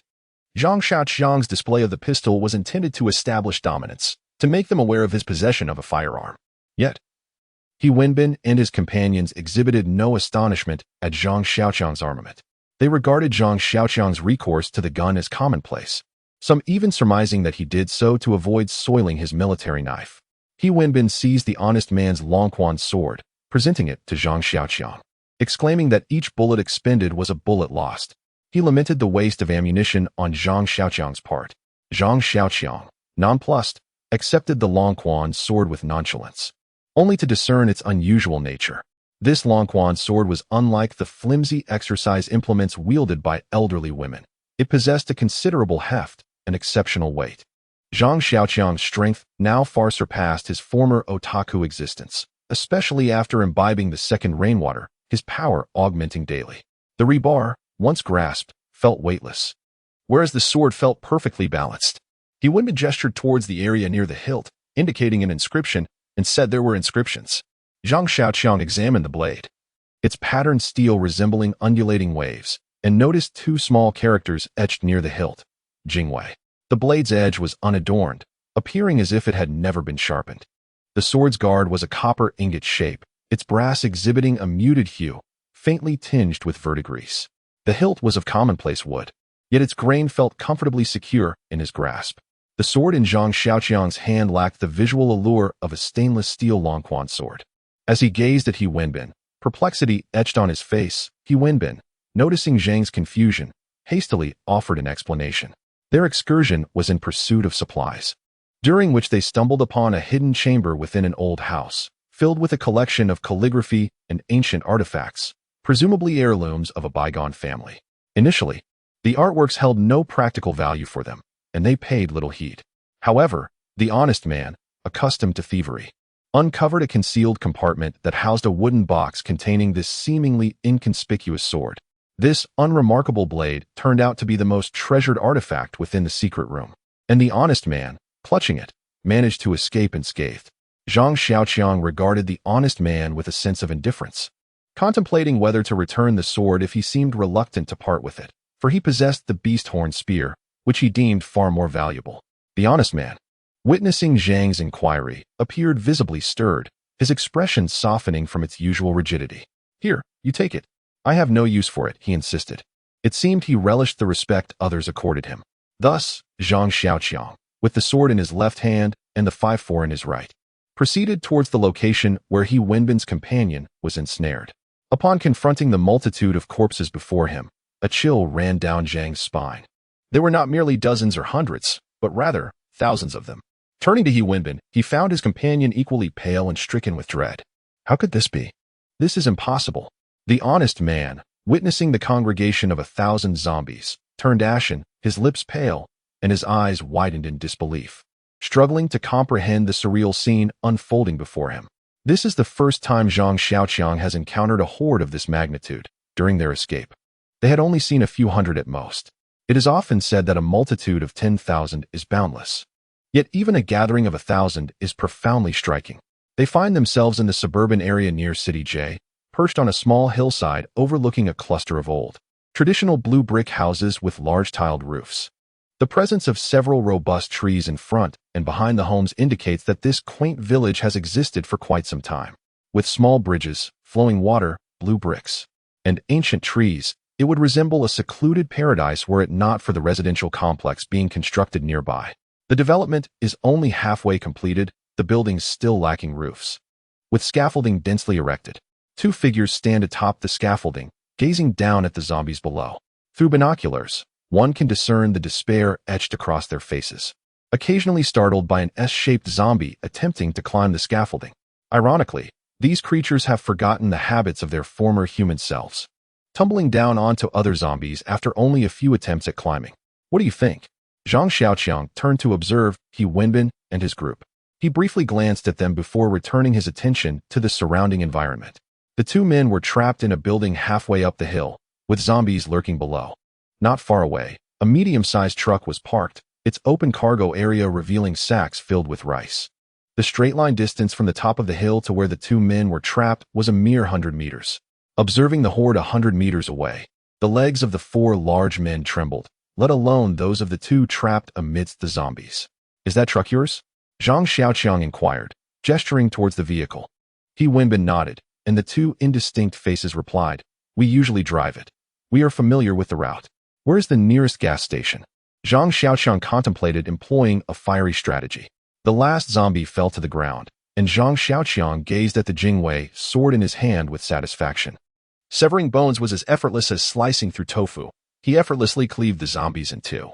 Though it appeared unsharpened, it was, in fact, capable of severing hair with precision. After dispatching over a dozen zombies, there was no sign of fatigue. The entire gas station had been cleared, and he observed the fuel tanker parked nearby. Zhang Xiaoqiang instructed them to search for the keys separately. While searching, he noticed an auto repair shop across the gas station, surrounded by layers upon layers of old tires, some towering even higher than himself. Ultimately, the keys were discovered on a zombie. Zhang Xiaoqiang directed them to load the old tires onto a truck awaiting repairs. Using chains to tow the truck behind the fuel tanker, heading towards the location where two individuals were trapped. One by one, the old tires were propped up on the hillside, and gasoline was extracted from the tanker to soak the tires, as thousands of zombies congregated below, leaving no gaps between them. Ignite. Two tires were set ablaze, and as the gasoline began to burn, Zhang Xiaoqiang commanded He Wenbin and the others to push the tires down the slope. The two blazing circles of fire danced and rolled down the hillside, crashing into the horde of zombies. Chaos ensued as the zombies, scorched and desperate, attempted to escape, while those on the periphery shoved inward. The anguished wails of the zombies echoed even from the hillside. Success in the rescue. As the rubber of the tires ignited, the flames became increasingly difficult to extinguish, transforming the zombies into human-shaped torches.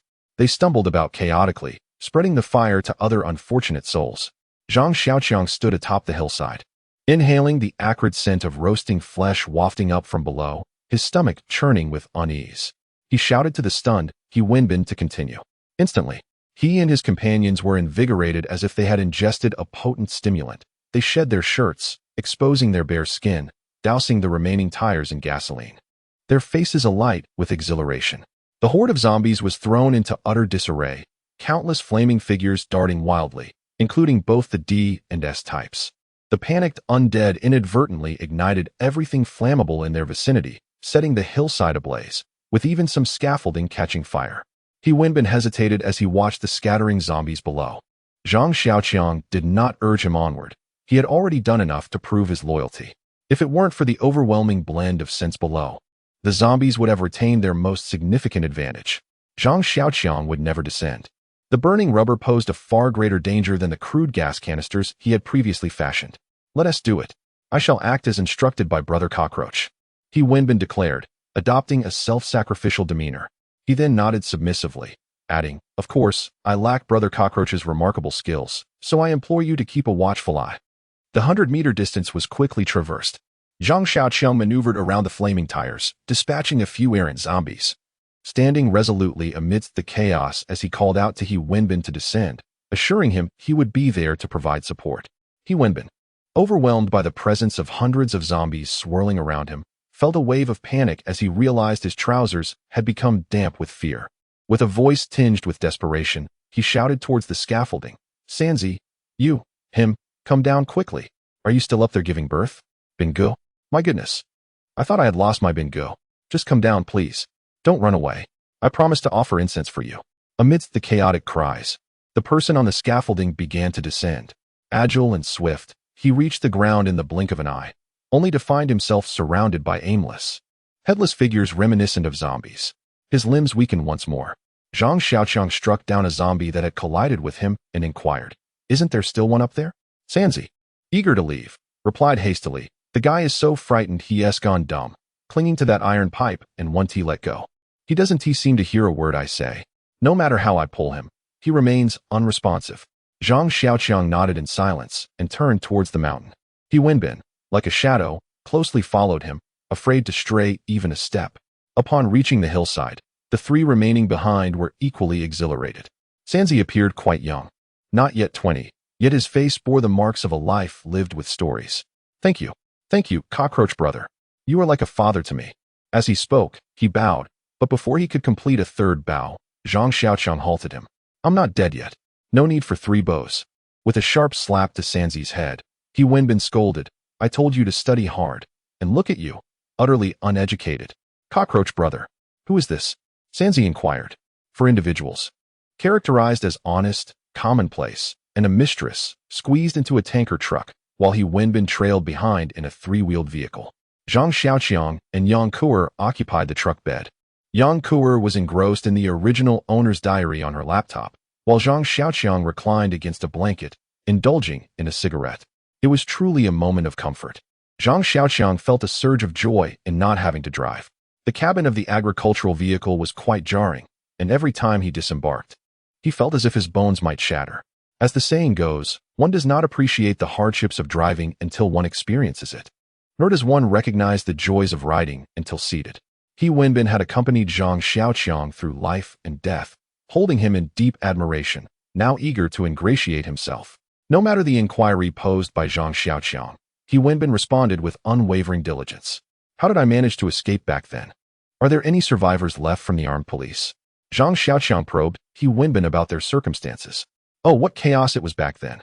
Thousands had descended into madness, and even the armed police, sent to restore order, fell victim to the turmoil. "I had just been confined to solitary for a brawl a few days prior, until the honest man released me. Reflecting on it still sends a shiver down my spine." He Wenbin, not appearing to be of noble character himself, typically exhibited a domineering demeanor. However, now, he was utterly terrified by the zombies, without a surge of reckless courage. He would not have dared venture into the horde alongside Zhang Xiaoqiang. How many managed to break free? The Type 81 rifle was commendable. From where did it originate?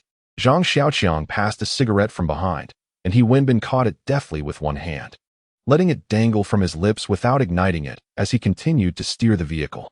At that juncture, a score of individuals, accompanied by a couple of correctional officers, surged forth.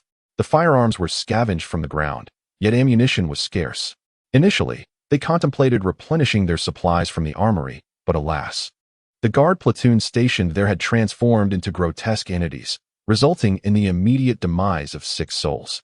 He Wenbin's countenance betrayed his distress as he recalled his initial encounter with the undead feasting upon human flesh. He paused momentarily before continuing. Good heavens! The chaos was absolute. Those abominations were omnipresent, lurking in every nook and cranny, poised to strike at any moment. Fortunately, the majority remained confined within their cells. He Wenbin recounted his tale at a measured pace, while Zhang Xiaoqiang listened attentively. He Wenbin's childhood was marred by adversity. His mother absconded early on, and his father, a man of irascible temperament, frequently subjected him to corporal punishment. Coupled with his aversion to academics, he abandoned his formal education before completing the first year of junior high school, opting instead to navigate the treacherous currents of the outside world. His pugnacious nature garnered him a degree of notoriety. He Wenbin spoke with a palpable sense of melancholy. Subsequently, through an acquaintance, he secured employment as a bodyguard for a proprietor. His established network of contacts and the deference accorded to him by his former associates ensured the undisturbed conduct of his employer's business affairs. Life was agreeable until, at this juncture, He Wenbin's visage contorted with resentment. Damn him! Should I ever cross paths with him again, I shall not hesitate to violate his person. In addition to owning a pair of furniture emporiums, the proprietor engaged in clandestine dealings, the specifics of which remained unknown to He Wenbin. One day, the proprietor escorted him to a hotel to conduct business negotiations. Upon entering, he received a telephone call, after which he entrusted He Wenbin with a briefcase, instructing him to deliver it to the establishment. Unsuspecting, He Wenbin accepted the briefcase and exited the elevator. No sooner had he stepped out than he was swarmed by 4 or 5 men who forced him to the ground, pistols pointed at his head. Through a cunning deception, the drug dealer was replaced with He Wenbin, while the former, having greased the necessary palms, walked away scot-free. The heroin in the briefcase led to He Wenbin's life sentence. Just as he had resigned himself to this fate, the apocalypse arrived.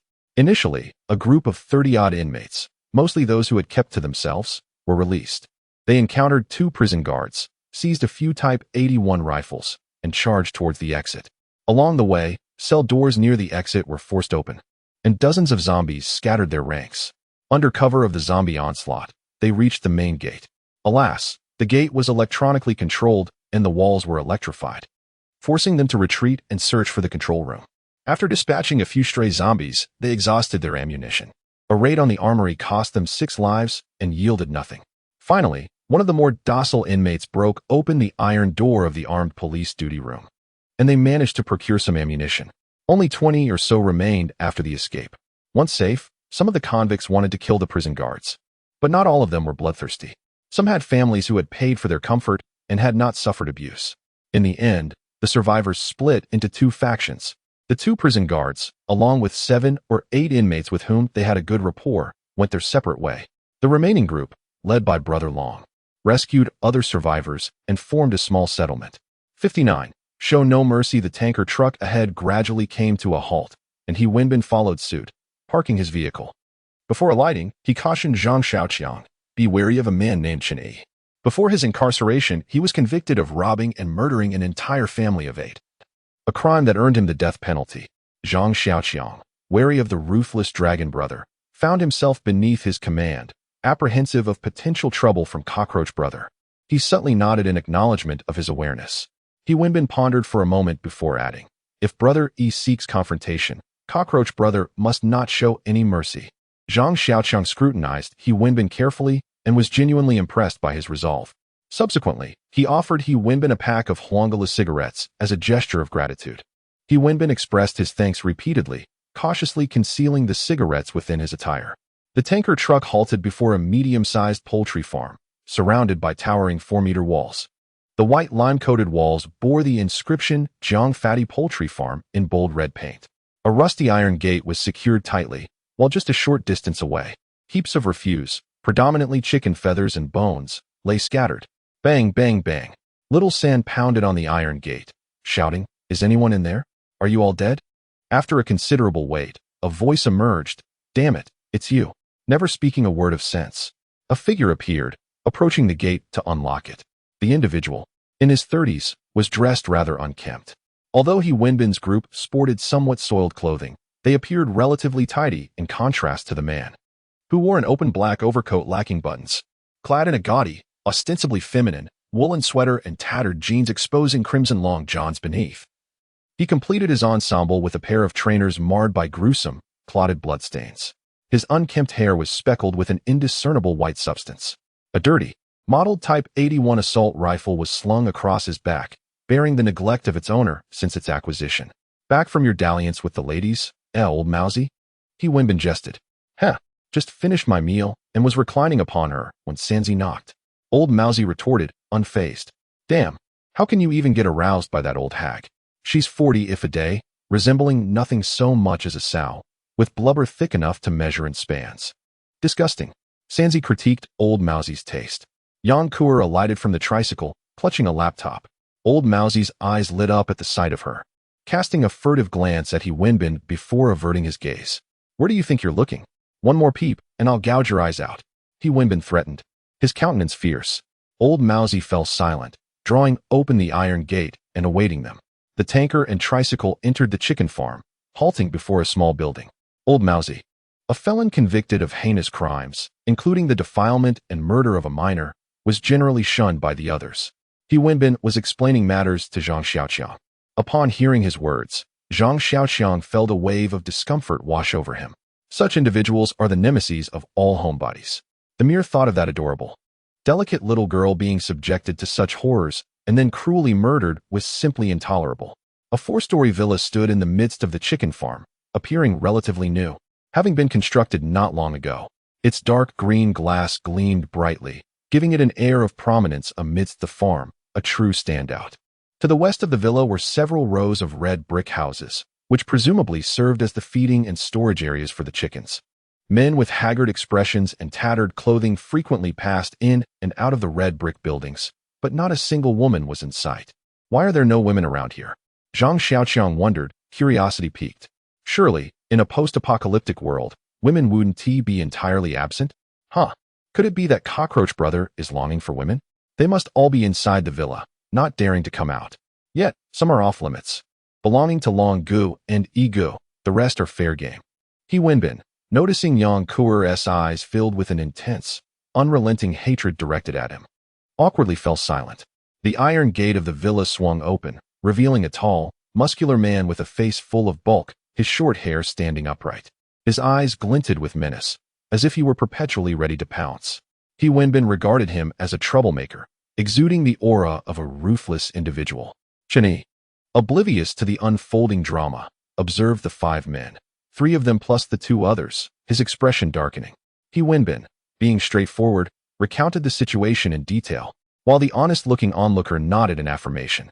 Well, that is fine. Just think of it as a few less mouths to feed. Chen Yi's expression swiftly transformed from gloomy to bright as his gaze caught sight of Yang Kuer, who stood aside observing the unfolding spectacle. As he spoke, Chen Yi extended his hand towards her, only to be halted by the menacing barrel of Zhang Xiaoqiang's pistol aimed directly at his forehead. The smile on Chen Yi's face froze, his hand suspended in midair, unable to move up or down, while his eyes darted towards He Wenbin and the others. He Wenbin appeared awkward, while the rest cast their eyes downwards, adopting an expression that suggested they had witnessed nothing. Zhang Xiaoqiang remained silent, a cryptic smile playing on his lips, his pistol steady, the dark muzzle fixated on Chen Yi's brow. Brother Yi, I had yet to finish my explanation. It was this esteemed cockroach brother who rescued us single-handedly, defeating 6 exceptionally swift monsters. He Wenbin interjected from the side. When Cheesy and I were besieged by thousands of monsters on the scaffolding, it was Cockroach Brother who led Bin Gu to rescue me from the horde. Sanzi added in support. Binzi, you were in the wrong. Why didn't you mention it sooner? So it's Cockroach Brother, is it? My apologies for the oversight. We are all comrades here. Allow me to introduce myself. I am Chun, and you may call me Chen Yi. By the way, how did you acquire such remarkable skills? My brother? Have you trained before? Chen Yi began to probe into Zhang Xiaoqiang's background. Zhang Xiaoqiang, sensing something unusual about Chen Yi, felt a twinge of caution. He was a person who could both rise and fall gracefully, a trait that made him particularly treacherous, as one could never predict when he might strike from behind. I haven't undergone systematic training. It was all just random practice. Zhang Xiaoqiang replied ambiguously, feigning modesty. Brother Yi, should we invite Cockroach Brother inside? He Wenbin suggested from the sidelines. Chen Yi slapped his forehead, exclaiming, what a memory I have. Please, do come in. He ushered Zhang Xiaoqiang into the living room and offered him a pack of cigarettes, those red double happiness ones priced at 7 yuan. Without revealing his thoughts, Zhang Xiaoqiang accepted the offer. Chen Yi then shouted upstairs. Hey, you upstairs, come down and make tea for our esteemed guest. Turning back with a smile at Zhang Xiaoqiang, he continued, is Brother Cockroach joking? Can one truly defeat 6 monsters through mere practice? I've encountered such creatures before. It took a barrage from 7 or 8 rifles to take down just one. They may be swift, but I've dispatched dozens of them. One only needs to be bold. Zhang Xiaoqiang casually remarked. At that moment, 4 young women descended the stairs, adorned in vibrant attire and with light makeup gracing their faces. One of them served tea while the others knelt at Chen Yi's feet, offering him a leg massage. Has Brother Cockroach found someone to his liking? Just say the word. The warmth of the bed at night is quite nice, Chen Yi said, observing Zhang Xiaoqiang's indifferent expression. "Brother, one must not deceive the wives of others." Zhang Xiaoqiang scrutinized the women closely. They appeared healthy, unlike the pallid men outside, and their beauty could be considered above average. The women, in turn, covertly assessed Zhang Xiaoqiang, displaying neither hope nor fear, only a sense of numbed indifference. Although Zhang Xiaoqiang was not particularly comfortable with human interaction, he could discern Chun Yi's attempts to draw him in. Yang Kuder glanced disdainfully at the women kneeling beside him, but chose to remain silent. "Brother, you jest. A gentleman does not usurp another's pleasures. I am unworthy of such fortune." Zhang Xiaoqiang gazed at the women sprawled on the ground, shaking his head. He felt no stirrings of desire for the counterfeit, especially given the voluptuousness of several women before him, their figures undeniably alluring, far surpassing Yang Kuer's unremarkable physique. However, the current situation remained uncertain, compounded by He Wenbin's previous remarks regarding Chun Yi's character. Prudence was paramount. It appeared Chun Yi was not inclined to play second fiddle. Today he might offer you a woman, yet tomorrow could see you wielding a knife against Long Go. With a swift kick, Chun Yi sent a woman clad in red sprawling and cursed. "You wretched harlot, can't you perceive the situation? Go attend to cockroach brother properly, or I shall flay your skin and feed it to the vermin." After tumbling several times, the woman obediently knelt, bowing her head toward Chun Yi, exclaiming, "Thank you, master, for your benevolence." Subsequently, she crawled like a dog to Zhang Xiaoqiang's feet, wiping her hands on her attire before massaging his thighs. This woman, in her 20s, possessed a delicate beauty, with rosy lips and pearly teeth, her skin exquisite, slightly inferior to Yang Kuer's, and her hair, uncolored, flowed in glossy black waves. The deep neckline of her red coat revealed her bare skin, with two prominent peaks blushing shyly, partially exposed. Her eyes reflected a mixture of fear and anticipation, tinged with a hint of despair as she regarded Zhang Xiaoqiang. After a moment's hesitation, he chose not to dismiss her. It was essential to show Chun Yi some respect on their first encounter. The woman exhaled in relief, her 10 fingers gently kneading Zhang Xiaoqiang's thigh. He beckoned Yang Kuer closer, whispering something in her ear, to which she pouted, visibly displeased, and exited with a sulky demeanor. Observing Zhang Xiaoqiang acquiesce to the ministrations of the woman, Chun Yi was elated. "How does it feel, old boy?" he inquired, his tone now convivial, adopting an air of camaraderie with Zhang Xiaoqiang. "This woman is called Su Qian. She used to be a lobby manager at some grand hotel. Initially, she was unwilling to yield to me, but now I've tamed her into subservience. Ha ha ha." Chun Yi gloated, incessantly imparting his methods of subjugating women to Zhang Xiaoqiang. Yang Kuer entered, cradling 4 soft packs of premium yellow Crane Tower cigarettes. Zhang Xiaoqiang gestured for Yang Kuer to deliver the cigarettes to Chun Yi's side. Watching Chun Yi's women accept the cigarettes, Zhang Xiaoqiang stated, "A small token for our first meeting. I hope brother Yi doesn't find it inadequate." Chun Yi was gratified by Zhang Xiaoqiang's demeanor. He seized one pack, tearing it open horizontally, and distributed a pack each to He Wenbin, the mistress, and the honest man. The 2 nondescript individuals remained outside, excluded from the distribution. The recipients hastily expressed their gratitude. Chun Yi himself procured a pack, tore it open, and ignited a cigarette. He instructed one of the women to carry the remainder upstairs. Chun Yi cast a smile at Zhang Xiaoqiang, remarking, "I trust my situation doesn't diminish me in your eyes. Old boy, times are hard indeed. There's a dearth of everything." Listening to Chun Yi's incessant lamentations, Zhang Xiaoqiang was perplexed. In this post-apocalyptic world, the population had dwindled to a fraction of its former size, and resources were ubiquitous. As long as one possessed the strength to carry them, they were readily available. Su Qian's hands were gentle and nimble, her fingers applying just the right amount of pressure, inducing a pleasant tingling sensation in Zhang Xiaoqiang's thighs. While relishing Su Qian's massage, Zhang Xiaoqiang pondered. He had initially presumed his abilities to be commonplace, assuming that formidable individuals were abundant. Yet, even this man, burdened with 8 lives on his conscience, seemed to be living in destitution. Were they simply too weak? Or was he exceptionally strong? A delicate pair of hands gently brushed against the upper thigh, lightly tracing the contours above the ammunition depot through the fabric of his trousers. Zhang Xiaoqiang was on the verge of a profound revelation, teetering on the brink of individuality, when Su Qian's touch abruptly interrupted his contemplation. Startled, he nearly leapt to his feet, for he was unaccustomed to such encounters in the presence of others. With an air of nonchalance, Zhang Xiaoqiang remarked to Su Qian. Her complexion turned a ghastly white, and despair filled her large, expressive eyes as she gazed at him. Meanwhile, Chun Yi, seated nearby, wore a grim expression, his fierce gaze fixed on Su Qian. Sensing the tension, Zhang Xiaoqiang attempted to ease the atmosphere, saying, "Why don't you help me massage my legs? You have quite the skill." Chun Yi's demeanor softened, while Su Qian cast a grateful glance at Zhang Xiaoqiang. She lifted his leg, removing his shoes and socks, disregarding the unpleasant odor, and placed his foot gently between her bosom, kneading his calf. The pungent scent of his feet mingled with the softness of Su Qian's presence, a rather overwhelming experience for Zhang Xiaoqiang. He sighed, reflecting on the situation, then turned to Chun Yi, inquiring, "Brother Yi, has the outside world become a sea of death? What on earth is going on? If only we had the strength. We could simply carry it all away." Chun Yi responded with a sigh. Little brother, you have no idea. Resources are abundant, but they come at the cost of our lives. Ammunition is scarce, and once the gunfire erupts, those supplies draw near. If you're even a moment slow, it could cost you your life." Zhang Xiaoqiang began to comprehend their predicament.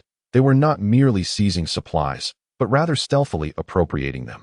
The urgency of evading zombies dictated that one must run as fast as possible. He recalled He Wenbin mentioning that brother he had a large group here. Would there be enough food to sustain them? Zhang Xiaoqiang remembered that their truck laden with rice was still trapped among the horde of corpses. My dear brother, there is no need for concern. Here, the unwritten rule is that as long as you dare to venture out and seize opportunities, you shall be rewarded with ample rice and flour. However, if you choose to remain at home, wallowing in idleness, you will be left to subsist on chicken feed. We may lack in other provisions, but chicken feed is in abundant supply. At this moment, Zhang Xiaoqiang comprehended why the women in the small building appeared to be in good spirits while the men in the red brick houses bore expressions of pallor. It was, indeed, a result of their diet of chicken feed. A tingling sensation surged through the soles of his feet, causing Zhang Xiaoqiang to inhale sharply. Su Qian, who was diligently massaging his feet, gazed at him with a look of concern, her hands transitioning from pressing to caressing. What bliss! Zhang Xiaoqiang felt a delicate current of energy flow from the soles of his feet, invigorating his entire being. Relieved, Su Qian continued her ministrations, and Chun Yi, watching her, noticed a slight softening in her demeanor. "Brother, you are unaware. That woman's massage skills are quite commendable. I have heard she worked as a manager at a foot massage parlor before. Not to mention, she is not averse to, shall we say, engaging in certain professions. If you fancy her, I shall gladly offer her to you. Matters of men should be left to men." Zhang Xiaoqiang conveyed this sentiment to Yang Kuer. Yang Kuer, no longer meeting his gaze, lowered her head in silent frustration. Ego, you jest. As the saying goes, one must not wrong a brother's wife. Zhang Xiaoqiang ultimately declined Chun Yi's offer. Until the situation clarified, he preferred to observe. This was a lesson learned from his stock trading experiences. Chun Yi was pleased with Zhang Xiaoqiang's response, mistakenly believing he had expressed a willingness to ally with him, and was preparing to persuade him once more. "Binzi, I have heard from the old Russian that distinguished guests have arrived. Why have you not introduced me? Are we not concerned about appearing ungracious to others?" A resonant and penetrating voice emanated from outside the door as a burly man with a steady gait stepped inside. The man, in his 30s, possessed a gaze that seemed almost tangible. A deep scar slashed from the corner of his right eye, traversing his nose and extending to his left jaw, resembling a venomous serpent coiling upon his visage. His chin jutted outward slightly, and with his head held high, he exuded an air of intimidation. At that moment, he fixed his unwavering stare upon Chun Yi and inquired, "Brother Yi, do you believe my words hold merit?" "Long go, long go, long go." He Wenbin, along with Sanzi and the honest man, rose to greet the newcomer. Long Go, however, paid them no heed. His gaze still locked on Chun Yi. Chun Yi's complexion shifted from a deepening pallor to a flush of crimson, ultimately settling into a hue of ashen gray. He lowered his head and conceded, "You are correct, Long Go." Zhang Xiaoqiang observed from the sidelines, rendered speechless as Chun Yi's 3 female companions knelt with their heads bowed, not daring to utter a sound. Su Qian continued to massage Zhang Xiaoqiang's odorous feet, oblivious to her surroundings, her focus seemingly fixated solely on his foul appendages. Meanwhile, Yang Kuer displayed peculiar behavior, yearning to speak but lacking the words. her face a portrait of anxiety as she cast furtive glances at Zhang Xiaoqiang. Regrettably, Zhang Xiaoqiang was engrossed in the unfolding drama, entirely unaware of Yang Kuer's distress. Long Gu appeared pleased with Chun Yi's submission, a smile gracing his features as he turned his attention to Zhang Xiaoqiang. "Fellow townsman, are you also from Y City?" Zhang Xiaoqiang inquired upon hearing Long Ji's regional dialect. "In my household, the presence of my distant uncle is immeasurable." At this moment, the atmosphere in the living room felt peculiar. Long Gu gazed vacantly at Yang Kuer, while Chun Yi sat nearby, his face ashen, lost in thought. He Wenbin and a few others meticulously examined their palm prints, seemingly calculating their destinies. Several women knelt on the ground, burying their heads like ostriches. Zhang Xiaoqiang, with one bare foot perched on a chair, had Su Qian attentively cradling his odorous foot. Yang Kuo felt a surge of anxiety as her hands fidgeted, neither clasped before her chest nor tucked behind her back, ultimately resting by her sides, pinching the hem of her clothing. The living room exuded a heavy silence. Despite the crowd, there was an eerie stillness, with the air thickened by the pungent scent of Zhang Xiaoqiang's feet. "Uncle, are you out?" Yang Kuer finally shattered the oppressive quiet, addressing Long Gu. Upon hearing her refer to Long Gu as uncle, Zhang Xiaoqiang nearly kicked Su Qian in the face, nearly losing his balance, as a whimsical tune played in his mind. "My distant uncle is countless." Long Gu, roused from his stupor, stepped forward to scrutinize Yang Kuer closely. "Are you Qing Ji's daughter? Your Ke? My goodness, how you've grown." Long Gu seemed incredulous. "Congratulations, Long Gu. How wonderful that you found family." He Wenbin and the others chimed in their felicitations.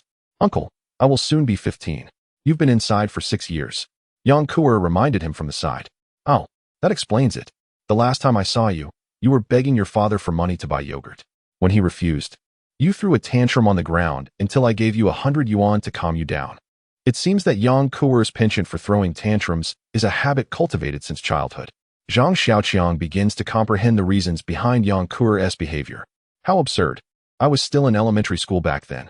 Upon hearing Long Gu mention her embarrassing moments, Yang Kuer felt a wave of awkwardness wash over her. "What about your parents? And my mother? How are they faring now?" Long Gu, despite being a convict, displayed a degree of concern for his family. When Yang Kuer heard him reference her parents, a melancholic cloud enveloped her heart, causing her eyes to redden. "I don't know. That day, while shopping with classmates, I was trapped in a cargo truck for 3 months. After finally escaping the city, my classmates were devoured by monsters. Woe is me." Yang Kuer sobbed. And after a considerable time, she continued, "My parents and my aunt reside in the city center, where the monsters are most rampant. Had it not been for the cockroach that saved me, I too would have met a similar fate. Woe is me."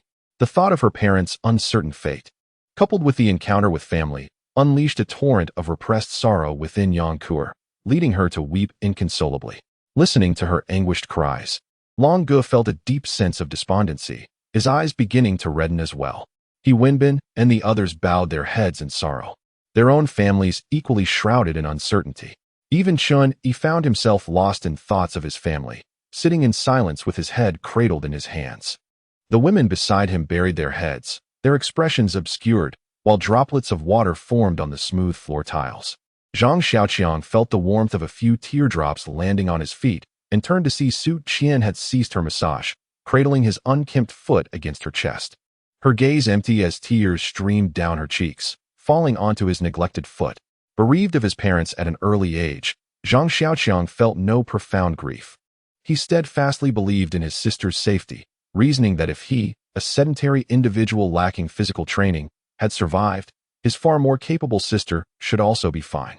Thus, Zhang Xiaoqiang could dispassionately observe the expressions of others. Long Gu wiped his eyes and declared, "Let's not dwell on disheartening words. Today is a joyous occasion. A truly joyous one." He turned to Zhang Xiaoqiang, who promptly stood up. "Greetings, Long Gu. Is Long Gu also from Y City?" Standing barefoot on the floor, Zhang Xiaoqiang understood that he was on someone else's territory and couldn't act presumptuously, especially since this man was Yang Kuer's relative. "Haha, a fellow townsman. Have a seat. Make yourself comfortable." Long Gu gestured for Zhang Xiaoqiang to sit down and settled himself on a leather sofa in the center of the living room. Stroking the sofa's armrest, he inquired, "How should I address you, young man?" Having consumed rainwater, Zhang Xiaoqiang appeared even younger, looking to be in his mid-20s. Moreover, Having never gone hungry since the apocalypse and maintaining a decent level of fitness, he exuded vitality, with a ruddy complexion that made him seem quite youthful. Huh, Long Gu, you're too kind. I go by the nickname Cockroach. My former name is best left unmentioned. Zhang Xiaoqiang held a deep resentment for his given name. Hee, young man. In this era, as long as you possess ability, even if you were called Stinkbug, others would still address you as grandfather. Haha. Long Gu dismissed Zhang Xiaoqiang's words, appearing utterly arrogant. You rescued Kuer and nourished her to a healthy plumpness. That is true ability. How skilled is the brother? It seems that Long Gu is still unaware that Zhang Xiaoqiang has vanquished formidable foes. Long Gu, Cockroach brother possesses remarkable prowess. Just the other day, a group of 7 or 8 rifles took an eternity to fell a single beast, yet Cockroach brother single-handedly dispatched 6. We all owe our lives to him. He Wenbin fervently championed Zhang Xiaoqiang from the sidelines. Sanzi also rallied support for Zhang Xiaoqiang. Haha, Sanzi's praise is excessive. I merely ignited a fire to create chaos before descending to rescue those in peril. Zhang Xiaoqiang feigned modesty. Long Gu, you did not witness it. I was steadfastly by Cockroach brother's side, slaying one creature after another, piercing through the throng of 1,000 monsters to reach the core. I saw Cockroach brother fell over 100 with his own hands. I shan't shy away from admitting that my trousers remained damp. He Wenbin exaggerated Zhang Xiaoqiang's achievements. For in truth, he had only felled a mere dozen, and that was by chance. Indeed, Long Gu, I had a clear view from the rooftop, and it was Ben Gu who summoned me down. Sanzi, not to be outdone, chimed in. Even the typically expressionless honest man yearned to contribute. Yet he could only stand by, nodding excitedly at Long Gu. Long Gu observed this scene with astonishment, soon replaced by delight. Ha, a valiant warrior, undoubtedly a valiant warrior. Today brings double joy. Binzi. Long Gu was elated, likening Zhang Xiaoqiang to a fierce general, positioning himself as the commander. Long Gu, whatever you command, I shall obey. The fierce-looking He Wenbin stood upright like a sheep, awaiting Long Ji's orders. Go to the chicken coop and bring back 2 fat chickens. Today we feast. Inform old drunkard to keep an eye on the chickens for me. If even a single feather goes missing, I shall have his skin. Very well. He Wenbin, having received the command, turned and hurried towards the chicken coop. Haha, let my little brother enjoy the spectacle.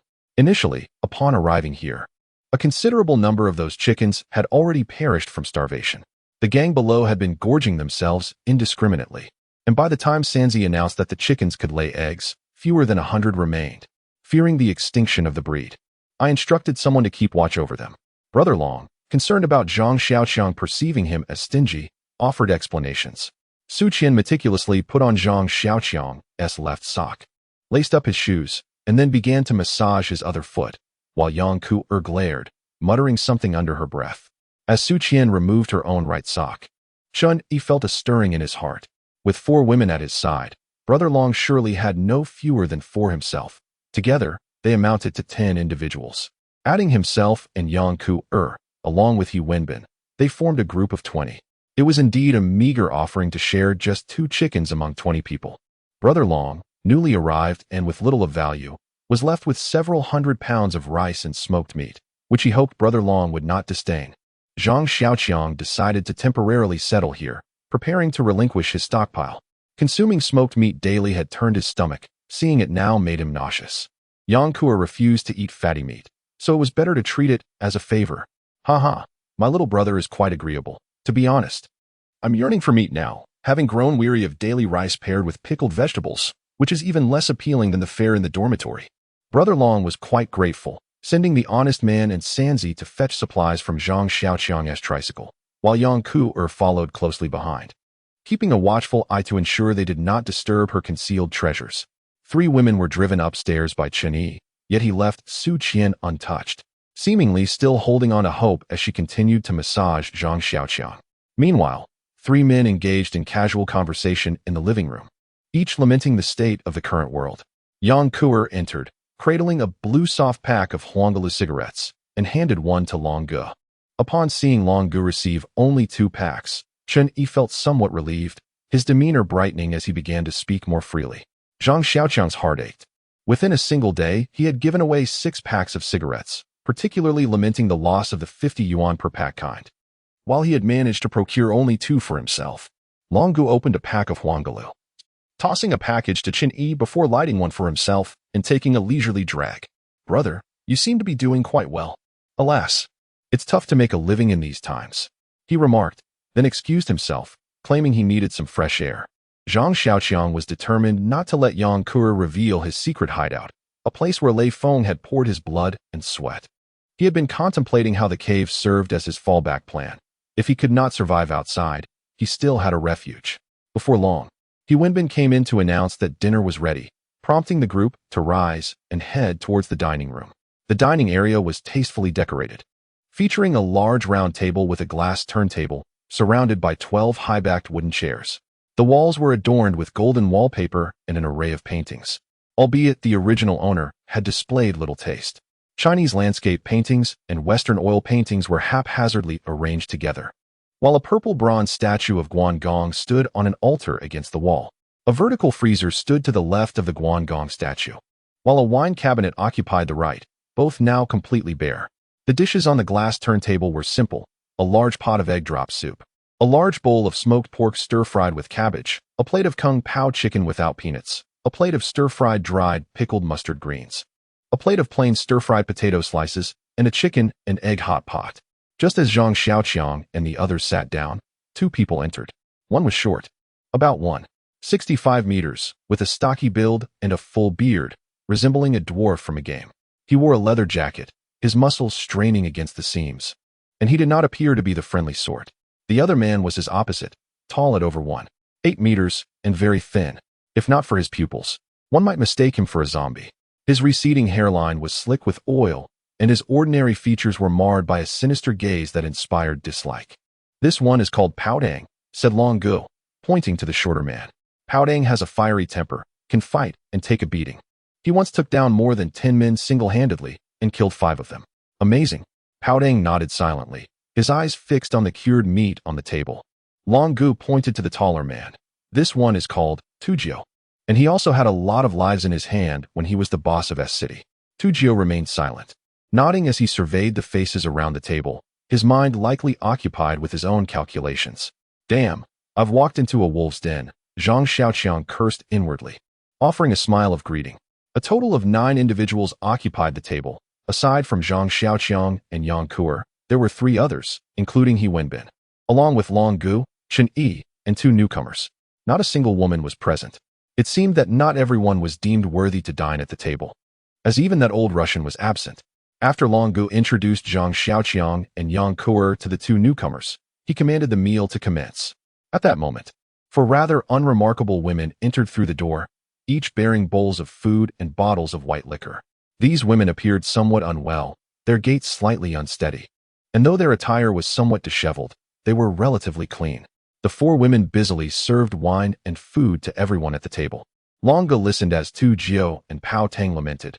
"Now, we have taken all the places we could seize. Other locations are far too perilous for us to approach." Tu Jiao recounted today's meager spoils.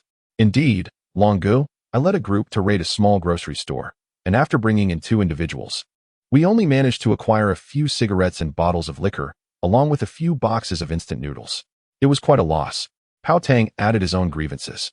The expressions of those seated at the table were grim, with the only exception being the young girl who continuously devoured kung pao chicken and sipped egg drop soup. "How much food do we have left?" Long Gu inquired in a low voice. "Including what Cockroach Brother brought, we have over 700 pounds. 15 women consume more than 20 pounds a day, and the men who venture out for food require over 50 pounds daily. This supply can only sustain us for about 10 days. After that, we shall be reduced to feeding on chicken feed." He Wenbin reported to Long Gu, and the countenance of the several men darkened. Zhang Xiaoqiang began to worry if he had made a grave mistake in coming here. Only Yang Kuo remained indifferent, continuing to feast without a care, seemingly resolved to disregard any need for moderation in her consumption. Qin Yi, nearby, was brainstorming ideas. Long Gu pondered for a moment before shaking his head, stating, "If we don't eat enough, we'll lack the strength. Even if we find food, we won't be able to carry it." Sanzi suggested, "How about we eat half of the grain and half of the chicken feed?" Before Long Gu could respond, He Wenbin swiftly dismissed the notion. Those individuals are willing to risk everything solely for the promise of rice to fill their bellies. If they are reduced to eating chicken feed, who would still be inclined to fight. Enough of these misfortunes, let us eat, Longu declared, shoveling a large piece of fatty meat into his mouth with gusto. The others followed suit, indulging in the feast. Today was a celebration for the young brother cockroach. After all, let us raise a toast. Longu lifted his cup and downed its contents in one go. Zhang Xiaoqiang, steeling himself, poured the strong liquor down his throat and swallowed hard. The atmosphere at the dining table grew raucous. One drink led to another, and soon, countless toasts ensued. Zhang Xiaoqiang found himself bewildered, lying on a strange large bed, having no recollection of how he had ended up there. All he knew was that he had vomited several times and couldn't he find his manhood while urinating. In the dimly lit room, sleep eluded him. His scalp throbbed painfully, yet his mind remained alert. He reflected on the day's experiences, acknowledging the cruelty of the apocalypse and the challenges of survival. Yet he could not comprehend the extent of suffering endured by those living in such dire circumstances. Contemplating the fact that Su Qian had endured a beating yet still expressed gratitude, he envisioned those women, akin to dogs, crouching at Chen Yi's feet. He thought of the emaciated men, gaunt and starved, and even of the ungrateful Xie Yuanshan, as well as the foreman who had devoured the woman he cherished. He recalled the man who believed he had annihilated his entire family before succumbing to despair. Zhang Xiaoqiang had always perceived himself as not quite a good person. However, in comparison to brother Chen Yilong, he felt akin to a saint, one who would still pay party dues on the brink of death. He was never a figure of significance and recognized his incapacity to achieve greatness. All he desired was to find a bastion still under governmental control where he could persist. Upon discovering that the passage was obstructed by D2, he felt his purpose evaporate, leading him to wallow in despair alongside a group of reformed convicts. As he observed the degradation of those women, he remained indifferent. He was uncertain of his future aspirations or the path that lay ahead. His gaze fell upon a photograph on his Nokia phone, depicting a charming, exceedingly beautiful little girl. He studied it intently, and suddenly an urge surged within him to seek out a lovely partner, to raise a brood of children, and to perpetuate his surname. Setting down his phone, he felt a newfound sense of direction, his heart no longer heavy with emptiness. The throbbing in his head persisted. Yet Zhang Xiaoqiang found comfort in the thought of his own survival, unconcerned with how others chose to live. He need not masquerade as a hero. Just as Chen Yi had remarked, without capability and the courage to strive, one was merely deserving of chicken feed. He lay quietly on the bed, awaiting the dissipation of the alcohol's effects, hopeful that as the throbbing eased, he might finally enjoy a restful slumber. The door creaked open, and a shadow swiftly entered, only to have the door shut behind it. Zhang Xiaoqiang retrieved the .54 pistol hidden beneath his pillow and quietly chambered around, bracing himself for the figure's approach. The shadow seemed unaccustomed to the darkness, moving cautiously and slowly.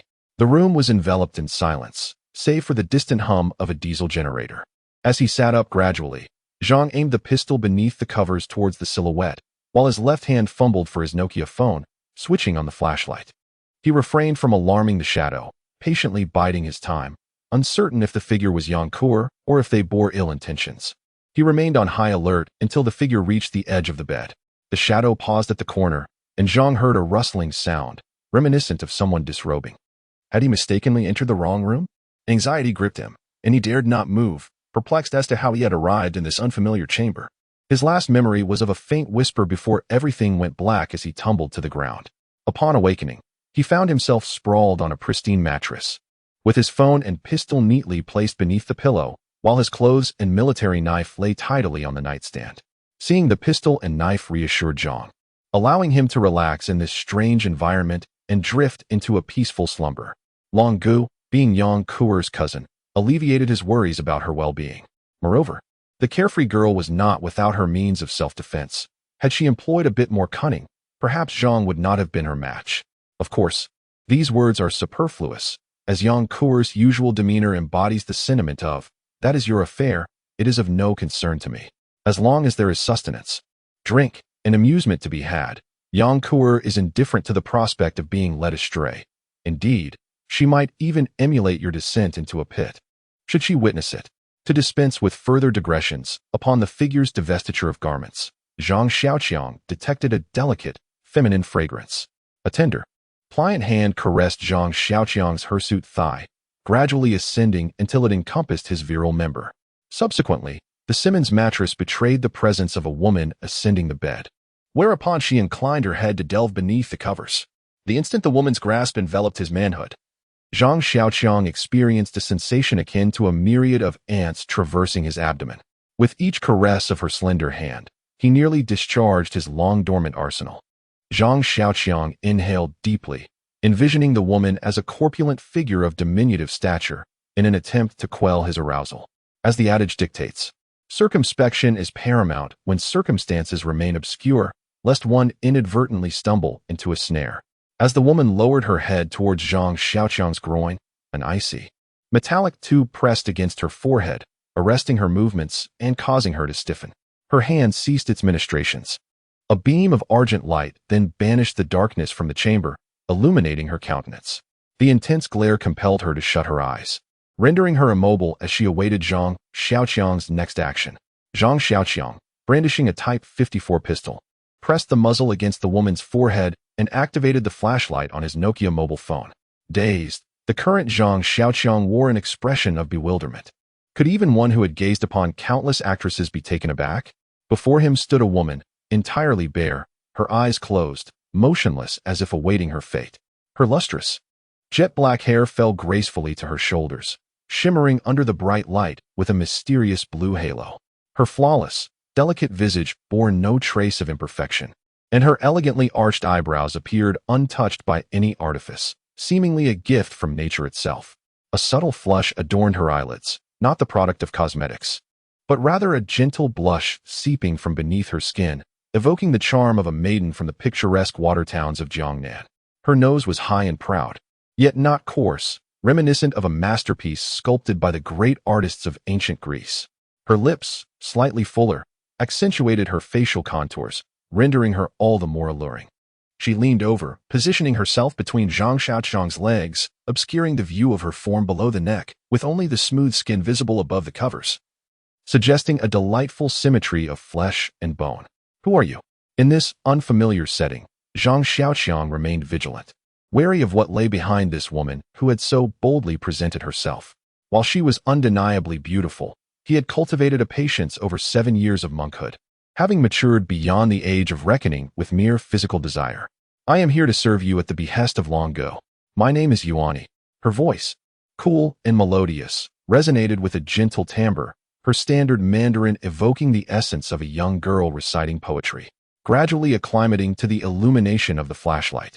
Yuan opened her eyes. A pair of glassy, numb pupils reflected a profound despondency, a sense of hopelessness towards the future. She lay bare before Zhang Xiaoqiang, devoid of any embarrassment, simply gazing quietly at the cold, unyielding muzzle of the gun, awaiting his decision.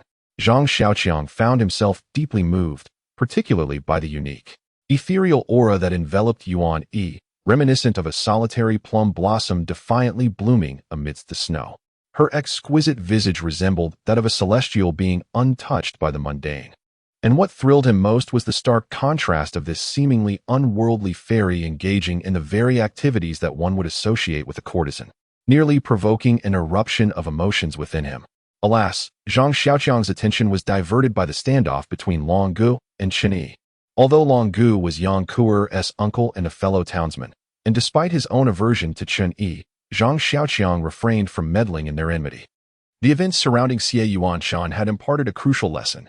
Human hearts are treacherous. Both Long Gu and Chen Yi had escaped from prison, along with their respective followers. Should Long Gu eliminate Chen Yi, it would evoke sorrow among his own, unraveling their unity. In a world ravaged by an apocalypse, survival demanded cohesion, especially amidst pervasive peril. A single misstep could lead to death. If the remnants of humanity did not band together and instead engaged in infighting, they would be devoured by the relentless hordes of the undead, leaving not a trace. Conversely, Chen Yi too faced a dilemma. While he might contest Long Gu's authority, eliminating him was not an option. Such an act would only breed discontent among his followers, and he could not afford to eradicate all who opposed him. In this desolate era, every life lost represented an irreplaceable loss. At this moment, Zhang Xiaoqiang became significant. Firstly, he was an outsider, with little connection to anyone here, and his skills were commendable. If he were to eliminate an adversary, the other inmates would remain silent, allowing them to maintain their faade. Subsequently, Under the pretext of avenging their fallen comrade, they could dispose of Zhang Xiaoqiang, the outsider, much like the adage suggests, when the rabbit dies, the hounds are cooked. And when the birds are gone, what becomes of the bow? Unlike Yang Kur, Zhang Xiaoqiang was not particularly foolish. He had indulged in enough trivial dramas and historical intrigues to discern the machinations at play. He had no desire to become a pawn, only to be discarded. Thus, remaining a neutral party was the most advantageous position for him. With considerable experience in dealing with zombies, he was confident even in the face of a D2 threat. Moreover, Wenbin and the others owed their survival to him. They respected his prowess and dared not betray him, for not everyone was like the deranged Xie Yuanshan. Zhang Xiaoqiang felt a sense of helplessness as he gazed at the alluring woman brought by Long Gu. His heart raced. Yet, he could only recite silently, Avalokiteshvara Bodhisattva. When practicing deep prajnaparamita, sees that all phenomena are empty, transcending all suffering. Shariputra, form is not different from emptiness, and emptiness is not different from form.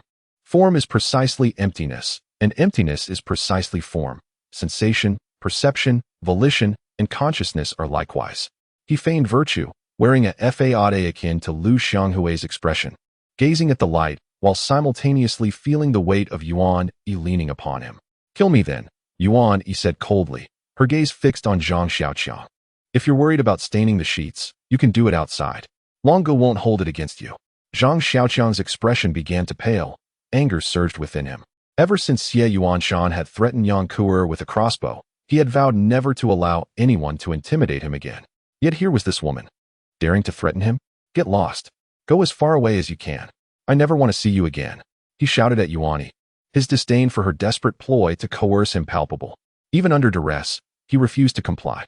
Yuan Yi remained unmoved, her posture unchanged, her expression unruffled, her eyes devoid of any emotion as they simply stared at Zhang Xiaoqiang. In a fit of rage, he bent his right leg, ready to kick her off the bed. However, halfway through, he hesitated, memories surfacing from his middle school days when a girl had slapped him, and he had chosen not to retaliate. His father had once imparted a vital lesson. A man should only unleash his anger upon other men and must never lay a hand on a woman. No justification, no reason, no excuse could warrant violence against a woman. Any man who struck a woman was unworthy of the title man. This lesson was etched in his memory. Before his father had enlightened him, he had once pushed his sister out of frustration while grappling over an object, only to receive a thorough chastisement with a belt. Even after the punishment, he had been bewildered by the reason behind it, only grasping the significance of his father's words much later. Even his previous attempts to discipline Yang Kuer had been more about instilling fear than actual aggression. Seeing this importunate woman draped over him, Zhang Xiaoqiang felt a pang of anguish, particularly with his manhood in her grasp, which only intensified his suffering. "Do you have a death wish?" Zhang Xiaoqiang inquired in a peculiar tone, akin to a lecherous old man tempting a young girl with candy. Yuan Yi gazed intently at Zhang Xiaoqiang for a moment and nodded, seemingly relieved as her rigid posture relaxed and her delicate hand released its hold on his member. As Yuan Yi's hand withdrew, Zhang Xiaoqiang breathed a sigh of relief, and his manhood experienced a corresponding sense of ease. "See this? It's just a tiger-tooth military knife. Quite sharp. You know those man-eating monsters, right? This knife has slain no fewer than 10 of them. Now, I'll lend it to you. Take it outside. Aim it at your veins, and with a swift motion, you'll feel something gush out. Then, you'll feel your strength ebb away, and you'll have realized your wish. Go on. Take the knife and go outside. Remember to close the door behind you. Thank you." Zhang Xiaoqiang hoped to be rid of Yuan Yi, as the throbbing in his head had subsided considerably, and he longed for a restful slumber. However, Yuan Yi remained motionless. She glanced at the military knife, pondered for a moment, and shook her head. "If I had the courage to end my life, I would have done it long ago. Do you think I relish living this kind of existence, devoid of a future, hope, and worse than death?" She grew agitated, and her once stoic face became animated, as her despairing eyes welled up with tears. With resignation, Zhang Xiaoqiang gazed upon her. A day of toil had culminated in an unwelcome deluge of alcohol. And just as his throbbing head began to relent, this vexatious woman, whom he could neither strike nor spurn, descended to disrupt his longed-for slumber. Gradually, Yuan Yi's agitation subsided, her impassioned countenance giving way to a frigid composure, her once vibrant eyes now glazed with a listless apathy. "I implore you, end my life," she entreated. "I would be eternally grateful. I beseech you, in an act of mercy, grant me deliverance." Yuan Yi's supplications resumed, a testament to her genuine desire for oblivion. Once more, Zhang Xiaoqiang felt the resurgence of his headache, this time not induced by alcohol, but by the intractable presence of Yuan Yi. He was no stranger to taking a life. Having demonstrated his capacity for ruthlessness by consigning Xie Yuanshan to a ravenous horde of zombies. Yet, he was not a callous murderer, only retaliating when provoked. Yuan Yi, with whom he had no quarrel, and whose beauty was undeniable, presented a moral quandary. Had it not been for Long Ji's overtures, he might never have enjoyed such proximity to a woman of her allure. Could he truly extinguish her life simply for disturbing his rest? Disabuse yourself of such notions. Zhang Xiaoqiang declared, "I shall not take your life. Depart now, or I shall summon assistance to forcibly remove you." Zhang Xiaoqiang resolved to extricate himself from the conflict between Long Gu and Chen Yi, reasoning that discretion was the better part of valor. "No," Yuan Yi exclaimed, her voice laced with terror. Seemingly desperate to avoid expulsion, she clung tightly to Zhang Xiaoqiang's waist. Instantly, Zhang Xiaoqiang became acutely aware of the pressure of Yuan Yi's ample bosom against his groin, causing an immediate and emphatic arousal. They were now completely intimate. With no space between them, his already fragile resolve grew even weaker. Yuan Yi's body was very cold, and the frigid sensation cleared Zhang Xiaoqiang's engorged mind. Exerting his strength, Zhang Xiaoqiang pushed Yuan Yi, who was clinging to him like an octopus, off his body and wrapped himself tightly in the quilt. He looked at Yuan Yi, thinking to himself, "Damn, what a femme fatale. I almost became cannon fodder." After being pushed away by Zhang Xiaoqiang, Yuan Yi did not try to entangle him again. Instead, she knelt naked on the bed, looking at Zhang Xiaoqiang, and said, "Either kill me, or take me. Otherwise, I won't leave." Zhang Xiaoqiang ignored her and got out of bed. Disregarding his own nakedness, he picked up the clothes from the bedside table and began to dress. Yuan Yi, seeing Zhang Xiaoqiang dressing, seemed at a loss, unsure of what to do.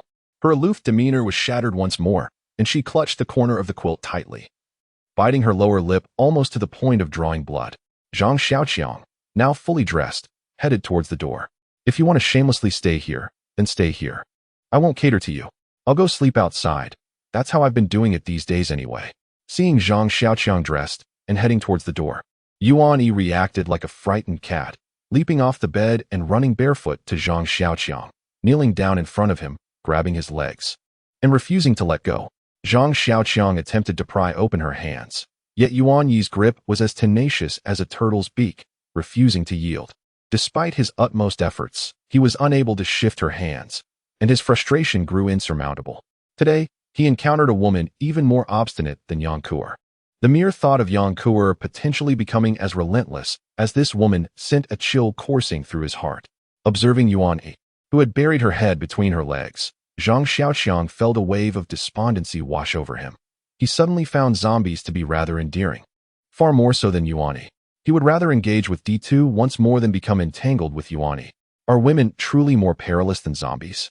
He pondered. What is it that you desire? I assure you, I shall not harm women. Be they 80 or 8, I adhere to this principle, he declared, gazing at Yuan Yi, who resembled an ostrich, with a sense of exasperation. Realizing he had perhaps not articulated his thoughts clearly, he continued, "Do not expect me to succumb to your advances. I possess a certain fastidiousness. I do not wish to utilize what others have left behind." With a resolute expression, he regarded Yuan Yi with disdain, as though appraising discarded refuse. Yuan Yi remained silent, exhibiting no extraneous movement, only clinging tightly to Zhang Xiaoqiang's legs. Witnessing her unwavering resolve, Zhang Xiaoqiang's feigned bravado deflated like a punctured tire. "If you do not release me, I shall call for assistance. Do not blame me if someone witnesses your current predicament," he warned, having exhausted his options and secretly hoping for aid nearby. Yuan Yiming abruptly lifted her head, her eyes glistening with a pitiful plea as she gazed at Zhang Xiaoqiang. "I implore you," she said. "Long Gu has warned me that if I do not serve you well, I will be fed to those monsters. He is capable of such cruelty. I wish for death, yet not in such a manner. I have witnessed how those creatures devour humans, and I am terrified. Truly, I am so very afraid." Zhang Xiaoqiang found himself at a loss for words, unable to contemplate a response. He understood that Long Gu was not to be trifled with. He was capable of anything. particularly in these times of scarcity when the loss of a single individual would equate to a reduction in resources. While Zhang Xiaoqiang could choose to turn a blind eye, allowing her to be sacrificed to the undead, what difference would that make from ending her life himself? The two remained locked in a tense standoff in the darkness, until the moonlight outside decided to join the fray, casting its silvery glow into the dimly lit room, bestowing a cold luminescence upon the somber atmosphere.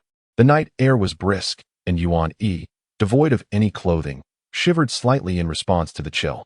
A sudden creak shattered the eerie stillness of the room, as a graceful figure slipped inside, momentarily taken aback upon witnessing the standoff between the two. Is it inappropriate for a brother to embrace his wife? Zhang Xiaoqiang and Yuan Yi exchanged incredulous glances at the newcomer. Bathed in the moon's ethereal light, the room transformed into a scene of poetic beauty.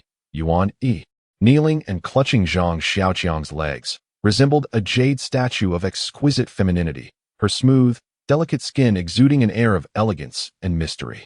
Zhang Xiaoqiang, clad in camouflage, appeared as though a newlywed husband reluctant to depart for battle, while the newcomer silently observed them, seemingly deeply moved by the poignant tableau before them. Zhang Xiaoqiang turned his face to glance at the person entering, feeling an overwhelming urge to bash his head against the wall. One woman had already left him in a state of heated turmoil. Now, with two, he could only imagine the intensity of his desires escalating. Indeed, the person who entered was Su Qian. She had her long hair elegantly piled atop her head, her face adorned with light makeup, and she wore a sheer, flowing gown. Under the moonlight, it was evident that she wore nothing beneath it. Su Qian was not unattractive. In fact, she embodied a captivating blend of maturity and allure, nobility and charm. Although she might not possess the striking beauty of Yuan Yi, she exuded a fiery temptation that was distinctly her own. It seemed that Chun Yi was not one to shy away from indulgence. Sending Su Qian to him as a gesture of goodwill, is it truly acceptable to pursue a brother's wife? Su Qian stood frozen for a moment before approaching him, wrapping her arms around Zhang Xiaoqiang from behind, her front gently grinding against his back. The fabric of her attire felt almost non-existent. He could distinctly feel the soft touch of her delicate form against him. Su Qian, you should leave. I will not engage with either of you today. I am exhausted and wish to rest. Zhang Xiaoqiang endured the peculiar sensations radiating from behind, hoping to send Su Qian away. Su Qian stiffened, and after a brief pause, she knelt down, repeatedly bowing her head against the pristine ceramic tiles, creating a soft thud that resonated in the stillness of the night. Zhang Xiaoqiang could hear it distinctly. He found himself feeling more favorably towards Su Qian than Yuan Yi. He was well aware of his own shortcomings, yet Su Qian embraced his flaws without pretense. Her ministrations sincere and devoted. In her demeanor, there was a shyness that stirred a protective instinct within him. Unlike Yuan Yi, who would bargain with him, Su Qian simply pleaded silently. Rise and shine. As Su Qian's forehead turned a shade of purple, Zhang Xiaoqiang couldn't help but speak up. Obediently, Su Qian complied with his command, halting her movements and standing upright, refraining from further attempts to embrace him. Instead, she stood to the side, her head bowed, awaiting Zhang Xiaoqiang's decision regarding her fate. You wouldn't also be subjected to such treatment if you can't be with me, would you? Zhang Xiaoqiang teased Su Qian, harboring no belief that Chun Yi could resort to such actions. After all, Su Qian's beauty ranked at least second among Chun Yi's for women. For men, an attractive woman is a significant treasure. Su Qian nodded and glanced up at Zhang Xiaoqiang, sensing his skepticism, which filled her with fear and urgency. She uttered the first words that came to her mind upon entering the room. It's true, it's true. Last month, Brother Long and Brother Yi rescued a pair of twin sisters who were exceptionally beautiful. I've never seen such stunning girls, though they had unpleasant tempers, spoiled by their upbringing. Brother Long and Brother Yi each took one. The sisters resisted joining them vehemently, often resorting to foul language. In response, Brother Long bound the elder sister's hands and feet and fed her to the monster. When Brother Yi witnessed this, he did the same with the younger sister. We all watched, unable to look away, as Brother Long and his crew were watching us. Anyone who dared to avert their gaze would also be fed to the monster. Yuan Yi, kneeling on the ground, trembled violently, as if recalling those horrifying scenes. She tightened her grip around Zhang Xiaoqiang's legs, burying her forehead deeply against his thigh. At that moment, Zhang Xiaoqiang found himself at a genuine impasse. Could he truly harden his heart and disregard their plight? Unable to steel himself, Could he bring himself to eliminate Brother Long and Brother Yi with the women? That was preposterous. Even the gatekeeper, a convicted rapist, was armed with an Type 81 assault rifle. How many nails could his little skiff possibly have? Yet, joining the conflict between Brother Long and Chun Yi was even less appealing. Who would willingly face the fate of being discarded once they were no longer useful? Observing Su Qian standing submissively to the side and Yuan Yi clinging to him tenaciously, Zhang Xiaoqiang weighed the pros and cons. A flash of inspiration struck him, and he had an idea. Both Brother Long and Chun Yi sought to win him over. If he accepted Brother Long's goodwill, he would offend Chun Yi, and vice versa. However, if he accepted benefits from both, he might offend both or neither, as they would be on equal footing. Neither would have an exclusive advantage. With this realization, Zhang Xiaoqiang felt relieved. Since both wanted to curry favor with him, he would take everything they offered. Even if he offended both, it wouldn't matter for now, as they were still fighting each other and wouldn't have time to deal with him. He would play it by ear. Yuan Yi, get up. Zhang Xiaoqiang said to Yuan Yi, who was hugging his legs. Don't worry, I won't drive you away. Yuan Yi hesitated, but seeing Zhang Xiaoqiang's face darkening again, she stood up. Zhang Xiaoqiang's impression of Yuan Yi worsened. She wanted his help but didn't trust him, a sign of moral depravity? But did such a thing even exist in the post-apocalyptic world? With a sense of relief, my weary eyes finally resolved this perplexing and headache-inducing dilemma, allowing me to look forward to a peaceful slumber. However, the tranquility was abruptly interrupted as the mattress quivered beneath the weight of two smooth bodies, entwining themselves around Zhang Xiaoqiang. Delicate hands, one after the other, slipped beneath the sheets to grasp at his private self. Once again, the urge for independence surged within him, prompting Zhang Xiaoqiang to abruptly throw off the covers and sit up. Enough. What do you both want? Feel free to indulge yourselves, but I am utterly exhausted. All I desire is a good night's rest. Is that too much to ask? Yuan Yi and Su Qian immediately complied, shifting away to create some distance from Zhang Xiaoqiang, who, with a heavy heart, reclined back and closed his eyes, on the verge of drifting off into slumber. Just then, the door creaked open, revealing a woman of slender build, wielding a makeshift flashlight as she entered. Uncle, how could you betray me like this? Do you have no conscience? Is it easy for me to follow you around tirelessly? Oh, uncle, this is utterly absurd. You are seeing two women behind my back. Yang Kur, clearly uneasy about Zhang Xiaoqiang's activities, rushed in to confront him, shattering his fleeting drowsiness. He glanced at Yang Kur, who was throwing a fit. Then at Yuan Yi and Su Qian, who had buried their heads under the covers. With a resigned sigh, he muttered, "Four of us here. Are we playing mahjong or what?"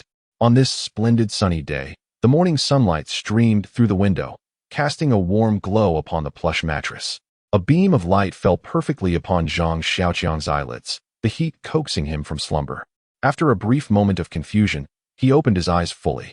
Yang Kuber clung to him like a koala, her grip causing a slight numbness in his arm. The little girl nestled her head against his cheek. Her breath, a delightful mixture of warmth and fragrance, tickled his skin. From the scent wafting from her mouth, Zhang Xiaoqiang was certain that she had been diligent in brushing her teeth 3 times a day, a teasing remark from before that she had taken to heart. The blanket had long been kicked aside by Yang Kur, revealing her clad in a pink, revealing lingerie set. However, her petite frame left little to be revealed. With the cups hanging limply to the side, the sunlight illuminated her delicate, pale skin, accentuating the 2 rosy mounds that tempted the eye. Yang Kur's drool had dampened Zhang Xiaoqiang's shoulder, intertwining with her hair and creating an uncomfortable sensation. It was needless to say that the alluring lingerie she wore was a set he had discreetly tucked away in his bag, and he felt no anger towards her. He was indifferent. The most exquisite and enticing 2 sets he had hidden were stowed away in a very secretive location, utterly safe from Yang Kur's discovery. At that moment, his toes inadvertently grasped something soft and elastic. Zhang Xiaoqiang instinctively wiggled his big toe, inadvertently pinching a small object the size of a peanut, tightening his grip. A delicate cry from a woman emanated from the foot of the bed, followed by a gentle rubbing of a peanut against Zhang Xiaoqiang's toes. Glancing towards the foot of the bed, he beheld 2 small mounds beneath the quilt, Yuan Yi and Su Qian, who had been forced by Yang Kur to huddle together at the end of the bed throughout the night, too fearful to move. The sight of those small mounds reminded Zhang Xiaoqiang of the scene when Yang Kur entered the room. Upon discovering the 2 women sleeping on either side of him, she had been both anxious and furious, incessantly chastising him. Zhang Xiaoqiang was a staunch advocate of male superiority, a principle he intended to uphold throughout his life, a cornerstone of the Zhang family's ethos. Consequently, he felt a surge of irritation.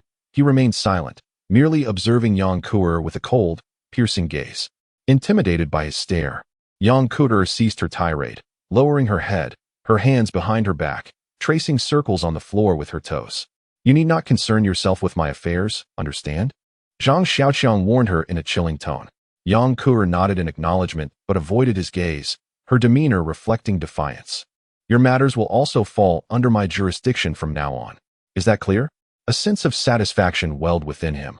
Long live male superiority, he thought. While the subjugated husbands must be envious.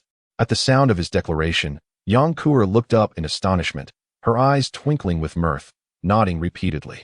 Upon noticing two sets of alluring women's nightwear on the floor, her cheeks flushed, and she began to stomp her right foot on the garments. Clearly, jealousy knows no bounds of age. After Zhang Xiaoqiang meticulously recounted the origins of Yuan Yi and Su Qian, Yang Kuer's empathy began to burgeon.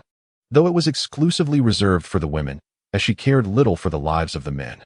Eventually, Yang Kuer acquiesced to accommodating the two women in the room. Yet her jealousy impelled her to relegate them to the foot of the bed. Under the guise of supervision, she brazenly donned her lingerie and nestled beside Zhang Xiaoqiang. Yuan Yi and Su Qian remained docile, scarcely stirring throughout the night, instead curling up like a pair of diminutive canines.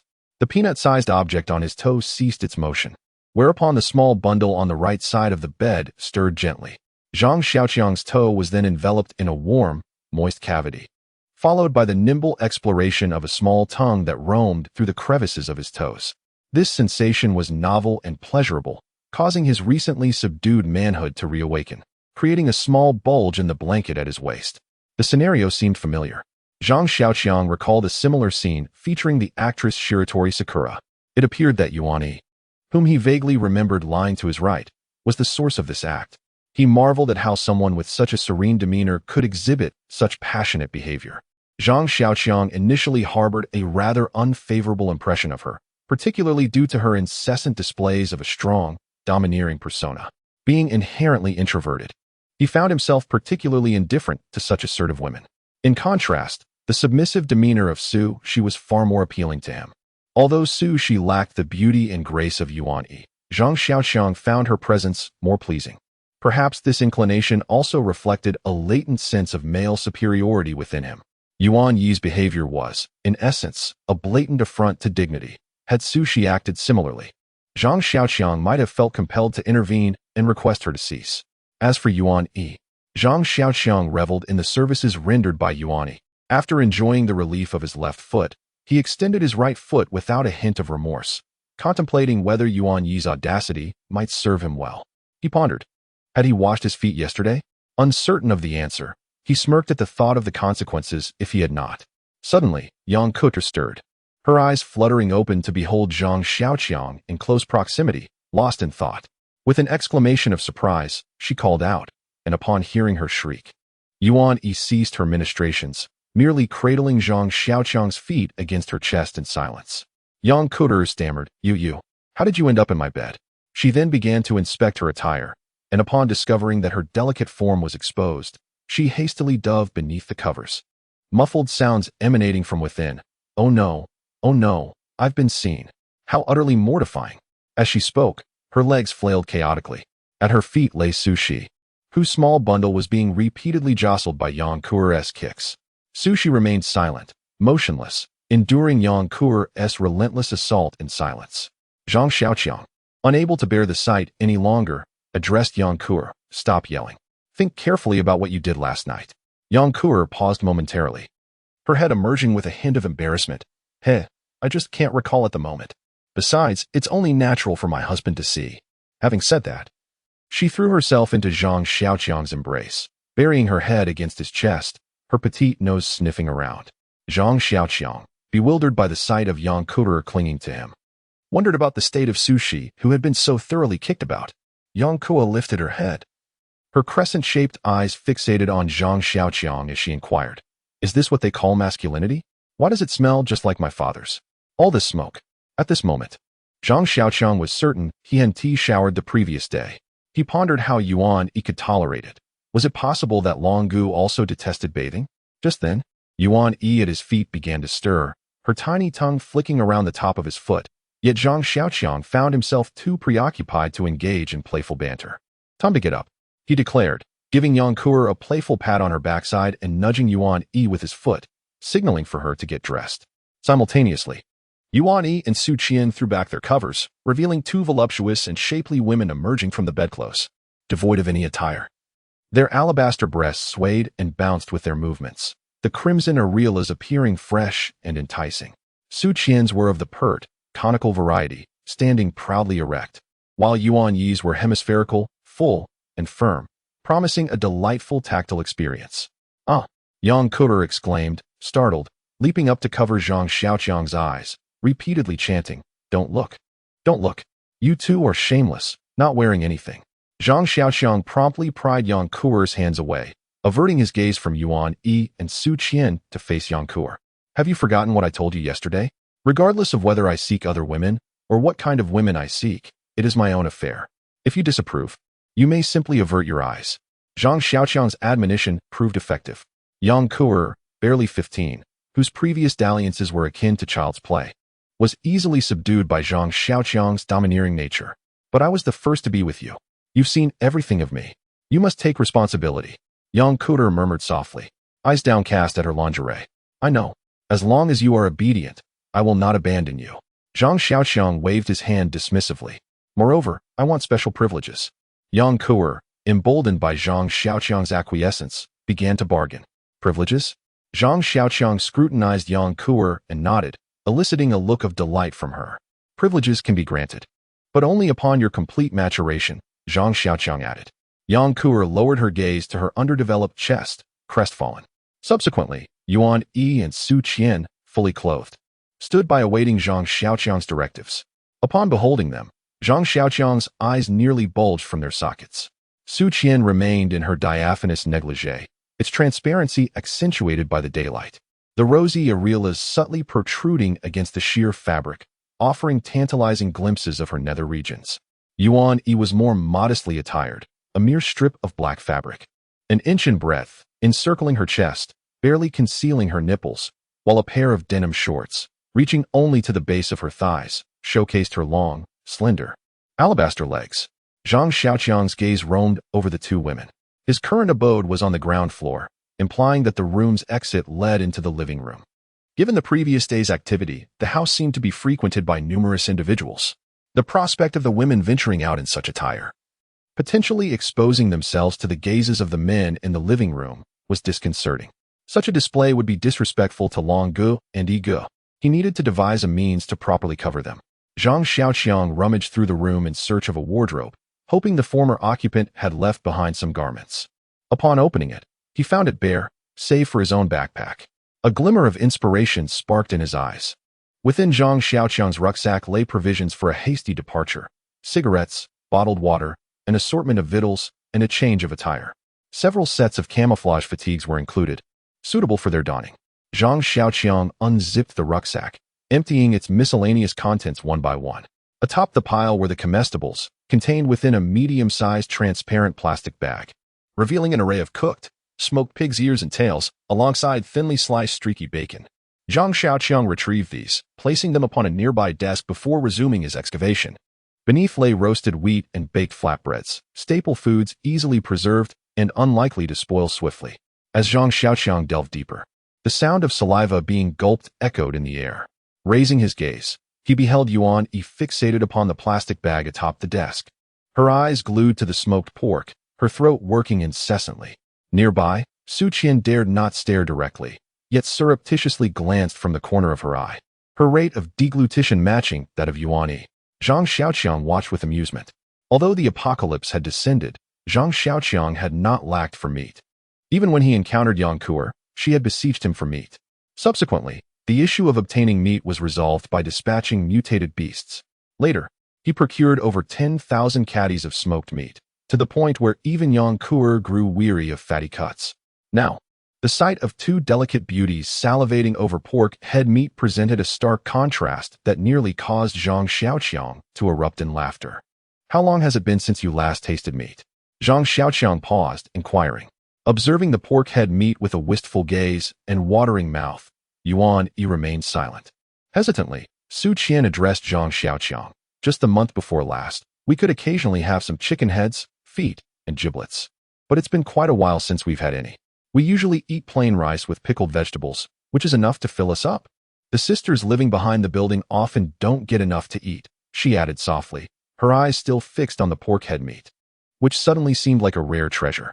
It was no wonder that several women in the dining hall had appeared somewhat unsteady yesterday. Considering this, Zhang Xiaoqiang opened the plastic bag and declared, "Grab a handful each, and no excessive grabbing." It wasn't that Zhang Xiaoqiang was being ungenerous, but he felt no obligation to court the other women. Su Qian's massage yesterday had been quite effective, and Yuan Yi's service this morning had been very comforting to Zhang Xiaoqiang. Thus, allowing them to each grab a handful was his way of showing appreciation. Upon hearing this, Yuan Yi hesitated for a moment before approaching with poise, grabbing a large handful, stepping aside, and promptly devouring it. Su Qian approached slowly, expressing her gratitude before picking up a pig's tail and savoring it delicately. Zhang Xiaoqiang secured the plastic bag, not offering Su Qian extra despite her smaller portion. The opportunity was singular, and he had to be responsible for himself. Yuan Yi understood how to seize opportunities, which allowed her to eat more.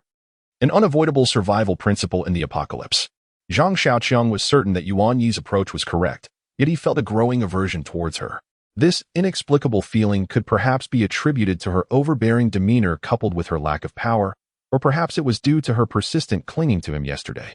Even the service she provided him this morning would not alter Zhang Xiaoqiang's disdain for her. Observing Yuan Yi and Su Qian indulging in pig's head meat, Zhang Xiaoqiang cast a glance at Yang Kuo. Look at the life others lead. You are truly oblivious to the blessings you possess. Yang Kuo turned her head away, ignoring Zhang Xiaoqiang.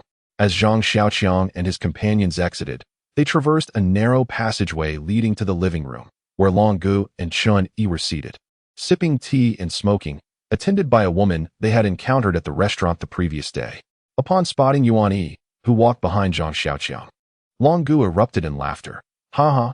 How was last night's experience, little brother? That girl certainly possesses remarkable skills." Chun Yi's expression darkened. But upon catching sight of Su Qian emerging from behind Zhang Xiaoqiang, he too was amused. "Ha! Little brother, what a double delight.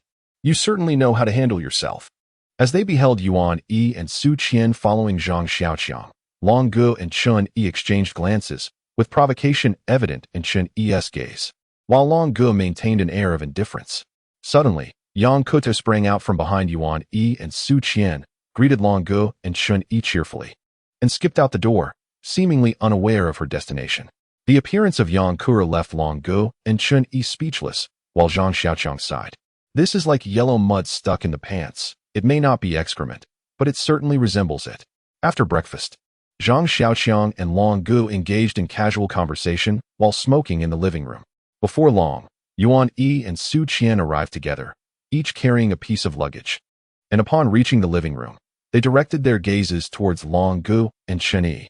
Ahem, Long Gu cleared his throat and began to speak. "My brother, from this day forward, Yuan Yi is your responsibility. She has nothing to do with me anymore. You are in charge of everything. If you are dissatisfied, you can even kill her. I won't blame you. Do you know what the consequences will be?" After instructing him, he saw that Zhang Xiaoqiang wanted to speak. So he spoke first. "Brother Xiaoqiang, please don't decline." It's settled then. As the saying goes, brothers are like limbs, women are like clothing. Don't make your big brother lose face. After Long Gu finished speaking, Chun Yi also joined in the fun. "Huh? Brother Xiaoqiang, I feel like we're kindred spirits. Say no more. Su Qian is yours as a gift. You can do whatever you want with her."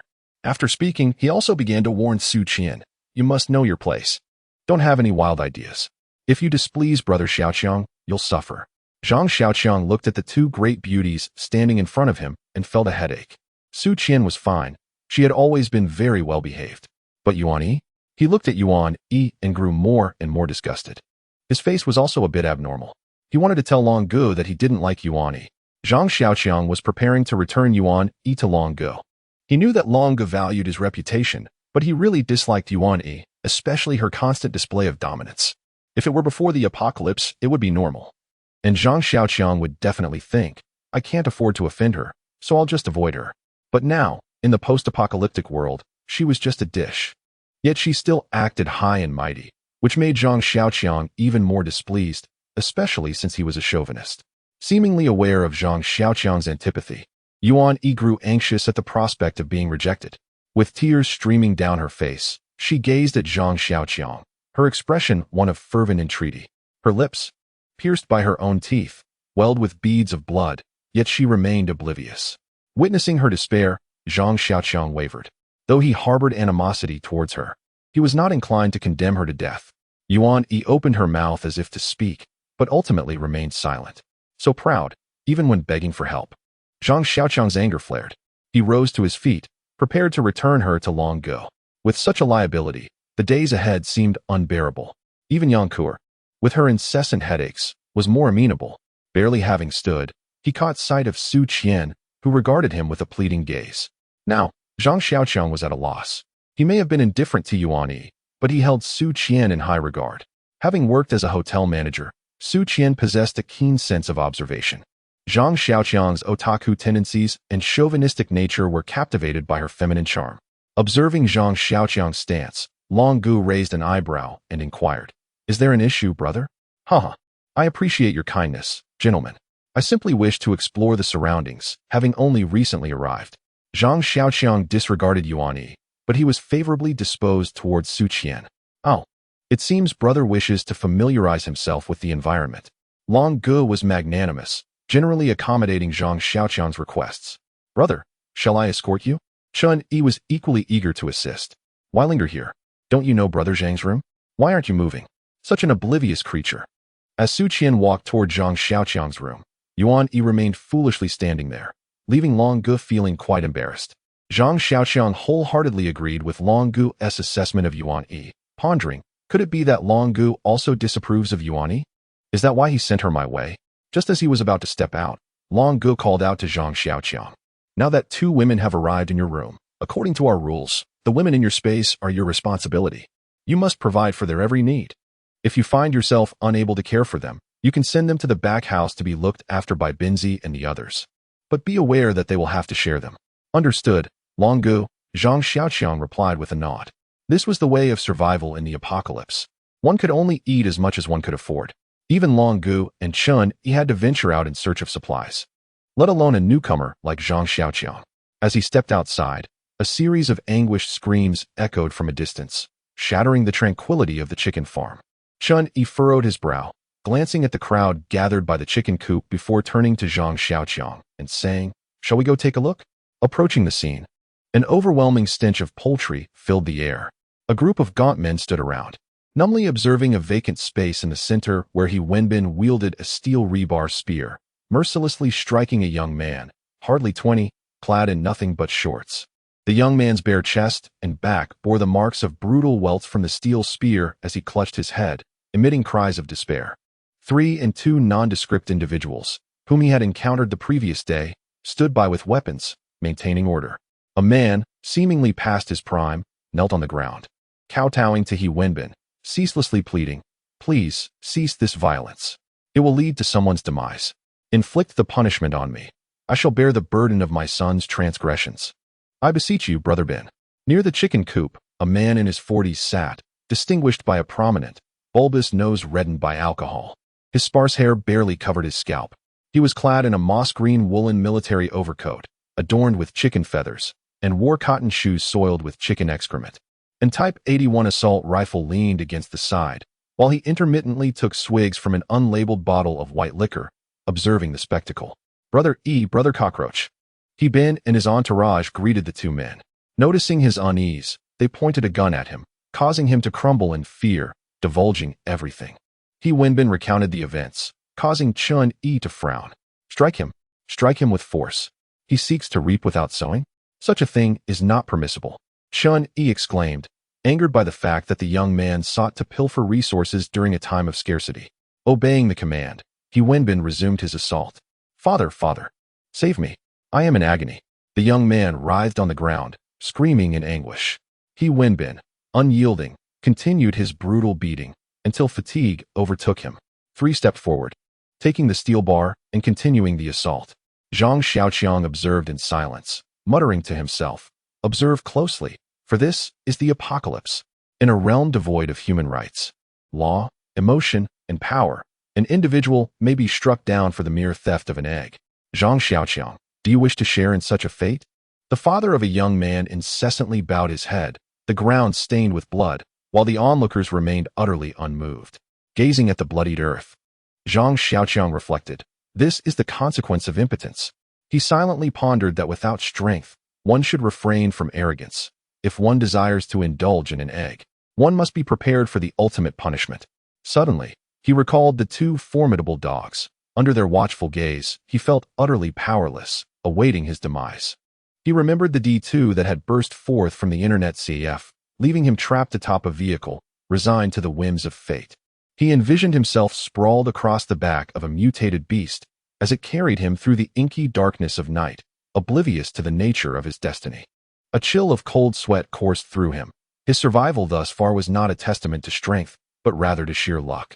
He witnessed how Wenbin and his companions were sent into disarray by the S-shaped zombies, observed Chun Yi's vacillating demeanor towards him, and noted Long Ji's attempts to win him over.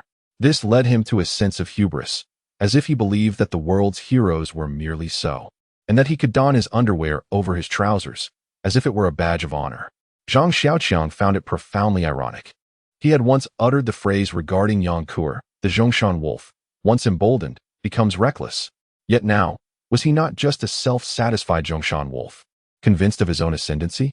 The sight of D2 retreating with its tail between its legs only added to the absurdity, as he paraded around in a state of self-satisfaction, convinced that Long Gu and Qin Yi's overtures were merely due to his own merit. How laughable! It is absurd. One who merely leads a reclusive life dares to seek equality with those ruthless figures who have battled in the underworld for decades. Which of them does not bear the weight of lives lost? The voice of the young man on the ground dwindles, ultimately reduced to mere groans. Sanzi, too, has grown weary, beads of sweat glistening on his brow. Chun Yi's command brings a sigh of relief from the old man kneeling, who expresses his gratitude while lifting his son to carry him home, leaving a trail of crimson stains that stretches into the distance. Chun Yi accompanies Zhang Xiaoqiang on a tour of the poultry farm, where Zhang is taken aback by the vast tracts of barren land. Why doesn't he, brother, allow those timid souls to cultivate this land? If it could be sown by autumn, it would yield a bountiful harvest. Alas, my brother, you are unaware. We initially procured some seeds from nearby, but this damned weather is utterly erratic. Today feels like spring, tomorrow brings summer, and the day after, it inexplicably transforms into winter. The seeds have all perished, failing to sprout even a single tendril. Chun Yi too is vexed by this cursed apocalypse. If cultivation proves impossible, one is left with no choice but to scavenge amidst the hordes of the undead, to fight desperately. Yet, how many zombies are there? Over 6 billion. With more than 1 billion in China alone. How many living souls remain? Perhaps a mere 10 million? Typically, in accordance with Chun Yi's nature, he would have ensured the young man's demise, but he ultimately refrained, recognizing that the population cannot withstand further losses. Upon the arrival of the newcomer, the cockroach, it is prudent for him to rest for a few days and acclimatize to his surroundings before venturing out in search of provisions. The supplies you retrieved yesterday remain ample, and your ladies can be sustained without issue for a fortnight. Thus, we shall take our leave for now. Should you wish to explore outside, do remember to greet the old Russian, requesting him to grant you access. It appears that Long Gu intends to personally procure resources, with Chun Yi standing resolutely by his side. Clearly, the issue of sustenance has compelled them into action. As Long Gu and his companions departed, the chicken farm was left under the watchful eye of the old Russian at the gate, while the inebriated caretaker and Sanzi remained at home. Sanzi took a particular liking to Zhang Xiaoqiang, darting into the bedroom where he found the elusive girl, Yang Kuer, perched gracefully on the sofa near the door. Su Qian and Yuan Yi, both formidable women, stood before her, scarcely daring to breathe. Observing this scene, Zhang Xiaoqiang could not help but exclaim inwardly, "Is this the romance of the 3 kingdoms?" Upon noticing Zhang Xiaoqiang's entrance, Yang Kuer promptly rose and declared, "Husband, I assure you, I have not bullied them. I am merely imparting the customs of our Zhang family. Does my family possess such customs? I was entirely unaware, Zhang Xiaoqiang mused silently.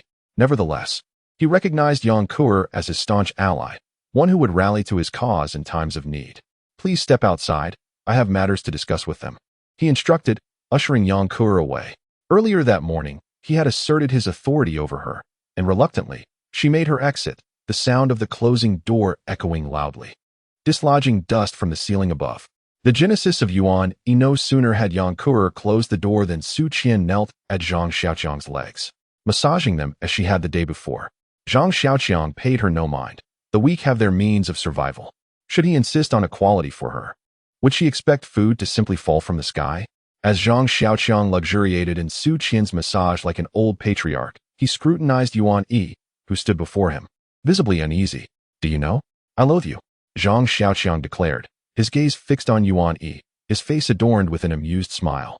Yet one so cold it sent chills down Yuan Yi's spine. I'm in charge, Zhang Xiaoqiang uttered languidly, observing Yuan Yi's ashen complexion. Yuan Yi's face turned deathly pale, her once vibrant lips losing all color. She could no longer remain standing and collapsed to her knees, kowtowing to Zhang Xiaoqiang without uttering a word, save for the sound of her head striking the floor. Once, twice, and on the third strike, her forehead met Zhang Xiaoqiang's shoes. Yuan Yi looked up, her eyes filled with trepidation, tears streaming down her face. It's not concern for you. I simply fear your blood staining the floor, Zhang Xiaoqiang remarked, recalling the father who had kowtowed for his son, soaking the ground with his blood. Despair filled Yuan Yi's eyes. She was terrified, kneeling on the ground, her body trembling slightly. She recalled the twins who had been fed to the zombies, how they were devoured bit by bit. She had nearly been driven mad at the time and had become extremely fearful of long ago. Yet, she lacked the courage to end her own life. She could only abandon her former pride and engage in the most debased acts, which, compared to being eaten by zombies, she found preferable. Am I to be devoured by those monsters as well? Yuan Yi thought despairingly. Her eyes, once numb, now reflected a lifeless gray. She could not fathom why this was happening. She had even stooped to licking Zhang Xiaoqiang's toes, an act that even the most degraded of courtesans would never have considered. She had cast aside her feminine modesty and displayed a dedication surpassing that of the most refined ladies, all to avoid feeding zombies. Yet she was met with such treatment?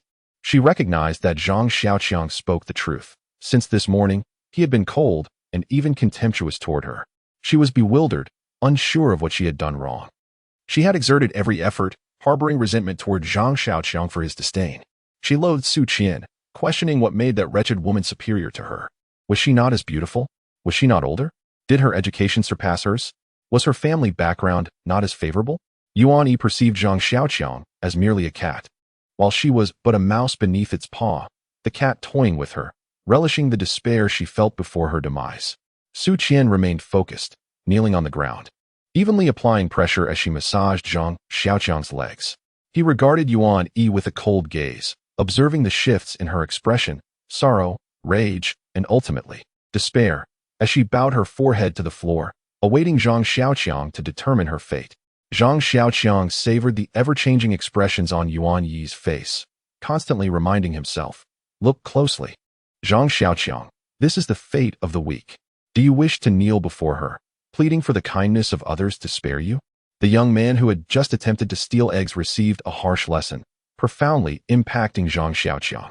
In this apocalyptic world, there exist distinct rules. Previously, he had only escaped with the young girl, encountering a few survivors. Yet he had not truly grasped the brutality of the end times until he witnessed the experiences of Su Qian and Yuan Yi, particularly the father whose head was bloodied from bowing in desperation for his son. He realized that in this world, there are no elaborate stipulations. If one possesses skill and capability, one can thrive, while those lacking ability and driven by fear are destined to be reduced to mere fodder, beaten for a mere egg, left with barely a breath. Where are you from? What did you do before? Zhang Xiaoqiang observed Yuan Yi, who resembled a lamb awaiting slaughter, silently awaiting his decision, and felt a sense of conquest. Suddenly, he found himself intrigued by Yuan Yi. A weak individual in this desolate world still exuded a tenacity from her very core, suggesting a complex past. Yuan Yi lifted her gaze slightly and, without hesitation, revealed her lineage. Listening to her melodious voice, reminiscent of a poetic recitation, and enjoying the meticulous attention bestowed upon Su Qian, Zhang Xiaoqiang patiently absorbed her narrative. Recently, a colossal copper mine had been discovered in J City, and the local mineral company was preparing to procure a batch of construction machinery from abroad. As the vice president of the company, she personally led a delegation to J City to discuss collaboration. The copper mine was situated far from the urban area. Her group arrived the day before the outbreak of the virus, and the very next morning, they drove to the preparation site of the mine to assess the local conditions. After surviving on apples for a week and realizing no one was coming to their rescue, the portly manager, in his 40s, began to harbor malicious intentions towards her. Contemplating a violent act, Yuan Yi had long been wary of that individual. At the moment, she feigned flirtation, stealthily using a silk stocking to strangle him from behind. A week later, unable to endure the sight of a corpse any longer, she opened the storeroom window, drenched the dead man's clothing in red wine, and twisted the soaked garments into a rope, securing it to the iron railing. With a chair leg, she tightened the rope until the railing began to warp.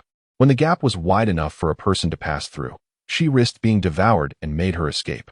Oh, no wonder she always carries herself with such an air of superiority. It turns out she is indeed a wealthy heiress.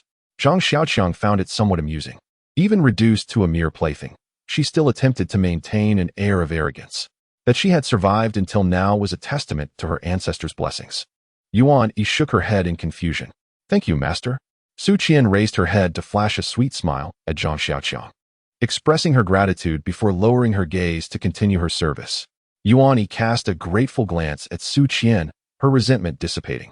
Yet, she shook her head once more, increasingly anxious in her heart, utterly perplexed as to why Zhang Xiaoqiang harbored such disdain for her. Was it because she had insisted he take her life? I cannot abide you. I disdain those wealthy daughters who, even in such dire circumstances, still strive to project an air of superiority. You must remember your station. In this world, lineage, appearance, and education hold no value. You are but a dog begging for scraps. Do not delude yourself into thinking you can become a cherished pet. Consider yourself a lowly mutt. After delivering such a lengthy explanation, Zhang Xiaoqiang's mouth felt parched. He noticed Yuan Yi was still in a daze, seemingly yet to fully grasp the implications of his words. He sighed, lamenting that despite her studies abroad in England, she seemed to lack basic awareness. What are you standing there for? Can't you see I'm thirsty? Go fetch me some water. Zhang Xiaoqiang had grown accustomed to Yuan Yi's cluelessness, recognizing that those who remained oblivious to their surroundings would inevitably be left behind. Oh, Yuan Yi, as if jolted awake, stood up and scurried towards the living room. And you? What's your story? Zhang Xiaoqiang inquired, turning his gaze towards Su Qian. To rely on someone for sustenance, one must first understand their background. Well, I come from a humble background. Su Qian began, narrating her story as she massaged. Chapter 70. Obtaining driver's licenses together. Su Qian's family had faced considerable hardship. Her parents, both laid-off workers, had struggled to put food on the table during the most challenging times. Fortunately, the school had waived her tuition fees. Upon receiving her university acceptance letter after high school graduation, her parents wept in despair. Her father, recalling an accident insurance policy his former employer had purchased for him, which was still in effect, desperately attempted to seek death by running a red light. However, he failed and was instead left a quadriplegic, confined to his home and bedridden. He even attempted to starve himself, unwilling to burden his family any further. Seeing that their situation was gradually improving, her mother began to experience fatigue and exhaustion. Su Qian urged her mother to seek medical attention, but she hesitated due to the cost. It was only when she developed generalized edema and could no longer eat that she finally consulted a doctor.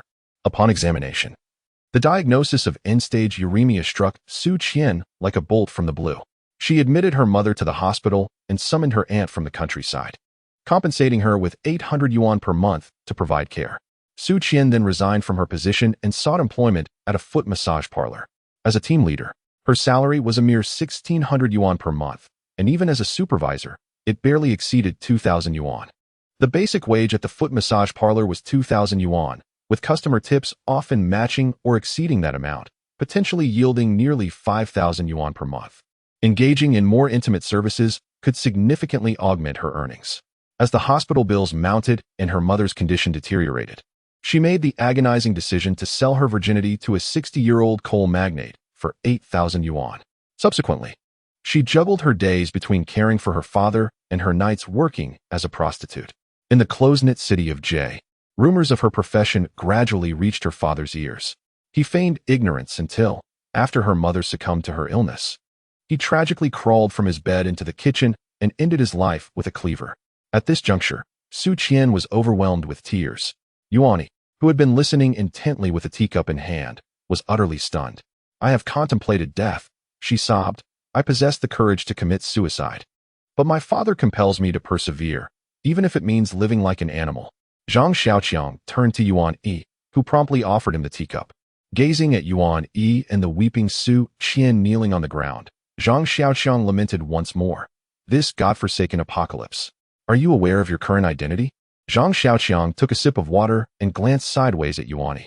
Compared to Su Qian, Yuan Yi seemed to have been raised in a honeypot. Apart from her identity as a wealthy heiress, she was nothing more. Although she made a deliberate effort to appear obsequious, a certain ingrained arrogance still lingered within her. Suddenly, Yuan Yi knelt before Zhang Xiaoqiang, mimicking Su Qian, and gently massaged Zhang Xiaoqiang's other leg, pleading, Master, I will be obedient. I no longer wish for you to kill me. I will be very compliant. Please do not return me to Brother Long. I will do anything you command. Despite Yuan Yi's seemingly submissive demeanor, Zhang Xiaoqiang remained skeptical. After a moment of contemplation, he spoke, You have taken a life. You should possess some courage. I do not cultivate ornamental flowers. If you wish to be nourished, you must seize it for yourself and fight for it. Of course, this applies to Su Qian as well. Yuan Yi and Su Qian's faces turned ashen, leaving them momentarily speechless, their hands ceasing their movements. Zhang Xiaoqiang was unhurried, calmly sipping his water as he awaited their reactions. If even a girl not yet 15 must strive desperately, why should two adults expect to reap rewards effortlessly?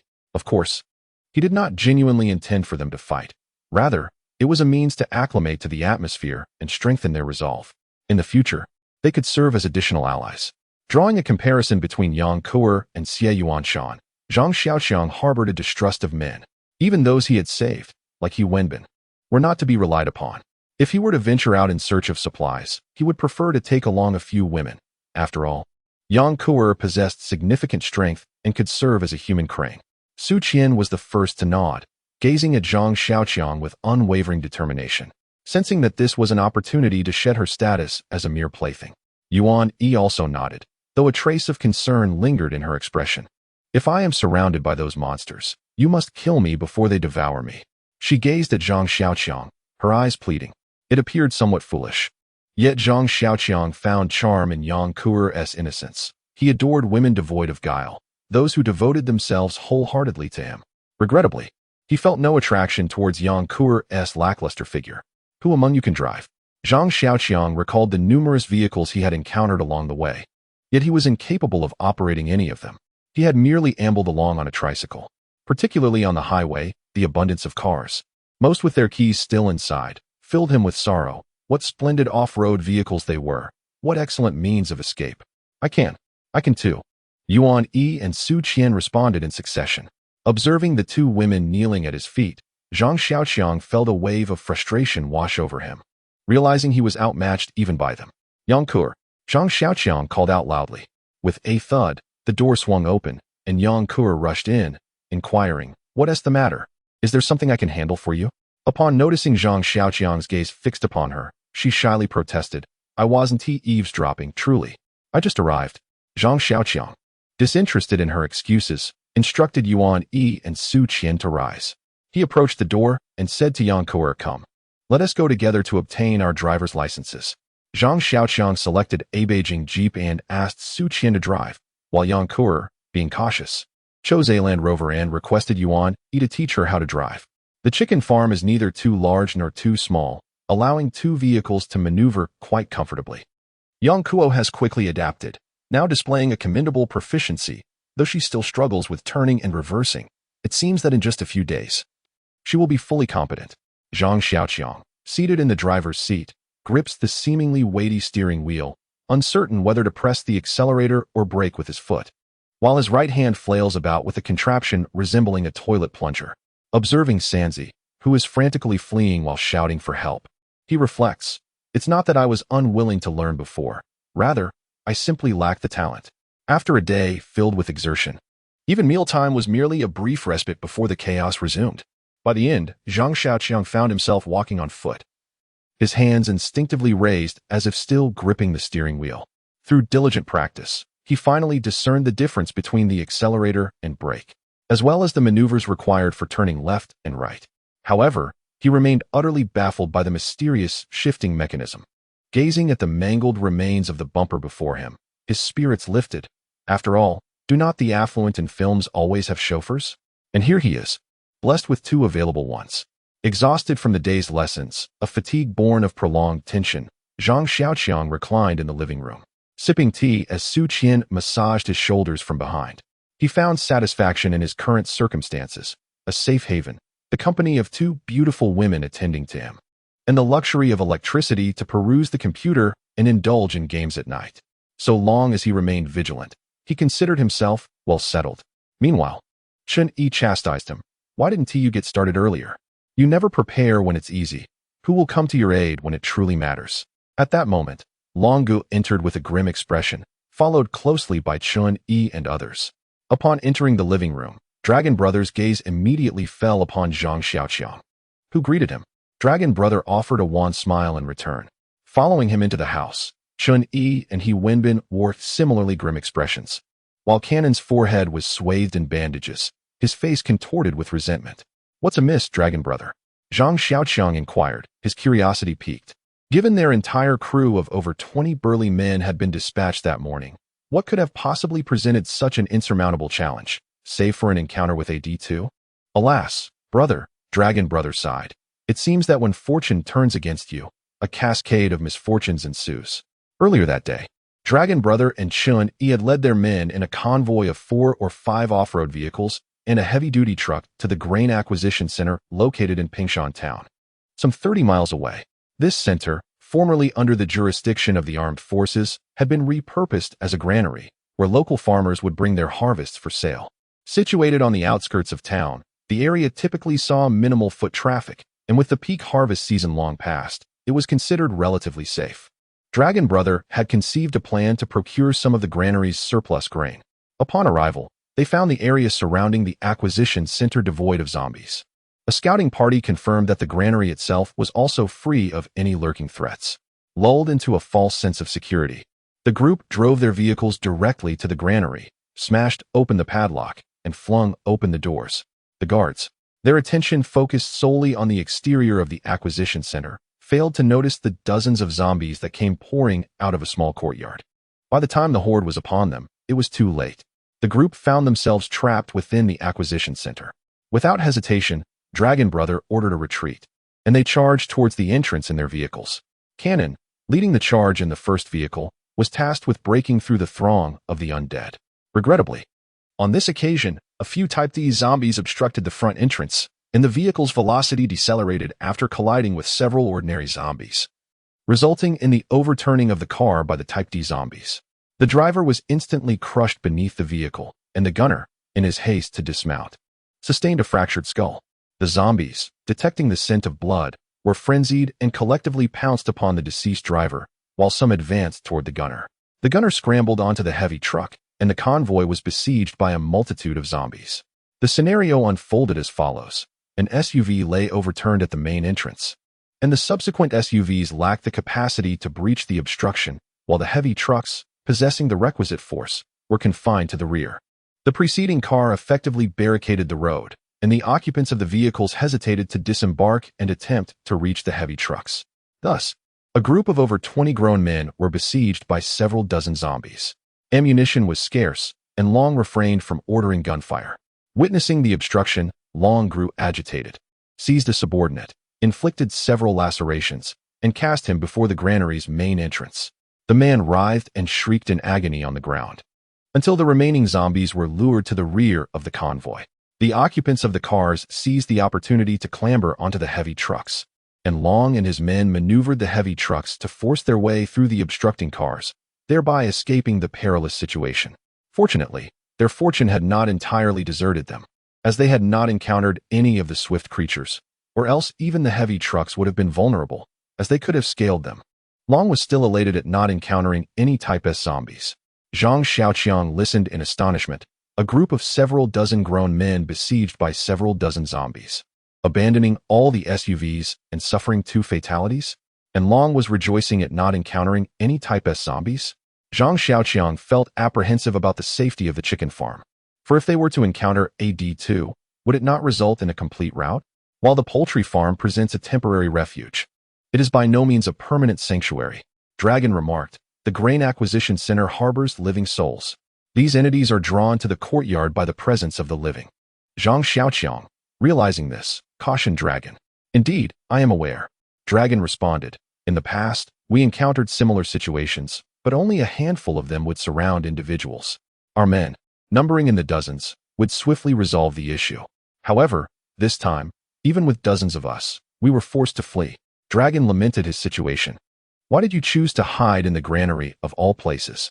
It has cost me 2 of my men, severely weakening my forces. He continued, approximately 1 ton. Enough to sustain us for about a month. I consider it a worthwhile gain. The demise of 2 inconsequential individuals in exchange for a month's worth of sustenance. Ah, my brother, are you growing impatient? Dragon inquired. We operate on a merit-based system here. If you venture out and acquire resources, you must remit 20%. Half to me, half to Chun-Yi, and the remaining 10% goes to the collective. In the event of injury, you will be provided for. The remaining 80% is yours to divide among your subordinates. Dragon's regulations resembled a form of personal income tax, coupled with a welfare net. By the way, Dragon, where do the women obtain their meals? Zhang Xiaoqiang inquired, mindful that Yuan Yi and Su Qian were barred from the dining hall. Naturally, they consume whatever you provide to the kitchen. If you provide rice, they shall partake in rice. If you provide delicacies, they shall feast on delicacies. At this juncture, Dragon recalled something and continued to instruct Zhang Xiaoqiang. Ku'er emerged from your chambers this morning. From now on, she is your responsibility. Do not mistreat her. Zhang Xiaoqiang's heart fluttered. Does this constitute matrimony? Evidently, in a post-apocalyptic world, women are often devalued, frequently reduced to mere objects of men's desires. Those of comely appearance might be monopolized by a single man, while others could be subjected to the whims of many.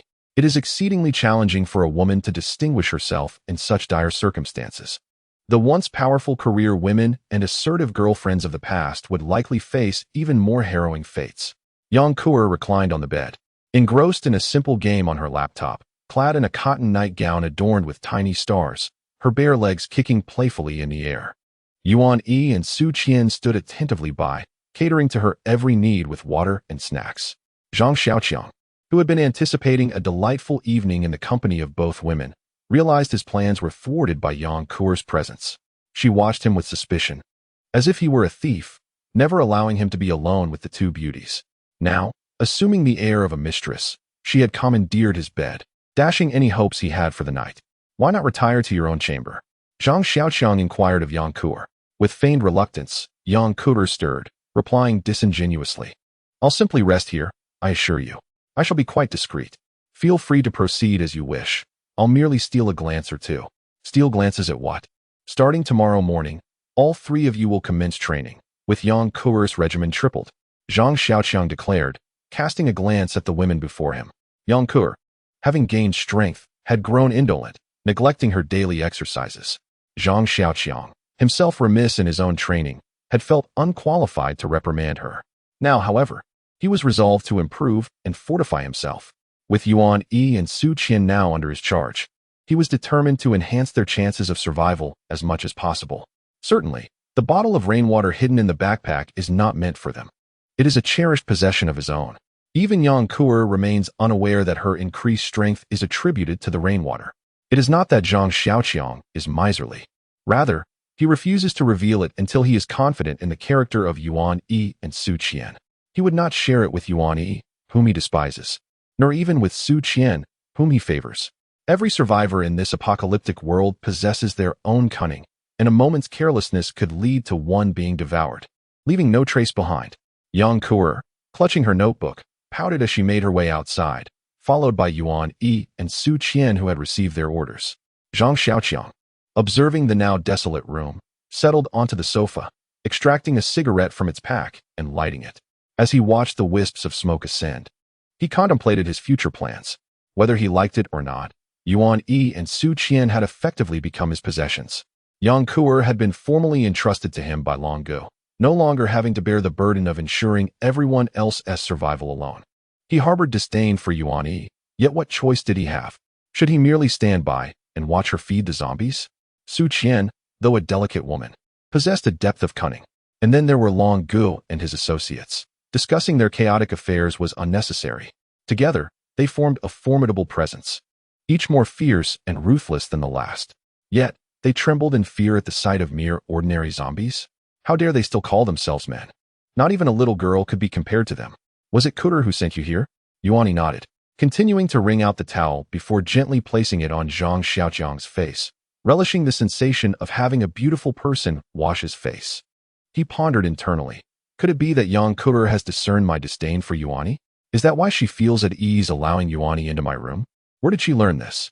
Zhang Xiaoqiang sat still, permitting Yuan Yi to wash his face, savoring the rare indulgence akin to that of an esteemed elder. Once she had completed the task, Yuan Yi delicately unzipped his camouflage jacket, removing his upper garment until his chest and back were exposed to the open air. After tending to his back, she reached for his belt, and Zhang Xiaoqiang watched as she unfastened it and pulled down his trousers, leaving him bare. Surprisingly, he felt no embarrassment, and Yuan Yi appeared unfazed as well.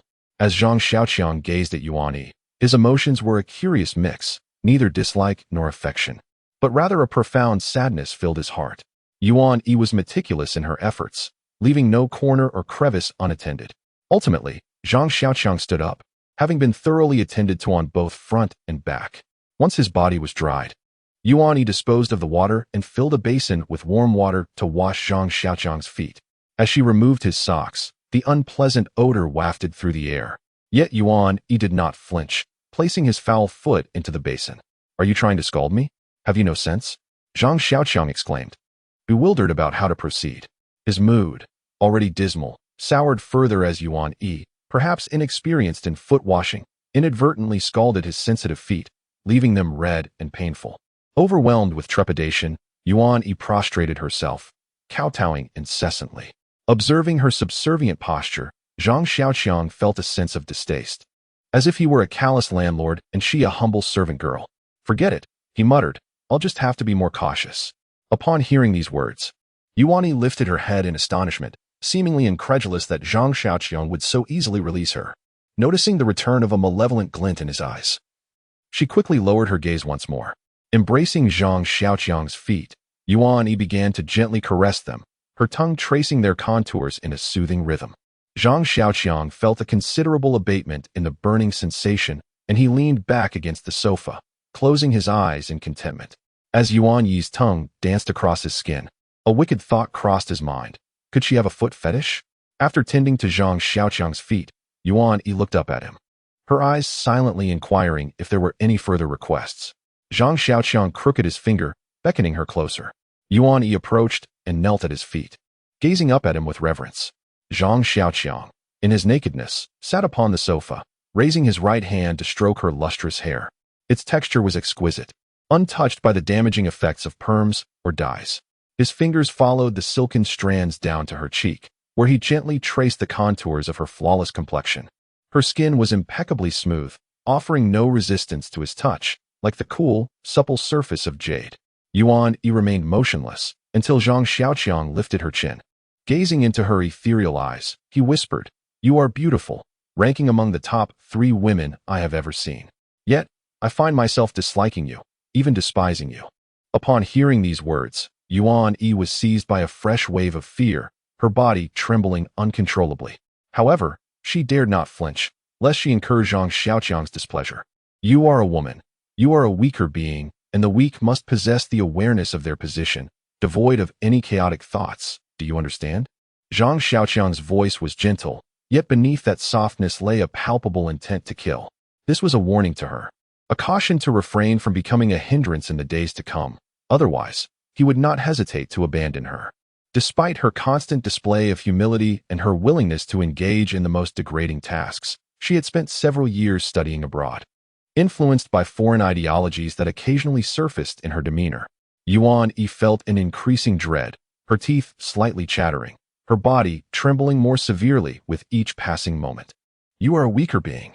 You are a woman, yet being a woman does not necessarily imply weakness. Ultimately, Zhang Xiaoqiang resolved to grant her a chance. For survival in this apocalypse was no simple feat. Yuan Yi widened her eyes, fixated on Zhang Xiaoqiang, her eyelids remaining still. The tremors in her body ceased. Being an intelligent person, she naturally discerned the underlying meaning of his words. Tomorrow, Yang Kuer's training will be 3 times that of yours. Do you grasp my intention? Yuan Yi promptly nodded, instinctively wetting her parched lips with her tongue. Observing the vibrant red of her tongue glide over her alluring lips ignited a surge of warmth within Zhang Xiaoqiang's heart. He placed his right hand upon the back of her head, applying a gentle pressure. Yuan Yi cast a sidelong glance at Zhang Xiaoqiang, catching the flames in his eyes, and lowered her head, leaning towards his abdomen. Zhang Xiaoqiang reclined on the sofa, eyes closed, relishing the attentions of Yuan Yi. Her tongue was both nimble and skillful. After 7 years of monastic life, how could he possibly withstand this? Regardless of whether it was 3 minutes or 5, the sluice gate was opened to release the floodwaters. Zhang Xiaoqiang felt a sense of relief, finally opening his eyes to behold Yuan Yi, her face flushed, continually swallowing something. It was not until she had thoroughly cleaned him that she stood up, grasped the basin of water, and prepared to depart. Wait, Zhang Xiaoqiang called out to her. He pondered that she would surely struggle with the training set by Yang Kuer the following day, given the lack of nutrition in their usual meals. Could it be said that she was indeed his woman? He retrieved a plastic bag containing some cured meat and filled a cup on the coffee table, offering it to her. You better not indulge alone, he teased. Yuan Yi took no offense at his tone. Instead, she gratefully accepted the cured meat and turned to leave. Zhang Xiaoqiang lay back on the bed, feeling utterly relaxed. After 7 years of maintaining an indestructible physique, he felt a twinge of melancholy as he reflected on the day's events. The flush on Yuan Yi's face seemed to indicate an excitement that surpassed his own. Could she possess that fabled special constitution? He mused, eventually closing his eyes and drifting into slumber. Beep, beep, beep. The sound of his phone alarm jolted Zhang Xiaoqiang awake. He silenced the device and lay quietly, awaiting full consciousness. The door creaked open, and in walked Yuan Yi, clad in camouflage training attire, carrying a basin. Approaching the bedside, she caught his gaze, prompting him to leap from the bed. Having slept unclothed the night before, he remained unadorned now, his form standing proudly like a banner in the morning light, raised high. Without any indication from Zhang Xiaoqiang, Yuan Yi proactively reached for Xiaoqiang, intending to place him in her mouth, but Zhang Xiaoqiang halted her actions, determined not to squander his energy on such distractions during today's training. His current abilities were still too feeble. It was not yet the time for indulgence. As Yuan Yi assisted Zhang Xiaoqiang in washing his face and dressing, she sensed that all was proceeding smoothly. Zhang Xiaoqiang inquired, "Did Miss Kuer send you?" Yuan Yi, her head bowed, replied, "Miss Kuer provided a mobile phone for both Su Qian and me. I thought the time was appropriate, so I came over." She felt a twinge of anxiety, fearing Zhang Xiaoqiang's disapproval. Zhang Xiaoqiang caressed her porcelain-like face and remarked, "Do not presume that such actions will spare you from my disdain." With that, he stepped outside. Outside the door, Yang Kuer and Su Qian, clad in camouflage training uniforms, waited on one side. Yang Kuer, twirling a rebar beast horn gun with her fingers out of boredom, observed Zhang Xiaoqiang alongside Yuan Yi, who stood empty-handed. Zhang Xiaoqiang noticed that the surroundings of the chicken farm extended over 1,000 meters. After running a few laps, he felt adequately warmed up. It seemed that contemporary soldiers typically jog about 3 kilometers in the morning. He advised Yuan Yi and Su Qian not to rush during their first run, but rather to take it slowly. Fully armed, Zhang Xiaoqiang donned a backpack with the ancient sword inserted, slung a military water bottle and a satchel across his body, and led the way with a beast horn chrysanthemum gun in hand. Following him closely was Yang Kuer, carrying a light blue travel backpack and wielding her rebar beast horn gun. Next in line were Yuan Yi and Su Qian, bringing up the rear. As they reached 400 to 500 meters, Yuan Yi and Su Qian's pace began to wane. Yuan Yi managed to keep up, albeit with difficulty, while Su Qian gradually fell behind. Zhang Xiaoqiang neither urged nor encouraged them. He simply continued running ahead. If they could not persevere, they would be left to face elimination.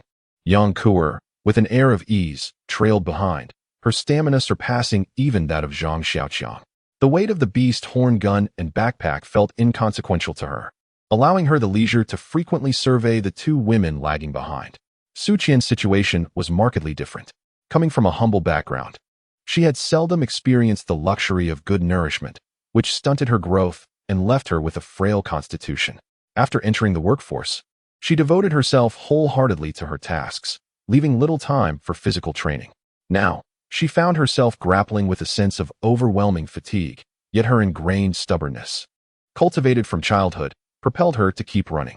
In the first lap and then the second, Zhang Xiaoqiang caught up with and surpassed the lagging Su Qian, not even glancing back as he pressed onward. Yang Kuer, closely following Zhang Xiaoqiang, made a face at Su Qian before overtaking her.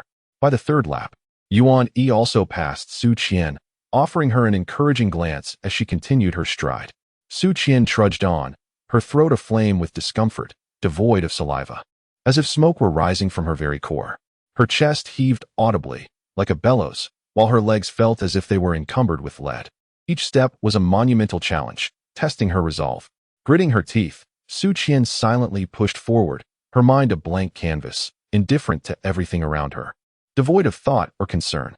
As she focused intently on the road ahead, she gradually propelled herself forward, seeking a new goal to surpass once more. When she noticed Yuan Yi, who had been leading, overtaking her from behind, tears welled up in her eyes, swirling momentarily before being hastily wiped away with the back of her hand. In this apocalyptic world, tears are unnecessary, Su Qian reminded herself, summoning renewed courage as she silently pressed onward. Her body grew increasingly heavy, her steps becoming smaller and more labored. The concealed voice of another self within her repeatedly urged, "Give up, give up. You have come this far. You have reached your limit. Surrender now. Running further could lead to your demise."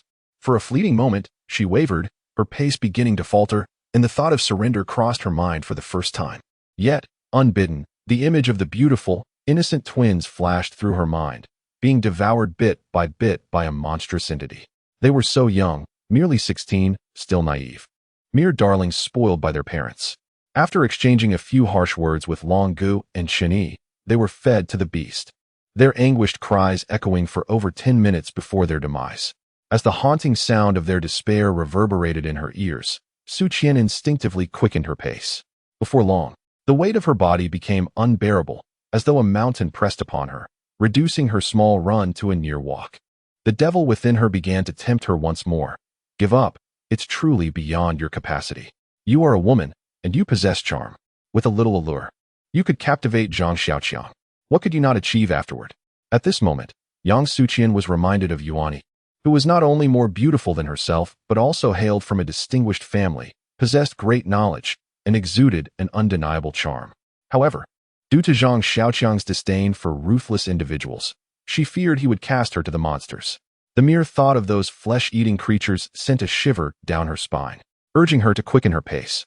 Regardless of the demons tempting and persuading her within, Su Qian remained utterly indifferent, mechanically propelling herself forward.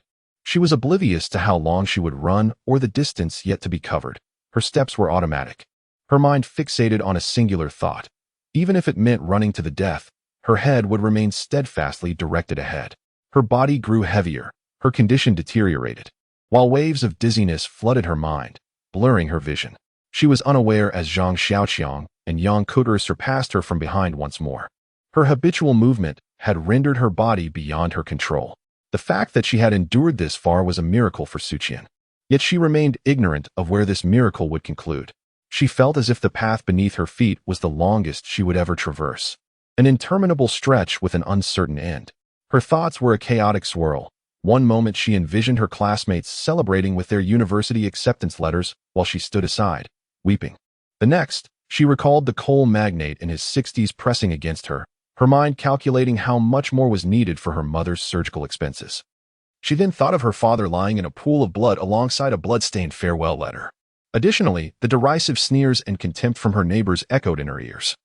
As she quietly studied at home, listening to the elderly neighbors outside cautioning their children with her as a cautionary tale, recalling the collective ostracism from her colleagues at the hotel, and her desperate pursuit of every opportunity to ascend, her face was drenched, tears incessantly cascading from her eyes. Her camouflage uniform was already saturated with perspiration, clinging tightly to her form. She recognized that Zhang Xiaoqiang was dissimilar to Long Gu and Chen Yi. He had no need for the inept, nor the vulnerable. This was an opportunity, a chance for her to escape the ignominy of being discarded as a weakling. Adept at seizing opportunities, she would make no exception this time, success or demise. Huff! Zhang Xiaoqiang exhaled, halting his run. He had completed 4 laps, marking the end of the run and the commencement of the next training regimen. He mused on how, in his former life as a homebody, managing to run a kilometer was considered quite an achievement. Yang Kuder stood aside with an air of ease, for laps merely a warm-up for her. Her bangs, plastered to her forehead with sweat, only accentuated her charm. Zhang Xiaoqiang, upon noticing Yang Kuder, recalled his instructions to her the previous night. What did I tell you last night?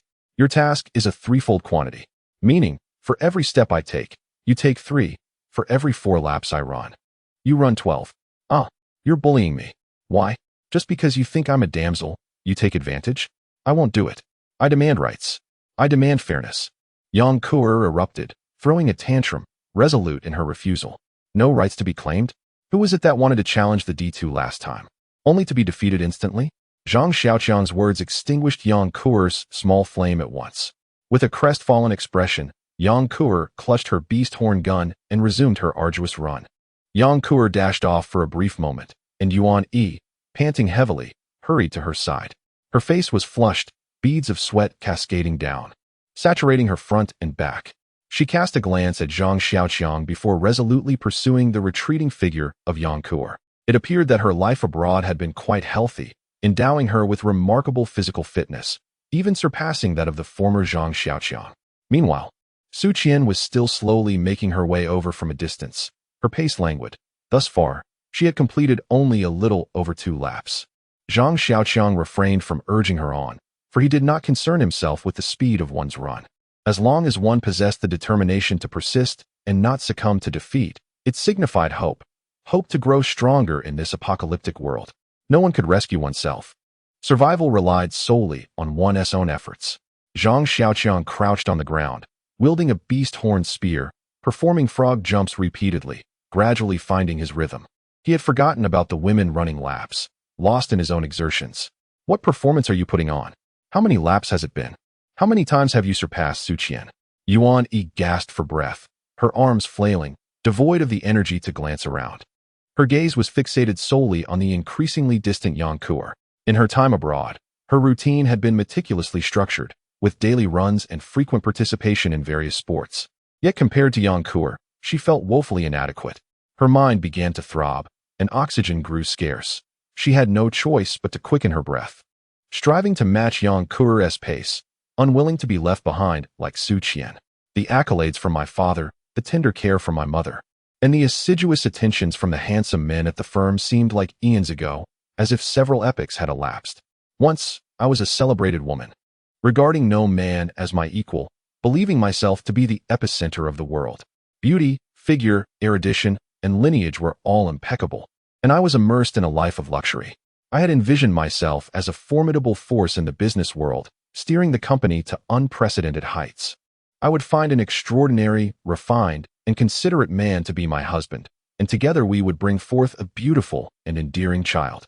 We would cherish each other through life's journey, watching our child mature and growing old together. Abruptly, the world transformed into a hellscape. I had always perceived myself as resilient, never relinquishing hope even when confined to the warehouse. After slaying the depraved old man who sought to violate me, I felt no revulsion. Indeed, I felt indomitable. That was until I encountered Brother Long. Never having been in love, I had always been virtuous, never allowing any man to touch me. When Brother Long brutally defiled my maidenhood, which I had preserved for 24 years, I was consumed with loathing. I wished to extinguish him as I had the old man. Yes, I must eliminate him. Brother Long was robust, and I was no match for him. He commanded many subordinates, and I had to bide my time. I waited until the advent of the twins.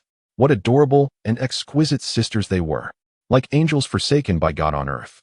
I had once prided myself on my beauty, until I encountered the twin blossoms and realized that I was but a mere imitation. The sisters were remarkably headstrong, often provoking the ire of Long Gu and his companions. Little did they anticipate the ruthless nature of Long Gu and his associates, who callously watched as the sisters were devoured by those monstrous creatures. Time seemed to stretch endlessly as the horrifying spectacle left her in a state of shock. Witnessing the gruesome act of monsters consuming humans haunted her dreams, awakening her in terror. The thought of being slowly and mercilessly chewed apart drove her to the brink of madness. In the depths of despair, she dared not harbor even a flicker of resentment, contemplating death more than once during those hopeless days. She unearthed a small knife she had secretly stashed away, tracing it along her artery. Yet, each time, she found herself devoid of the courage to act, sitting on the ground with the knife in hand, weeping inconsolably. After her tears had subsided, she would compose herself to serve Long Gu's whims, resigning herself to the belief that this was her fate. Then, Zhang Xiaoqiang appeared.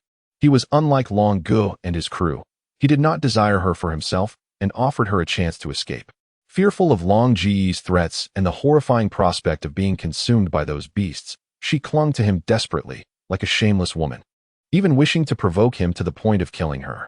Later, she learned that he intended to return her to Long Gu, and a wave of dread washed over her. Long Gu was a man who valued his reputation. She knew she would surely be devoured by those creatures. The terror she felt was more profound than the humiliation of being treated like a dog before Long Gu. He despised her, though she could not fathom the reason. Nor did she wish to know. All she understood was the necessity of obedience. She had to be more compliant than Su Qian, for only then could she avoid being consumed by those horrors. She bore no hatred towards Zhang Xiaoqiang. She felt she had no right to hate him, for her fate lay beyond her control. Yang Kuer felt a surge of anxiety as she realized she could no longer see him, prompting her to quicken her pace. I hope he isn't angry. After completing his second set of frog jumps, Zhang Xiaoqiang turned to glance at the three girls.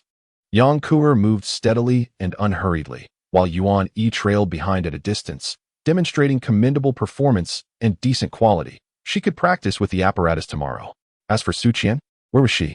Unable to spot Su Qian, he noticed a colorful heap on the ground. Approaching, he found Su Qian lying there, her face ashen and utterly unconscious. He hoisted her to the entrance and dropped her on the ground, but she remained motionless. Zhang Xiaoqiang twisted open his water bottle and splashed some water on her face. The cold water jolted her awake. Su Qian's body shivered slightly as droplets trickled to her lips, where a delicate pink tongue emerged to lick them. Wake up and get off the ground. Stop pretending to be a dead dog, Zhang Xiaoqiang remarked coldly, devoid of any expression or the warmth of his previous fondness for her. Su Qian groaned, opened her eyes, and struggled to sit up. He tossed an old military canteen with a dark green hue to her feet. She picked it up, unscrewed the cap, and hastily poured it into her mouth, choking on it and coughing violently. Once she regained her composure, Zhang Xiaoqiang inquired, "Did you run a few laps?" "No, I don't know. I can't remember the latter part," Su Qian replied, shifting from a sitting position to kneeling, her head lowered in fear, trembling slightly. "If you don't know, then start over.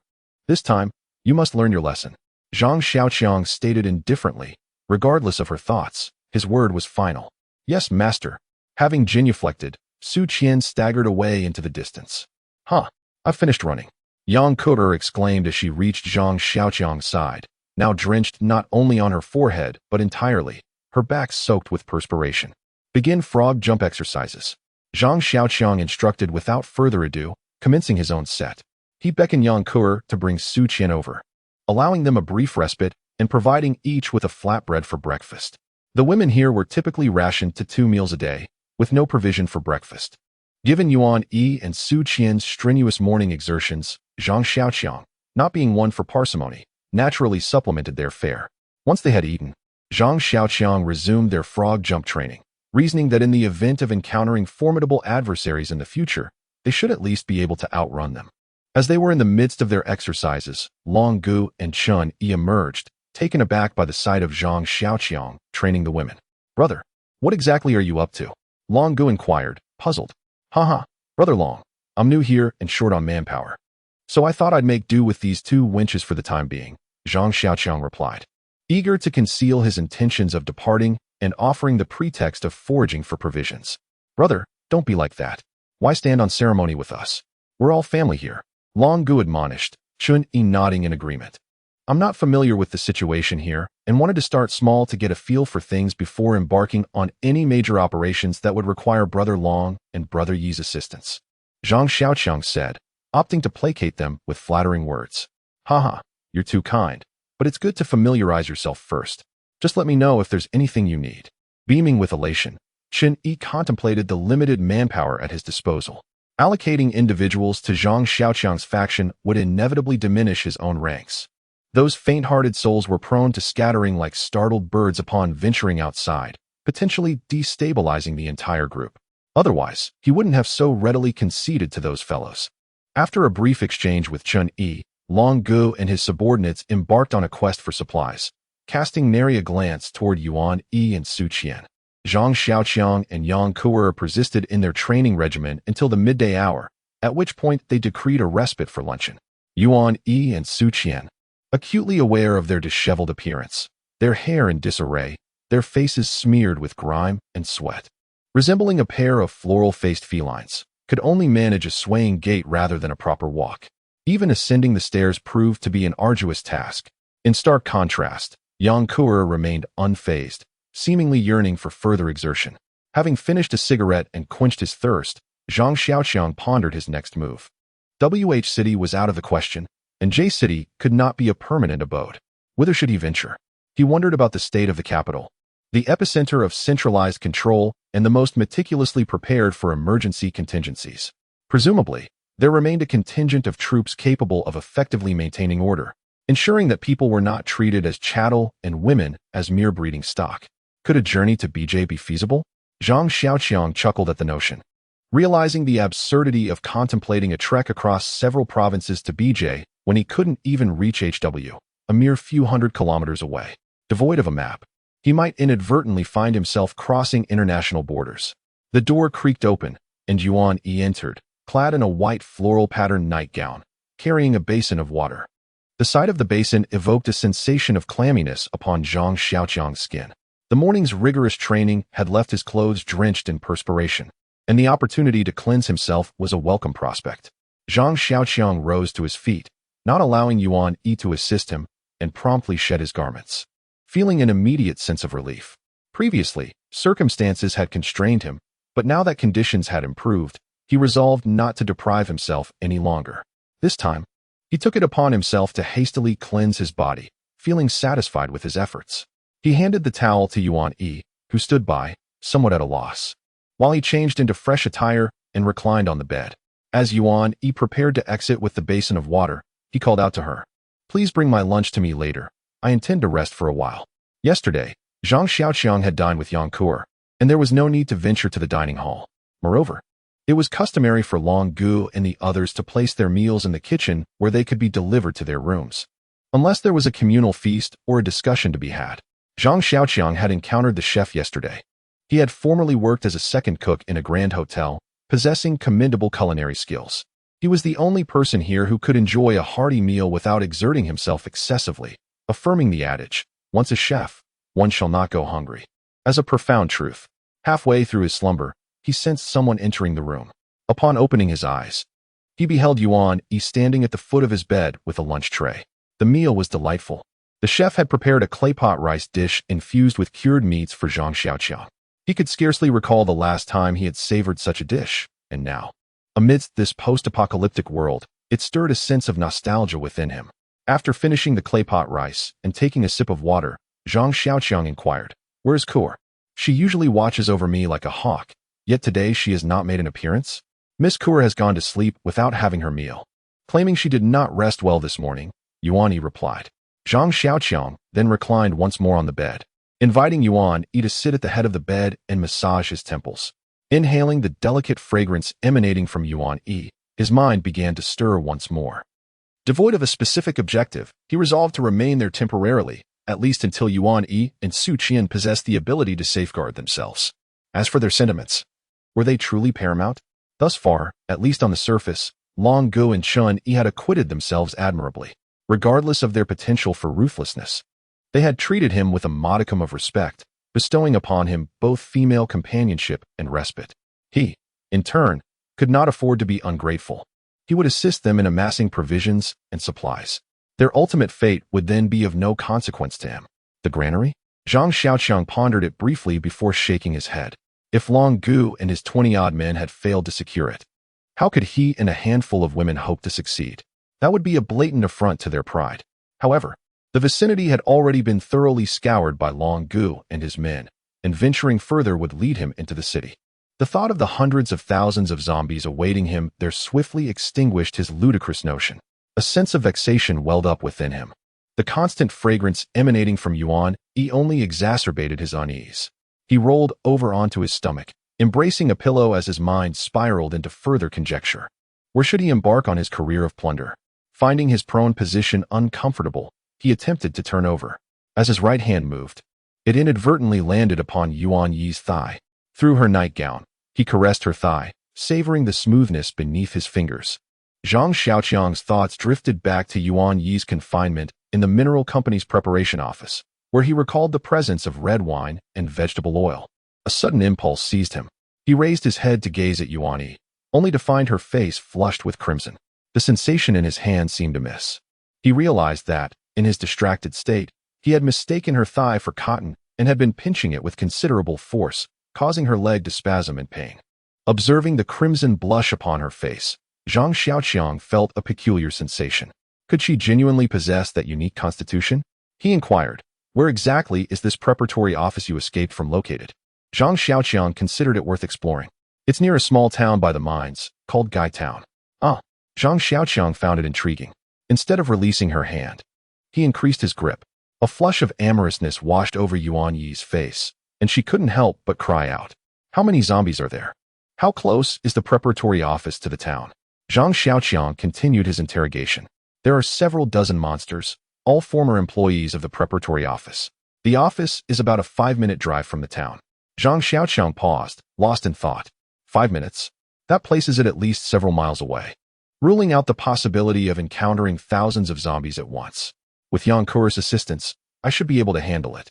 The two women can experience the atmosphere, preventing them from panicking at the sight of zombies in the future. How far is it from here to the preparatory office? Zhang Xiaoqiang pressed, determined to eliminate any unforeseen factors. It's not even 1 o'clock yet, so there's plenty of time to go out this afternoon. With that thought, Zhang Xiaoqiang brushed aside Yuan Yi's massaging hands and leaped out of bed. Yuan Yi's face turned ashen.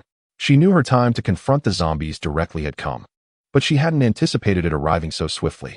She remained silent and walked out, her steps heavy. By the time Zhang Xiaoqiang had gathered his gear, weapons, backpack, and water bottle, and arrived in the living room, 20 minutes had elapsed before the three women emerged, adorned in combat attire. Observing the dawdling of the women, which consumed an inordinate amount of time, Zhang Xiaoqiang's countenance darkened. He refrained from commenting on Yang Kure's evident drowsiness, attributing it to her propensity for lingering in bed. Yuan Yi and Su Qian would not have dared to keep him waiting. Upon reaching the parking area, Yang Kure obstinately insisted on driving the Land Rover she had used the previous day, but she was ultimately overruled. The purpose of their trip was to transport supplies, not to flee, and the Land Rover's trunk had limited capacity. They eventually departed in a double-cab medium-sized box truck, with Su Qian at the wheel and Yang Kure seated beside her, learning the ropes. Zhang Xiaoqiang and Yuan Yi occupied the rear seats. And as Zhang Xiaoqiang gazed out at the desolate fields, a sense of unease washed over him. The erratic climate had ruined the spring planting, leaving them to rely on future harvests. Yuan Yi, with an avaricious gaze, scrutinized the scenery, her prolonged confinement in the chicken farm rendering the outside world novel and captivating. Zhang Xiaoqiang checked his watch, noting that they had been traveling for half an hour and were likely nearing their destination. He retrieved his handgun and inspected the magazine. Upon raising his head, he noticed Yuan Yi staring at the weapon, her eyes gleaming with intense interest. When she realized that Zhang Xiaoqiang was observing her, she hastily lowered her head, resembling a child caught in the act of wrongdoing. Her fingers were clenched to the point of paleness, indicating her apprehension. Zhang Xiaoqiang empathized with her feelings, recognizing her belief that possessing a gun would grant her control over her destiny, preventing her from being treated as a mere dog. This was a typical mindset of the vulnerable, who often place their hopes on elusive objects, never considering that they could transform themselves into stronger individuals through self-improvement. With a click, he secured the magazine to the guns, reversing the handgun, extended the grip toward Yuan Yi.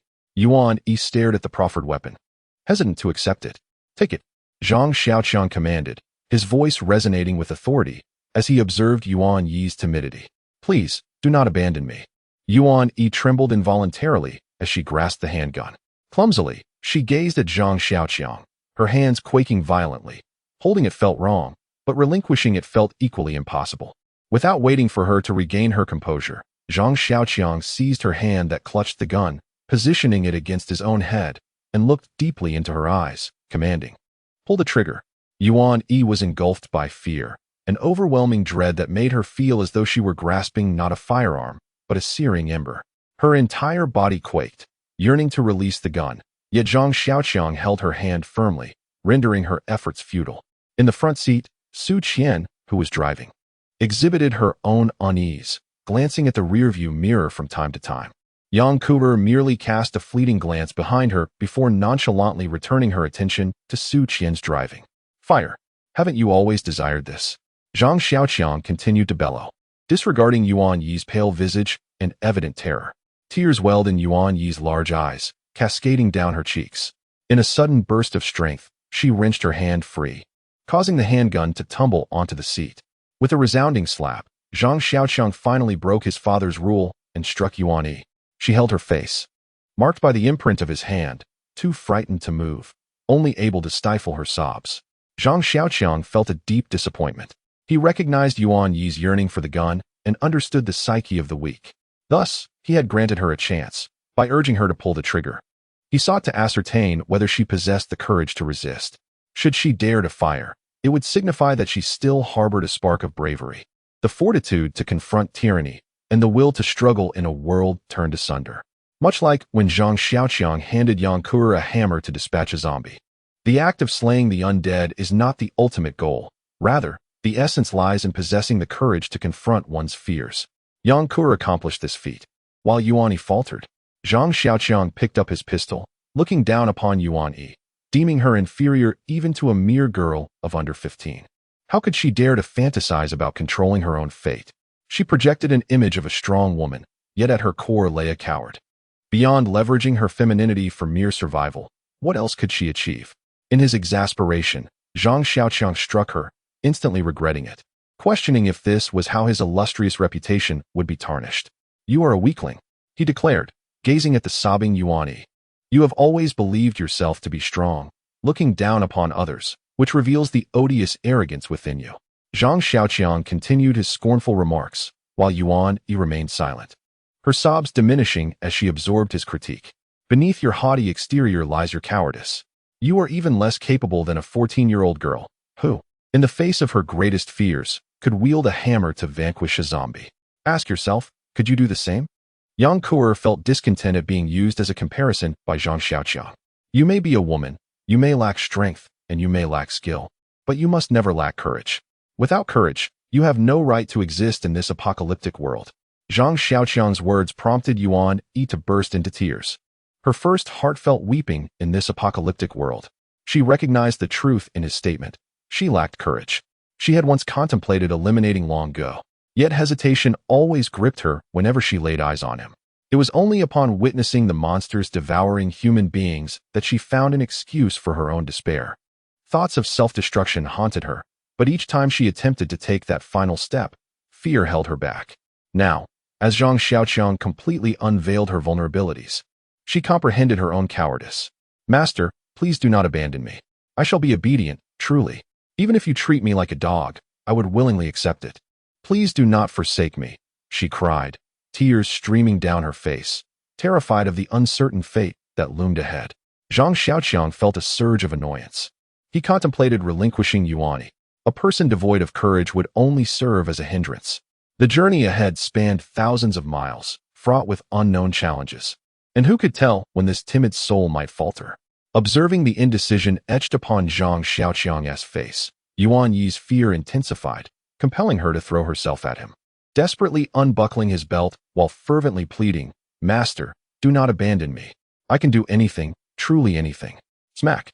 Zhang Xiaoqiang struck her again, for where there was one slap, there would inevitably be another, especially towards someone he found intolerable. Despite the sting of the blow, Yuan Yi's spirits lifted. "Master, strike me if you wish. I will accept it however you choose." Zhang Xiaoqiang, taken aback by her response, felt an odd mixture of amusement and sorrow. "Behave yourself," he commanded, and Yuan Yi immediately complied, donning an expression of utmost obedience. "I offer you another opportunity. This is a hammer, should you encounter a solitary zombie. You may choose to slay it, consume it, or simply disembark from the vehicle. Zhang Xiaoqiang urged Yuan Yi to make a decision. Yuan Yi hesitated as she gazed at the hammer before her, acutely aware that once a choice was made, there would be no turning back. Her fear of Zhang Xiaoqiang eclipsed her dread of Long Gu. Long Gu merely required obedience for everything to be satisfactory, while Zhang Xiaoqiang compelled her to confront those man-eating monsters alone. She wrestled internally, observing the desolate farmlands and the scattered zombies beyond the car window, then glancing repeatedly at the iron hammer. Zhang Xiaoqiang's eyes, filled with unspoken desperation, were met with indifference.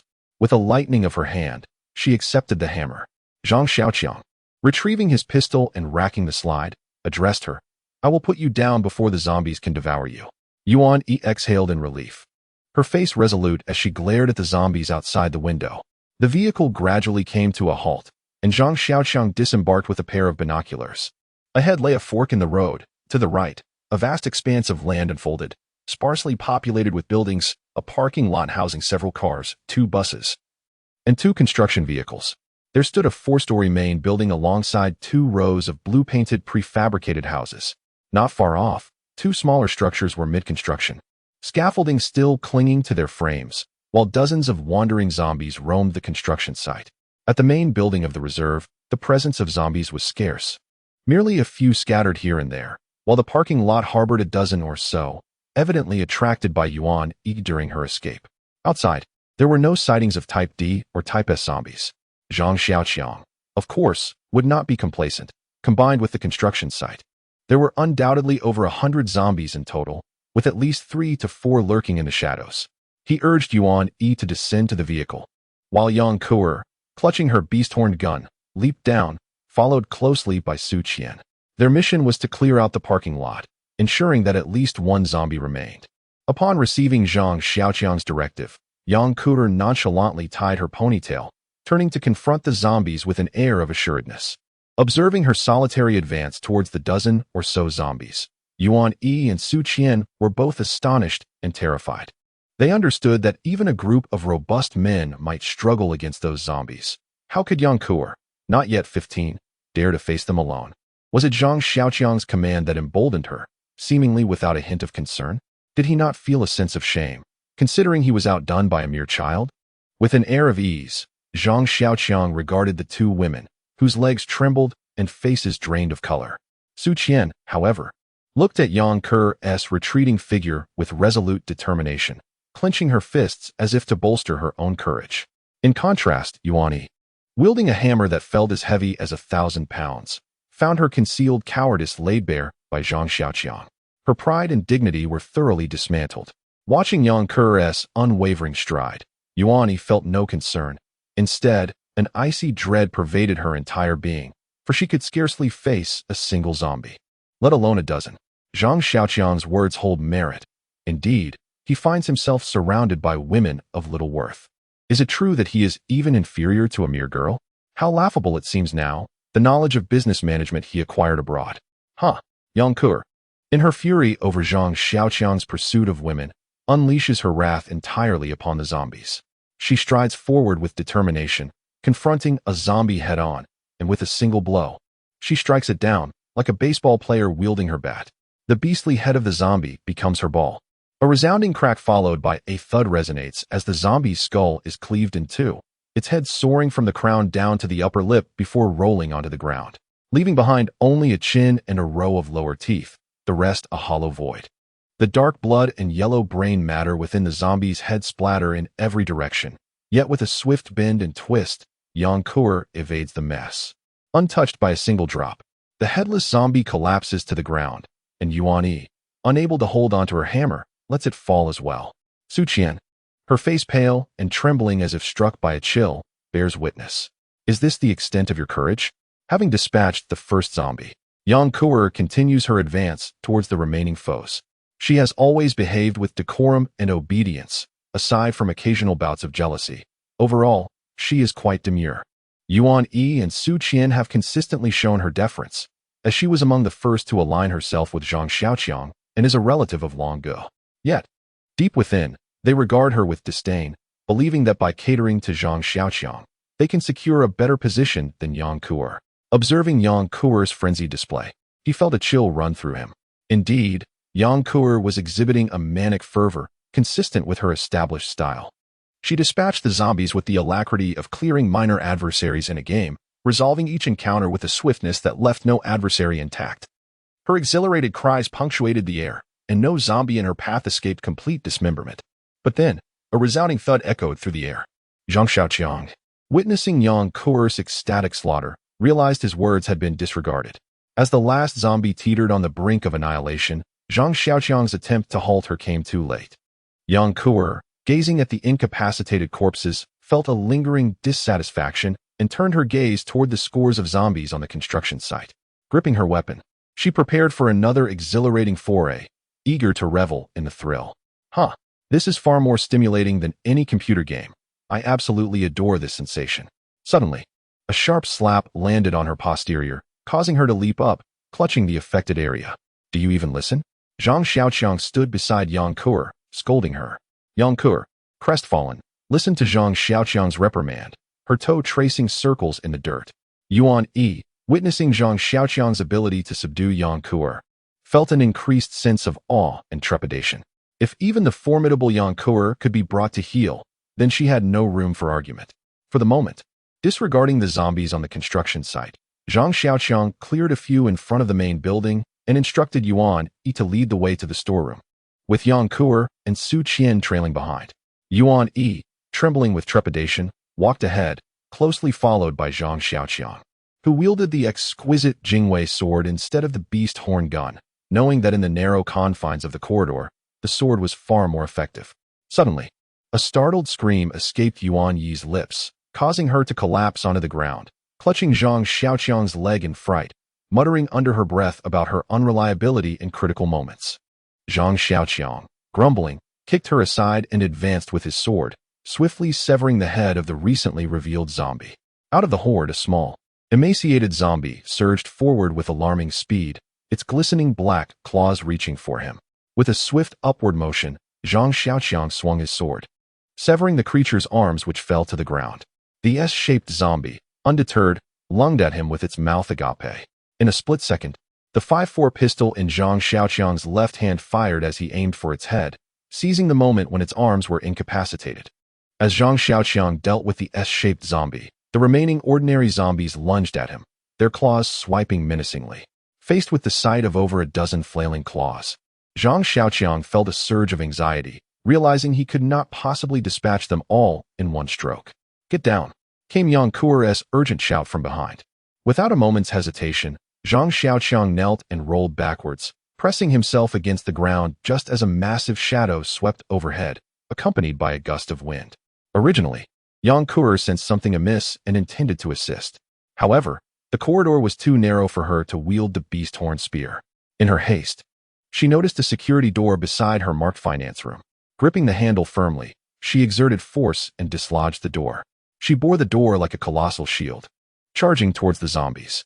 With a resounding clang, the iron door was placed before the zombies. Yang Kuer then angled the door, its corners plowing against the walls and pushing the zombies backward. Eventually, they were forced to the end of the corridor, where they incessantly battered against the iron door, leaving deep grooves in the walls. Yang Kuer pulled down on the iron door, and as the wall dust settled, it became wedged tightly in the brick crevice. The zombies were now securely confined, their countless claws reaching helplessly through the gaps, flailing in the air. Yuan Yi sat on the ground, a puddle of moisture forming beneath her, evidently having lost control in her fright. It was indeed a blessing that she could escape from this predicament. Zhang Xiaoqiang rose from the ground and approached Yuan Yi, observing her. Upon noticing his gaze, Yuan Yi hastily scrambled to her feet, her body trembling slightly. Her legs pressed together in embarrassment, a flush creeping onto her face as she glanced at his ashen demeanor, which was now turning pale. Is this your courage? Zhang Xiaoqiang felt a mix of frustration and turmoil. He found himself utterly speechless. Just moments before, he had been filled with a fierce desire to eliminate the zombies. Yet now he was paralyzed by fear. Hadn't Yang Kuer, when pursued by dozens of zombies like a hunted rabbit, exhibited greater composure than her? Zhang Xiaoqiang finally understood that sending her to kill zombies wasn't about monster slaying, but akin to warmly inviting the zombies to have a taste, a pure act of self-sacrifice. He decided to attempt extreme therapy. Grabbing Yuan Yi's arm, he dragged her to the iron gate. Yuan Yi, seeing the zombies so close, involuntarily recoiled. A sudden burst of strength nearly freeing her from Zhang Xiaoqiang's grasp. "Can't handle you, huh?" Zhang Xiaoqiang muttered fiercely, with his left hand still gripping her arm. He seized her hair with his right, forcing her head towards the zombie's claws. Yuan Yi, witnessing the zombie's claws mere centimeters from her nose, shrieked in terror, shaking her head in a desperate attempt to escape Zhang Xiaoqiang's hold. Alas, her hair was firmly clutched, and all she gained was a painful scalp. The stench of decay from the zombie's claws filled her nostrils, and Yuan Yi closed her eyes in despair. "Open your eyes, or I'll throw you in," Zhang Xiaoqiang threatened coldly from behind. Terrified of being devoured, Yuan Yi opened her eyes, focusing on the claws inches from her face and the horde behind the gate. Yuan Yi observed the densely packed zombies behind the iron gate, their claws reaching through the gaps, waving incessantly before her eyes. She couldn't even begin to count them all. The iron gate groaned under the pressure, seemingly on the verge of collapse, threatening to unleash the horde. Suddenly, Zhang Xiaoqiang noticed Yuan Yi trembling. A pungent odor of feces emanated from her. Zhang Xiaoqiang remained unmoved. Yang Kuo's stench had been even stronger, yet he had taken her everywhere, hadn't he?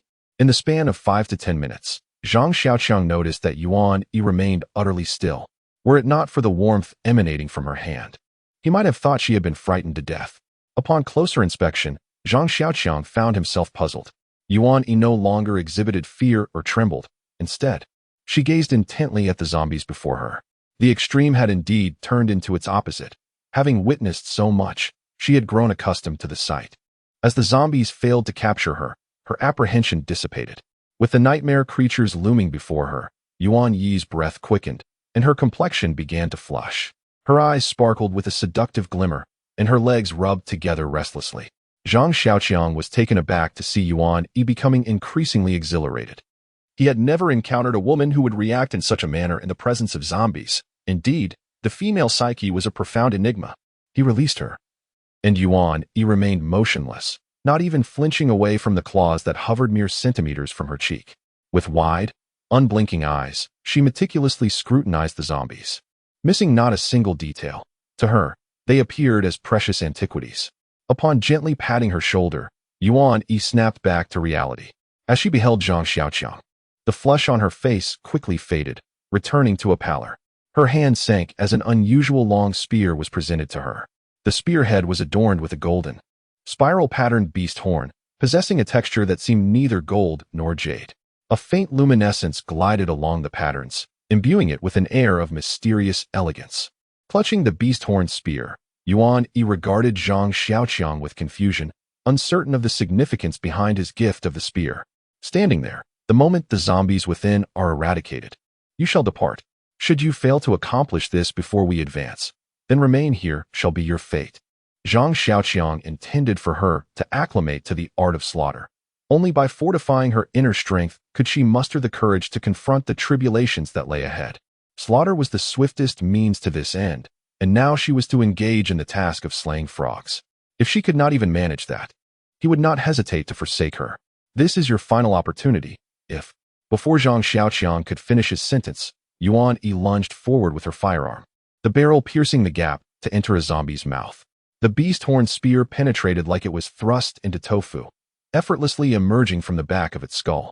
Subsequently, with a natural flair, she spun the weapon, reducing the zombie's head to mere fragments. Without pause, she withdrew the spear and thrust again. This time, the aim was slightly askew, as the weapon entered through the chest of another zombie.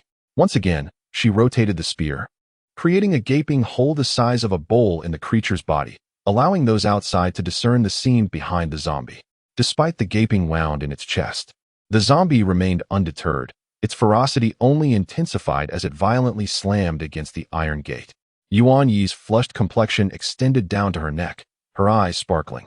A small tongue darted out, gliding over her slightly parched lips, as she thrust the beast horn spear once more. This time, the enraged zombie met its tragic end. The spear pierced its throat, and with the rotation of the weapon, flesh, blood, and bone erupted from its neck. With a resounding thud, the zombie's head tumbled to the ground, followed by the headless body toppling backward, only to be wedged amidst the throng of zombies, unable to fall. Zhang Xiaoqiang gazed at Yuan Yi, who was exuding an air of dominance, and he was filled with a myriad of emotions. Although he harbored no affection for her, even feeling a sense of aversion, he found himself repeatedly granting her opportunities. Why was that? Did he see a reflection of himself in her?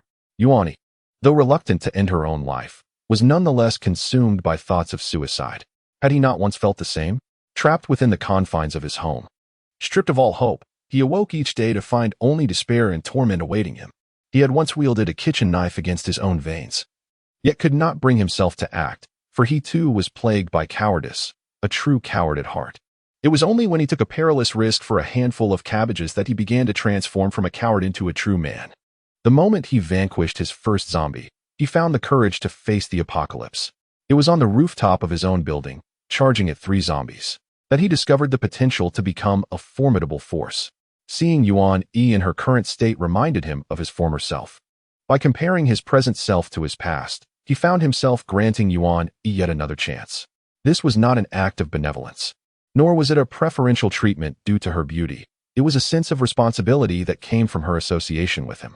He felt compelled to equip her with the means to survive in this harsh new world, for the apocalypse demanded strength, and in its unforgiving realm, even beauty and former high status held no significance.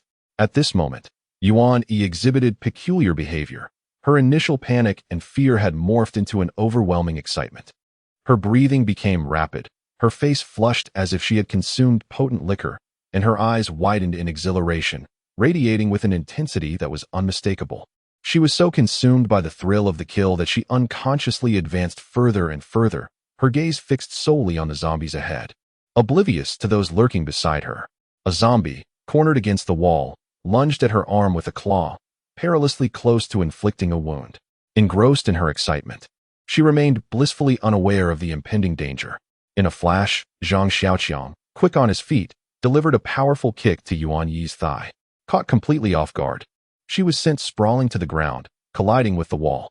Sitting there, she rubbed her head, bewilderment etched across her face as she regarded Zhang Xiaoqiang. Have your eyes migrated to the top of your head? How could you not see such a large zombie? If I had delayed even a moment longer, you would have transformed into one of them. Zhang Xiaoqiang berated her, pointing at the zombie in the corner. Upon witnessing the creature's claws flailing in the very spot where she had stood moments before, Yuan Yi's heart seized, rendering her breathless. After what felt like an eternity, she finally exhaled a long sigh, her eyes filled with gratitude as she looked at Zhang Xiaoqiang. Bracing herself with her right hand on the ground, she rose. Gripping her beast-horn spear, she glared at the zombie that had nearly harmed her, its grotesque visage no longer igniting excitement or fear within her. Instead, it radiated a fierce crimson, akin to a small flame flickering intensely in her pupils. With each thrust of the beast-horn spear, leaving gaping wounds in the zombie's flesh. The crimson in Yuan Yi's eyes deepened, her lips murmuring fragmented words like grass and dry. The once timid Yuan Yi had transformed into a formidable leader. Watching her gradually reduce the zombie to a mere skeleton, a shiver of unease ran down Zhang Xiaoqiang's spine as he questioned the righteousness of his actions in pushing her thus far. Zhang Xiaoqiang's zombie kills lacked passion or fear. He slaughtered purely for survival. Save for the D2, he derived no gratification from any zombie, nor did he find any pleasure in the act of killing. Yang Kutter approached zombie slaying with the detached attitude of playing a video game, viewing them as mere gophers to be hammered without a second thought. She reveled in the fleeting excitement, quickly forgetting it afterward. Yuan Yi, however, was different.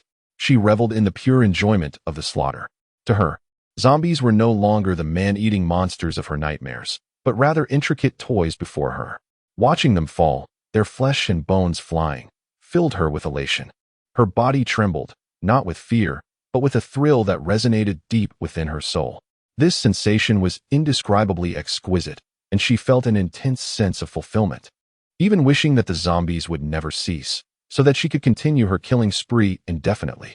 Zhang Xiaoqiang found himself utterly perplexed by Yuan Yi. Beneath her veneer of submission, which surpassed even that of Su Qian, lay an inherent arrogance. Although she appeared exceedingly timid, after a surge of intense fear, she exhibited a bloodthirstiness that was striking. The zombie that had dared to provoke Yuan Yi could no longer withstand her relentless torment. Its bones lay shattered, unable to support its body, and it collapsed to the ground.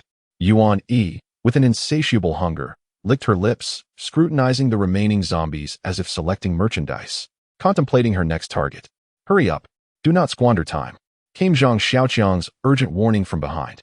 Upon hearing this, Yuan Yi hesitated no longer. Her beast-horn spear thrust forth with precision. After dispatching a dozen zombies, her aim had significantly improved, and with a casual shot, she pierced the eye of one zombie. It collapsed to the ground like a robot, with its switch turned off. Yang Kuer watched from the sidelines, finding the scene exceedingly dull. To her, this level of combat resembled the craft projects of kindergarten children, devoid of any excitement. She longed to wield a hefty club, striking down foes with the same ease as swatting flies, sending those stinking creatures flying. Meanwhile, Su Qian's face turned ashen as she observed. She could not comprehend how Yuan Yi, who had once seemed more timid than herself, had transformed into such a formidable force. As Yuan Yi ruthlessly annihilated the zombies, she radiated confidence, her previous timidity vanishing entirely, leaving Su Qian far behind. Return or perish. Sushi found herself perplexed by Zhang Xiaoqiang. Having been a call girl and a lobby manager, she had encountered a myriad of personalities, yet none were as capricious as him. Despite his evident disdain for Yuan Yi, he repeatedly extended opportunities to her. He was undeniably more considerate towards her than he was towards Yuan Yi, yet he was twice as harsh during training. A deep-seated fear gripped her. She dreaded the possibility of failing to meet Zhang Xiaoqiang's expectations and being cast aside. She was merely a petite woman. A woman with a touch of cunning, but in the torrent of this apocalyptic era, her modest guile seemed utterly inconsequential. During her morning run, she recognized that among Zhang Xiaoqiang's women, she was the least capable. Not only was Yang Kuer superior, but even Yuan Yi eclipsed her. Her femininity paled in comparison to the innocent charm of Yang Kuer and the striking beauty and haughty demeanor of Yuan Yi. She had once believed herself to be resilient, capable of enduring hardship, and able to meet Zhang Xiaoqiang's standards, envisioning herself standing before him like a warrior, liberated from the fate of a mere slave. However, witnessing Yuan Yi now, slaying zombies like a true fighter, she felt an overwhelming sense of defeat. "Father, watch over me from afar. Your daughter will survive. She will thrive." Sushi encouraged herself inwardly, her eyes devoid of uncertainty, infused instead with a newfound strength. The zombies, devoid of sight, remained oblivious to danger. As the undead ahead were dispatched, others lunged forward, yet Yuan Yi remained undeterred, continuing to strike down the relentless horde that surged towards them. Having exerted considerable physical strength during the morning's exercise, and subsequently enduring several unsettling shocks in the afternoon, my body began to falter, and the ferocity of my thrusts diminished noticeably. 3 remaining, 2 remaining, 1 remaining, I muttered inwardly. A wave of relief washing over me as only a solitary zombie remained. Observing the final zombie, Zhang Xiaoqiang inspected his pistol, holding it defensively in his grasp. It was a formidable D-type zombie, possessing the strength to breach a security door, while Yang Kuer's barricaded iron gate could deter ordinary zombies. Its ability to withstand a D-type zombie was uncertain. Zhang Xiaoqiang refrained from alerting Yuan Yi, viewing this as her ultimate trial. Success would grant him a valuable ally, while failure would result in her demise. "Rest in peace," he thought. "I shall avenge you." The D-type zombie had been confined to the rear of the horde until Yuan Yi cleared the path. The fallen zombies formed an irregular obstacle course, hindering its progress. As it cautiously navigated the terrain and reached the gate, Yuan Yi swiftly raised her weapon, aiming a precise shot at its face. The D-type zombie inadvertently stepped into a depression, causing it to momentarily slump. The beast-horn spear followed the contour of its cheek, carving a bloody path, tearing off its right ear, and continuing its trajectory to the back of its head. A gaping wound now marred the D-type zombie's face, extending from its mouth to the rear of its skull. The flesh of its cheek had been torn away, exposing the stark, white bone beneath. The once occupied space where its ear had resided was now a gaping cavity. The sensory damage to its ear sent the D-type zombie into a frenzy, emitting a deafening roar as it charged ferociously towards Yuan Yi. The iron door was violently struck, the edges wedged into the wall tiles emitted an eerie sound, and fragments of cement from the wall scattered and fell. Observing the iron door seemingly unable to withstand the assault of the D-type zombie, Yuan-Yi felt a surge of panic. She thrust her gun forward once more, but the speed of the beast horn spear was no longer what it once was. With a resounding thud, the beast horn pierced the right forearm of the D-type zombie. Yuan-Yi let out a cry, channeling all her strength into the gun. And with a determined push, the beast horn penetrated the forearm and emerged to stab into the chest of the D-type zombie, becoming lodged against its sternum. Before she could withdraw it, the D-type zombie raised its left arm and struck the gun with force. The sound of snapping would echoed as the beast horn was shattered into two pieces. Zhang Xiaoqiang's beast horn spear, crafted from wood of inferior quality, could not withstand the relentless assault of the D-type zombie. Holding the broken half of the wooden stick, Yuan-Yi felt momentarily dazed.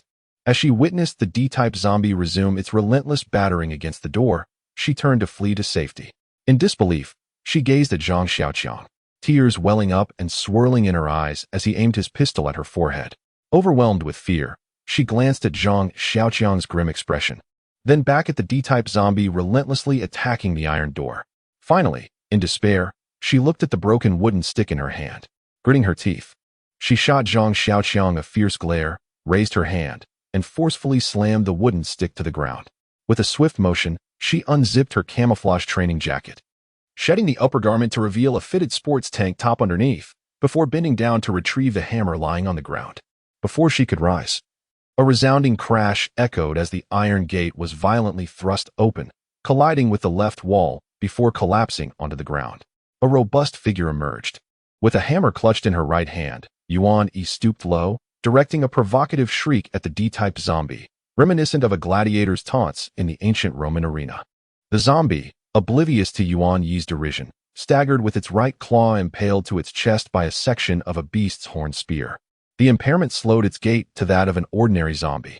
Yuan-Yi, constantly facing the zombie, moved nimbly from side to side, her steps agile and her form lithe. Ignoring all else, the D-type zombie lunged straight for Yuan-Yi, who seized the opportunity presented by the zombie's immobilized appendage to dart around to its rear.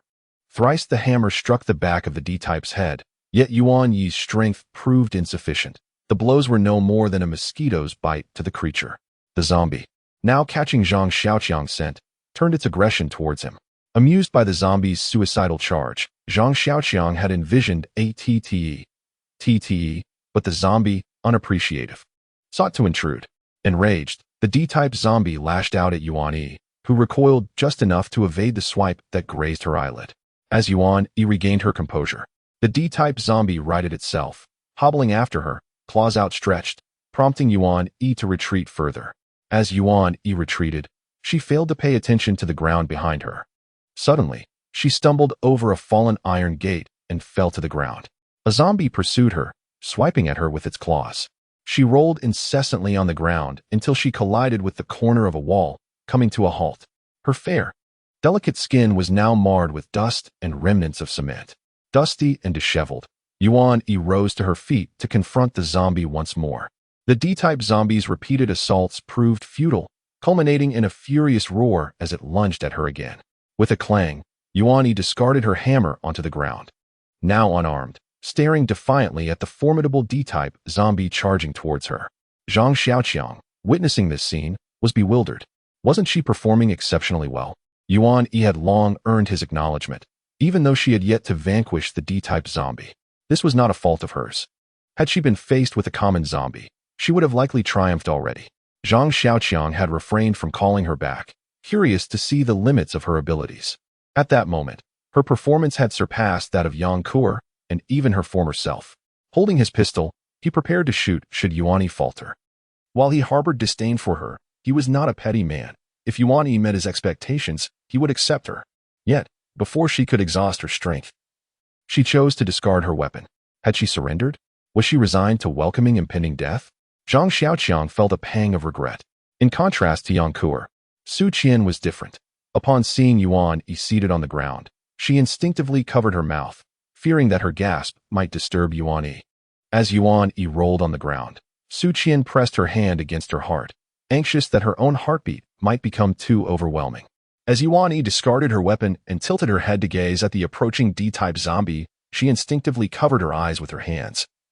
peeking through the gaps between her fingers, ready to clasp them shut at any moment.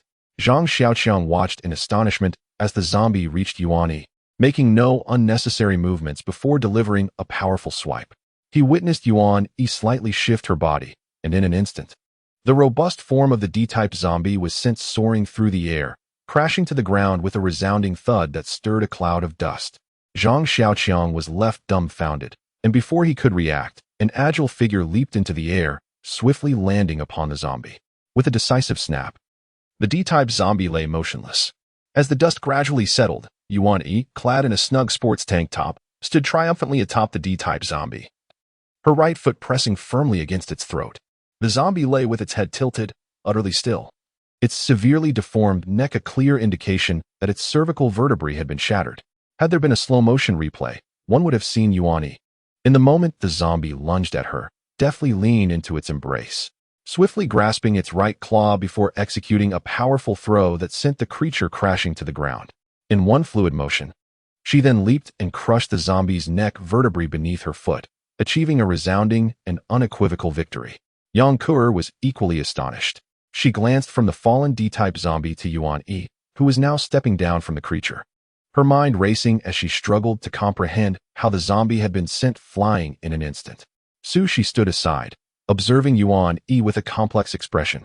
She could not fathom why, when they had both stepped out, their statuses seemed comparable, and she even held an advantage over Yuan Yi, as at least Zhang Xiaoqiang did not harbor any disdain for her. Yet, why had Yuan Yi transformed so abruptly, becoming someone she could hardly recognize?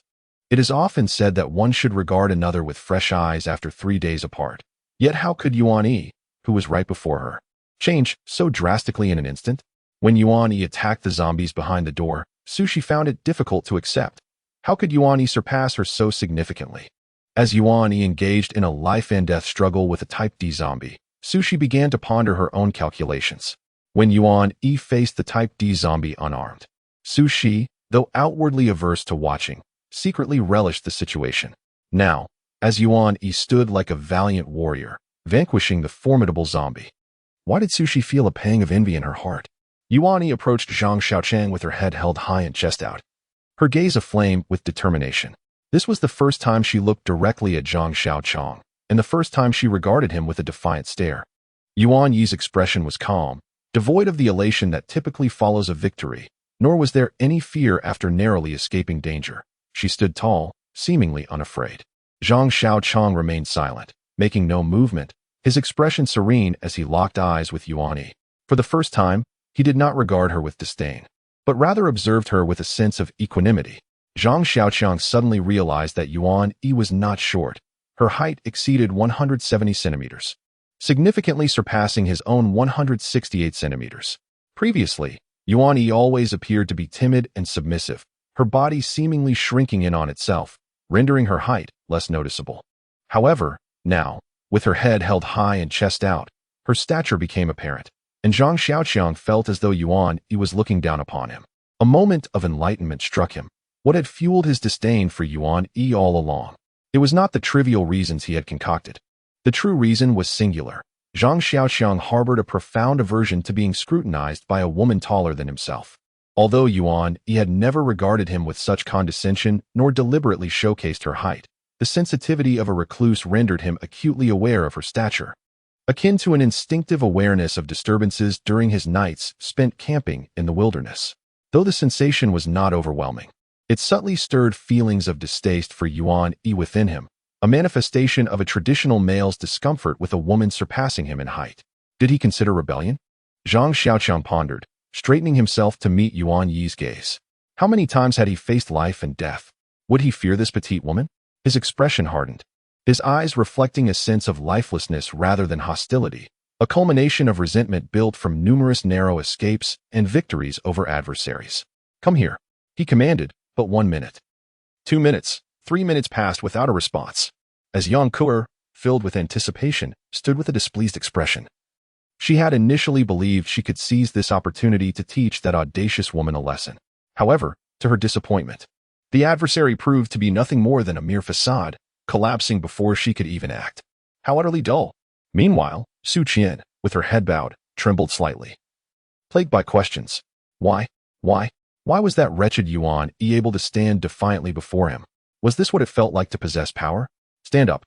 Zhang Xiaoqiang commanded Yuan Yi, who knelt at his feet. Yuan Yi obediently rose, lowering her gaze as she returned the hammer to Zhang Xiaoqiang. He took the hammer, observing the bowed figure of Yuan Yi, and instructed, "Lift your head. You shall no longer kneel, nor will you need to lower your gaze, even when facing me.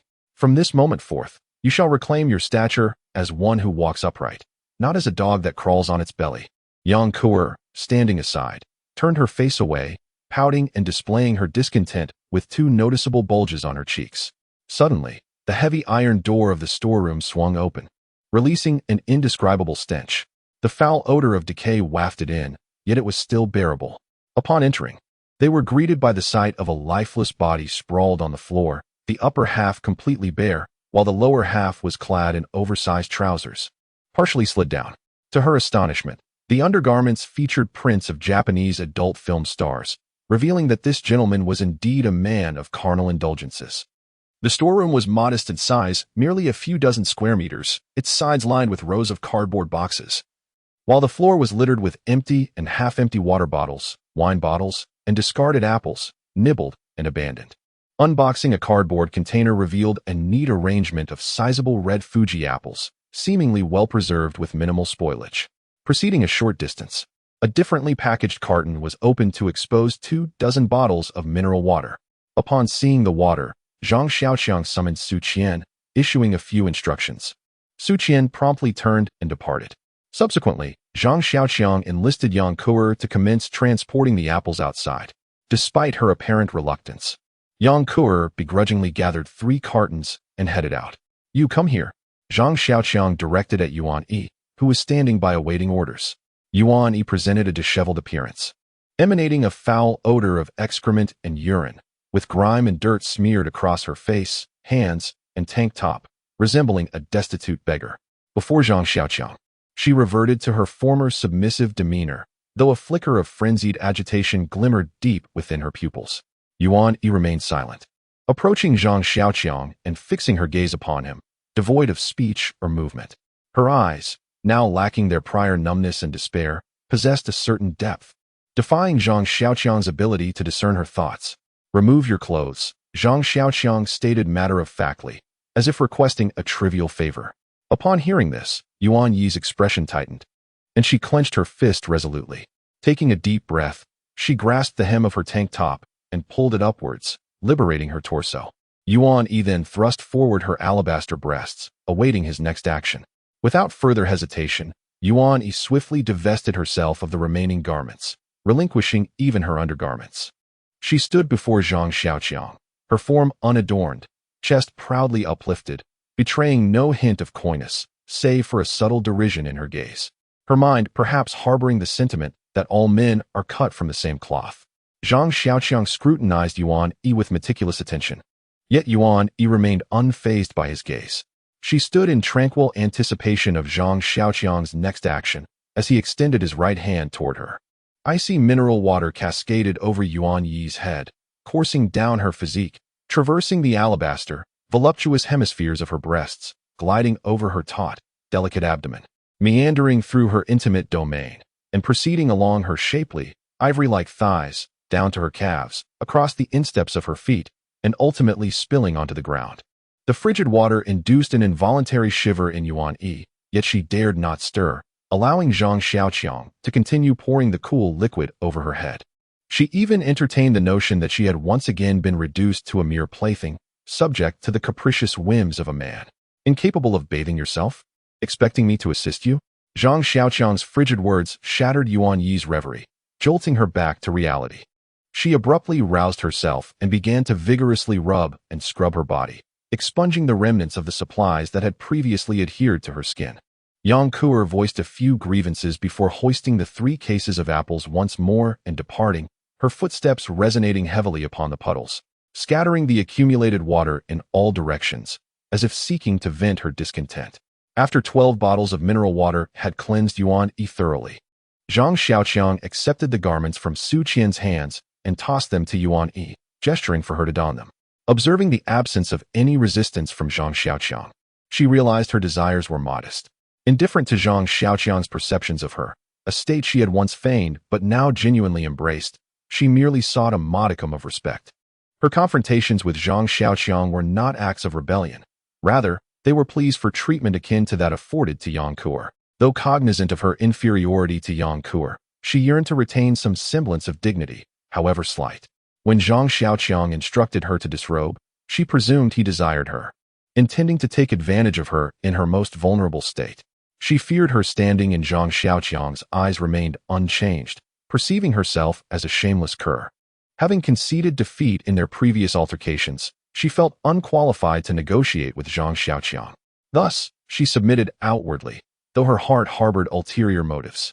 Contrary to her expectations, Zhang Xiaoqiang did not succumb to animalistic desires. Instead, he directed her to cleanse herself and don fresh garments. This sufficed. She had attained what she sought. Yuani, refraining from infatuation, silently etched everything into her memory. Only through loss does one truly appreciate value.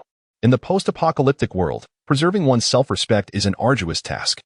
Having endured a series of setbacks and trials in recent days, her body remained weary, yet her heart experienced a sense of liberation.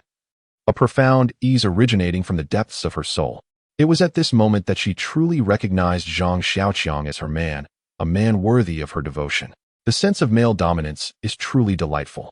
Zhang Xiaoqiang observed Yuan Yi, who had tidied herself up impeccably, her body now free from the unpleasant odor that had previously lingered.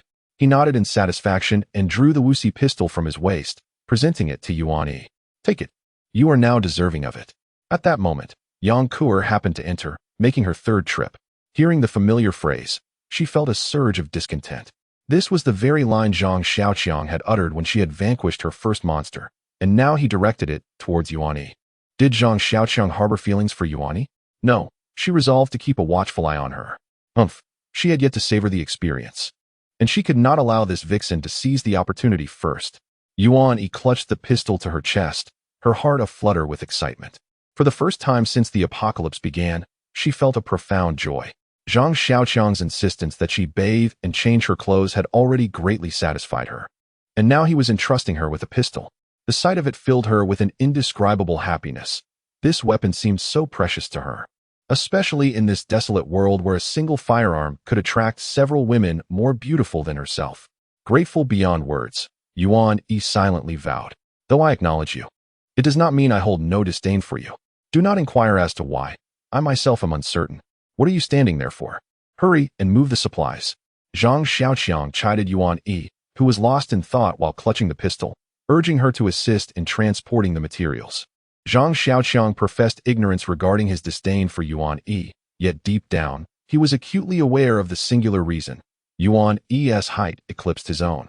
As a staunch adherent of traditional masculinity, this reality was an unbearable affront to his pride.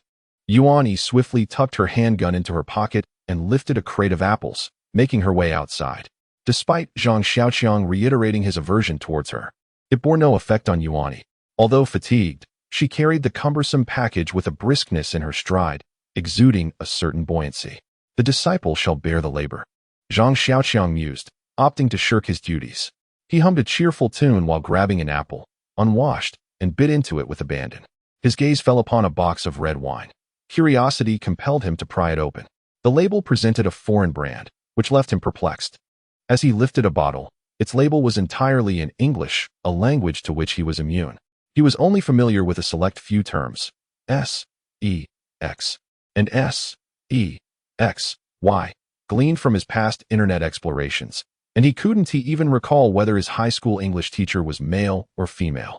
Turning the bottle, he discovered the back label adorned with the words Moose Red Wine, and upon noticing the origin was France, he muttered about decadence.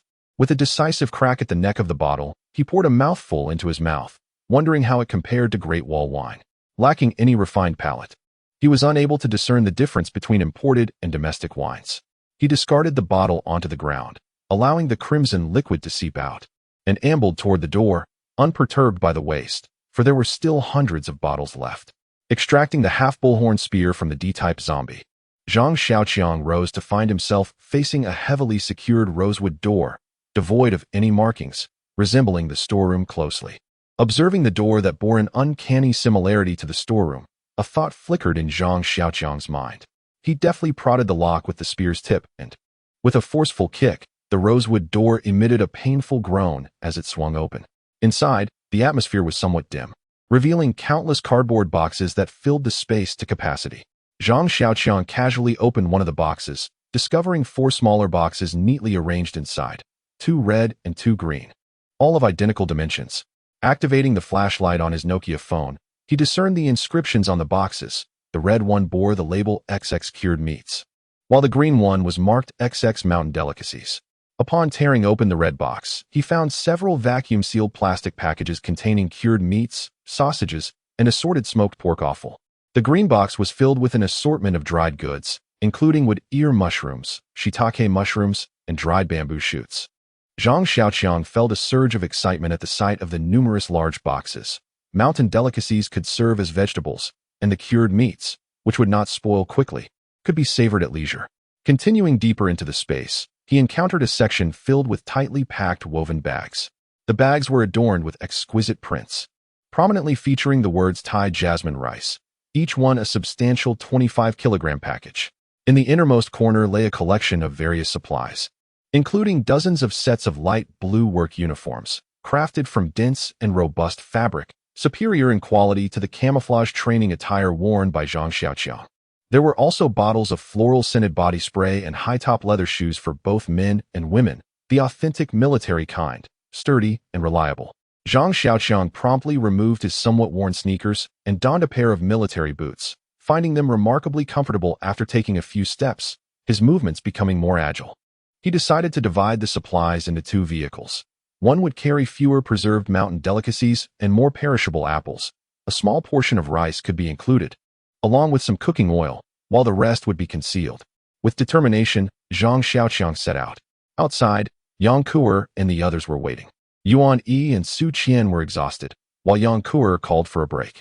It was still early, and the apples had been moved. They were now transferring the cooking oil.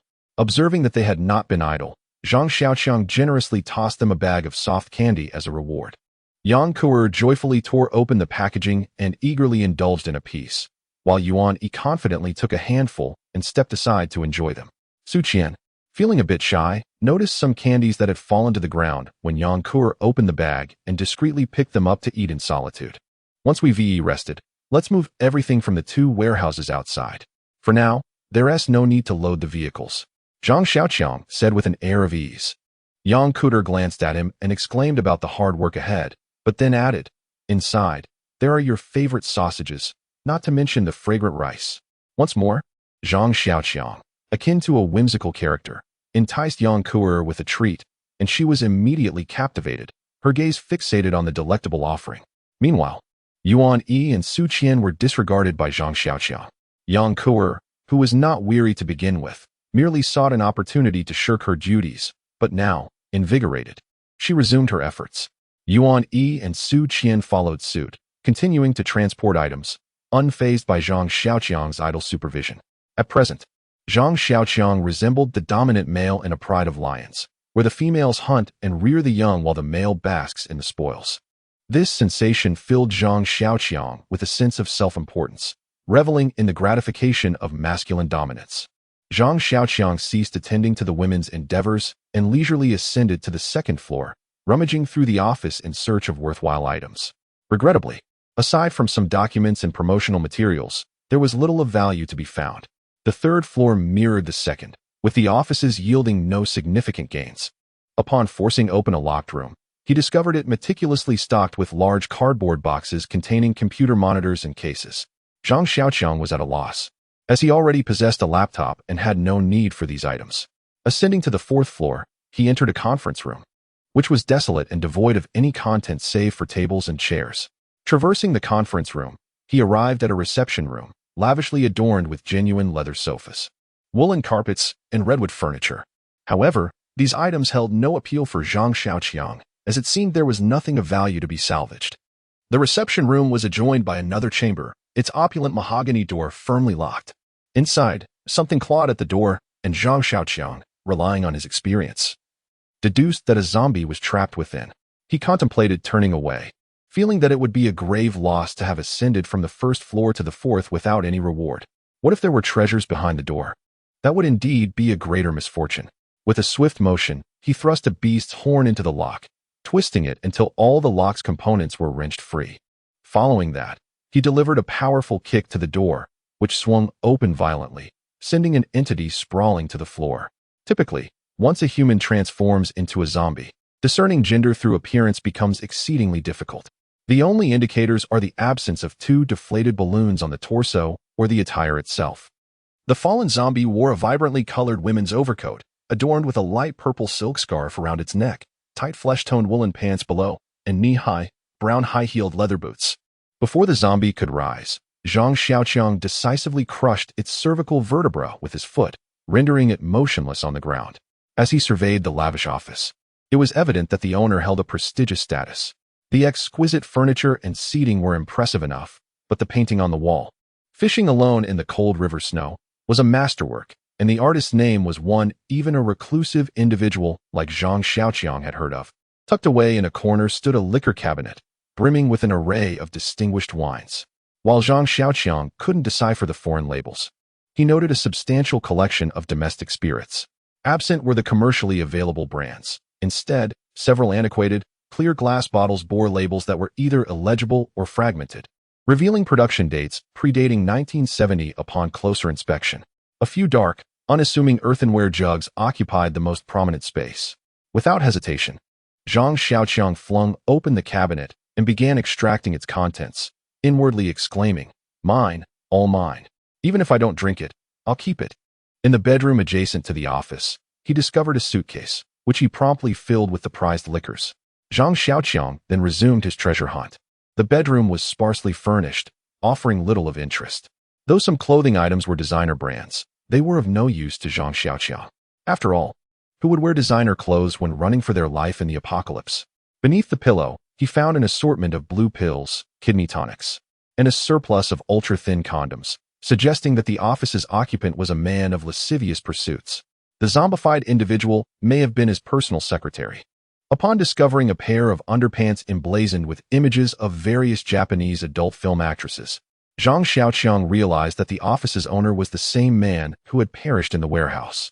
In the desk, Zhang Xiaoqiang unearthed a considerable stash of fine cigarettes. There were at least 20 or 30 cartons of various brands, some of which were entirely unfamiliar to him. Brands like Panda and Nanjing Jiawuji Zun were casually piled at the bottom, while even the Yellow Crane Tower 1916 was unremarkable. On top were a few cartons of unbranded, plain white cigarettes. Zhang Xiaoqiang, unconcerned with the details, simply crammed them into his bag. Ultimately, he indeed unearthed some remarkable treasures, stacks of adult DVDs adorned with images of either innocent or sultry actresses, hidden away in the farthest corner of the drawer. It was truly fortuitous for Zhang Xiaoqiang to discover them. As he gazed upon the exquisitely packaged discs, he couldn't help but exclaim in disbelief. How is this even the original? With bags brimming with his finds, he descended the stairs, only to find Yang Kuer and the others nearly finished with their moving. Spotting Zhang Xiaoqiang laden with his spoils, Yang Kuer hurried over, eager to delve into his treasures. Zhang Xiaoqiang, indifferent, allowed her to explore. However, upon discovering the cigarettes and alcohol within, her interest waned, and she turned to exit. "Heh, those treasures are buried deep. Of course, you wouldn't see them." He hummed a tune, trailing behind Yang Kuer as they reached the doorway. Outside the main building, the open space was cluttered with a plethora of supplies, evoking a sense of accomplishment. Yuan Yi and Su Qian lounged on the steps in front of the building, while Yang Kuer rummaged through the boxes in search of items that piqued her interest. She had donned high-top leather shoes, which now made her appear only slightly shorter than Zhang Xiaoqiang. Observing Yang Kuer's continued growth, he silently prayed, "Oh, any deity out there, please spare this girl from growing any taller." Zhang Xiaoqiang turned his attention away from the women, gazing towards the parking lot, where an array of vehicles lay shrouded in a thick layer of dust. The cars, now dulled in color, presented a rather desolate and forlorn sight. Approaching a rugged off-road vehicle, I brushed away the dust accumulating on the windshield, revealing a spacious interior capable of accommodating 7 or 8 individuals comfortably. The roof rack could also hold a considerable amount of cargo. If only I could locate the key, I could drive it away. Observing the imposing vehicle before him, Zhang Xiaoqiang felt a pang of regret. Who knew where the key was hidden? Yuan Yi stepped forward, glancing at Zhang Xiaoqiang, and cautiously remarked, "That belongs to Director Li of the Preparation Office, the same individual who perished in the storeroom." A medium-sized truck sped ahead, while Zhang Xiaoqiang occupied the passenger seat of the Hummer, gazing out at the passing scenery with a sense of wonder. He mused about the peculiar connection he shared with Director Li, who had bestowed upon him an abundance of fine cigarettes, exquisite liquor, and even authentic adult films. Now, he was gifted this striking Hummer, truly a commendable comrade, especially considering that the key was conveniently secured to his belt, saving Zhang Xiaoqiang the trouble of ascending to the 4th floor, thus conserving both time and energy. What a thoughtful gesture. Yuan Yi drove attentively. Ever since receiving the handgun from Zhang Xiaoqiang, she had been exceedingly cautious. Aware of Zhang Xiaoqiang's disdain for her, she treaded carefully. Now endowed with the courage to confront zombies, she believed this newfound bravery was a gift from him. If Zhang Xiaoqiang were to cast her aside, she questioned whether she would still possess the fortitude to face the undead once more. In moments when Zhang Xiaoqiang compelled her to confront the zombies, an involuntary reliance on him began to take root within her. Lighting a cigarette, he inhaled deeply, watching the smoke curl from his lips, and Zhang Xiaoqiang began to introspect. Yuan Yi was a woman of multifaceted personality. At times, she exuded pride, while at others, she displayed humility. Yet beneath her exterior lay a latent desire for destruction, a yearning so profound that even she was oblivious to it. Zhang Xiaoqiang felt a chill as he witnessed her mercilessly slay the zombie. Did she have a cigarette? When cornered, she unleashed an astonishing courage and an extraordinary calmness, reveling in the act of killing. Her enjoyment of slaughter left Zhang Xiaoqiang perplexed. How could a timid little lamb, once terrified of zombies, suddenly transform into a fierce lioness? Then there was Su Qian, who, despite her bowed head, betrayed her inner turmoil through her trembling body. Zhang Xiaoqiang understood Su Qian's sentiments, a weakling harboring jealousy at the sight of her companion's newfound strength. However, he could not fathom why Su Qian would cast a look of envy towards Yuan Yi. It was indeed unsettling to think that a frail woman could possess such a disquieting glare. Yang Kuer was the one woman Zhang Xiaoqiang worried about the least. A bit carefree and unconcerned, her greatest virtue was her lack of worry. She cared for nothing but her own happiness, a rarity in a world ravaged by chaos. At least Zhang Xiaoqiang had never witnessed a genuine smile like hers among the survivors of this apocalypse. Her smile, directed at him, was one of the few joys he could still savor in these dire times. Certainly, there is also Zhang Xiaoqiang himself. He seems to have forgotten the despair he experienced at home while struggling for survival, how he took risks for a few cabbages. After relying on luck to eliminate the D2, he became arrogant. Although he professed to be striving for improvement, he did not refuse Yuan Yi's service. Instead, using the excuse of this is the nature of the weak to shamelessly indulge in it. When Yuan Yi, unarmed, defeated the D-type zombie, Zhang Xiaoqiang was profoundly struck. He suddenly realized that without weapons, he was nothing. Perhaps he could take down 1 or 2 ordinary zombies, but he lacked the courage to face the D-type. At that moment, Zhang Xiaoqiang recognized that this seemingly fragile little lamb had left him far behind. Ultimately, Yuan Yi hesitated, and Zhang Xiaoqiang found it hard to swallow his pride, feeling that being jealous of a woman was rather unworthy of him. Thus, he assisted Yuan Yi in bathing, viewing it as a form of compensation towards her. He even handed her his handgun, not merely as an acceptance of her, but also as a means to compel himself to refrain from relying on weapons to confront the unknown dangers ahead. Yuan Yi was not accustomed to initiating conversations, and, once she began speaking, she was unsure how to continue. What? Zhang Xiaoqiang did not catch her words. Do you have any cigarettes? Can you give me? After a long pause, Zhang Xiaoqiang handed her a pack of pandas. Keep it, he said, glancing at the merchandise in front of them. Zhang Xiaoqiang's mood remained unsettled. The more he thought about it, the more depressed he became. He turned to Yuan Yi and inquired, "How many techniques have you learned?" Yuan Yi nodded thoughtfully, recalling her previous studies in freehand combat abroad, where she had learned from an elderly man in Chinatown, who had never revealed his name, but was affectionately referred to as Old Lu by the locals. Upon her arrival in England, Yuan Yi initially struggled to adapt, often finding solace in wandering through Chinatown, surrounded by familiar skin tones and the comforting cadence of her native tongue, which somewhat alleviated the pangs of homesickness. Gradually, she forged numerous friendships and relished the opportunity to engage with her new acquaintances. One day, she observed an elderly man with snow-white hair, burdened by numerous items. Struggling to open a door, Yuan Yi approached him to offer assistance, and in doing so, she grew closer to old Lu, feeling a deep sympathy for the lonely elder. She would often visit him to provide companionship. On one occasion, while old Lu was practicing freehand combat at home, he inquired if Yuan Yi would be interested in learning. Seeing the glimmer of hope in his eyes, she graciously accepted his offer. Zhang Xiaoqiang remained silent, contemplating how he could persuade Yuan Yi to impart her knowledge of freehand techniques to him. He recognized that in a post-apocalyptic world, melee weapons proved more advantageous than firearms. The sound of gunfire often attracted nearby zombies, and the recoil of guns made accurate aiming challenging, particularly for ordinary citizens who had little to no experience with firearms. While melee weapons could break or become damaged, it was in such moments that one's skills truly shone. Engaging in unarmed combat differed significantly from wielding melee weapons.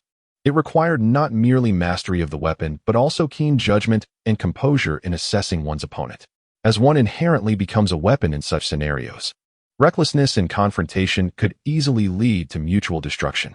Only by maintaining complete composure and discerning the strengths and weaknesses of one's opponent can one identify vulnerabilities and deliver a decisive blow. This principle, encapsulated in the Chinese martial philosophy of stillness conquers movement, gives rise to the adage as calm as a virgin, as swift as a startled hare. However, mastering the art of unarmed combat is not a simple endeavor. It demands a wealth of experience, unlike the mere repetition of stabbing motions, which may not translate into the fluidity required to vanquish the undead as effortlessly as one might dispatch a mere chicken. At this moment, Zhang Xiaoqiang's ingrained machismo rendered him hesitant to voice his needs. A man cannot easily lower himself to plead before a woman, nor could he muster the authority to issue a command. Alas, the discomfort of seeking assistance weighs heavily upon him. Amidst his turmoil, Zhang Xiaoqiang cast his gaze out the car window, recalling that he was not far from the small village where he had once rescued the third party. The memory of witnessing thousands of zombies congregating still sent shivers down his spine. Suddenly, an idea struck him. The cured meats and mountain goods in his vehicle had nowhere to be stored. Was there not a small yard behind the auto repair shop across from the oil depot? With a creak, two cars came to a halt at the entrance of the repair shop. Zhang Xiaoqiang leaped out of the vehicle and strode toward the establishment. In his previous haste to rescue others, he had not taken a proper look, hastily grabbing a tire and fleeing. The small yard was merely an accidental glimpse when he was clearing out zombies, something even he Wenbin and the others were unaware of. The scene before him was a dismal one.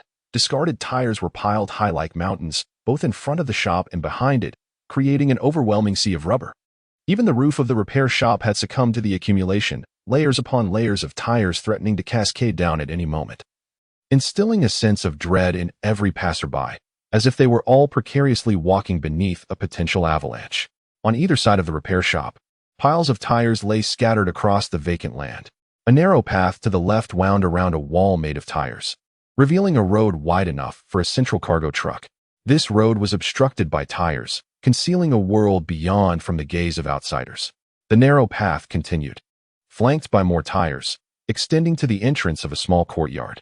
The iron gate of the courtyard stood ajar, and several gaunt corpses of zombies lay sprawled at the entrance, remnants of Zhang Xiaoqiang's previous encounter, now lifeless on the ground. The Hummer and the cargo vehicle were parked within the courtyard, where Zhang Xiaoqiang directed Yang Kuer and Yuan Yi to tidy the living room. Meanwhile, Su Qian busied herself in the kitchen, igniting the coal stove with bottled water to prepare dinner. It was already 4:30 in the afternoon. After dinner, they could reach the chicken farm before nightfall. With the living room cleaned, all that remained was to find fresh sheets and bedding for their stay. One storeroom had been cleared, the door and a portion of the wall demolished, perfectly accommodating the Hummer. Other areas were left undisturbed, as Zhang Xiaoqiang evidently intended to establish this place as a secret refuge, a sanctuary to retreat to at the first sign of trouble, should danger arise. Igniting the tires outside would keep the zombies at bay, ensuring their safety. The three of them sat at the dining table, sharing a meal. Su Qian hesitated to sit, and Zhang Xiaoqiang, indifferent, left her to her own devices. She busily served him food and poured him water, while Yuan Yi appeared quite at ease, though her eyes occasionally darted towards Zhang Xiaoqiang. Noticing him continuously selecting his favorite dishes, she deliberately avoided the plate he favored, opting instead for the items he showed disinterest in. In contrast, Yang Kuer cared little for such nuances. She simply took whatever caught her fancy, occasionally playfully snatching sausages and bamboo shoots from Zhang Xiaoqiang's plate. Zhang Xiaoqiang, Yuan Yi, and Yang Kuer dined together with great satisfaction. Previously, he had lived alone, subsisting on sporadic meals, but with Yang Kuer's arrival, life became more vibrant. However, when dining with Long Guo and his companions, he felt an unsettling disconnection. Often treading carefully with his words, he was reluctant to mingle with a group of criminals, which led him to contemplate departure. Yet, if he were to leave, preparations were essential.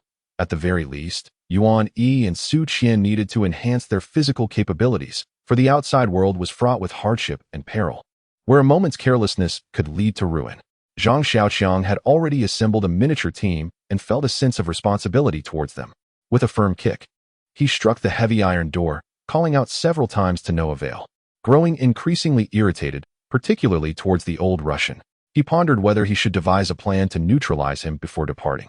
The old Russian, oblivious to the time, rambled on as he approached to unlock the iron door, clearly unaware of Zhang Xiaoqiang's accomplishments, suggesting he was not particularly esteemed among the prisoners. Upon opening the door, the old Russian's gaze fell upon Yuan Yi, standing behind Zhang Xiaoqiang, and his eyes widened with lust, his body instinctively leaning towards her. The next moment, the old Russian writhed on the ground in agony, clutching his right arm and screaming in pain. Evidently, the old Russian held Zhang Xiaoqiang in disdain, presuming his recognition by Brother Long stemmed merely from rescuing Yang Kuer and entering into a matrilocal marriage. Furthermore, he had long coveted Brother Long's women. Now that Yuan Yi was no longer Brother Long's woman, he believed an opportunity had arisen. He possessed a firearm, whereas Zhang Xiaoqiang did not. Even if he were to take Yuan Yi, Zhang Xiaoqiang could only lament to Brother Long. Having served Brother Long for so long, he felt he deserved some consideration. A light punishment would suffice to save face, but the gain of possessing such a beauty would be immense. The old Russian's thoughts were consumed by this fantasy, his eyes fixed on Zhang Xiaoqiang. However, he was mistaken in thinking he was preying on a meek lamb. Instead, he was provoking a ferocious tigress. Yuan Yi dared to engage even a D-type zombie in hand-to-hand combat, let alone a repulsive, slovenly old man. Zhang Xiaoqiang restrained Yuan Yi as she attempted to deliver another blow. He was willing to inflict injury, but not death, as he was merely a passerby and saw no need for such extremity. Yuan Yi's kick missed its mark due to being restrained, and she retaliated with a backhand slap aimed at Zhang Xiaoqiang's face, catching him off guard. The slap halted just before connecting with Zhang Xiaoqiang's face, the force of its movement creating a gust of wind. Yuan Yi, breathing heavily, stared at Zhang Xiaoqiang with bloodshot eyes. After a long pause, the crimson rage receded from her gaze. She lowered her hand, stepped back, and retreated to the side. Coincidentally, the old Russian rolled to her feet, and she stomped down with a crushing blow, shattering his right leg. Yuan Yi glanced at Brother Long without uttering a word, her eyes intensifying with crimson. She pressed down with increasing force, causing the old Russian's cries to become ever more agonizing, sending a collective gasp of cold air down the spines of Brother Long's entourage. They had seen Yuan Yi before and were aware that she had been given to Zhang Xiaoqiang. However, they were taken aback by how fierce Yuan Yi had become after merely a day with him. Could it be that Zhang Xiaoqiang had a penchant for training fierce women? Ha! What is wrong with you, brother? We're all on the same side here. Let us communicate properly. Brother Long, while advising Zhang Xiaoqiang, signaled to those around him to pull Yuan Yi away from the old Russian. Regardless of the circumstances, the old Russian had emerged from prison alongside himself. Without uttering a word, Cannon stepped out from behind Brother Long, eyes filled with ferocity as he approached Yuan Yi with heavy, forceful strides, seemingly unperturbed, as if he could crush her like an insignificant insect. Yuan Yi cast a quick glance at Cannon, swiftly drawing her 54-style pistol and chambering around. Bang! The bullet struck the ground at Cannon's feet, kicking up a cloud of dust. Cannon halted immediately, a dark muzzle now aimed at his forehead, leaving him with no avenue for retreat. Sweat trickled down his brow. Yuan Yi's scarlet eyes gleamed with derision as she provocatively glanced at Brother Long, applying pressure once more. The old Russian, unable to endure the pain, began to wail in front of Brother Long. Yuan Yi's grip on the 54-style pistol remained steady, unwavering. Brother Long, witnessing Yuan Yi's audacity, found it hard to believe. He turned to Zhang Xiaoqiang, who responded with a slight smile. Ha! Brother Long, you cannot blame me for this. After all, the old Russian tried to take advantage of Yuan Yi. Besides, she's quite agitated at the moment. I almost received a hefty slap while trying to intervene. Long Ge cast another glance at Yuan Yi, astonished as he exclaimed, "How did she suddenly transform like this? What extraordinary skill does my younger brother possess?" He chuckled, dismissing the notion of any remarkable ability. Today, Yuan Yi single-handedly confronted a formidable creature, one of considerable strength, and defeated it with her bare hands. After that, she changed, and I cannot fathom it. Naturally, Zhang Xiaoqiang refrained from mentioning that he had compelled Yuan Yi to engage in combat with a D-type zombie, and prior to that, he had urged her to eliminate dozens of ordinary zombies to bolster her courage. If Long Ge, with his misguided notions, had done the same, would he not be committing an atrocity? Long Ge and his companions exchanged incredulous glances, unable to comprehend that a woman had achieved what none of them could. The singular word strong echoed in their minds, yet Long Ge remained skeptical, his expression shifting between doubt and disbelief. "Yuan Yi, come down. Do you wish to court death?" Long Ge shouted at her, attempting to leverage his former authority to intimidate her. However, Yuan Yi was no longer the timid girl she once was. Her ability to engage zombies in one-on-one combat had imbued her with a newfound courage to face any challenge. Even though Zhang Xiaoqiang found her quite vexing, he could currently assert dominance over her, yet what of the future? Seeing that Yuan Yi disregarded his commands and instead escalated the situation, Long Ji's anger flared. In his eyes, Yuan Yi had always been a submissive creature, a mere dog at his feet, the most wretched of all. Did she dare to rebel? He raised his hand, reaching for his waist. In response, Yuan Yi swiftly aimed her gun at Long Ge, leading to a tense stalemate. Zhang Xiaoqiang observed the confrontation. Feeling a deep sense of displeasure, what did Long Ge think of himself? In the presence of his adversaries, Zhang Xiaoqiang openly confronted Yuan Yi, his irritation with the old Russian palpable. Yuan Yi's actions not only provided him with a sense of vindication, but also revealed a certain ruthlessness, as she nearly struck him. Nevertheless, this could be deemed an internal conflict among the people. Why should Long Ge presume to discipline Zhang Xiaoqiang's woman? Upon witnessing Long Ge reaching for his weapon, Zhang Xiaoqiang was prepared to retaliate. He believed that within his own household, he could exercise authority without interference, while Long Ji's aggression was simply unacceptable. As Long Ge found himself at gunpoint courtesy of Yuan Yi, Zhang Xiaoqiang felt an exhilarating rush, akin to an oppressed serf finally singing in triumph. Long Ge, visibly vexed, stood surrounded by a stunned entourage, while only Chun Yi wore a faint smile, reveling in Long Ji's humiliation. Should this matter remain unresolved, Long Ji's reputation would undoubtedly diminish, presenting a golden opportunity for Chun Yi. Amidst the heavy silence, Zhang Xiaoqiang noticed Yang Kuer, her face etched with concern. After all, Long Ge was her relative, and it would be unseemly for her to witness this disgrace. Zhang Xiaoqiang considered his position. He wouldn't linger here long, and perhaps a strategic retreat was in order. "Yuan Yi, come down. Everyone is watching. We wouldn't want them to think I am incapable of managing a woman," he declared. However, uncertainty gnawed at him. Who could anticipate whether Yuan Yi would acquiesce? If she believed herself invincible, he would be powerless to intervene. Fortunately, Yuan Yi cast a hesitant glance in his direction, and after a moment's contemplation, she lowered her weapon and approached him, the fierce intensity in her eyes beginning to fade. Yang Kuer, standing aside, felt a sense of indignation, as if yearning to reprimand Yuan Yi, yet she ultimately refrained from taking action, silently committing the event to memory. Zhang Xiaoqiang gazed intently at Yang Kuer, and upon noticing her defiance, issued a stern warning, suggesting that any issues be resolved privately rather than brought to the forefront. "Ha! What a remarkable fellow! In such a short span, this woman has been thoroughly subdued by you? Alas, have we truly grown old?" Long Ge chuckled to himself, attempting to downplay the situation, as if it were merely a familial dispute of Zhang Xiaoqiang. "Just a jest, my friend," he exclaimed. However, Zhang Xiaoqiang retorted, "But Long Ge, Yuan Yi is now my woman. She has no connection to her past. Do not forget that." This was Zhang Xiaoqiang's way of cautioning Long Ge and Chun Yi against harboring any intentions towards him.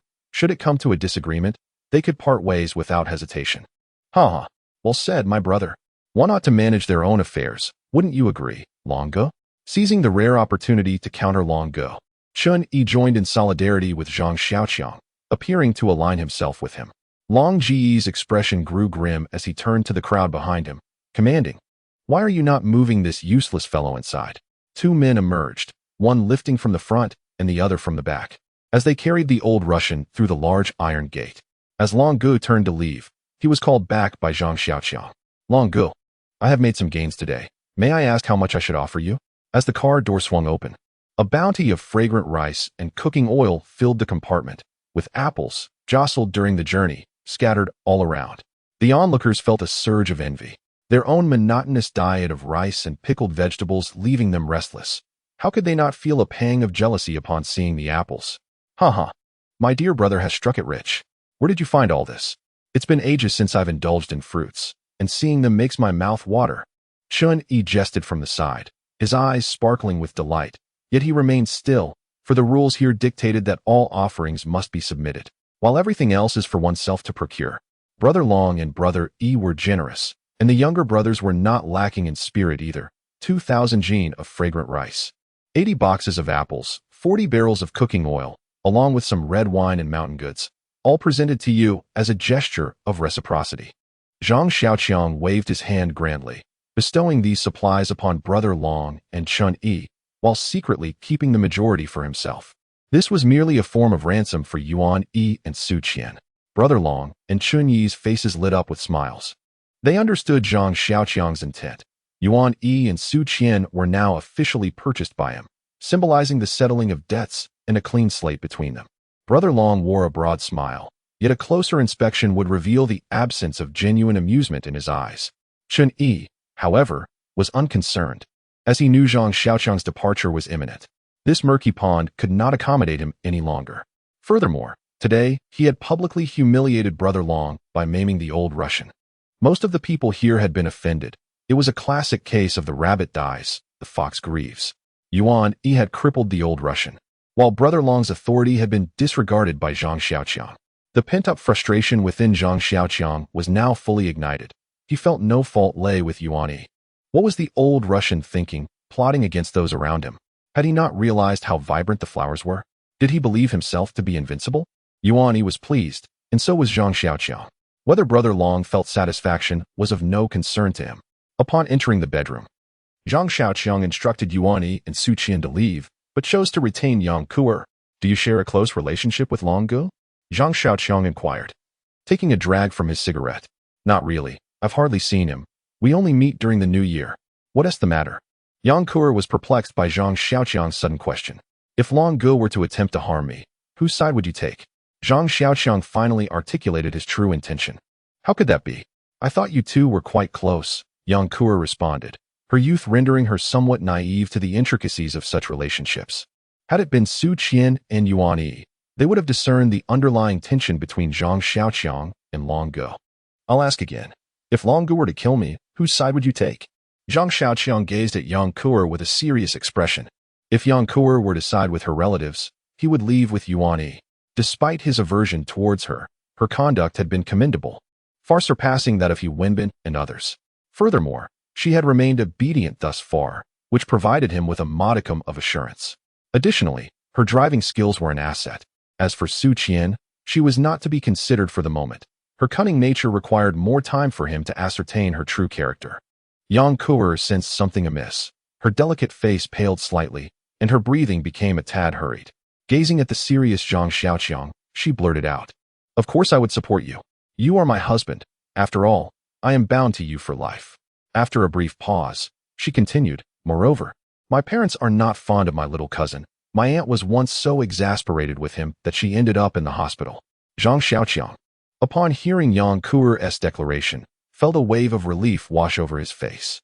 He gazed earnestly at Yang Kuer and said, "From now on, regardless of what your little uncle asks you to do, you must ignore him." Yang Kuer nodded, her small face tense with determination. Once everything was tidied up, Zhang Xiaoqiang exhaled deeply, reclining comfortably with his legs crossed, relishing the moment. He could have intervened when Yuan Yi broke the second leg of the old Russian. Yet upon seeing Long Gu, he chose to let Yuan Yi vent his frustrations on the old man. He was curious to discern the strength of Long Gu, ultimately proving that they were merely strong on the outside yet weak on the inside.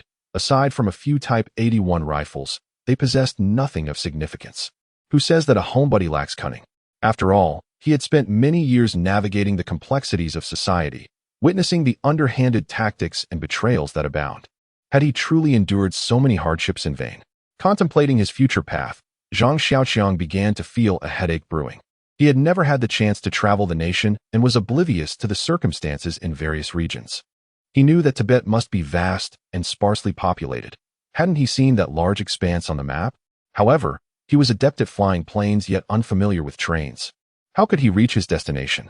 Just then, the door swung open, and Yuan Yi entered with a basin of water, prepared to assist Zhang Xiaoqiang with his bath. Zhang Xiaoqiang observed Yuan Yi, whose expression was devoid of any abnormality, calm and unperturbed, lacking both reluctance and servility, as if this were merely a mundane task for her. Zhang Xiaoqiang remained silent, grappling with the enigma of Yuan Yi's behavior following her display of power. Could it be that she had yet to fully transition from her former identity? Yet she dared to meet his gaze, boldly asking him for a cigarette, and showed no signs of restraint while dining together. Yuan Yi, just as she had done yesterday, washed his face and tended to him. And when she knelt to wash Zhang Xiaoqiang's feet, she even tested the water temperature with a proactive spirit. Her actions left Zhang Xiaoqiang increasingly perplexed. As he observed her repeatedly pouring warm water over his feet, he found himself losing the enjoyment he had felt the previous day and becoming more self-conscious. The Yuan Yi of yesterday was a different person from the Yuan Yi of today. Yesterday, she was a subordinate, and Zhang Xiaoqiang naturally reveled in her service. But today he had made it clear to her that there was no need for her to kneel or act like a mere dog. She could walk with dignity, as any person would. Did she seem indifferent to her change in status? After finishing his foot washing, Yuan Yi grasped Zhang Xiaoqiang's hand, looking up at him with eyes full of questions. Zhang Xiaoqiang, however, was devoid of any mood, uncertain of her intentions. He waved her away and, after dressing, lay down on the bed. Today, he had severed ties with long ago, and caution was paramount. He placed his military knife beneath his pillow and closed his eyes. A shadow appeared by the window, the pale moonlight failing to disperse it. The shadow lingered at the window for a moment before beginning to busy itself. It gently extended a metallic card, fiddling with the window, the sound reminiscent of a mouse gnawing at the doorframe, producing a soft rustling noise. Before long, the window slid open quietly, and a figure leaped inside, holding an object resembling a steel stake, slowly advancing towards the bed. Reaching the bedside, he paused momentarily. Before he could raise the steel bar, a comforter was flung over him, engulfing him entirely. Before he could react, a forceful kick landed squarely on the bundle, sending him tumbling to the floor. As he fell, more kicks rained down upon him. The figure trapped within the bedding emitted muffled cries. Zhang Xiaoqiang, barefoot on the floor, watched as a head emerged from the covers. The man struggled to free himself, but upon seeing Zhang Xiaoqiang lunging towards him with a knife, he cried out, "Don't kill me. I'm Zhang Xiaoqiang," however, showed no inclination to listen or inquire. With a swift stride, he was upon him, planting a foot firmly on his chest. The military knife sliced across his carotid artery. The man's eyes widened as he stared at Zhang Xiaoqiang, his right hand clutching at his neck. Then, he fell backward onto the floor, his body convulsing as he gazed at the ceiling. Before the man's blood could splatter, Zhang Xiaoqiang swiftly covered his head with the comforter. Silence returned to the bedroom, save for the faint hissing sound emanating from within the bedding. Zhang Xiaoqiang had no desire to know if the man was sent by Brother Long. For what difference would it make? He was merely a transient, and when the time came, he would depart. Besides, who could say if this wasn't a trap? Both Brother Long and Chun Yi were capable of sending someone, so that if exposed, they could blame each other, or if successful, eliminate a potential rival. It was a calculation anyone could make, so Zhang Xiaoqiang had no interest in listening, choosing instead to end it swiftly. Upon glancing at his phone, Zhang Xiaoqiang noted it was merely midnight. With a lifeless presence in the room, he found sleep elusive. Thus, he resolved to seek refuge in Yang Kuer's chamber. Grabbing his backpack and a bag containing cigarettes and alcohol, he ventured outside. The living room was shrouded in darkness, illuminated only by the faint glow of his phone, which allowed him to discern 2 doors across the way, leaving him perplexed as to which was which. In that moment, he realized how inconvenient it was to be without a cellular signal. Approaching one of the doors, he tested the handle. It was not locked. Gently, he pushed the door open and strode in confidently, fully aware that once Yang Kuer succumbed to slumber, no amount of calling would rouse her. He immediately spotted the beast-horned gun resting on the desk, This was indeed Yang Kure's room. Today, I shall rest here, he mused, recalling the phrase, you guessed the beginning. But you could not foresee the end. As he approached the bedside, before he could make any further moves, a blanket was suddenly thrown over him, followed by a swift kick to his chest, sending him tumbling to the floor, encased in the bedding. In that instant, he recalled how he had dealt with the intruder earlier, realizing it was a case of poetic justice. Lying on the ground, he rolled repeatedly to evade the subsequent assault. As he emerged from the covers, he lifted his head only to see a sharp knife slicing through the air toward his neck. His phone lay abandoned by the door, casting a dim light that barely illuminated the room, revealing only a shadowy figure gripping the knife, moving with agility and intent, drawing dangerously close. Stretched supine upon the floor, Zhang Xiaoqiang leveraged his core, executing a swift sequence of 2 somersaults to distance himself from his initial position. With a whoosh, a flash of steel marked the insertion of a small blade into the bedding. Before Zhang Xiaoqiang could regain his footing, a shadowy figure lunged from the periphery, brandishing a rectangular object poised to strike his head. Reacting instantly, Zhang Xiaoqiang canted his body, his right leg coiling before unleashing a forceful kick against the assailant's shin. Unable to withstand the searing pain, the figure clutched their leg, collapsing to the ground. In the brief interlude, the first attacker, silent as a wraith, resumed his assault from the rear, a small knife aimed menacingly at Zhang Xiaoqiang's throat. Mirroring the attack, Zhang Xiaoqiang executed a swift backflip, transitioning midair into an inverted hook kick, connecting squarely with the attacker's wrist. The force dislodged the knife, sending it clattering to the floor. Capitalizing on the dropped weapon, Zhang Xiaoqiang extended his legs, hooking and twisting them around the attacker's ankles, sending him sprawling onto Zhang Xiaoqiang. A delicate hand seized Zhang Xiaoqiang's right arm, gliding down to his hand, where it seized his little and ringed fingers, poised to wrench them back. Yuan Yi, it's me, Zhang Xiaoqiang managed to utter. He recognized the chilling fragrance emanating from the figure, a scent indelibly etched in his memory from Yuan Yi's initial advance upon him. His fingers were released, and Yuan Yi assisted Zhang Xiaoqiang to his feet. In the darkness, Zhang Xiaoqiang's face burned with embarrassment. He had been outmaneuvered, bested by a woman he had once dominated, leaving him disoriented and humiliated, ending with his own fingers at her mercy. The flashlight of the mobile phone flickered back to life, and Yuan Yi stood awkwardly to the side, unsure of where to place her hands and feet. Before Zhang Xiaoqiang, she dared not utter a word, merely lowering her head like a wooden figure. Su Qian also refrained from massaging her calves, rising to await Zhang Xiaoqiang's command. Yang Kuter sprawled across the large bed, blissfully asleep, with only a blanket covering her abdomen, leaving the rest of her body exposed. Her fair and delicate thighs glimmered faintly under the cold light of the flashlight. When did he notice me? Zhang Xiaoqiang pondered, curious as to how he had managed to make so little commotion. I awoke the moment the doorknob turned. I intended to rouse Miss Kuer and Su Qian, but only Su Qian stirred. Yuan Yi interjected, her voice barely louder than a mosquito's hum.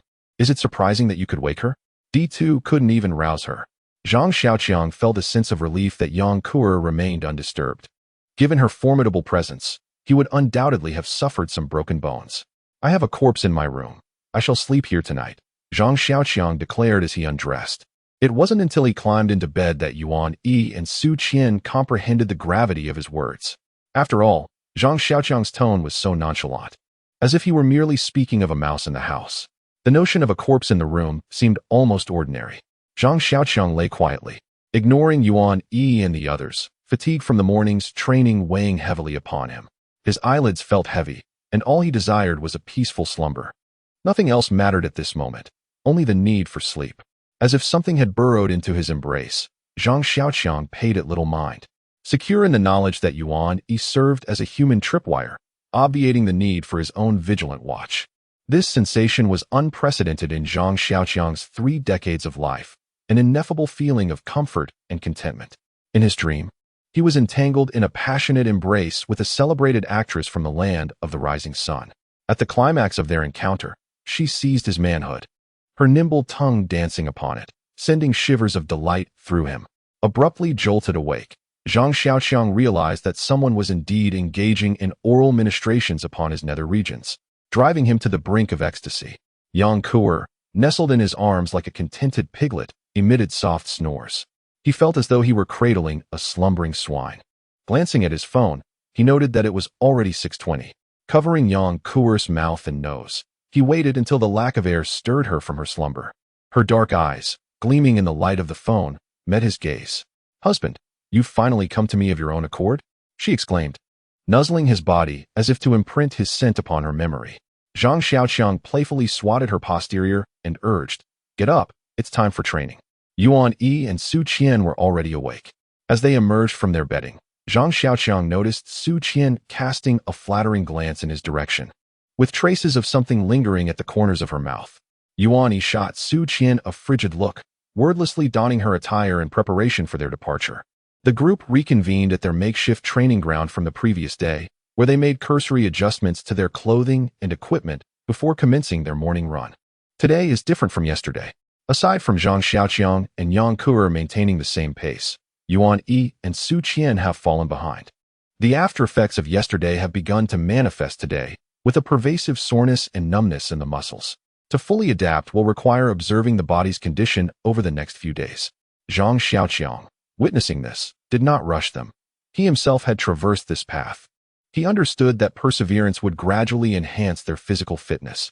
This moment is merely the darkness before dawn. During the intermission, Zhang Xiaoqiang offered Su Qian a piece of flatbread, while he led Yang Kuer and Yuan Yi toward the dining hall. Initially, Yuan Yi was not entitled to dine in the hall, but Zhang Xiaoqiang believed that her ability to confront zombies granted her the right to sit and eat with dignity. This was also an implicit encouragement for Yuan Yi, signaling that her identity had transformed, and there was no need for her to remain timid as before. She should live with spirit and have confidence in herself. As Zhang Xiaoqiang entered the dining hall, Long Guo and his companions were already seated, awaiting the meal. Upon seeing Zhang Xiaoqiang, Long Guo and Chen Yi greeted him with broad smiles, as if the events of the previous night involving the man who had intruded into Zhang Xiaoqiang's room were of no consequence to them. Haha, it's delightful to see my younger brother running laps, so early in the morning, truly diligent. Long Guo began to jest with Zhang Xiaoqiang, pausing momentarily before continuing with a grin. "Last night, it seemed your room was rather restless. Did you not sleep well?" Observing the insincere smile of Long Guo, Zhang Xiaoqiang casually remarked, "Ah, a mouse intruded last night, causing quite a disturbance. It wasn't until I dispatched it that I could finally sleep soundly. I wonder from which corner it scurried out." With a hearty laugh, Long Guo joined in. "Well done. Let's eat." He did not wish to delve deeper into the topic, as they were all astute individuals, aware that certain matters were best left unspoken. Yuan Yi sat quietly beside Zhang Xiaoqiang, not glancing around, but simply savoring her breakfast in silence. Truly lacking in decorum. At the opposite end, Pao Tang observed Yuan Yi with a sense of discontent, recalling how she had pointed a gun at his head the previous day. He could not resist mocking Zhang Xiaoqiang for his apparent inability to manage women. Zhang Xiaoqiang chose silence, dismissing Pao Tang's taunts, as he considered someone who fled from ordinary zombies to be beneath his notice. Engaging in conversation with him felt like a degradation of his own worth. With a clatter, Yuan Yi tossed her spoon into the bowl, raising her gaze to Pao Tang without uttering a word. Her eyes began to shimmer with a crimson hue, her agile tongue gliding over her ruby lips, her nostrils flaring slightly as she breathed in excitedly. Zhang Xiaoqiang recognized that Pao Tang had roused Yuan Yi's ire. She was becoming fervent, akin to her demeanor in the presence of zombies. At this moment, Yuan Yi had morphed into a perilous entity, likely disregarding any words he might utter. Pao Tang, emboldened by his own brashness, shouted at Yuan Yi, "What are you staring at? A mere bitch thinks she can ascend to the table?" Hearing the invective from Pao Tang, Yuan Yi did not become enraged. Rather, the crimson in her eyes deepened, gleaming with a bewitching luster as she regarded Pao Tang as if he were a cadaver. Yuan Yi turned to Zhang Xiaoqiang, her eyes brimming with inquiry. Zhang Xiaoqiang knew Yuan Yi was seeking his permission to engage. He began to feel a headache coming on. Pao Tang had several lives on his conscience and had once taken on more than a dozen adversaries single-handedly. His skills should be quite formidable. Was Yuan Yi a match? Seeing the pleading look in Yuan Yi's eyes, Zhang Xiaoqiang thought, "Very well, let her proceed. It might be beneficial for her to suffer a minor setback before she becomes blindly arrogant. You may engage, but no weapons and no fatalities," Zhang Xiaoqiang instructed. Addressing Pao Tang more than Yuan Yi, he would turn on Pao Tang himself if he attempted to kill Yuan Yi. Yuan Yi rose to her feet, casting a provocative glance at Pao Tang, who sneered at her challenge. I'll show you what it means to be a dog. Without a gun, you're nothing. Pao Tang looked at Yuan Yi with disdain and sauntered up to her, uttering vulgarities. I won't hurt you. Just keep me company in bed. Hee hee. Yuan Yi stared at him in silence, lowering her body slightly, her eyes fixed on Pao Tang's shoulder. Pao Tang grew serious, realizing Yuan Yi was no pushover.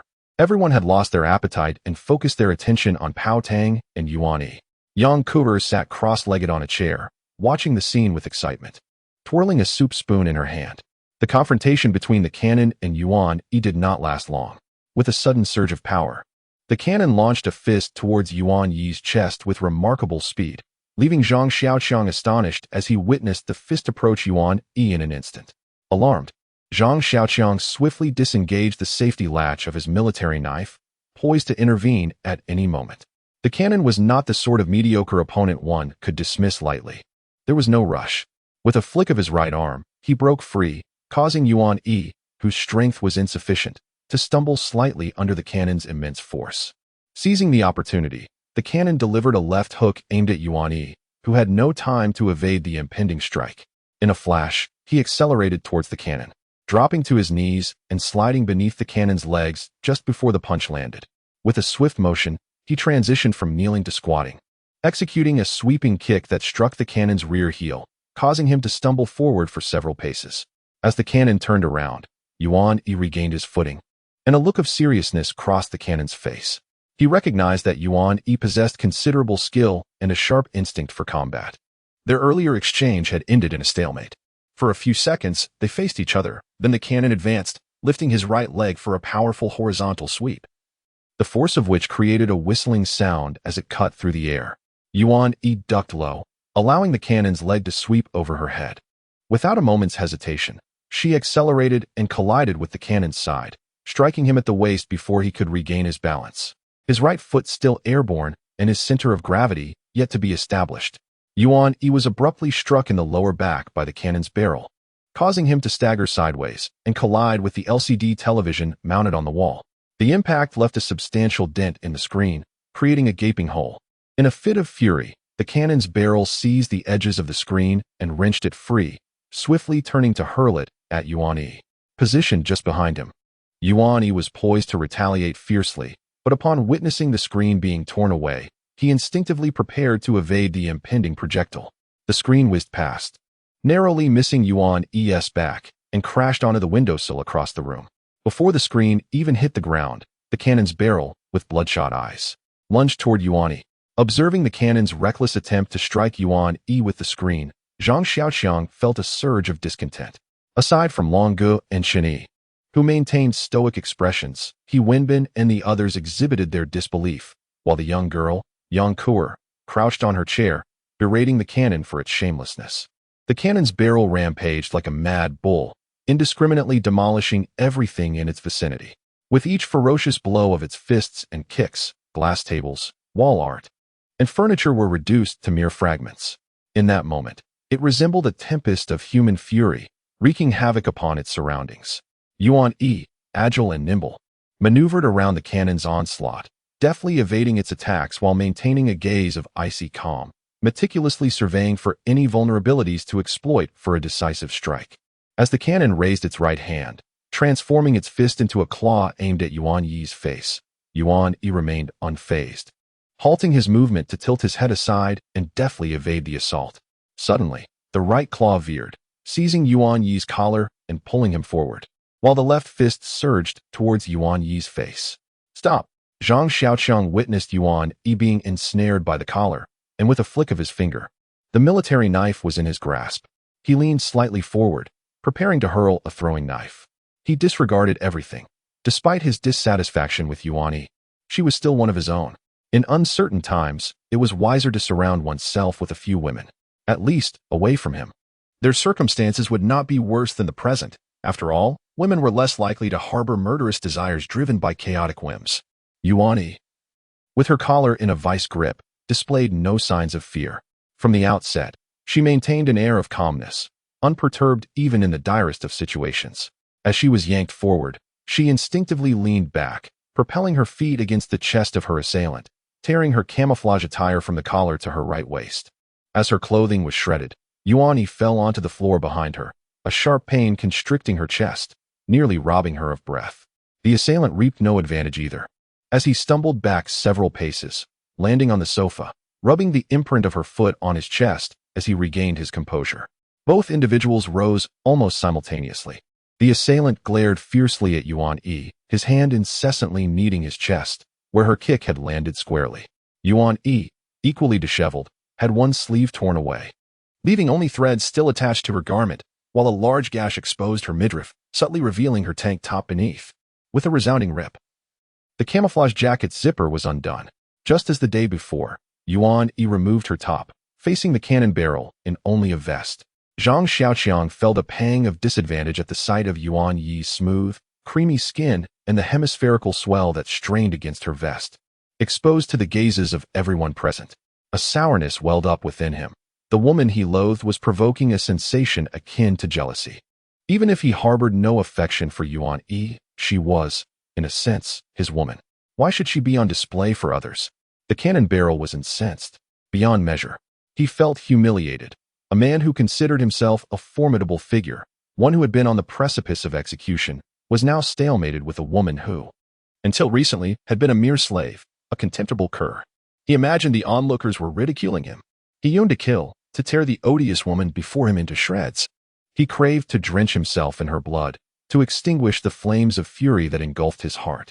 Yuan Yi, unmoved by the cannon barrel's rage, would steal glances at Zhang Xiaoqiang.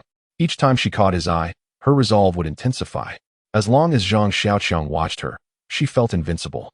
She sought to demonstrate to him that she was not a useless burden, that she served a purpose for him. She wished to dissuade him from ever entertaining the notion of abandoning her, nothing more. With a primal roar, the cannon barrel lunged, arms outstretched, intending to seize Yuan Yi in an unyielding embrace. Once he ensnared the flea-like woman, he would dictate her fate. He would strip her bare before the assembled crowd, ravishing her, and then proceed to shatter every bone in her body, one by one. Finally, he would excavate her heart and use it to cleanse himself. With arms outstretched like a crab, Pao Tang lunged toward Yuan Yi, emitting strange cries. Yuan Yi, already statuesque at over 5 feet 7 inches, stood her ground, creating a bizarre tableau with the 5'3" Pao Tang's advance. Observing the familiar scene, Zhang Xiaoqiang breathed a sigh of relief. Another man was about to take flight. At the instant of contact, Yuan Yi evaded Pao Tang's grasp, seized his left arm, and with a swift stride, positioned herself behind his legs. Then, with a surge of power from her waist, Pao Tang was airborne. "Stop!" Long Ge shouted, rising to his feet as he sensed the impending disaster. Yuan Yi remained deaf to his cries, and without hesitation, brought her foot down. A sickening crack echoed through the restaurant, accompanied by Pao Tang's agonizing scream. He Wenbin and his cohorts watched, their faces ashen, cold sweat drenching their garments. Chun Yi remained seated, silent. Beside him, Vulture cast a frigid glance at the tormented Pao Tang, a subtle smirk playing on his lips. Long Ge, his face contorted with rage, turned to Zhang Xiaoqiang and demanded, "Is this how you train your women?" Zhang Xiaoqiang's countenance darkened in response. Long Ji's focus remained solely on Yuan Yi, conveniently ignoring Pao Tang's lethal attacks. Did he truly believe Zhang Xiaoqiang was an easy target? Just as Zhang Xiaoqiang prepared to confront him, Chun Yi interjected. "Ha! Long Ge, calm yourself, my friend, you too." "Ha ha." Brother Long was indeed anxious, which is why he spoke out. It was clear to everyone that he struck someone with an object from the cannon. "Wouldn't you agree?" After advising Brother Long, Chun Yi turned his attention to Zhang Xiaoqiang, and once he had finished with him, his gaze shifted towards He Wenbin and his group. He Wenbin and his companions were at a loss for words, unable to affirm or deny anything. Their eyes fixated on the porcelain bowl in their hands, as if they had suddenly discovered that it was an ancient artifact from the Warring States period. Brother Long stood there, his expression shifting between joy and discontent. After a considerable pause, he finally composed himself and allowed a smile to return to his face. "Ha ha ha. My dear brother, do not take offense. I too have been a bit flustered. I do not blame you, nor do I hold Yuan Yi at fault. Ha ha, my brother is indeed fortunate. Had I known Yuan Yi possessed such remarkable skills, I would have been reluctant to part with her." As Brother Long laughed heartily, he subtly reminded Zhang Xiaoqiang that Yuan Yi was a gift from him, suggesting he should gracefully withdraw before things escalated too far, thus providing everyone with a way to save face. Yuan Yi approached and looked at Zhang Xiaoqiang, who took off his clothing and draped it over her, admonishing her not to remove her clothes so carelessly. Yuan Yi remained silent, her fingers clenched tightly, a slight smile playing at the corners of her mouth, almost imperceptible if one were not paying close attention. Zhang Xiaoqiang gestured for Yuan Yi to sit beside him, then turned to Brother Long and said, "Haha, even my lady has her faults. Breaking a leg or two so casually is quite over the top. Wouldn't you say?" He then turned away, feigning to scold Yuan Yi a few times. At that moment, she no longer exuded her previous aura of authority, bowing her head in submission to the reprimand. After reprimanding Zhang Xiaoqiang, he addressed Long Gu as a newcomer to this area. "I intend to rest briefly before continuing my journey. I don't anticipate staying here for an extended period, so please bear with me for the next few days, Long Gu." Zhang Xiaoqiang seized this opportunity to express his intention to depart. Long Ji's countenance visibly improved, as he evidently wished for Zhang Xiaoqiang to leave as soon as possible. Had Zhang Xiaoqiang lingered, Long Gu would have had to conspire with Chun Yi to eliminate him, as Zhang Xiaoqiang's current demeanor was excessively assertive, even overwhelming Long Gu himself. The artillery piece had already been removed by Sanzi and his men, leaving behind only debris and shattered glass. Zhang Xiaoqiang bid farewell and exited the restaurant with Yuan Yi and Yang Kuer, leaving only Long Gu and Chun Yi inside. "What's your assessment, Lao Heir?" Long Gu inquired of Chun Yi, sipping his tea with deliberate slowness. Chun Yi scratched his head and pondered for a considerable time before replying. "If possible, eliminate him. If not, expedite his departure." Long Gu shook his head, his right index finger drumming erratically on the table. Suddenly, his finger ceased its motion. "Have you received any news from the men you dispatched yesterday?" "I haven't seen him yet. I don't know where he is." Chun Yi was uncharacteristically subdued, lacking his usual arrogance in front of outsiders, suggesting that the relationship between Chun Yi and Long Gu was more complex than it appeared. Whom were they guarding against? Alas! Cease the search and send men to recover his corpse from his room. That fellow was also ruthless. A touch of melancholy crossed Long Ji's face, as he seemed to have exhausted his options for dealing with Zhang Xiaoqiang. He Wenbin was deathly afraid of Zhang Xiaoqiang. The artillery piece was ruined. And what about Vulture? Who knows what he is thinking? Currently, there is no one available to deal with Zhang Xiaoqiang, and all we can do is watch him revel in his triumph. Are we truly going to allow him to take advantage of the situation? Has he been gifted 2 beautiful women without a fight? Chun Yi felt a surge of anger. 2 lovely ladies have been thrown into the den of a wolf. And what is he? A heartless ingrate. Long Gu was equally troubled. He initially thought he had caught a big fish, but upon closer inspection, he realized it was a massive great white shark, one that was accustomed to feasting on human prey, and his small pond could hardly accommodate such a beast. "Why not devise a plan involving your niece?" Chun Yi suggested tentatively. "You do not understand. Kura has only met me a few times and is not close to me at all. Have you seen that girl come to visit me lately? She spends all her time trailing after that boy and has long ceased to recognize me as her uncle." Chun Yi mused. With a sudden idea, he proposed, "What if we find a way to eliminate the monsters in the granary? We can move there to reside. There must be ample supplies." Long Gu pondered this, recalling that he had never properly assessed the stock, but he was certain there were thousands of tons. Even if his group of several dozen were to eat until they dropped, they would never exhaust the supply. Once the issue of food was resolved, they could develop their strength gradually. If they managed to breach the ammunition depot in the prison, they would establish themselves as local rulers. At that point, everyone in the vicinity of J City would have to rely on them for sustenance, granting them the power to dictate their own fate. "What do you propose?" "That boy is exceedingly cunning, a master of patience," Long Gu inquired, noticing that Chun Yi seemed to have an idea. What can I say? The solution lies in women, resources, and weapons. As long as that boy has needs, there will be a way to maneuver around him," Chun Yi replied with a chuckle. Chun Yi was acutely aware that everything has its price, provided one can afford it. Long Gu pondered for a moment before lifting his gaze. Women are of little consequence. As long as there is sustenance, who fears a lack of women? However, we are short on supplies ourselves, and besides, that young man seems unimpressed. Did you not see how he casually dispatched an entire truckload of goods yesterday? Such audacity. We do possess a few rifles, yet those bullets are our lifeblood. Chun Yi looked up at Long Gu and remarked, "Most of our ammunition has been expended in exchange for food. Moreover, if we were to accumulate it bit by bit, when would we ever amass sufficient provisions? As for the bullets, do we not still have 2,000 or 3,000? At that moment, we could offer him just 300. Claiming that is all that remains, I trust he would have little to contest. Today, let us have a few women tidy up and seek out a better rifle. Tomorrow, we shall negotiate with him. Even if he wishes to take all the women, it matters not to me, for I desire only the granary. Zhang Xiaoqiang currently stood with several women in a makeshift shelter beside the parking lot. A man, weathered and calloused, donned a grimy work uniform, scrutinizing a piece of antler with great intensity. After a while, he raised his head and said, I cannot discern any useful material. It likely rivals industrial diamonds in quality. Drilling into it will be quite challenging. My tools here are inadequate. Zhang Xiaoqiang contemplated for a moment and replied, I do not require you to drill or cut. Simply transform it into a long firearm. It only needs to be sturdy, so do as you see fit. Yang Kuer interjected, Darling, the gun you provided me is rather flimsy. It bent with just a few strikes.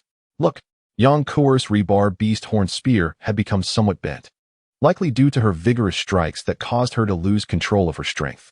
Zhang Xiaoqiang observed the spear's tip, which had become distorted, and lamented that no matter how he instructed her, nothing seemed to work. She consistently favored bludgeoning the zombies as if they were mere moles, and he had never witnessed her employing any assassination techniques, despite her extensive practice in the underground lair, all of which had been wasted on training against pigs. Zhang Xiaoqiang turned to the man and said, Please forge a wolf tooth club, but with a rounded design that is less likely to fall apart. Make it as heavy as possible, but not too long, just the right height for her. Also, create a large knife, resembling a dog's leg, using high-quality materials that won't easily deform, capable of severing rebar without issue. After a moment of contemplation, he added, Additionally, craft a shield. It doesn't need to withstand bullets, but it should be able to block sharp weapons. The man rubbed his hands together and nodded in agreement. Zhang Xiaoqiang gestured with his chin towards Yang Kuer. She stepped outside, returning with 2 bags of Thai jasmine rice, which she tossed at the man's feet. The sight of the rice brought a broad smile to the man's face, prompting him to assure Zhang Xiaoqiang that he would expedite the work. Zhang Xiaoqiang responded, If you want speed and quality, I will increase the payment. Understand? Otherwise, I may not be satisfied. The man, beads of sweat forming on his brow, nodded vigorously, barely daring to breathe, his hands gripping the rice bags tightly. Zhang Xiaoqiang turned and exited, followed closely by Yuan Yi and the others, while Yang Kuer, feeling stifled, had already made her way outside. Glancing at his watch, he noted it was still early, just past 10 o'clock, and since he had no desire to dine there, he turned to Yang Kuer and said, Let us go out to eat.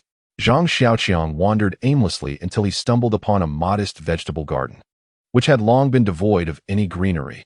Not even a single weed remained.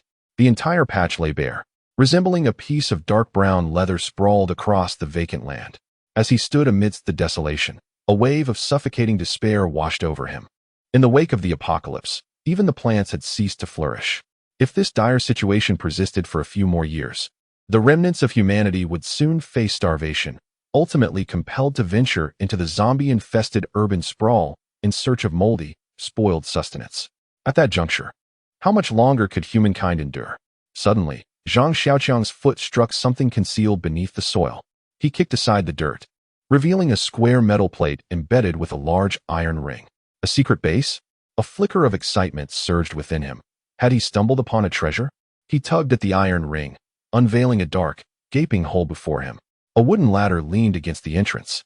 Observing the absence of dust upon the ladder, it was evident that it had been used rather frequently in the past, and had likely been abandoned only recently. The passageway was short, scarcely 10 meters in length, leading into a cavernous underground chamber. The walls, rather than being constructed of concrete, were hewn from solid rock, which felt slightly damp to the touch. As he directed his flashlight into the expansive hall, he was taken aback. Zhang Xiaoqiang stared numbly at his surroundings, a torrent of invective bubbling within him.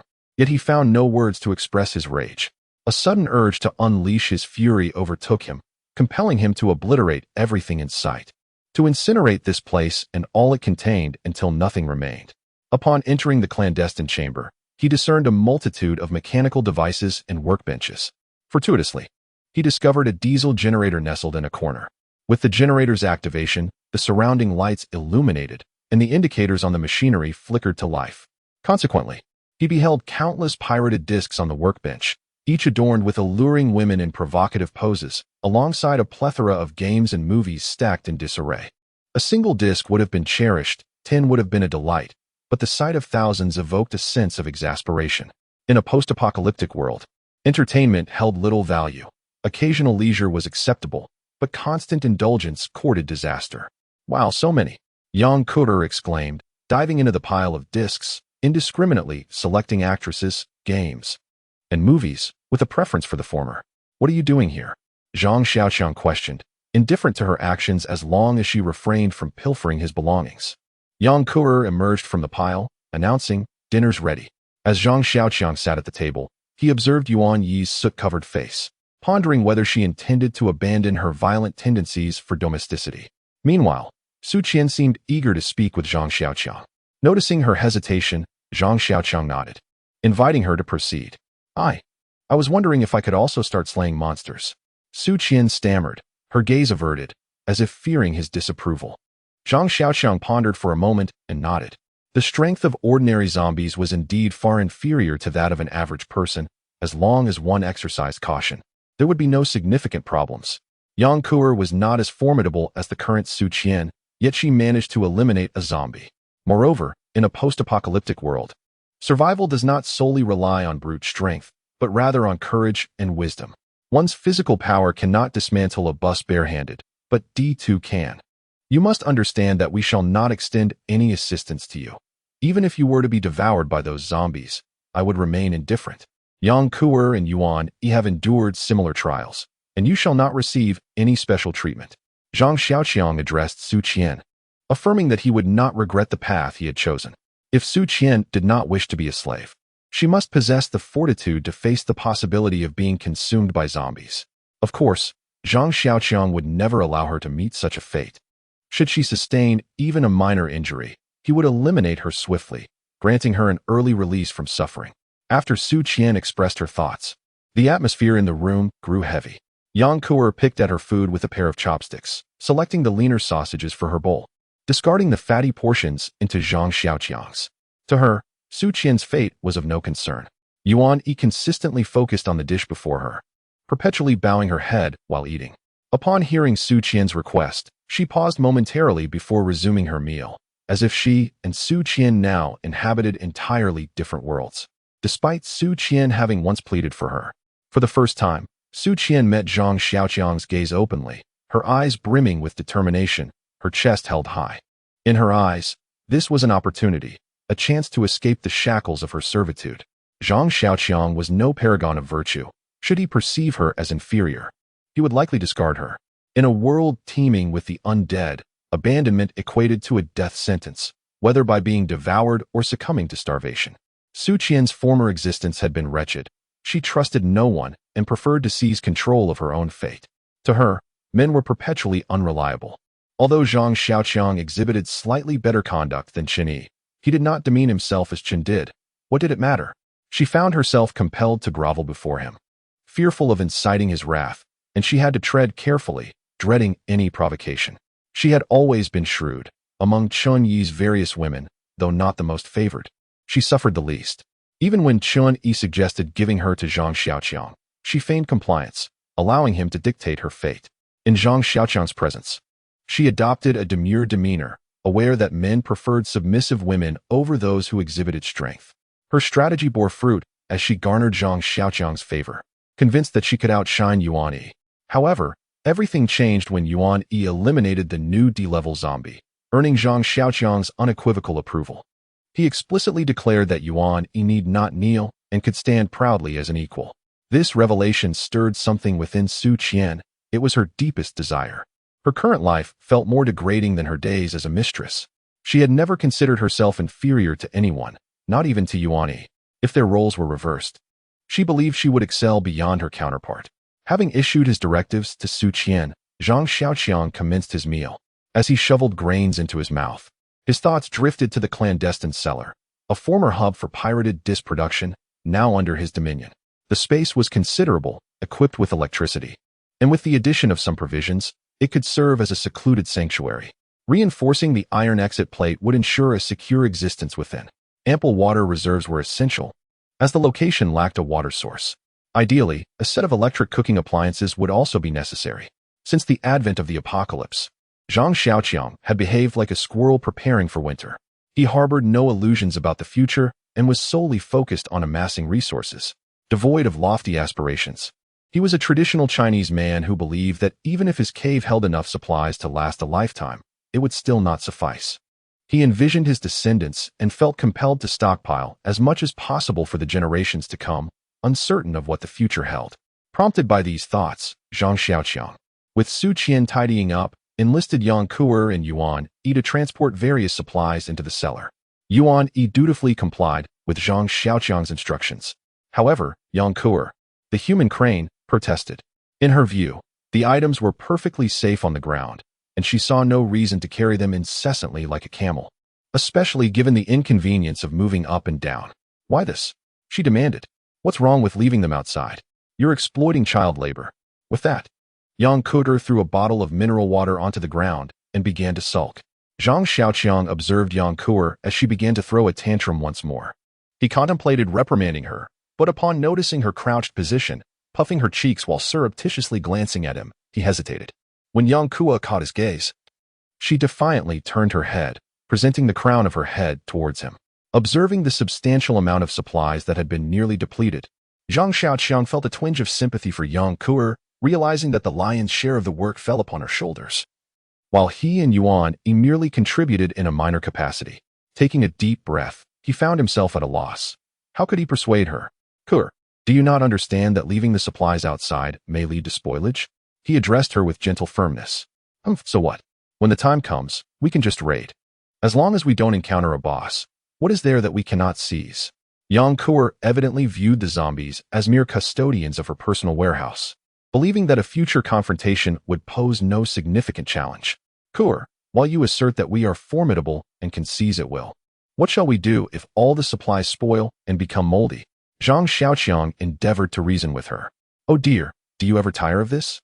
We can simply seek out supplies that remain unspoiled later on. Besides, Yang Kuer glanced furtively at Yuan Yi, who stood at a distance, and whispered, Isn't there still the secret stash? Hearing her affectionately refer to him as husband, Zhang Xiaoqiang felt a stir of inspiration. Perhaps a roundabout approach was in order. Kuer, do you think we might have children in the future? Zhang Xiaoqiang felt as though he were an eccentric uncle clutching a lollipop, while Yang Kuer squatted on the ground like an innocent little girl. Yang Kuer tilted her head in contemplation, and then her face blossomed with a radiant smile as she nodded and said,